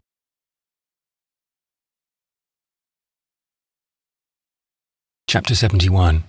We Sail for Toulouse. Bright was the morning, and brighter still the smiles of the young ladies who accompanied us when we sprang into a sort of family canoe, wide and roomy, and bade adieu to the hospitable Mahavai and his tenantry. As we paddled away, they stood upon the beach waving their hands and crying out, "Aroha, aroha, farewell, farewell," as long as we were within hearing. Very sad at parting with them, we endeavoured, nevertheless, to console ourselves in the society of our fellow passengers. Among these were 2 old ladies, but as they said nothing to us, we will say nothing about them, nor anything about the old men who managed the canoe. But of the 3 mischievous, dark-eyed young witches who lounged in the stern of that comfortable old island gondola, I have a great deal to say. In the first place, one of them was Maha-Rara, the bright-eyed, and in the second place, neither she nor the Romps, her companions, ever dreamed of taking the voyage until the doctor and myself announced our intention. Their going along was nothing more than a madcap frolic. In short, they were a parcel of wicked hoydens bent on mischief, who laughed in your face when you looked sentimental, and only tolerated your company when making merry at your expense. Something or other about us was perpetually awaking their mirth. Attributing this to his own remarkable figure, the doctor increased their enjoyment by assuming the part of a merry Andrew. Yet his cap and bells never jingled but to some tune, and while playing the tomfool, I more than suspected that he was trying to play the rake. At home, it is deemed auspicious to go a-wooing in epaulets, but among the Polynesians, your best dress in courting is motley. A fresh breeze springing up, we set our sail of matting, and glided along as tranquilly as if floating upon an inland stream, the white reef on one hand and the green shore on the other. As soon as we turned a headland, we encountered another canoe, paddling with might and main in an opposite direction, the strangers shouting to each other, and a tall fellow in the bow dancing up and down like a crazy man. They shot by us like an arrow, though our fellow voyagers shouted again and again for them to cease paddling. According to the natives, this was a kind of royal mail canoe, carrying a message from the Queen to her friends in a distant part of the island. Passing several shady bowers, which looked quite inviting, we proposed touching and diversifying the monotony of a sea voyage by a stroll ashore. So, forcing our canoe among the bushes behind a decayed palm lying partly in the water, we left the old folks to take a nap in the shade and gallanted the others among the trees, which were here trellised with vines and creeping shrubs. In the early part of the afternoon, we drew near the place to which the party were going. It was a solitary house inhabited by 4 or 5 old women, who, when we entered, were gathered in a circle about the mats, eating poee from a cracked calabash. They seemed delighted at seeing our companions, but rather drew up when introduced to ourselves. Eyeing us distrustfully, they whispered to know who we were. The answers they received were not satisfactory, for they treated us with marked coolness and reserve, and seemed desirous of breaking off our acquaintance with the girls. Unwilling, therefore, to stay where our company was disagreeable, we resolved to depart without even eating a meal. Informed of this, Maha-Rara and her companions evinced the most lively concern, and equally unmindful of their former spirits and the remonstrances of the old ladies, broke forth into sobs and lamentations, which were not to be withstood. We agreed, therefore, to tarry until they left for home, which would be at the ahihara, or falling of the sun, in other words, at sunset. When the hour arrived, after much leave-taking, we saw them safely embarked. As the canoe turned a bluff, they seized the paddles from the hands of the old men and waved them silently in the air. This was meant for a touching farewell, as the paddle is only waved thus when the parties separating never more expect to meet. We now continued our journey, and following the beach, soon came to a level and lofty overhanging bank, which, planted here and there with trees, took a broad sweep round a considerable part of the island. A fine pathway skirted to the edge of the bank, and often we paused to admire the scenery. The evening was still and fair, even for so heavenly a climate, and all round, as far as the eye could reach, was the blending blue sky and ocean. As we went on, the reef belt still accompanied us, turning as we turned, and thundering its distant bass upon the ear, like the unbroken roar of a cataract.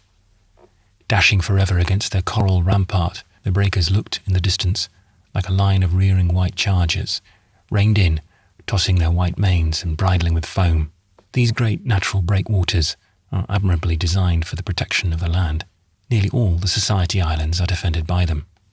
Were the vast swells of the Pacific to break against the soft alluvial bottoms, in which many places border the sea, the soil would soon be washed away, and the natives be thus deprived of their most productive lands.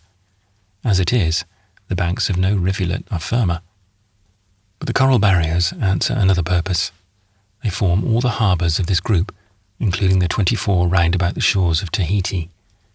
Curiously enough, the openings in the reefs, by which alone vessels enter to their anchorage, are invariably opposite the mouths of running streams, an advantage fully appreciated by the mariner who touches for the purpose of watering his ship. It is said that the fresh water of the land, mixing with the salts held in solution by the sea, so acts upon the latter as to resist the formation of the coral, and hence the breaks. Here and there, these openings are sentinelled, as it were, by little fairy islets, green as emerald and waving with palms, strangely and beautifully diversifying the long line of breakers. No objects can strike the fancy more vividly. Pommery II, with a taste in watering places truly Tahitian, selected one of them as a royal retreat. We passed it on our journey. Omitting several further adventures which befell us after leaving the party from Luhulu, we must now hurry on to relate what happened just before reaching the place of our destination.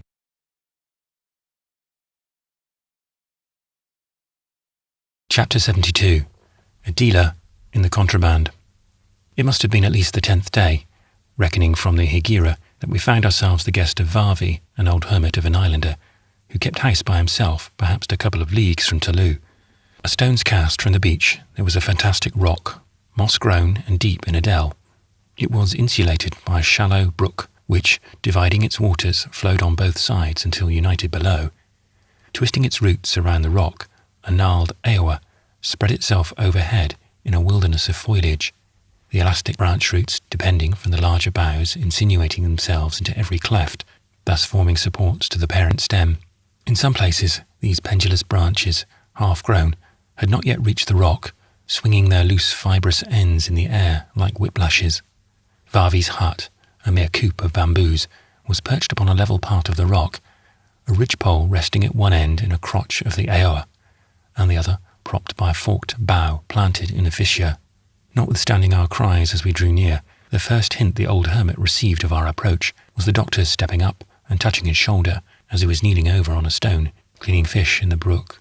He leaped up and stared at us, but with a variety of uncouth gestures he soon made us welcome, informing us by the same means that he was both deaf and dumb. He then motioned us into his dwelling. Going in, we threw ourselves upon an old mat and peered round. The soiled bamboos and calabashes looked so uninviting that the doctor was for pushing on to Talou that night, notwithstanding it was near sunset. But at length we concluded to stay where we were. After a good deal of bustling outside under a decrepit shed, the old man made his appearance with our supper. In one hand he held a flickering taper, and in the other a huge flat calabash, scantily filled with viands. His eyes were dancing in his head, and he looked from the calabash to us, and from us to the calabash, as much as to say, "Ah, my lads, what do you think of this, eh? Pretty good cheer, eh?" But the fish, an Indian turnip, being none of the best, We made but a sorry meal. While discussing it, the old man tried hard to make himself understood by signs, most of which were so excessively ludicrous that we made no doubt he was perpetuating a series of pantomimic jokes. The remnants of the feast removed, our host left us for a moment, returning with a calabash of portly dimensions and furnished with a long, hooked neck, the mouth of which was stopped with a wooden plug. It was covered with particles of earth, and looked as if just taken from some place underground. With sundry winks and horrible giggles peculiar to the dumb, the vegetable demijohn was now tapped, the old fellow looking around cautiously and pointing at it, as much as to intimate that it contained something which was taboo or forbidden. Aware that intoxicating liquors were strictly prohibited to the natives, we now watched our entertainer with much interest. Charging a coconut shell, he tossed it off, and then filling it up again, presented the goblet to me. Disliking the smell, I made faces at it, upon which he became highly excited, so much so that a miracle was wrought upon the spot. Snatching the cup from my hands, he shouted out, "Akahauri sabi li li, ina ava ti mai tai." In other words, what a blockhead of a white man, this is the real stuff. We could not have been more startled at a frog leap from his mouth. For an instant he looked confused enough himself, and then placing a finger mysteriously upon his mouth, he contrived to make us understand that at times he was subject to a suspension of the powers of speech. Deeming the phenomenon a remarkable one every way, the doctor desired him to open his mouth so that he might have a look down, but he refused. This occurrence made us rather suspicious of our host, nor could we afterward account for his conduct, except by supposing that his feigning dumbness might in some way or other assist him in the nefarious pursuits in which it afterwards turned out that he was engaged. This conclusion, however, was not altogether satisfactory. To oblige him, we at last took a sip of his ava tea, and found it very crude and strong as Lucifer. Curious to know whence it was obtained, we questioned him, when, lighting up with pleasure, he seized the taper and led us outside the hut, bidding us follow. After going some distance through the woods, we came to a dismantled old shed of boughs, apparently abandoned to decay. Underneath, nothing was to be seen but heaps of decaying leaves and an immense clumsy jar, wide-mouthed and by some means rudely hollowed out from a ponderous stone. Here, for a while, we were left to ourselves, the old man placing the light in the jar and then disappearing. He returned carrying a long, large bamboo and a crotch stick. Throwing these down, he poked under a pile of rubbish and brought out a rough block of wood, pierced through and through with a hole, which was immediately clapped on the top of the jar.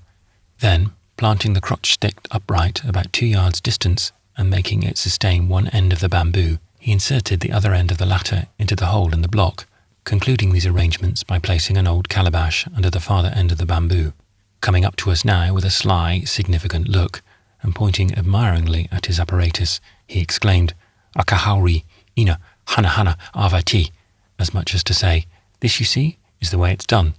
His contrivance was nothing less than a native still, where he manufactured his island poteen. The disarray in which we found it was probably intentional, as a security against detection. Before we left the shed, the old fellow toppled the whole concern over and dragged it away piecemeal. His disclosing his secret to us thus was characteristic of the tutai auris, or contemners of the missionaries among the natives, who, presuming that all foreigners are opposed to the ascendancy of the missionaries, take pleasure in making them confidants whenever the enactments of their rulers are secretly set at naught. The substance from which the liquor is produced is called tea, which is a large, fibrous root, something like yam, but smaller. In its green state, it is exceedingly acrid, but boiled or baked has the sweetness of the sugar cane.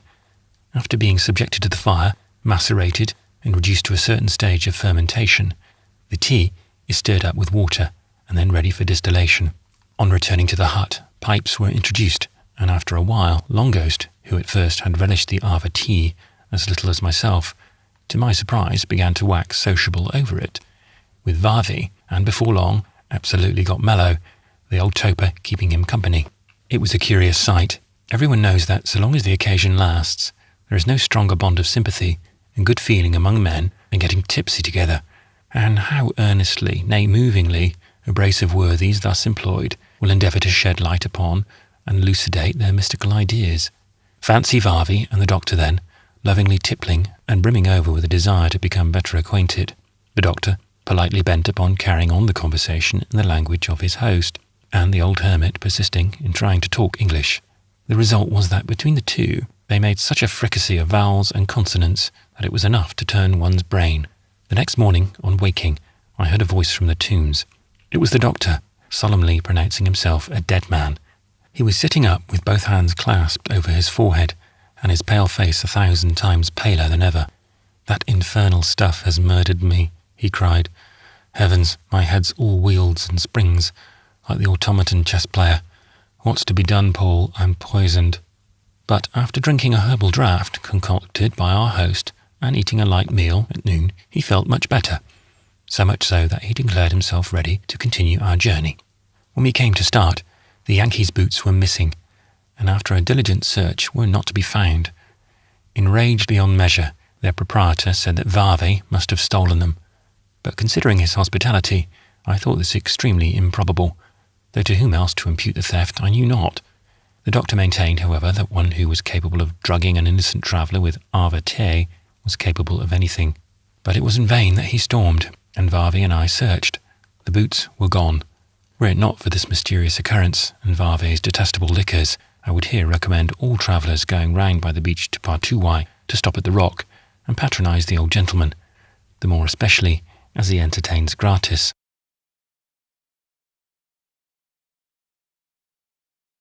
Chapter 73. Our Reception in Partuwai. Upon starting, at last, I flung away my sandals, by this time quite worn out, with the view of keeping company with the doctor, now forced to go barefooted.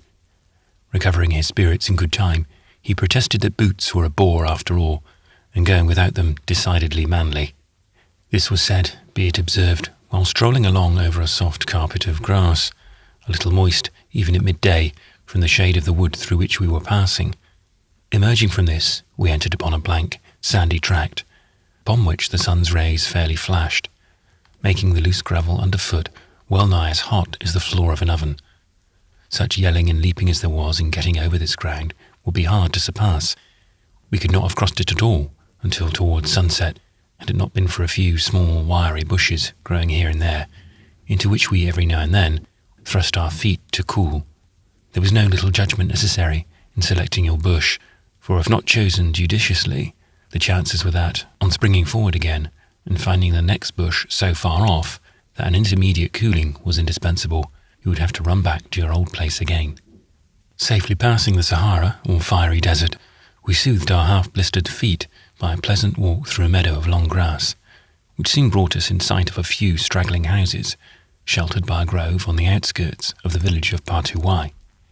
My comrade was for entering the first one we came to, but on drawing near, they had so much of an air of pretension, at least for native dwellings, that I hesitated, thinking they might be the residences of the higher chiefs, from whom no very extravagant welcome was to be anticipated. While standing irresolute, a voice from the nearest house hailed us, "Aramai, Aramai, Karhauri! Come in, strangers." We at once entered, and were warmly greeted. The master of the house was an aristocratic-looking islander, dressed in loose linen drawers, a fine white shirt, and a sash of red silk tied about the waist, after the fashion of the Spaniards in Chile. He came up to us with a free, frank air, and striking his chest with his hand, introduced himself as Eremia Popo, or, to render the Christian name back again into English, Jeremiah Popo. These curious combinations of names among the people of the Society Islands originate in the following way. When a native is baptized, his patronymic often gives offence to the missionaries, and they insist upon changing to something else, whatever is objectionable therein. So when Jeremiah came to the font and gave his name as Namanana Popo, something equivalent to the Darer of Devils by Night, the reverend gentleman officiating told him that such a heathenish appellation would never do, and a substitute must be had, at least for the devil part of it. Some highly respectable Christian appellations were then submitted, from which the candidate for admission into the church was at liberty to choose.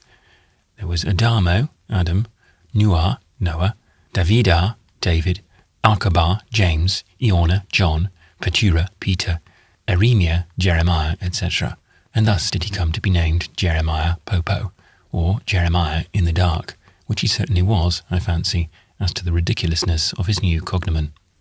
We gave our names in return, upon which he bade us to be seated, and sitting down myself, asked us a great many questions in mixed English and Tahitian. After giving some directions to an old man to prepare food, our host's wife, a large, benevolent-looking woman, upwards of 40, also sat down by us. In our soiled and travel-stained appearance, the good lady seemed to find abundant matter for commiseration, and all the while kept looking at us piteously and making mournful exclamations. But Jeremiah and his spouse were not the only inmates of the mansion. In one corner, upon a large native couch, elevated upon posts, reclined a nymph, who, half veiled in her own long hair, had yet to make her toilet for the day. She was the daughter of Popo, and a very beautiful little daughter she was, not more than 14, with the most delightful shape, like a bud just blown, and large hazel eyes. They called her Lou, a name rather pretty and genteel, and therefore quite appropriate, for a more genteel and ladylike little damsel there was not in all Omoo. She was a cold and haughty young beauty, though, this same little Lou, and never deigned to notice us, further than now and then to let her eyes float over our persons, with an expression of indolent indifference. With the tears of the Luhulu girls hardly dry from their sobbing upon our shoulders, this contemptuous treatment stung us not a little. When we first entered, Popo was raking smooth the carpet of dried ferns which had that morning been newly laid, and now that our meal was ready, it was spread on a banana leaf, right upon this fragrant floor. Here we lounged at our ease, eating baked pig and breadfruit off earthen plates, and using, for the first time in many a long month, real knives and forks. These, as well as other symptoms of refinement, somewhat abated our surprise at the reserve of the little Lou. Her parents doubtless were magnates in Patuai, and she herself was an heiress. After being informed of our stay in the Vale of Marter, they were very curious to know on what errands we came to Talou. We merely hinted that the ship lying in the harbour was the reason of our coming. Our Freiti, Popo's wife, was a right motherly body. The meal over, she recommended a nap, and upon our waking, much refreshed, she led us to the doorway and pointed down among the trees, through which we saw the gleam of water. Taking the hint, we repaired thither, and finding a deep-shaded pool, bathed and returned to the house. Our hostess now sat down by us, and after looking with great interest at the doctor's cloak, felt of my own soiled and tattered garments for the 100th time, and exclaimed plaintively, "Ah, nui, nui, oli mani, oli mani." Alas, they are very, very old, very old. When our Freiti, good soul, thus addressed us, she thought she was talking very respectable English. The word nui is so familiar to foreigners throughout Polynesia, and is so often used by them in their intercourse with the natives, that the latter suppose it to be common to all mankind. Oli mani is the native pronunciation of old man, which by Society Islanders, talking Saxon, is applied indiscriminately to all aged things and persons whatsoever. Going to a chest, filled with various European articles, she took out 2 suits of new sailor frocks and trousers, and, presenting them with a gracious smile, pushed us behind a calico screen and left us. Without any fastidious scruples, we donned the garments, and what with the meal, the nap, and the bath, we now came forth like a couple of bridegrooms. Evening drawing on, lamps were lighted. They were very simple. The half of a green melon, about 1/3 full of coconut oil, and a wick of twisted tapper floating on the surface. As a night lamp, this contrivance cannot be excelled, a soft dreamy light being shed through the transparent rind. As the evening advanced, other members of the household, whom as yet we had not seen, began to drop in. There was a slender young dandy in a gay striped suit, and whole fathoms of bright-figured calico tucked about his waist and falling to the ground. He wore a new straw hat also, with 3 distinct ribbons tied about the crown, one black, one green, and one pink. Shoes or stockings, however, he had none. They were a couple of delicate, olive-cheeked little girls, twins, with mild eyes and beautiful hair, who ran about the house, half naked, like a couple of gazelles. They had a brother, somewhat younger, a fine dark boy, with an eye like a woman's. All these were the children of Popo, begotten in lawful wedlock. Then there were 2 or 3 queer-looking old ladies, who wore shabby mantles of soiled sheeting, which fitted so badly, and withal had such a second-hand look, that I at once put their wearers down as domestic paupers, poor relations supported by the bounty of my lady our Freiti. They were sad, meek old bodies, said little and ate less, and either kept their eyes on the ground or lifted them up deferentially. The semi-civilization of the island must have had something to do with making them what they were. I had almost forgotten Moni, the grinning old man who prepared our meal. His head was a shining bald globe. He had a round little paunch and legs like a cat. He was Popo's factotum, cook, butler, and climber of the breadfruit and coconut trees, and, added to all else, a mighty favourite with his mistress, with whom he would sit smoking and gossiping by the hour. Often you saw the indefatigable Moni working at a great rate, then dropping his employment all at once, never mind what, run off to a little distance, and after rolling himself away in a corner and taking a nap, jump up again and fall to with fresh vigour. From a certain something in the behaviour of Popo and his household, I was led to believe that he was a pillar of the church, though from what I had seen in Tahiti, I could hardly reconcile such a supposition with his frank, cordial, unembarrassed air. But I was not wrong in my conjecture. Popo turned out to be a sort of elder or deacon. He was also accounted a man of wealth, and was nearly related to a high chief. Before retiring, the entire household gathered upon the floor, and in their midst he read aloud a chapter from a Tahitian Bible. Then, kneeling with the rest of us, he offered up a prayer. Upon its conclusion, all separated without speaking. These devotions took place regularly, every night and morning. Grace, too, was invariably said by this family both before and after eating.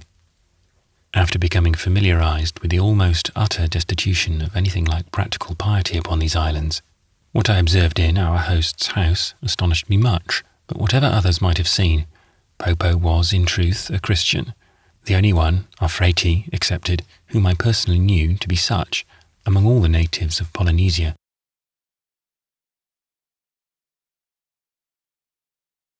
Chapter 74. Retiring for the night. The doctor grows devout. They put us to bed very pleasantly. Lying across the foot of the Popo's nuptial couch was the smaller one made of koa wood, a thin, strong cord twisted from the fibres of the husk of the coconut and woven into an exceedingly light sort of network, forming its elastic body. Spread upon this was a single fine mat with a roll of dried ferns for a pillow, and a strip of white tapa for a sheet. This couch was mine. The doctor was provided for in another corner. Lou reposed alone on a little settee, with a taper burning by her side. The dandy, her brother, swinging overhead in a sailor's hammock. The two gazelles frisked upon a mat nearby, and the indigent relations borrowed a scant corner of the old butler's pallet, who snored away by the open door. After all had retired, Popo placed the illuminated melon in the middle of the apartment, and so we all slumbered till morning. Upon waking, the sun was streaming brightly through the open bamboos, but no one was stirring. After surveying the fine attitudes into which forgetfulness had thrown at least one of the sleepers, my attention was called off to the general aspect of the dwelling, which was quite significant of the superior circumstances of our host. The house itself was built in the simple but tasteful native style. It was a long, regular oval, some 50 feet in length, with low sides of canework and a roof thatched with palmetto leaves. The ridgepole was perhaps 20 feet from the ground. There was no foundation whatever, the bare earth being merely covered with ferns, a kind of carpeting which serves very well if frequently renewed, otherwise it becomes dusty and the haunt of vermin, as in the huts of the poorer natives. Besides the couches, the furniture consisted of 3 or 4 sailor chests, in which was stored the fine wearing apparel of the household, the ruffled linen shirts of Popo, the calico dresses of his wife and children, and divers odds and ends of European articles, strings of beads, ribbons, Dutch looking-glasses, knives, coarse prints, bunches of keys, bits of crockery and metal buttons. One of these chests, used as a bandbox by our Frati, contained several of the native hats, coal scuttles, all of the same pattern, but trimmed with variously coloured ribbons. Of nothing was our good hostess more proud than of these hats and her dresses. On Sundays she went abroad a dozen times, and every time, like Queen Elizabeth, in a different robe. Popo, for some reason or other, always gave us our meals before the rest of the family were served, and the doctor, who was very discerning in such matters, declared that we fared much better than they. Certain it was that, had Eremir's guests travelled with purses, portmanteaux, and letters of introduction to the Queen, they could not have been better cared for. The day after our arrival, Moni, the old butler, brought us in for dinner a small pig, baked in the ground. All savoury, it lay in a wooden trencher, surrounded by roasted hemispheres of the breadfruit. A large calabash, filled with taro pudding or poee, followed, and the young dandy, overcoming his customary languor, threw down our coconuts from an adjoining tree. When all was ready, and the household looking on, Long Ghost, devoutly clasping his hands over the fated pig, implored a blessing. Hereupon everybody present looked exceedingly pleased, Popo coming up and addressing the doctor with much warmth, and Afriti, regarding him with almost maternal affection, exclaimed delightedly, "Ah, mekonori, tata maitai." In other words, what a pious young man. It was just after this meal that she had brought me a roll of grass sinnet, of the kind which sailors sew into the frame of their tarpaulins, and then, handing me needle and thread, bade me begin at once and make myself the hat which I so much needed. An accomplished hand at the business, I finished it that day, merely stitching the braid together, and Afriti, by way of rewarding my industry, with her own olive hands, ornamented the crown with a band of flame-coloured ribbon, the two long ends of which, streaming behind, sailor fashion, still preserve for me the Eastern title bestowed by Long Ghost.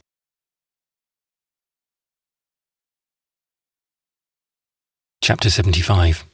A Ramble Through the Settlement. The following morning, making our toilets carefully, we donned our sombreros and sallied out on a tour. Without meaning to reveal our designs upon the court, our principal object was to learn what chances there were for white men to obtain employment under the Queen. On this head, it is true, we had questioned Popo, but his answers had been very discouraging, so we determined to obtain further information elsewhere. But first, to give some little description of the village. The settlement of Partuwai is nothing more than some 80 houses scattered here and there in the midst of an immense grove, where the trees have been thinned out and the underbrush cleared away. Through the grove flows a stream, and the principal avenue crosses it over an elastic bridge of coconut trunks, laid together side by side. The avenue is broad and serpentine, well shaded from one end to the other, and as pretty a place for a morning promenade as any lounger could wish. The houses, constructed without the slightest regard to the road, peep into view from among the trees on either side, some looking you right in the face as you pass, and others, without any manners, turning their backs. Occasionally you observe a rural retreat, enclosed by a picket of bamboos, or with a solitary pane of glass massively framed in the broadside of the dwelling, or with a rude, strange-looking door, swinging upon dislocated wooden hinges. Otherwise, the dwellings are built in the original style of the natives, and never mind how mean and filthy some of them may appear within, they all look picturesque enough without.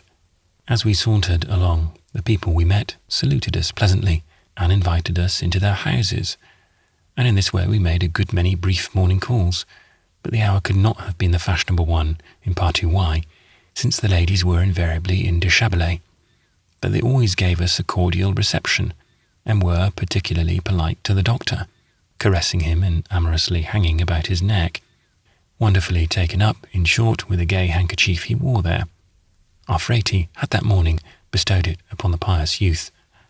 With some exceptions, the general appearance of the natives of Partuwai was far better than that of the inhabitants of Papiti, a circumstance only to be imputed to their restricted intercourse with foreigners. Strolling on, we turned a sweep of the road, when the doctor gave a start, and no wonder. Right before us, in the grove, was a block of houses, regular square frames, boarded over, furnished with windows and doorways, and 2 stories high. We ran up and found them fast going to decay, very dingy, and here and there covered with moss, no sashes, no doors, and on one side the entire block had settled down nearly a foot. On going into the basement, we looked clean up through the unbearded timbers to the roof, where rays of light, glimmering through many a chink, illuminated the cobwebs which swung all round. The whole interior was dark and close. Burrowing among some old mats in one corner, like a parcel of gypsies in a ruin, were a few vagabond natives. They had their dwelling here. Curious to know who on earth could have been thus trying to improve the value of real estate in Partuwai, we made inquiries, and learned that some years previous the block had been thrown up by a veritable Yankee. One might have known that, a house carpenter by trade, and a bold, enterprising fellow by nature. Put ashore from his ship, sick, he first went to work and got well, then sallied out with chisel and plane, and made himself generally useful. A sober, steady man, it seems. he at last obtained the confidence of several chiefs, and soon filled with them all sorts of ideas concerning the alarming want of public spirit in the people of Omoo. More especially did he dwell upon the humiliating fact of their living in paltry huts of bamboo, when magnificent palaces of boards might so easily be mortised together. In the end, these representations so far prevailed with one old chief that the carpenter was engaged to build a batch of these wonderful palaces. Provided with plenty of men, he at once set to work, built a sawmill among the mountains, felled trees, and sent over to Papeete for nails. Presto, the castle rose. But alas, the roof was hardly on, when the Yankee's patron, having speculated beyond his means, broke all to pieces, and was completely unable to pay one plug of tobacco in the pound. His failure involved the carpenter, who sailed away from his creditors in the very next ship that touched at the harbour. The natives despised the rickety palace of boards, and often lounged by, wagging their heads and jeering. We were told that the Queen's residence was at the extreme end of the village, so, without waiting for the doctor to procure a fiddle, we suddenly resolved upon going thither at once, and learning whether any privy councillorships were vacant. Now, although there was a good deal of my waggish comrade's nonsense about what has been said concerning our expectations of court preferment, we nevertheless really thought that something to our advantage might turn up in that quarter. On approaching the palace grounds, we found them rather peculiar. A broad pier of hewn coral rocks was built right out into the water, and upon this, and extending into a grove adjoining, were some 8 or 10 very large native houses, constructed in the handsomest style, and enclosed together by a low picket of bamboos, which embraced a considerable area. Throughout the Society Islands, the residences of the chiefs are mostly found in the immediate vicinity of the sea, a site which gives them the full benefit of a cooling breeze.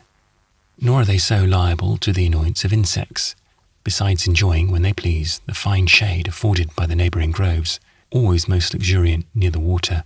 Lounging about the grounds were some 60 or 80 handsomely dressed natives, men and women, some reclining on the shady side of the houses, others under the trees, and a small group conversing close by the railing facing us. We went up to the latter, and giving the usual salutation, were on the point of vaulting over the bamboos, when they turned upon us angrily, and said we could not enter. We stated our earnest desire to see the Queen, hinting that we were bearers of important dispatches, but it was to no purpose, and not a little vexed, we were obliged to return to Popo's without effecting anything.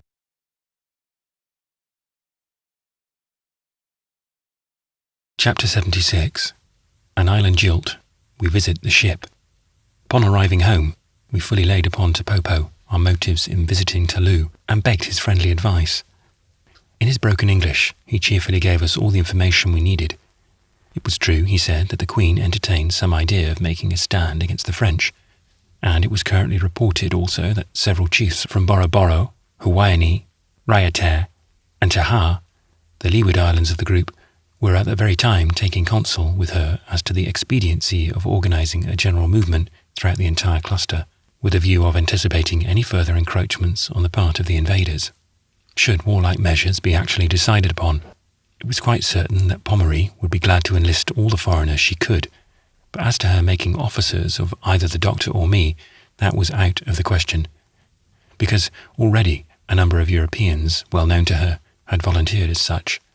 Concerning our getting immediate access to the Queen, Popo told us it was rather doubtful, she living at that time very retired, in poor health and spirits, and averse to receiving calls. Previous to her misfortunes, however, no one, however humble, was denied admittance to her presence. Sailors even attended her levees. Not at all disheartened by these things, we concluded to kill time in Partuwai until some event turned up more favourable to our projects. So that very day, we sallied out on an excursion to the ship which, lying landlocked far up the bay, yet remained to be visited. Passing on our route a long, low shed, a voice hailed us. "White men ahoy!" Turning round, who should we see but a rosy-cheeked Englishman? You could tell his country at a glance, up to his knees in shavings and planing away at a bench. He turned out to be a runaway ship's carpenter, recently from Tahiti, and now doing a profitable business in Omoo, by fitting up the dwellings of opulent chiefs with cupboards and other conveniences, and, once in a while, trying his hand at a lady's workbox. He had been in the settlement but a few months, and already possessed houses and lands. But though blessed with prosperity and high health, There was one thing wanting, a wife. And when he came to speak of the matter, his countenance fell, and he leaned dejectedly upon his plane. "It's too bad," he sighed, "to wait 3 long years, and all the while, dear little Lully living in the same house with that infernal chief from Tahar." Our curiosity was piqued. The poor carpenter then had been falling in love with some island coquette who was going to jilt him, but such was not the case. There was a law prohibiting, under a heavy penalty, the marriage of a native with a foreigner, unless the latter, after being 3 years a resident on the island, was willing to affirm his settled intention of remaining for life. William was therefore in a sad way. He told us that he might have married the girl 6 times, had it not been for this odious law, but latterly she had become less loving and more giddy, particularly with the strangers from Tahar. Desperately smitten and desirous of securing her at all hazards, he had proposed to the damsel's friends a nice little arrangement introductory to marriage, but they would not hear of it. Besides, if the pair were discovered living together upon such a footing, they would be liable to a degrading punishment, sent to work making stone walls and opening roads for the Queen. Dr. Longhost was all sympathy. "Bill, my good fellow," said he, tremulously, "let me go and talk to her." But Bill, declining the offer, would not even inform us where his charmer lived. Leaving the disconsolate Willie planing a plank of New Zealand pine, an importation from the Bay of Islands, and thinking the while of Lully, we went on our way. How his suit prospered in the end, we never learned. Going from Popo's house toward the anchorage of the harbour of Toulouse, you catch no glimpse of the water until, coming out from deep groves, you all at once find yourself upon the beach. A bay, considered by many voyagers the most beautiful in the South Seas, then lies before you. You stand upon one side of what seems a deep green river, flowing through mountain passes to the sea. Right opposite, a majestic promontory divides the inlet from another, called, after its discoverer, Captain Cook. The face of this promontory, toward Toulouse, is one verdant wall, and at its base the waters lie still and fathomless. On the left hand you just catch a peep of the widening mouth of the bay, the break in the reef by which ships enter, and beyond the sea. To the right, the inlet, sweeping boldly around the promontory, runs far away into the land, where, save in one direction, the hills close in on every side, knee-deep in verdure and shooting aloft in grotesque peaks. The open space lies at the head of the bay. In the distance it extends into a broad hazy plain, lying at the foot of an amphitheatre of hills. Here is the large sugar plantation previously alluded to. Beyond the first range of hills, you descry the sharp pinnacles of the interior, and among these the same silent marling spike which we so often admired from the other side of the island. All alone in the harbour lay the good ship Leviathan. We jumped into the canoe and paddled off to her. Though early in the afternoon, everything was quiet, but upon mounting the side we found 4 or 5 sailors lounging about the forecastle under an awning. They gave us no very cordial reception, and though otherwise quite hearty in appearance, seemed to assume a look of ill humour on purpose to honour our arrival. There was much eagerness to learn whether we wanted to ship, and by the unpleasant accounts they gave of the vessel, they seemed desirous to prevent such a thing if possible. We asked where the rest of the ship's company were. A gruff old fellow made answer. "One boat's crew of 'em's gone to Davy Jones' locker, went off after a whale. Last cruise and never came back again. All the starboard watch ran away last night, and the skipper's ashore kitching 'em." "And it's shipping you're after, my jewels, is it?" cried a curly-pated little Belfast sailor coming up to us. "Thinner my livelies. Just be after sailing ashore in a jiffy. The devil of a skipper will carry ye's both to sea, whether or no. Be off with your thin darlings, and steer clear of the likes of this ballyhoo of blazes as long as ye live. They murther us here every day, starve us into the bargain. Here, Dick lad, poor devil's canoe alongside and paddle away with ye's for dear life." But we loitered a while, listening to more inducements to ship, and at last concluded to stay to supper. My sheath knife never cut into better sea beef than that which we found lying in the kid in the forecastle. The bread, too, was hard, dry, and brittle as glass, and there was plenty of both. While we were below, the mate of the vessel called out for someone to come on deck. I liked his voice. Hearing it was as good as a look at his face. It betokened a true sailor and no taskmaster. The appearance of the Leviathan herself was quite pleasing. Like all large, comfortable old whalers, she had a sort of motherly look, broad in the beam, flush decks, and 4 chubby boats hanging at the breast. Her sails were furled loosely around the yards, as if they had been worn long and fitted easy, Her shrouds swung negligently slack, and as for the running rigging, it never worked hard as it does in some of your dandy ships, jamming in the sheaves of blocks like Chinese slippers, too small to be useful. On the contrary, the ropes ran glibly through, as if they had many a time travelled the same road and were used to it. When evening came, we dropped into our canoe and paddled ashore, fully convinced that the good ship never deserved the name which they gave her.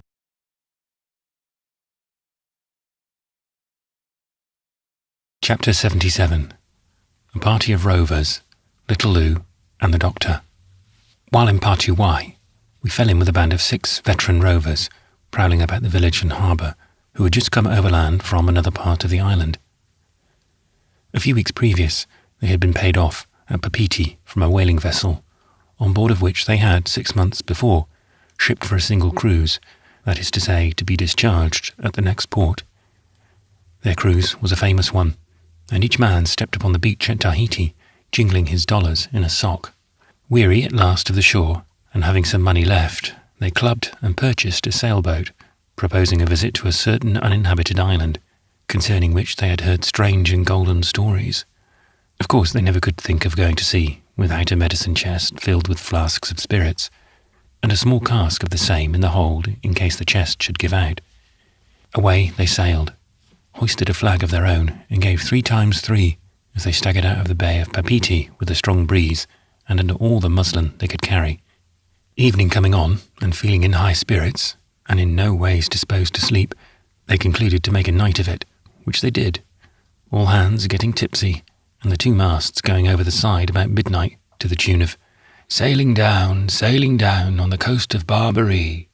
Fortunately, one worthy could stand by holding on to the tiller, and the rest managed to crawl about and hack away the lanyards of the rigging so as to break clear from the fallen spars. While thus employed, 2 sailors got tranquilly over the side and went plumb to the bottom, under the erroneous impression that they were stepping upon an imaginary wharf to get at their work better. After this, it blew quite a gale, and the Commodore at the helm instinctively kept the boat before the wind, and by so doing ran over the opposite island of Omoo. Crossing the channel by almost a miracle, they went straight through an opening in the reef and shot upon a ledge of coral, where the waters were tolerably smooth. Here they lay until morning, when the natives came off to them in their canoes. By the help of the islanders, the schooner was hove over on her beam ends, when, finding the bottom knocked to pieces, the adventurers sold the boat for a trifle to the chief of the district and went ashore, rolling before them their precious cask of spirits. Its contents soon evaporated, and they came to Party-Y. The day after encountering these fellows, we were strolling among the groves in the neighbourhood, when we came across several parties of natives, armed with clumsy muskets, rusty cutlasses, and outlandish clubs. They were beating the bushes, shouting aloud, and apparently trying to scare somebody. They were in pursuit of the strangers, who, having in a single night set at naught all the laws of the place, had thought best to decamp. In the daytime, Popo's house was as pleasant a lounge as one could wish.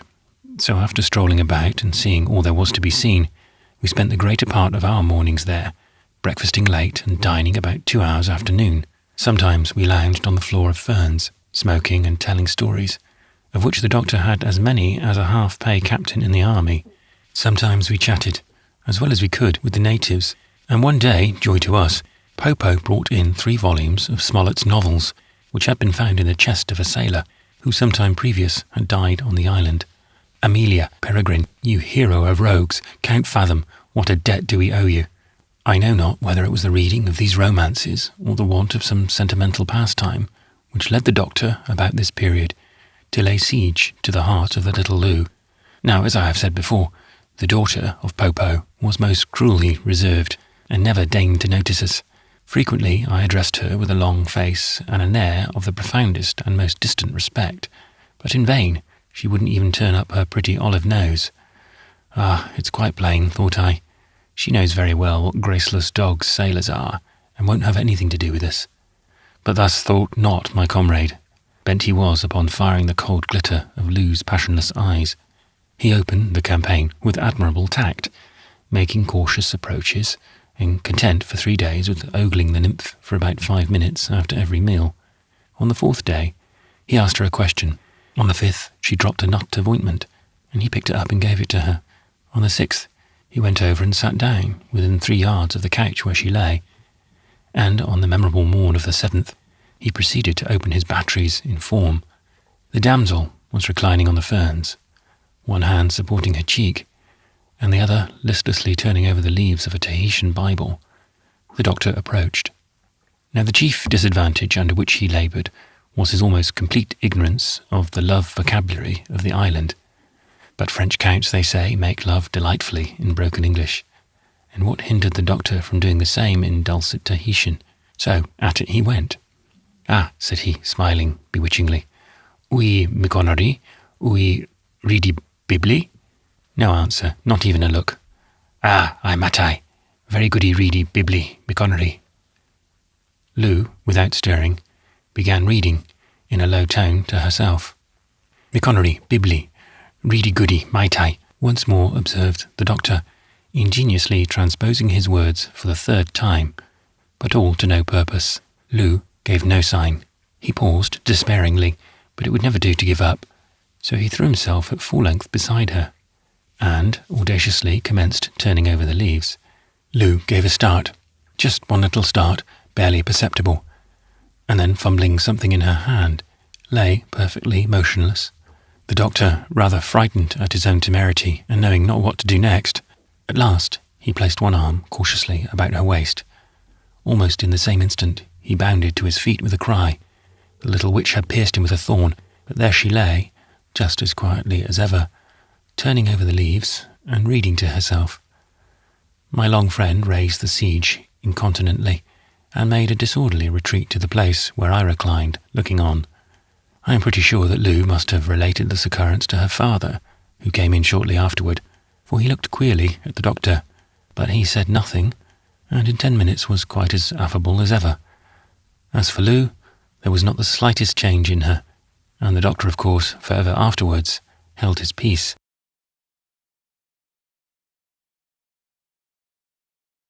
Chapter 78. Mrs. Bell. One day, taking a pensive afternoon stroll along one of the many bridle paths which wind among the shady groves in the neighbourhood of Toulouse, I was startled by a sunny apparition. It was that of a beautiful young Englishwoman, charmingly dressed and mounted upon a spirited little white pony. Switching a green branch, she came cantering toward me. I looked round to see whether I could possibly be in Polynesia. There were the palm trees, but how to account for the lady? Stepping to one side, as the apparition drew near, I made a polite obeisance. It gave me a bold, rosy look, and then with a gay air patted its palfrey, crying out, "Fly away, Willie," and galloped among the trees. I would have followed, but Willie's heels were making such a pattering among the dry leaves that pursuit would have been useless. So I went home to Popo's and related my adventure to the doctor. The next day, our inquiries resulted in finding out that the stranger had been on the island about 2 years, that she came from Sydney and was the wife of Mr. Bell, Happy Dog, the proprietor of the sugar plantation to which I have previously referred. To the sugar plantation we went the same day. The country round about was very beautiful, a level basin of verdure surrounded by sloping hillsides, the sugar cane, of which there was about 100 acres in various stages of cultivation, looked thrifty. A considerable tract of land, however, which seemed to have been formerly tilled, was now abandoned. The place where they extracted the saccharine matter was under an immense shed of bamboos. Here we saw several clumsy pieces of machinery for breaking the cane, also great kettles for boiling the sugar. But at present nothing was going on. 2 or 3 natives were lounging in one of the kettles, smoking. The other was occupied by 3 sailors from the Leviathan, playing cards. While we were conversing with these worthies, a stranger approached. He was a sunburnt, romantic-looking European, dressed in a loose suit full of nankeen. His fine throat and chest were exposed, and he sported a Guayaquil hat with a brim like a Chinese umbrella. This was Mr. Bell. He was very civil, showed us the grounds, and taking us into a sort of arbour, to our surprise, offered to treat us to some wine. People often do the like, but Mr. Bell did more. He produced the bottle. It was spicy sherry, and we drank out of the halves of fresh citron melons, delectable goblets. The wine was a purchase from the French in Tahiti. Now all this was extremely polite in Mr. Bell. Still, we came to see Mrs. Bell, but she proved to be a phantom indeed, having left the same morning for Papeete, on a visit to one of the missionaries' wives there. I went home, much chagrined. To be frank, my curiosity had been wonderfully piqued concerning the lady. In the first place, she was the most beautiful white woman I ever saw in Polynesia. But this is saying nothing. She had such eyes, such moss roses in her cheeks, such a divine air in the saddle, that to my dying day I shall never forget Mrs. Bell. The sugar planter himself was young, robust, and handsome, so merrily may the little bells increase and multiply, and make music in the land of Omoo.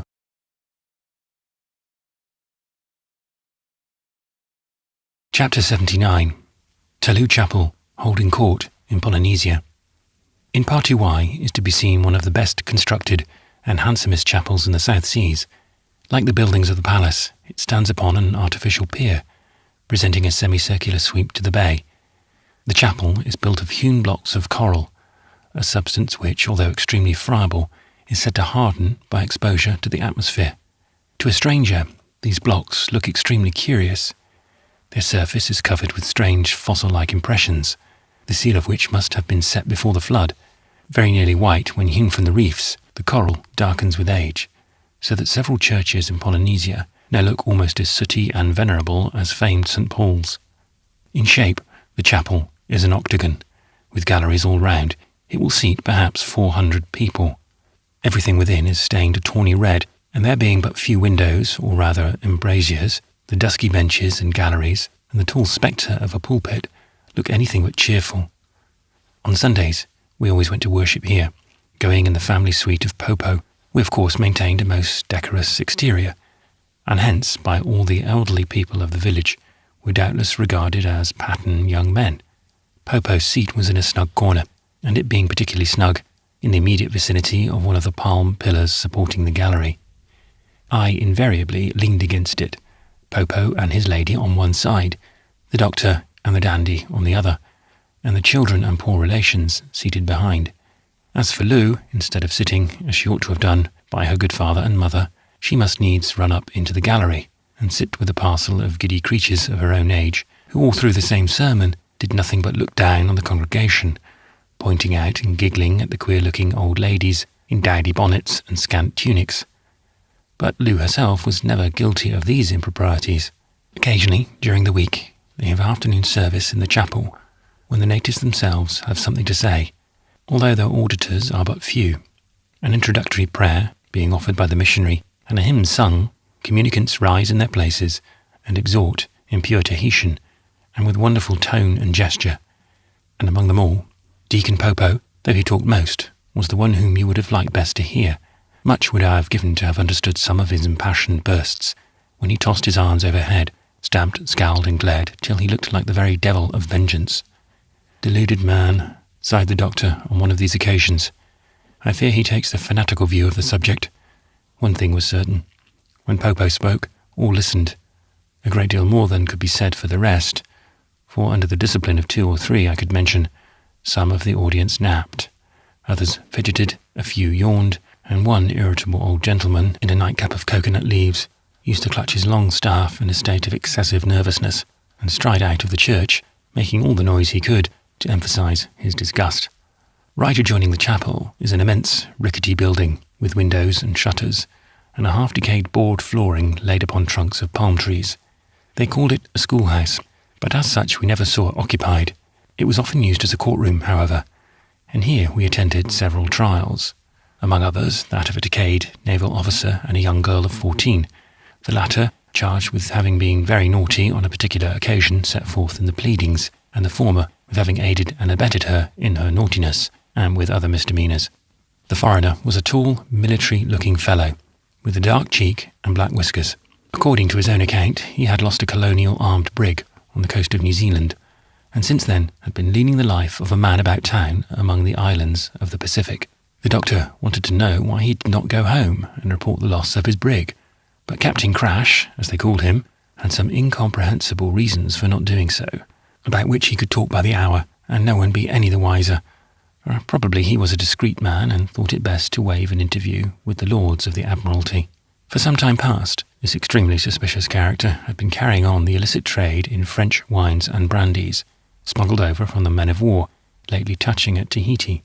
In a grove near the anchorage, he had a rustic shanty and arbour, where in quiet times, when no ships were in Toulouse, a stray native once in a while got boozy and staggered home, catching at the coconut trees as he went. The captain himself lounged under a tree during the warm afternoons, pipe in mouth, thinking perhaps over old times, and occasionally feeling his shoulders for his lost epaulets. But sail-ho, a ship is descried coming into the bay.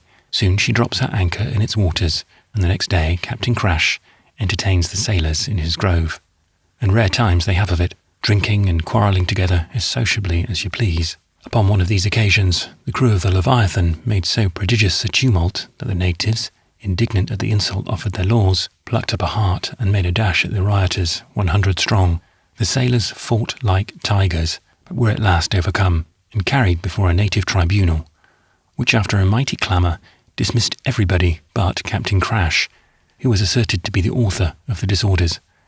Upon this charge, then, he had been placed in confinement against the coming on of the assizes, the judge being expected to lounge along in the course of the afternoon.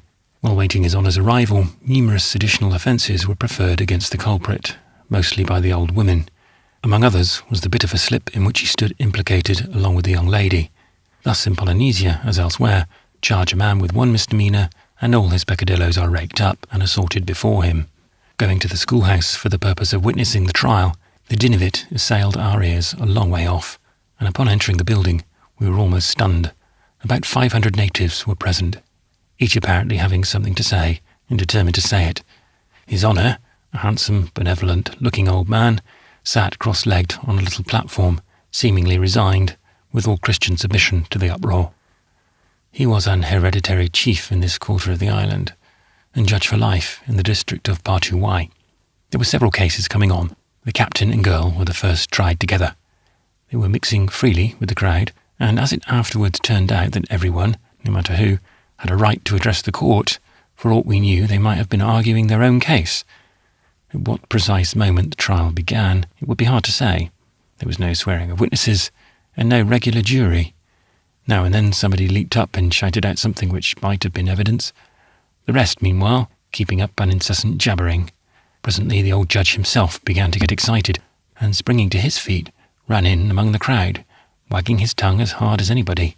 The tumult lasted about 20 minutes, and toward the end of it, Captain Crash might have been seen tranquilly regarding from his honour's platform the judicial uproar in which his fate was about being decided. The result of all this was that both he and the girl were found guilty. The latter was adjudged to make 6 mats for the Queen, and the former, in consideration of his manifold offences, being deemed incorrigible, was sentenced to eternal banishment from the island. Both these decrees seemed to originate in the general hubbub. His Honour, however, appeared to have considerable authority, and it was quite plain that the decision received his approval. The above penalties were by no means indiscriminately inflicted, the missionaries having prepared a sort of penal tariff to facilitate judicial proceedings. It cost so many days' labour on the Broom Road to indulge in the pleasures of the calabash, so many fathoms of stone wall to steal a musket, and so on to the end of the catalogue. The judge being provided with a book in which all these matters are cunningly arranged. The thing is vastly convenient. For instance, a crime is proved, say bigamy, turn to letter B, and then you have it. Bigamy, 40 days on the Broom Road, and 20 mats for the Queen. Read the passage aloud, and the sentence is pronounced. After taking part in the first trial, the other delinquents present were put upon their own, in which also the convicted culprits seemed to have quite as much say as the rest. A rather strange proceeding, but strictly in accordance with the glorious English principle that every man should be tried by his peers. They were all found guilty.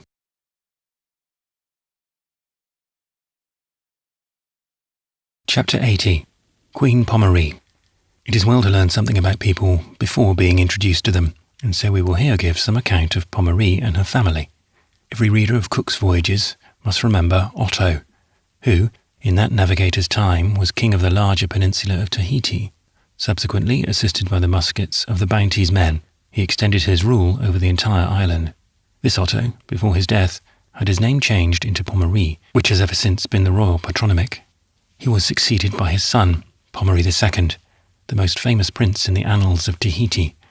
Though a sad debauchee and drunkard, and even charged with unnatural crimes, he was a great friend of the missionaries, and one of their very first proselytes. During the religious wars into which he was hurried by his zeal for the new faith, he was defeated and expelled from the island. After a short exile, he returned from Aumeo with an army of 800 warriors, and in the Battle of Nari routed the rebellious pagans with great slaughter and re-established himself upon the throne. Thus, by force of arms, was Christianity finally triumphant in Tahiti.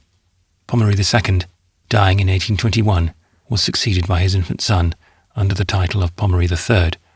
This young prince survived his father but 6 years, and the government then descended to his elder sister, Aimata, the present queen, who is commonly called Pomare Vahine I, or the first female Pomare. Her Majesty must be now upwards of 30 years of age. She has been twice married. Her first husband was a son of the old king of Taha, an island about 100 miles from Tahiti. This proving an unhappy alliance, the pair were soon afterwards divorced. The present husband of the queen is a chief of Aumeo. The reputation of Pomare is not what it ought to be.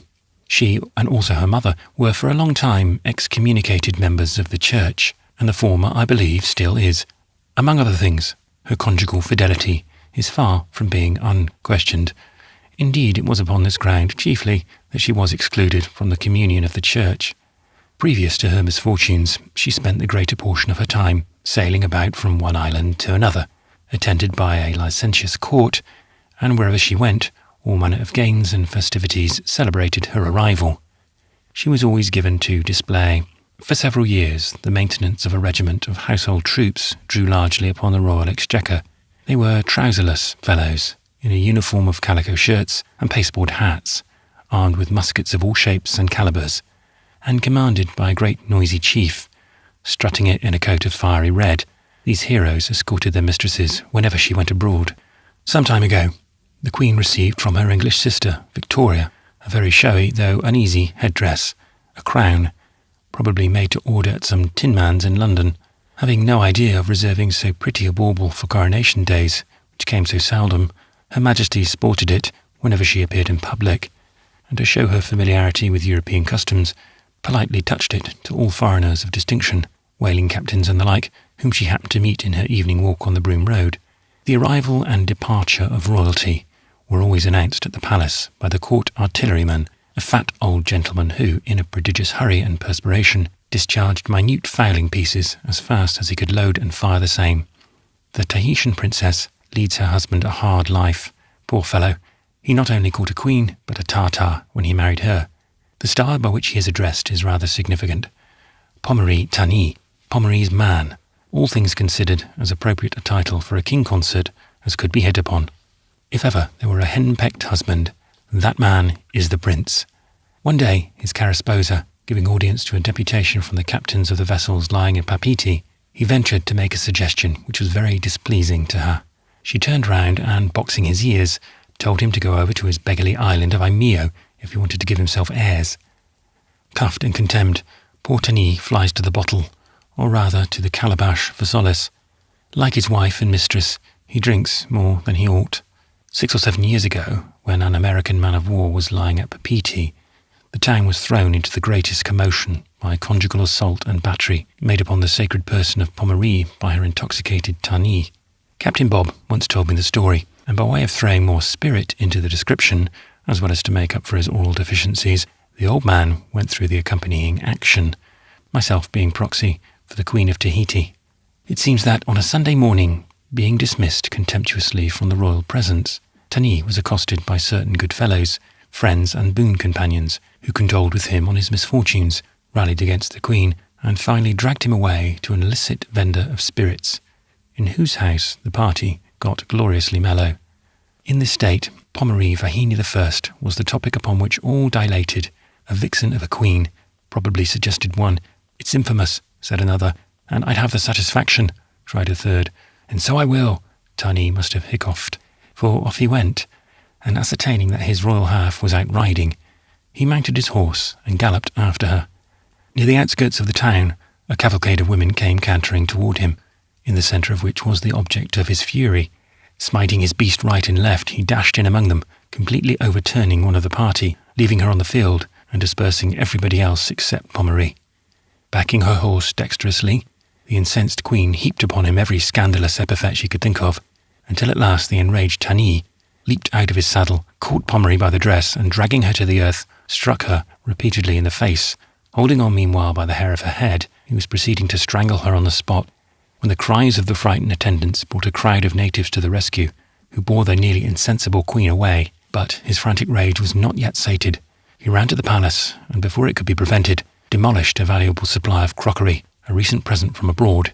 In the act of perpetrating some other atrocity, he was seized from behind and carried off with rolling eyes and foaming at the mouth. This is a fair example of a Tahitian in a passion, though the mildest of mortals in general, and hard to be roused when once fairly up, he is possessed with 1,000 devils. The day following, Tani was privately paddled over to Omoo in a canoe, where after remaining in banishment for a couple of weeks, he was allowed to return, and once more give in his domestic adhesion. Although Pommery Vahini I be something of a Jezebel in private life, in her public rule she is said to have been quite lenient and forbearing. This was her true policy, for an hereditary hostility to her family had always lurked in the hearts of many powerful chiefs, the descendants of the old kings of Taiabu, dethroned by her grandmother Otu. Chief among these, and in fact the leader of his party, was Pufai, a bold, able man who made no secret of his enmity to the missionaries and the government which they controlled. But while these events were occurring, calculated to favour the hopes of the disaffected and turbulent, the arrival of the French gave a most unexpected turn to affairs. During my sojourn in Tahiti, a report was rife, which I knew to originate with what is generally called the missionary party, that Pufai and some other chiefs of note had actually agreed, for a stipulated bribe, to acquiesce in the appropriation of their country. But subsequent events have rebutted the calumny. Several of these very men have recently died in battle against the French. Under the sovereignty of the Pommeries, the great chiefs of Tahiti were something like the barons of King John, holding feudal sway over the patrimonial valleys, and on account of their descent, warmly beloved by the people, they frequently cut off the royal revenues by refusing to pay the customary tribute due from them as vassals. The truth is that with the ascendancy of the missionaries, the regal office in Tahiti lost much of its dignity and influence. In the days of paganism, it was supported by all the power of a numerous priesthood, and was solemnly connected with the entire superstitious idolatry of the land. The monarch claimed to be a sort of byblow of Tarora, the Saturn of the Polynesian mythology, and cousin german to inferior deities. His person was thrice holy. If he entered an ordinary dwelling, never mind for how short a time, it was demolished when he left, no common mortal being thought worthy to inhabit it afterward. "I'm a greater man than King George," said the incorrigible young Otu to the first missionaries. "He rides on a horse, and I on a man." Such was the case. He travelled post through his dominions on the shoulders of his subjects, and relays of mortal beings were provided in all the valleys. But alas, how times have changed, how transient human greatness. Some years since, Pommery Vahini I, the granddaughter of the proud Otto, Otu, went into the laundry business, publicly soliciting by her agents the washing of the linen belonging to the officers of ships touching in her harbours. It is a significant fact, and one worthy of record, that while the influence of the English missionaries at Tahiti has tended to so great a diminution of the regal dignity there, that of the American missionaries at the Sandwich Islands has been purposely exerted to bring about a contrary result.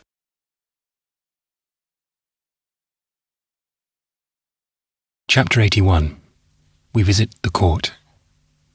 It was about the middle of the second month of the Hegira, and therefore some 5 weeks after our arrival in Partuwai, that we last obtained admittance to the residence of the Queen. It happened thus.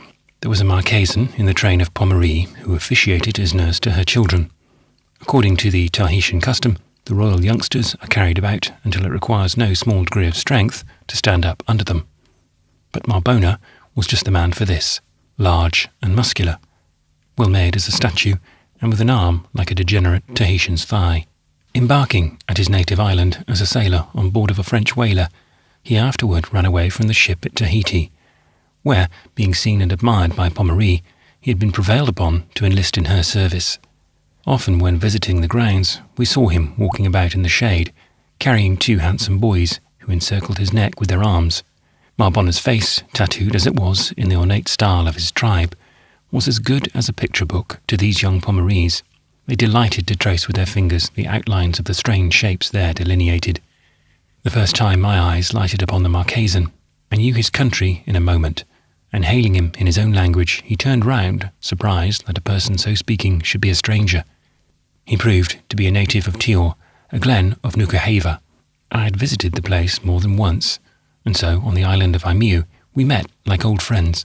In my frequent conversations with him over the bamboo picket, I found this islander a philosopher of nature, a wild heathen moralizing upon the vices and follies of the Christian court of Tahiti, a savage scorning the degeneracy of the people among whom fortune had thrown him. I was amazed at the national feelings of the man. No European, when abroad, could speak of his country with more pride than Marbonna. He assured me again and again that so soon as he had obtained sufficient money to purchase 20 muskets and as many bags of powder, he was going to return to a place with which Omoo was not worthy to be compared. It was Marbonna who, after 1 or 2 unsuccessful attempts, at last brought about our admission into the Queen's grounds. Through a considerable crowd, he conducted us along the pier to where an old man was sitting, to whom he introduced us as a couple of kahauris of his acquaintance, anxious to see the sights of the palace. The venerable chamberlain stared at us and shook his head. The doctor, thinking he wanted a fee, placed a plug of tobacco in his hand. This was ingratiating, and we were permitted to pass on. Upon the point of entering one of the houses, Marbonna's name was shouted in 6 different directions, and he was obliged to withdraw.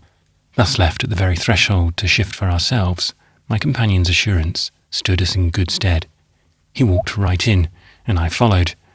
The place was full of women who, instead of exhibiting the surprise we expected, accosted us as cordially as if we had called to take our souchong with them by express invitation. In the first place, nothing would do but we must each devour a calabash of poee and several roasted bananas. Pipes were then lighted, and a brisk conversation ensued. These ladies of the court, if not very polished, were surprisingly free and easy in their manners, quite as much so as King Charles's beauties. There was one of them, an arch little miss, who could converse with us pretty fluently, to whom we strove to make ourselves particularly agreeable, with the view of engaging her services as cicerone. As such, she turned out to be everything we could desire. No one disputing her will, every place was entered without ceremony, curtains brushed aside, mats lifted, and each nook and corner explored. Whether the little damsel carried her mistress' signet, that everything open to her thus, I know not, but Marbonna himself, the bearer of infants, could not have been half so serviceable. Among other houses which we visited was one of large size and fine exterior, the special residence of a European formerly the mate of a merchant vessel, who had done himself the honour of marrying into the Pommery family. The lady he wedded being a near kinswoman of the Queen, he became a permanent member of Her Majesty's household. This adventurer rose late, dressed theatrically in calico and trinkets, assumed a dictatorial tone in conversation, and was evidently upon excellent terms with himself.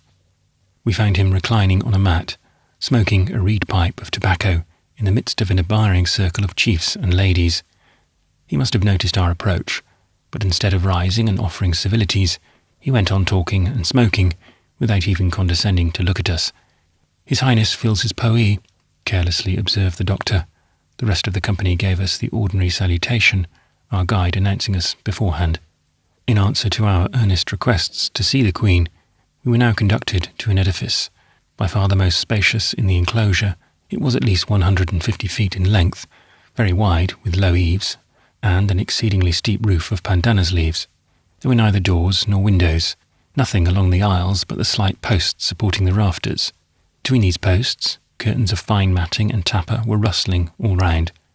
Some of them were festooned or partly withdrawn, so as to admit light and air, and afford a glimpse now and then of what was going on within. Pushing aside one of these screens, we entered. The apartment was one immense hall, the long and lofty ridgepole fluttering with fringe matting and tassels, full 40 feet from the ground. Lounges of mats piled one upon another, extended on either side, while here and there were slight screens, forming as many recesses, where groups of natives, all females, were reclining at their evening meal. As we advanced, these various parties ceased their buzzing, and in explanation of our appearance among them, listened to a few cabalistic words from our guide. The whole scene was a strange one, but what most excited our surprise was the incongruous assemblage of the most costly objects from all corners of the globe. Cheek by jowl, they lay beside the rudest native articles without the slightest attempt at order. Superb writing desks of rosewood, inlaid with silver and mother of pearl, decanters and goblets of cut glass, embossed volumes of plates, gilded candelabra, sets of globes and mathematical instruments, the finest porcelain, richly mounted sabres and fowling pieces, laced hats, and sumptuous garments of all sorts, with numerous other matters of European manufacture, were strewn about among greasy calabashes, half filled with poee, rolls of old tapa and matting, paddles and fish spears, and the ordinary furniture of a Tahitian dwelling. All the articles first mentioned here were doubtless presents from foreign powers. They were more or less injured. The fowling pieces and swords were rusted, the finest woods were scratched, and a folio volume of Hogarth lay open, with a coconut shell of some musty preparation capsized amongst the miscellaneous furniture of the rake's apartment, where that inconsiderate young gentleman is being measured for a coat. While we were amusing ourselves in this museum of curiosities, our conductor plucked us by the sleeve and whispered, "Pommery, Pommery, Armai, cow, cow." "She's coming to sup then," said the doctor, staring in the direction indicated. "What say you, Paul? Suppose we step up?" Just then a curtain nearby lifted, and from a private building a few yards distant, the Queen entered, unattended. She wore a loose gown of blue silk, with 2 rich shawls, one red and the other yellow, tied about her neck. Her Royal Majesty was barefooted. She was about the ordinary size, rather matronly, her features not very handsome, her mouth voluptuous, but there was a careworn expression in her face, probably attributable to her late misfortunes. From her appearance, one would judge her about 40, but she is not so old. As the Queen approached one of the recesses, her attendants hurried up, escorted her in, and smoothed the mats on which she at last reclined.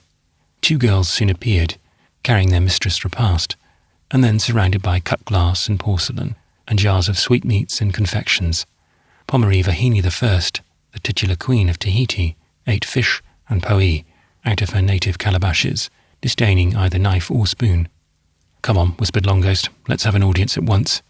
And he was on the point of introducing himself, when our guide, quite alarmed, held him back and implored silence. The other natives also interfered, and as he was pressing forward, raised such an outcry that Pommery lifted her eyes and saw us for the first. She seemed surprised and offended, and, issuing an order in a commanding tone to several of her women, waved us out of the house. Summary as the dismissal was, court etiquette, no doubt, required our compliance. We withdrew, making a profound inclination as we disappeared behind the tapa arras. We departed the ground, without seeking Marbonna, and, previous to vaulting over the picket, feed our pretty guide after a fashion of our own. Looking round a few moments after, we saw the damsel escorted back by 2 men who seemed to have been sent after her.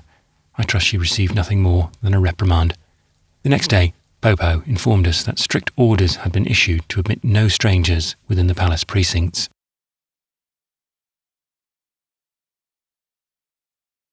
Chapter 82, which ends the book. Disappointed in going to court, we determined upon going to sea. It would never do longer to trespass on Popo's hospitality, and then weary somewhat of a life in Omoo, like all sailors ashore. I at last pined for the billows. Now, if her crew were to be credited, the Leviathan was not the craft to our mind. But I had seen the captain and liked him. He was an uncommonly tall, robust, fine-looking man in the prime of life. There was a deep crimson spot in the middle of each sunburnt cheek, doubtless the effect of his sea potations.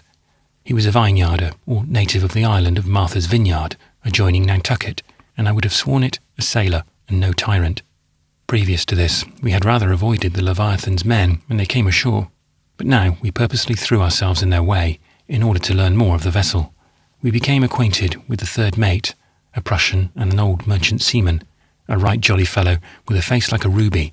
We took him to Popo's and gave him a dinner of baked pig and breadfruit, with pipes and tobacco for dessert. The account he gave us of the ship agreed with my own surmises. A cosier old craft never floated, and the captain was the finest man in the world. There was plenty to eat too, and at sea, nothing to do but sit on the windlass and sail. The only bad trait about the vessel was this: she had been launched under some baleful star, and so was a luckless ship in the fishery. She dropped her boats into the brine often enough, and they frequently got fast to the whales. But lance and harpoon almost invariably drew when darted by the men of the Leviathan. But what of that? We would have all the sport of chasing the monsters, with none of the detestable work which follows their capture. So hurrah for the coast of Japan. Thither the ship was bound. The next time the vineyarder came ashore, we flung ourselves in his path. When informed of our desire to sail with him, he wanted to know our history, and above all what countrymen we were. We said that we had left a whaler in Tahiti some time previous, and since then had been, in the most praiseworthy manner, employed upon a plantation. As for our country, sailors belonged to no nation in particular. We were on this occasion both Yankees. Upon this he looked decidedly incredulous, and freely told us that he verily believed we were both from Sydney. Be it known here that American sea captains in the Pacific are mortally afraid of these Sydney gentry, who, to tell the truth, wherever known, are an excessively bad odour. Is there a mutiny on board a ship in the South Seas? 10 to 1, a Sydney man is the ringleader. Ashore, these fellows are equally riotous. It was on this account that we were anxious to conceal the fact of our having belonged to the Julia, though it annoyed me much thus to deny the dashing little craft. For the same reason, also, the doctor fibbed about his birthplace. Unfortunately, one part of our raiment, our Freighties' blue frocks, we deemed a sort of collateral evidence against us, for, curiously enough, an American sailor is generally distinguished by his red frock, and an English tar by his blue one, thus reversing the national colours. The circumstance was pointed out by the captain, and we quickly explained the anomaly. But in vain. He seemed inveterately prejudiced against us, and in particular eyed the doctor most distrustfully. By way of propping the tatter's pretensions, I was throwing out a hint concerning Kentucky as a land of tall men, when our vineyarder turned away abruptly and desired to hear nothing more. It was evident that he took Longos for an exceedingly problematical character. Perceiving this, I resolved to see what a private interview would do. So one afternoon I found the captain smoking a pipe in the dwelling of a portly old native, one Mai, who, for a reasonable compensation, did the honours of Partuai to illustrious strangers. His guest had just risen from a sumptuous meal of baked pig and taro pudding, and the remnants of the repast were still visible. 2 reeking bottles, also with their necks wrenched off, lay upon the mat. All this was encouraging, for, after a good dinner, one feels affluent and amiable, and peculiarly open to conviction. So, at all events, I found the noble vineyarder. I began by saying that I called for the purpose of setting him right touching certain opinions of his concerning the place of my nativity. I was an American, thank heaven, and wanted to convince him of that. After looking me in the eye for some time, and by so doing revealing an obvious unsteadiness in his own visual organs, he begged me to reach forth my arm. I did so, wondering what upon earth that useful member had to do with the matter in hand. He placed his fingers upon my wrist, and holding them there for a moment, sprang to his feet, and with much enthusiasm pronounced me a Yankee, every beat of my pulse. "Here, my," he cried, "another bottle!" And when it came, with one stroke of a knife, he summarily beheaded it, and commanded me to drain it to the bottom. He then told me that if I would come on board his vessel the following morning, I would find the ship's articles on the cabin transom. This was getting along famously, but what was to become of the doctor? I forthwith made an adroit allusion to my long friend, but it was worse than useless. The vineyarder swore he would have nothing to do with him. He, my long friend, was a bird from Sydney, and nothing would make him, the man of little faith, believe otherwise. I could not help loving the free-hearted captain, but indignant at this most unaccountable prejudice against my comrade, I abruptly took leave. Upon informing the doctor of the result of the interview, he was greatly amused, and laughingly declared that the vineyarder must be a penetrating fellow. He then insisted upon my going to sea in the ship, since he well knew how anxious I was to leave. As for himself, on second thoughts, he was no sailor, and although landsmen very often compose part of a whaler's crew, he did not quite relish the idea of occupying a position so humble. In short, he had made up his mind to tarry a while in Eimeo. I turned the matter over, and at last decided upon quitting the island, the impulse urging me to sea once more, and the prospect of eventually reaching home, were too much to be resisted, especially as the Leviathan, so comfortable a craft, was now bound on her last whaling cruise, and, in little more than a year's time, would be going round Cape Horn. I did not, however, covenant to remain in the vessel for the residue of the voyage, which would have been needlessly binding myself. I merely stipulated for the coming cruise, leaving my subsequent movements unrestrained, for there was no knowing that I might not change my mind, and prefer journeying home by short and easy stages. The next day, I paddled off to the ship, signed and sealed, and stepped ashore with my advance, $15 Spanish, tasseling the ends of my neck handkerchief. I forced half of the silver on Long Ghost, and having little use for the remainder, would have given it to Popo as some small return for his kindness. But although he well knew the value of the coin, not $1 would he accept.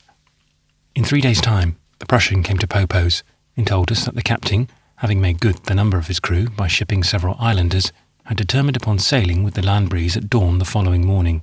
These tidings were received in the afternoon. The doctor immediately disappeared, returning soon after with a couple of flasks of wine concealed in the folds of his frock. Through the agency of the Marquesan, he had purchased them from the understrapper of the court. I prevailed upon Popo to drink a parting shell, and even little Lou, actually looking conscious that one of her hopeless admirers was about leaving Partoowye for ever, sipped a few drops from a folded leaf. As for the warm-hearted Arfreti, her grief was unbounded. She even besought me to spend my last night under her own palm thatch, and then, in the morning, she would herself paddle me off to the ship.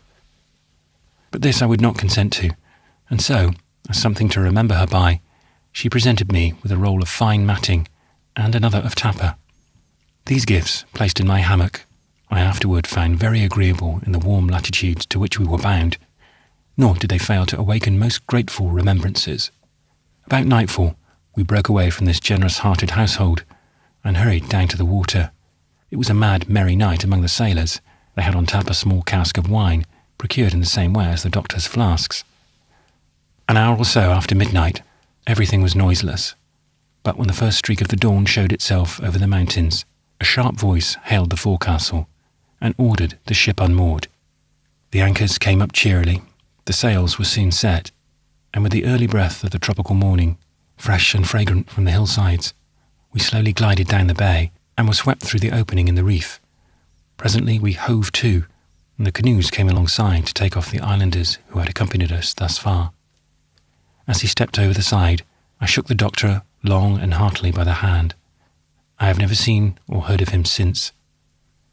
Crowding all sail, we braced the yard square, and the breeze freshening, bowled straight away from the land. Once more the sailor's cradle rocked under me, and I found myself rolling in my gait. By noon, the island had gone down in the horizon, and all before us was the wide Pacific.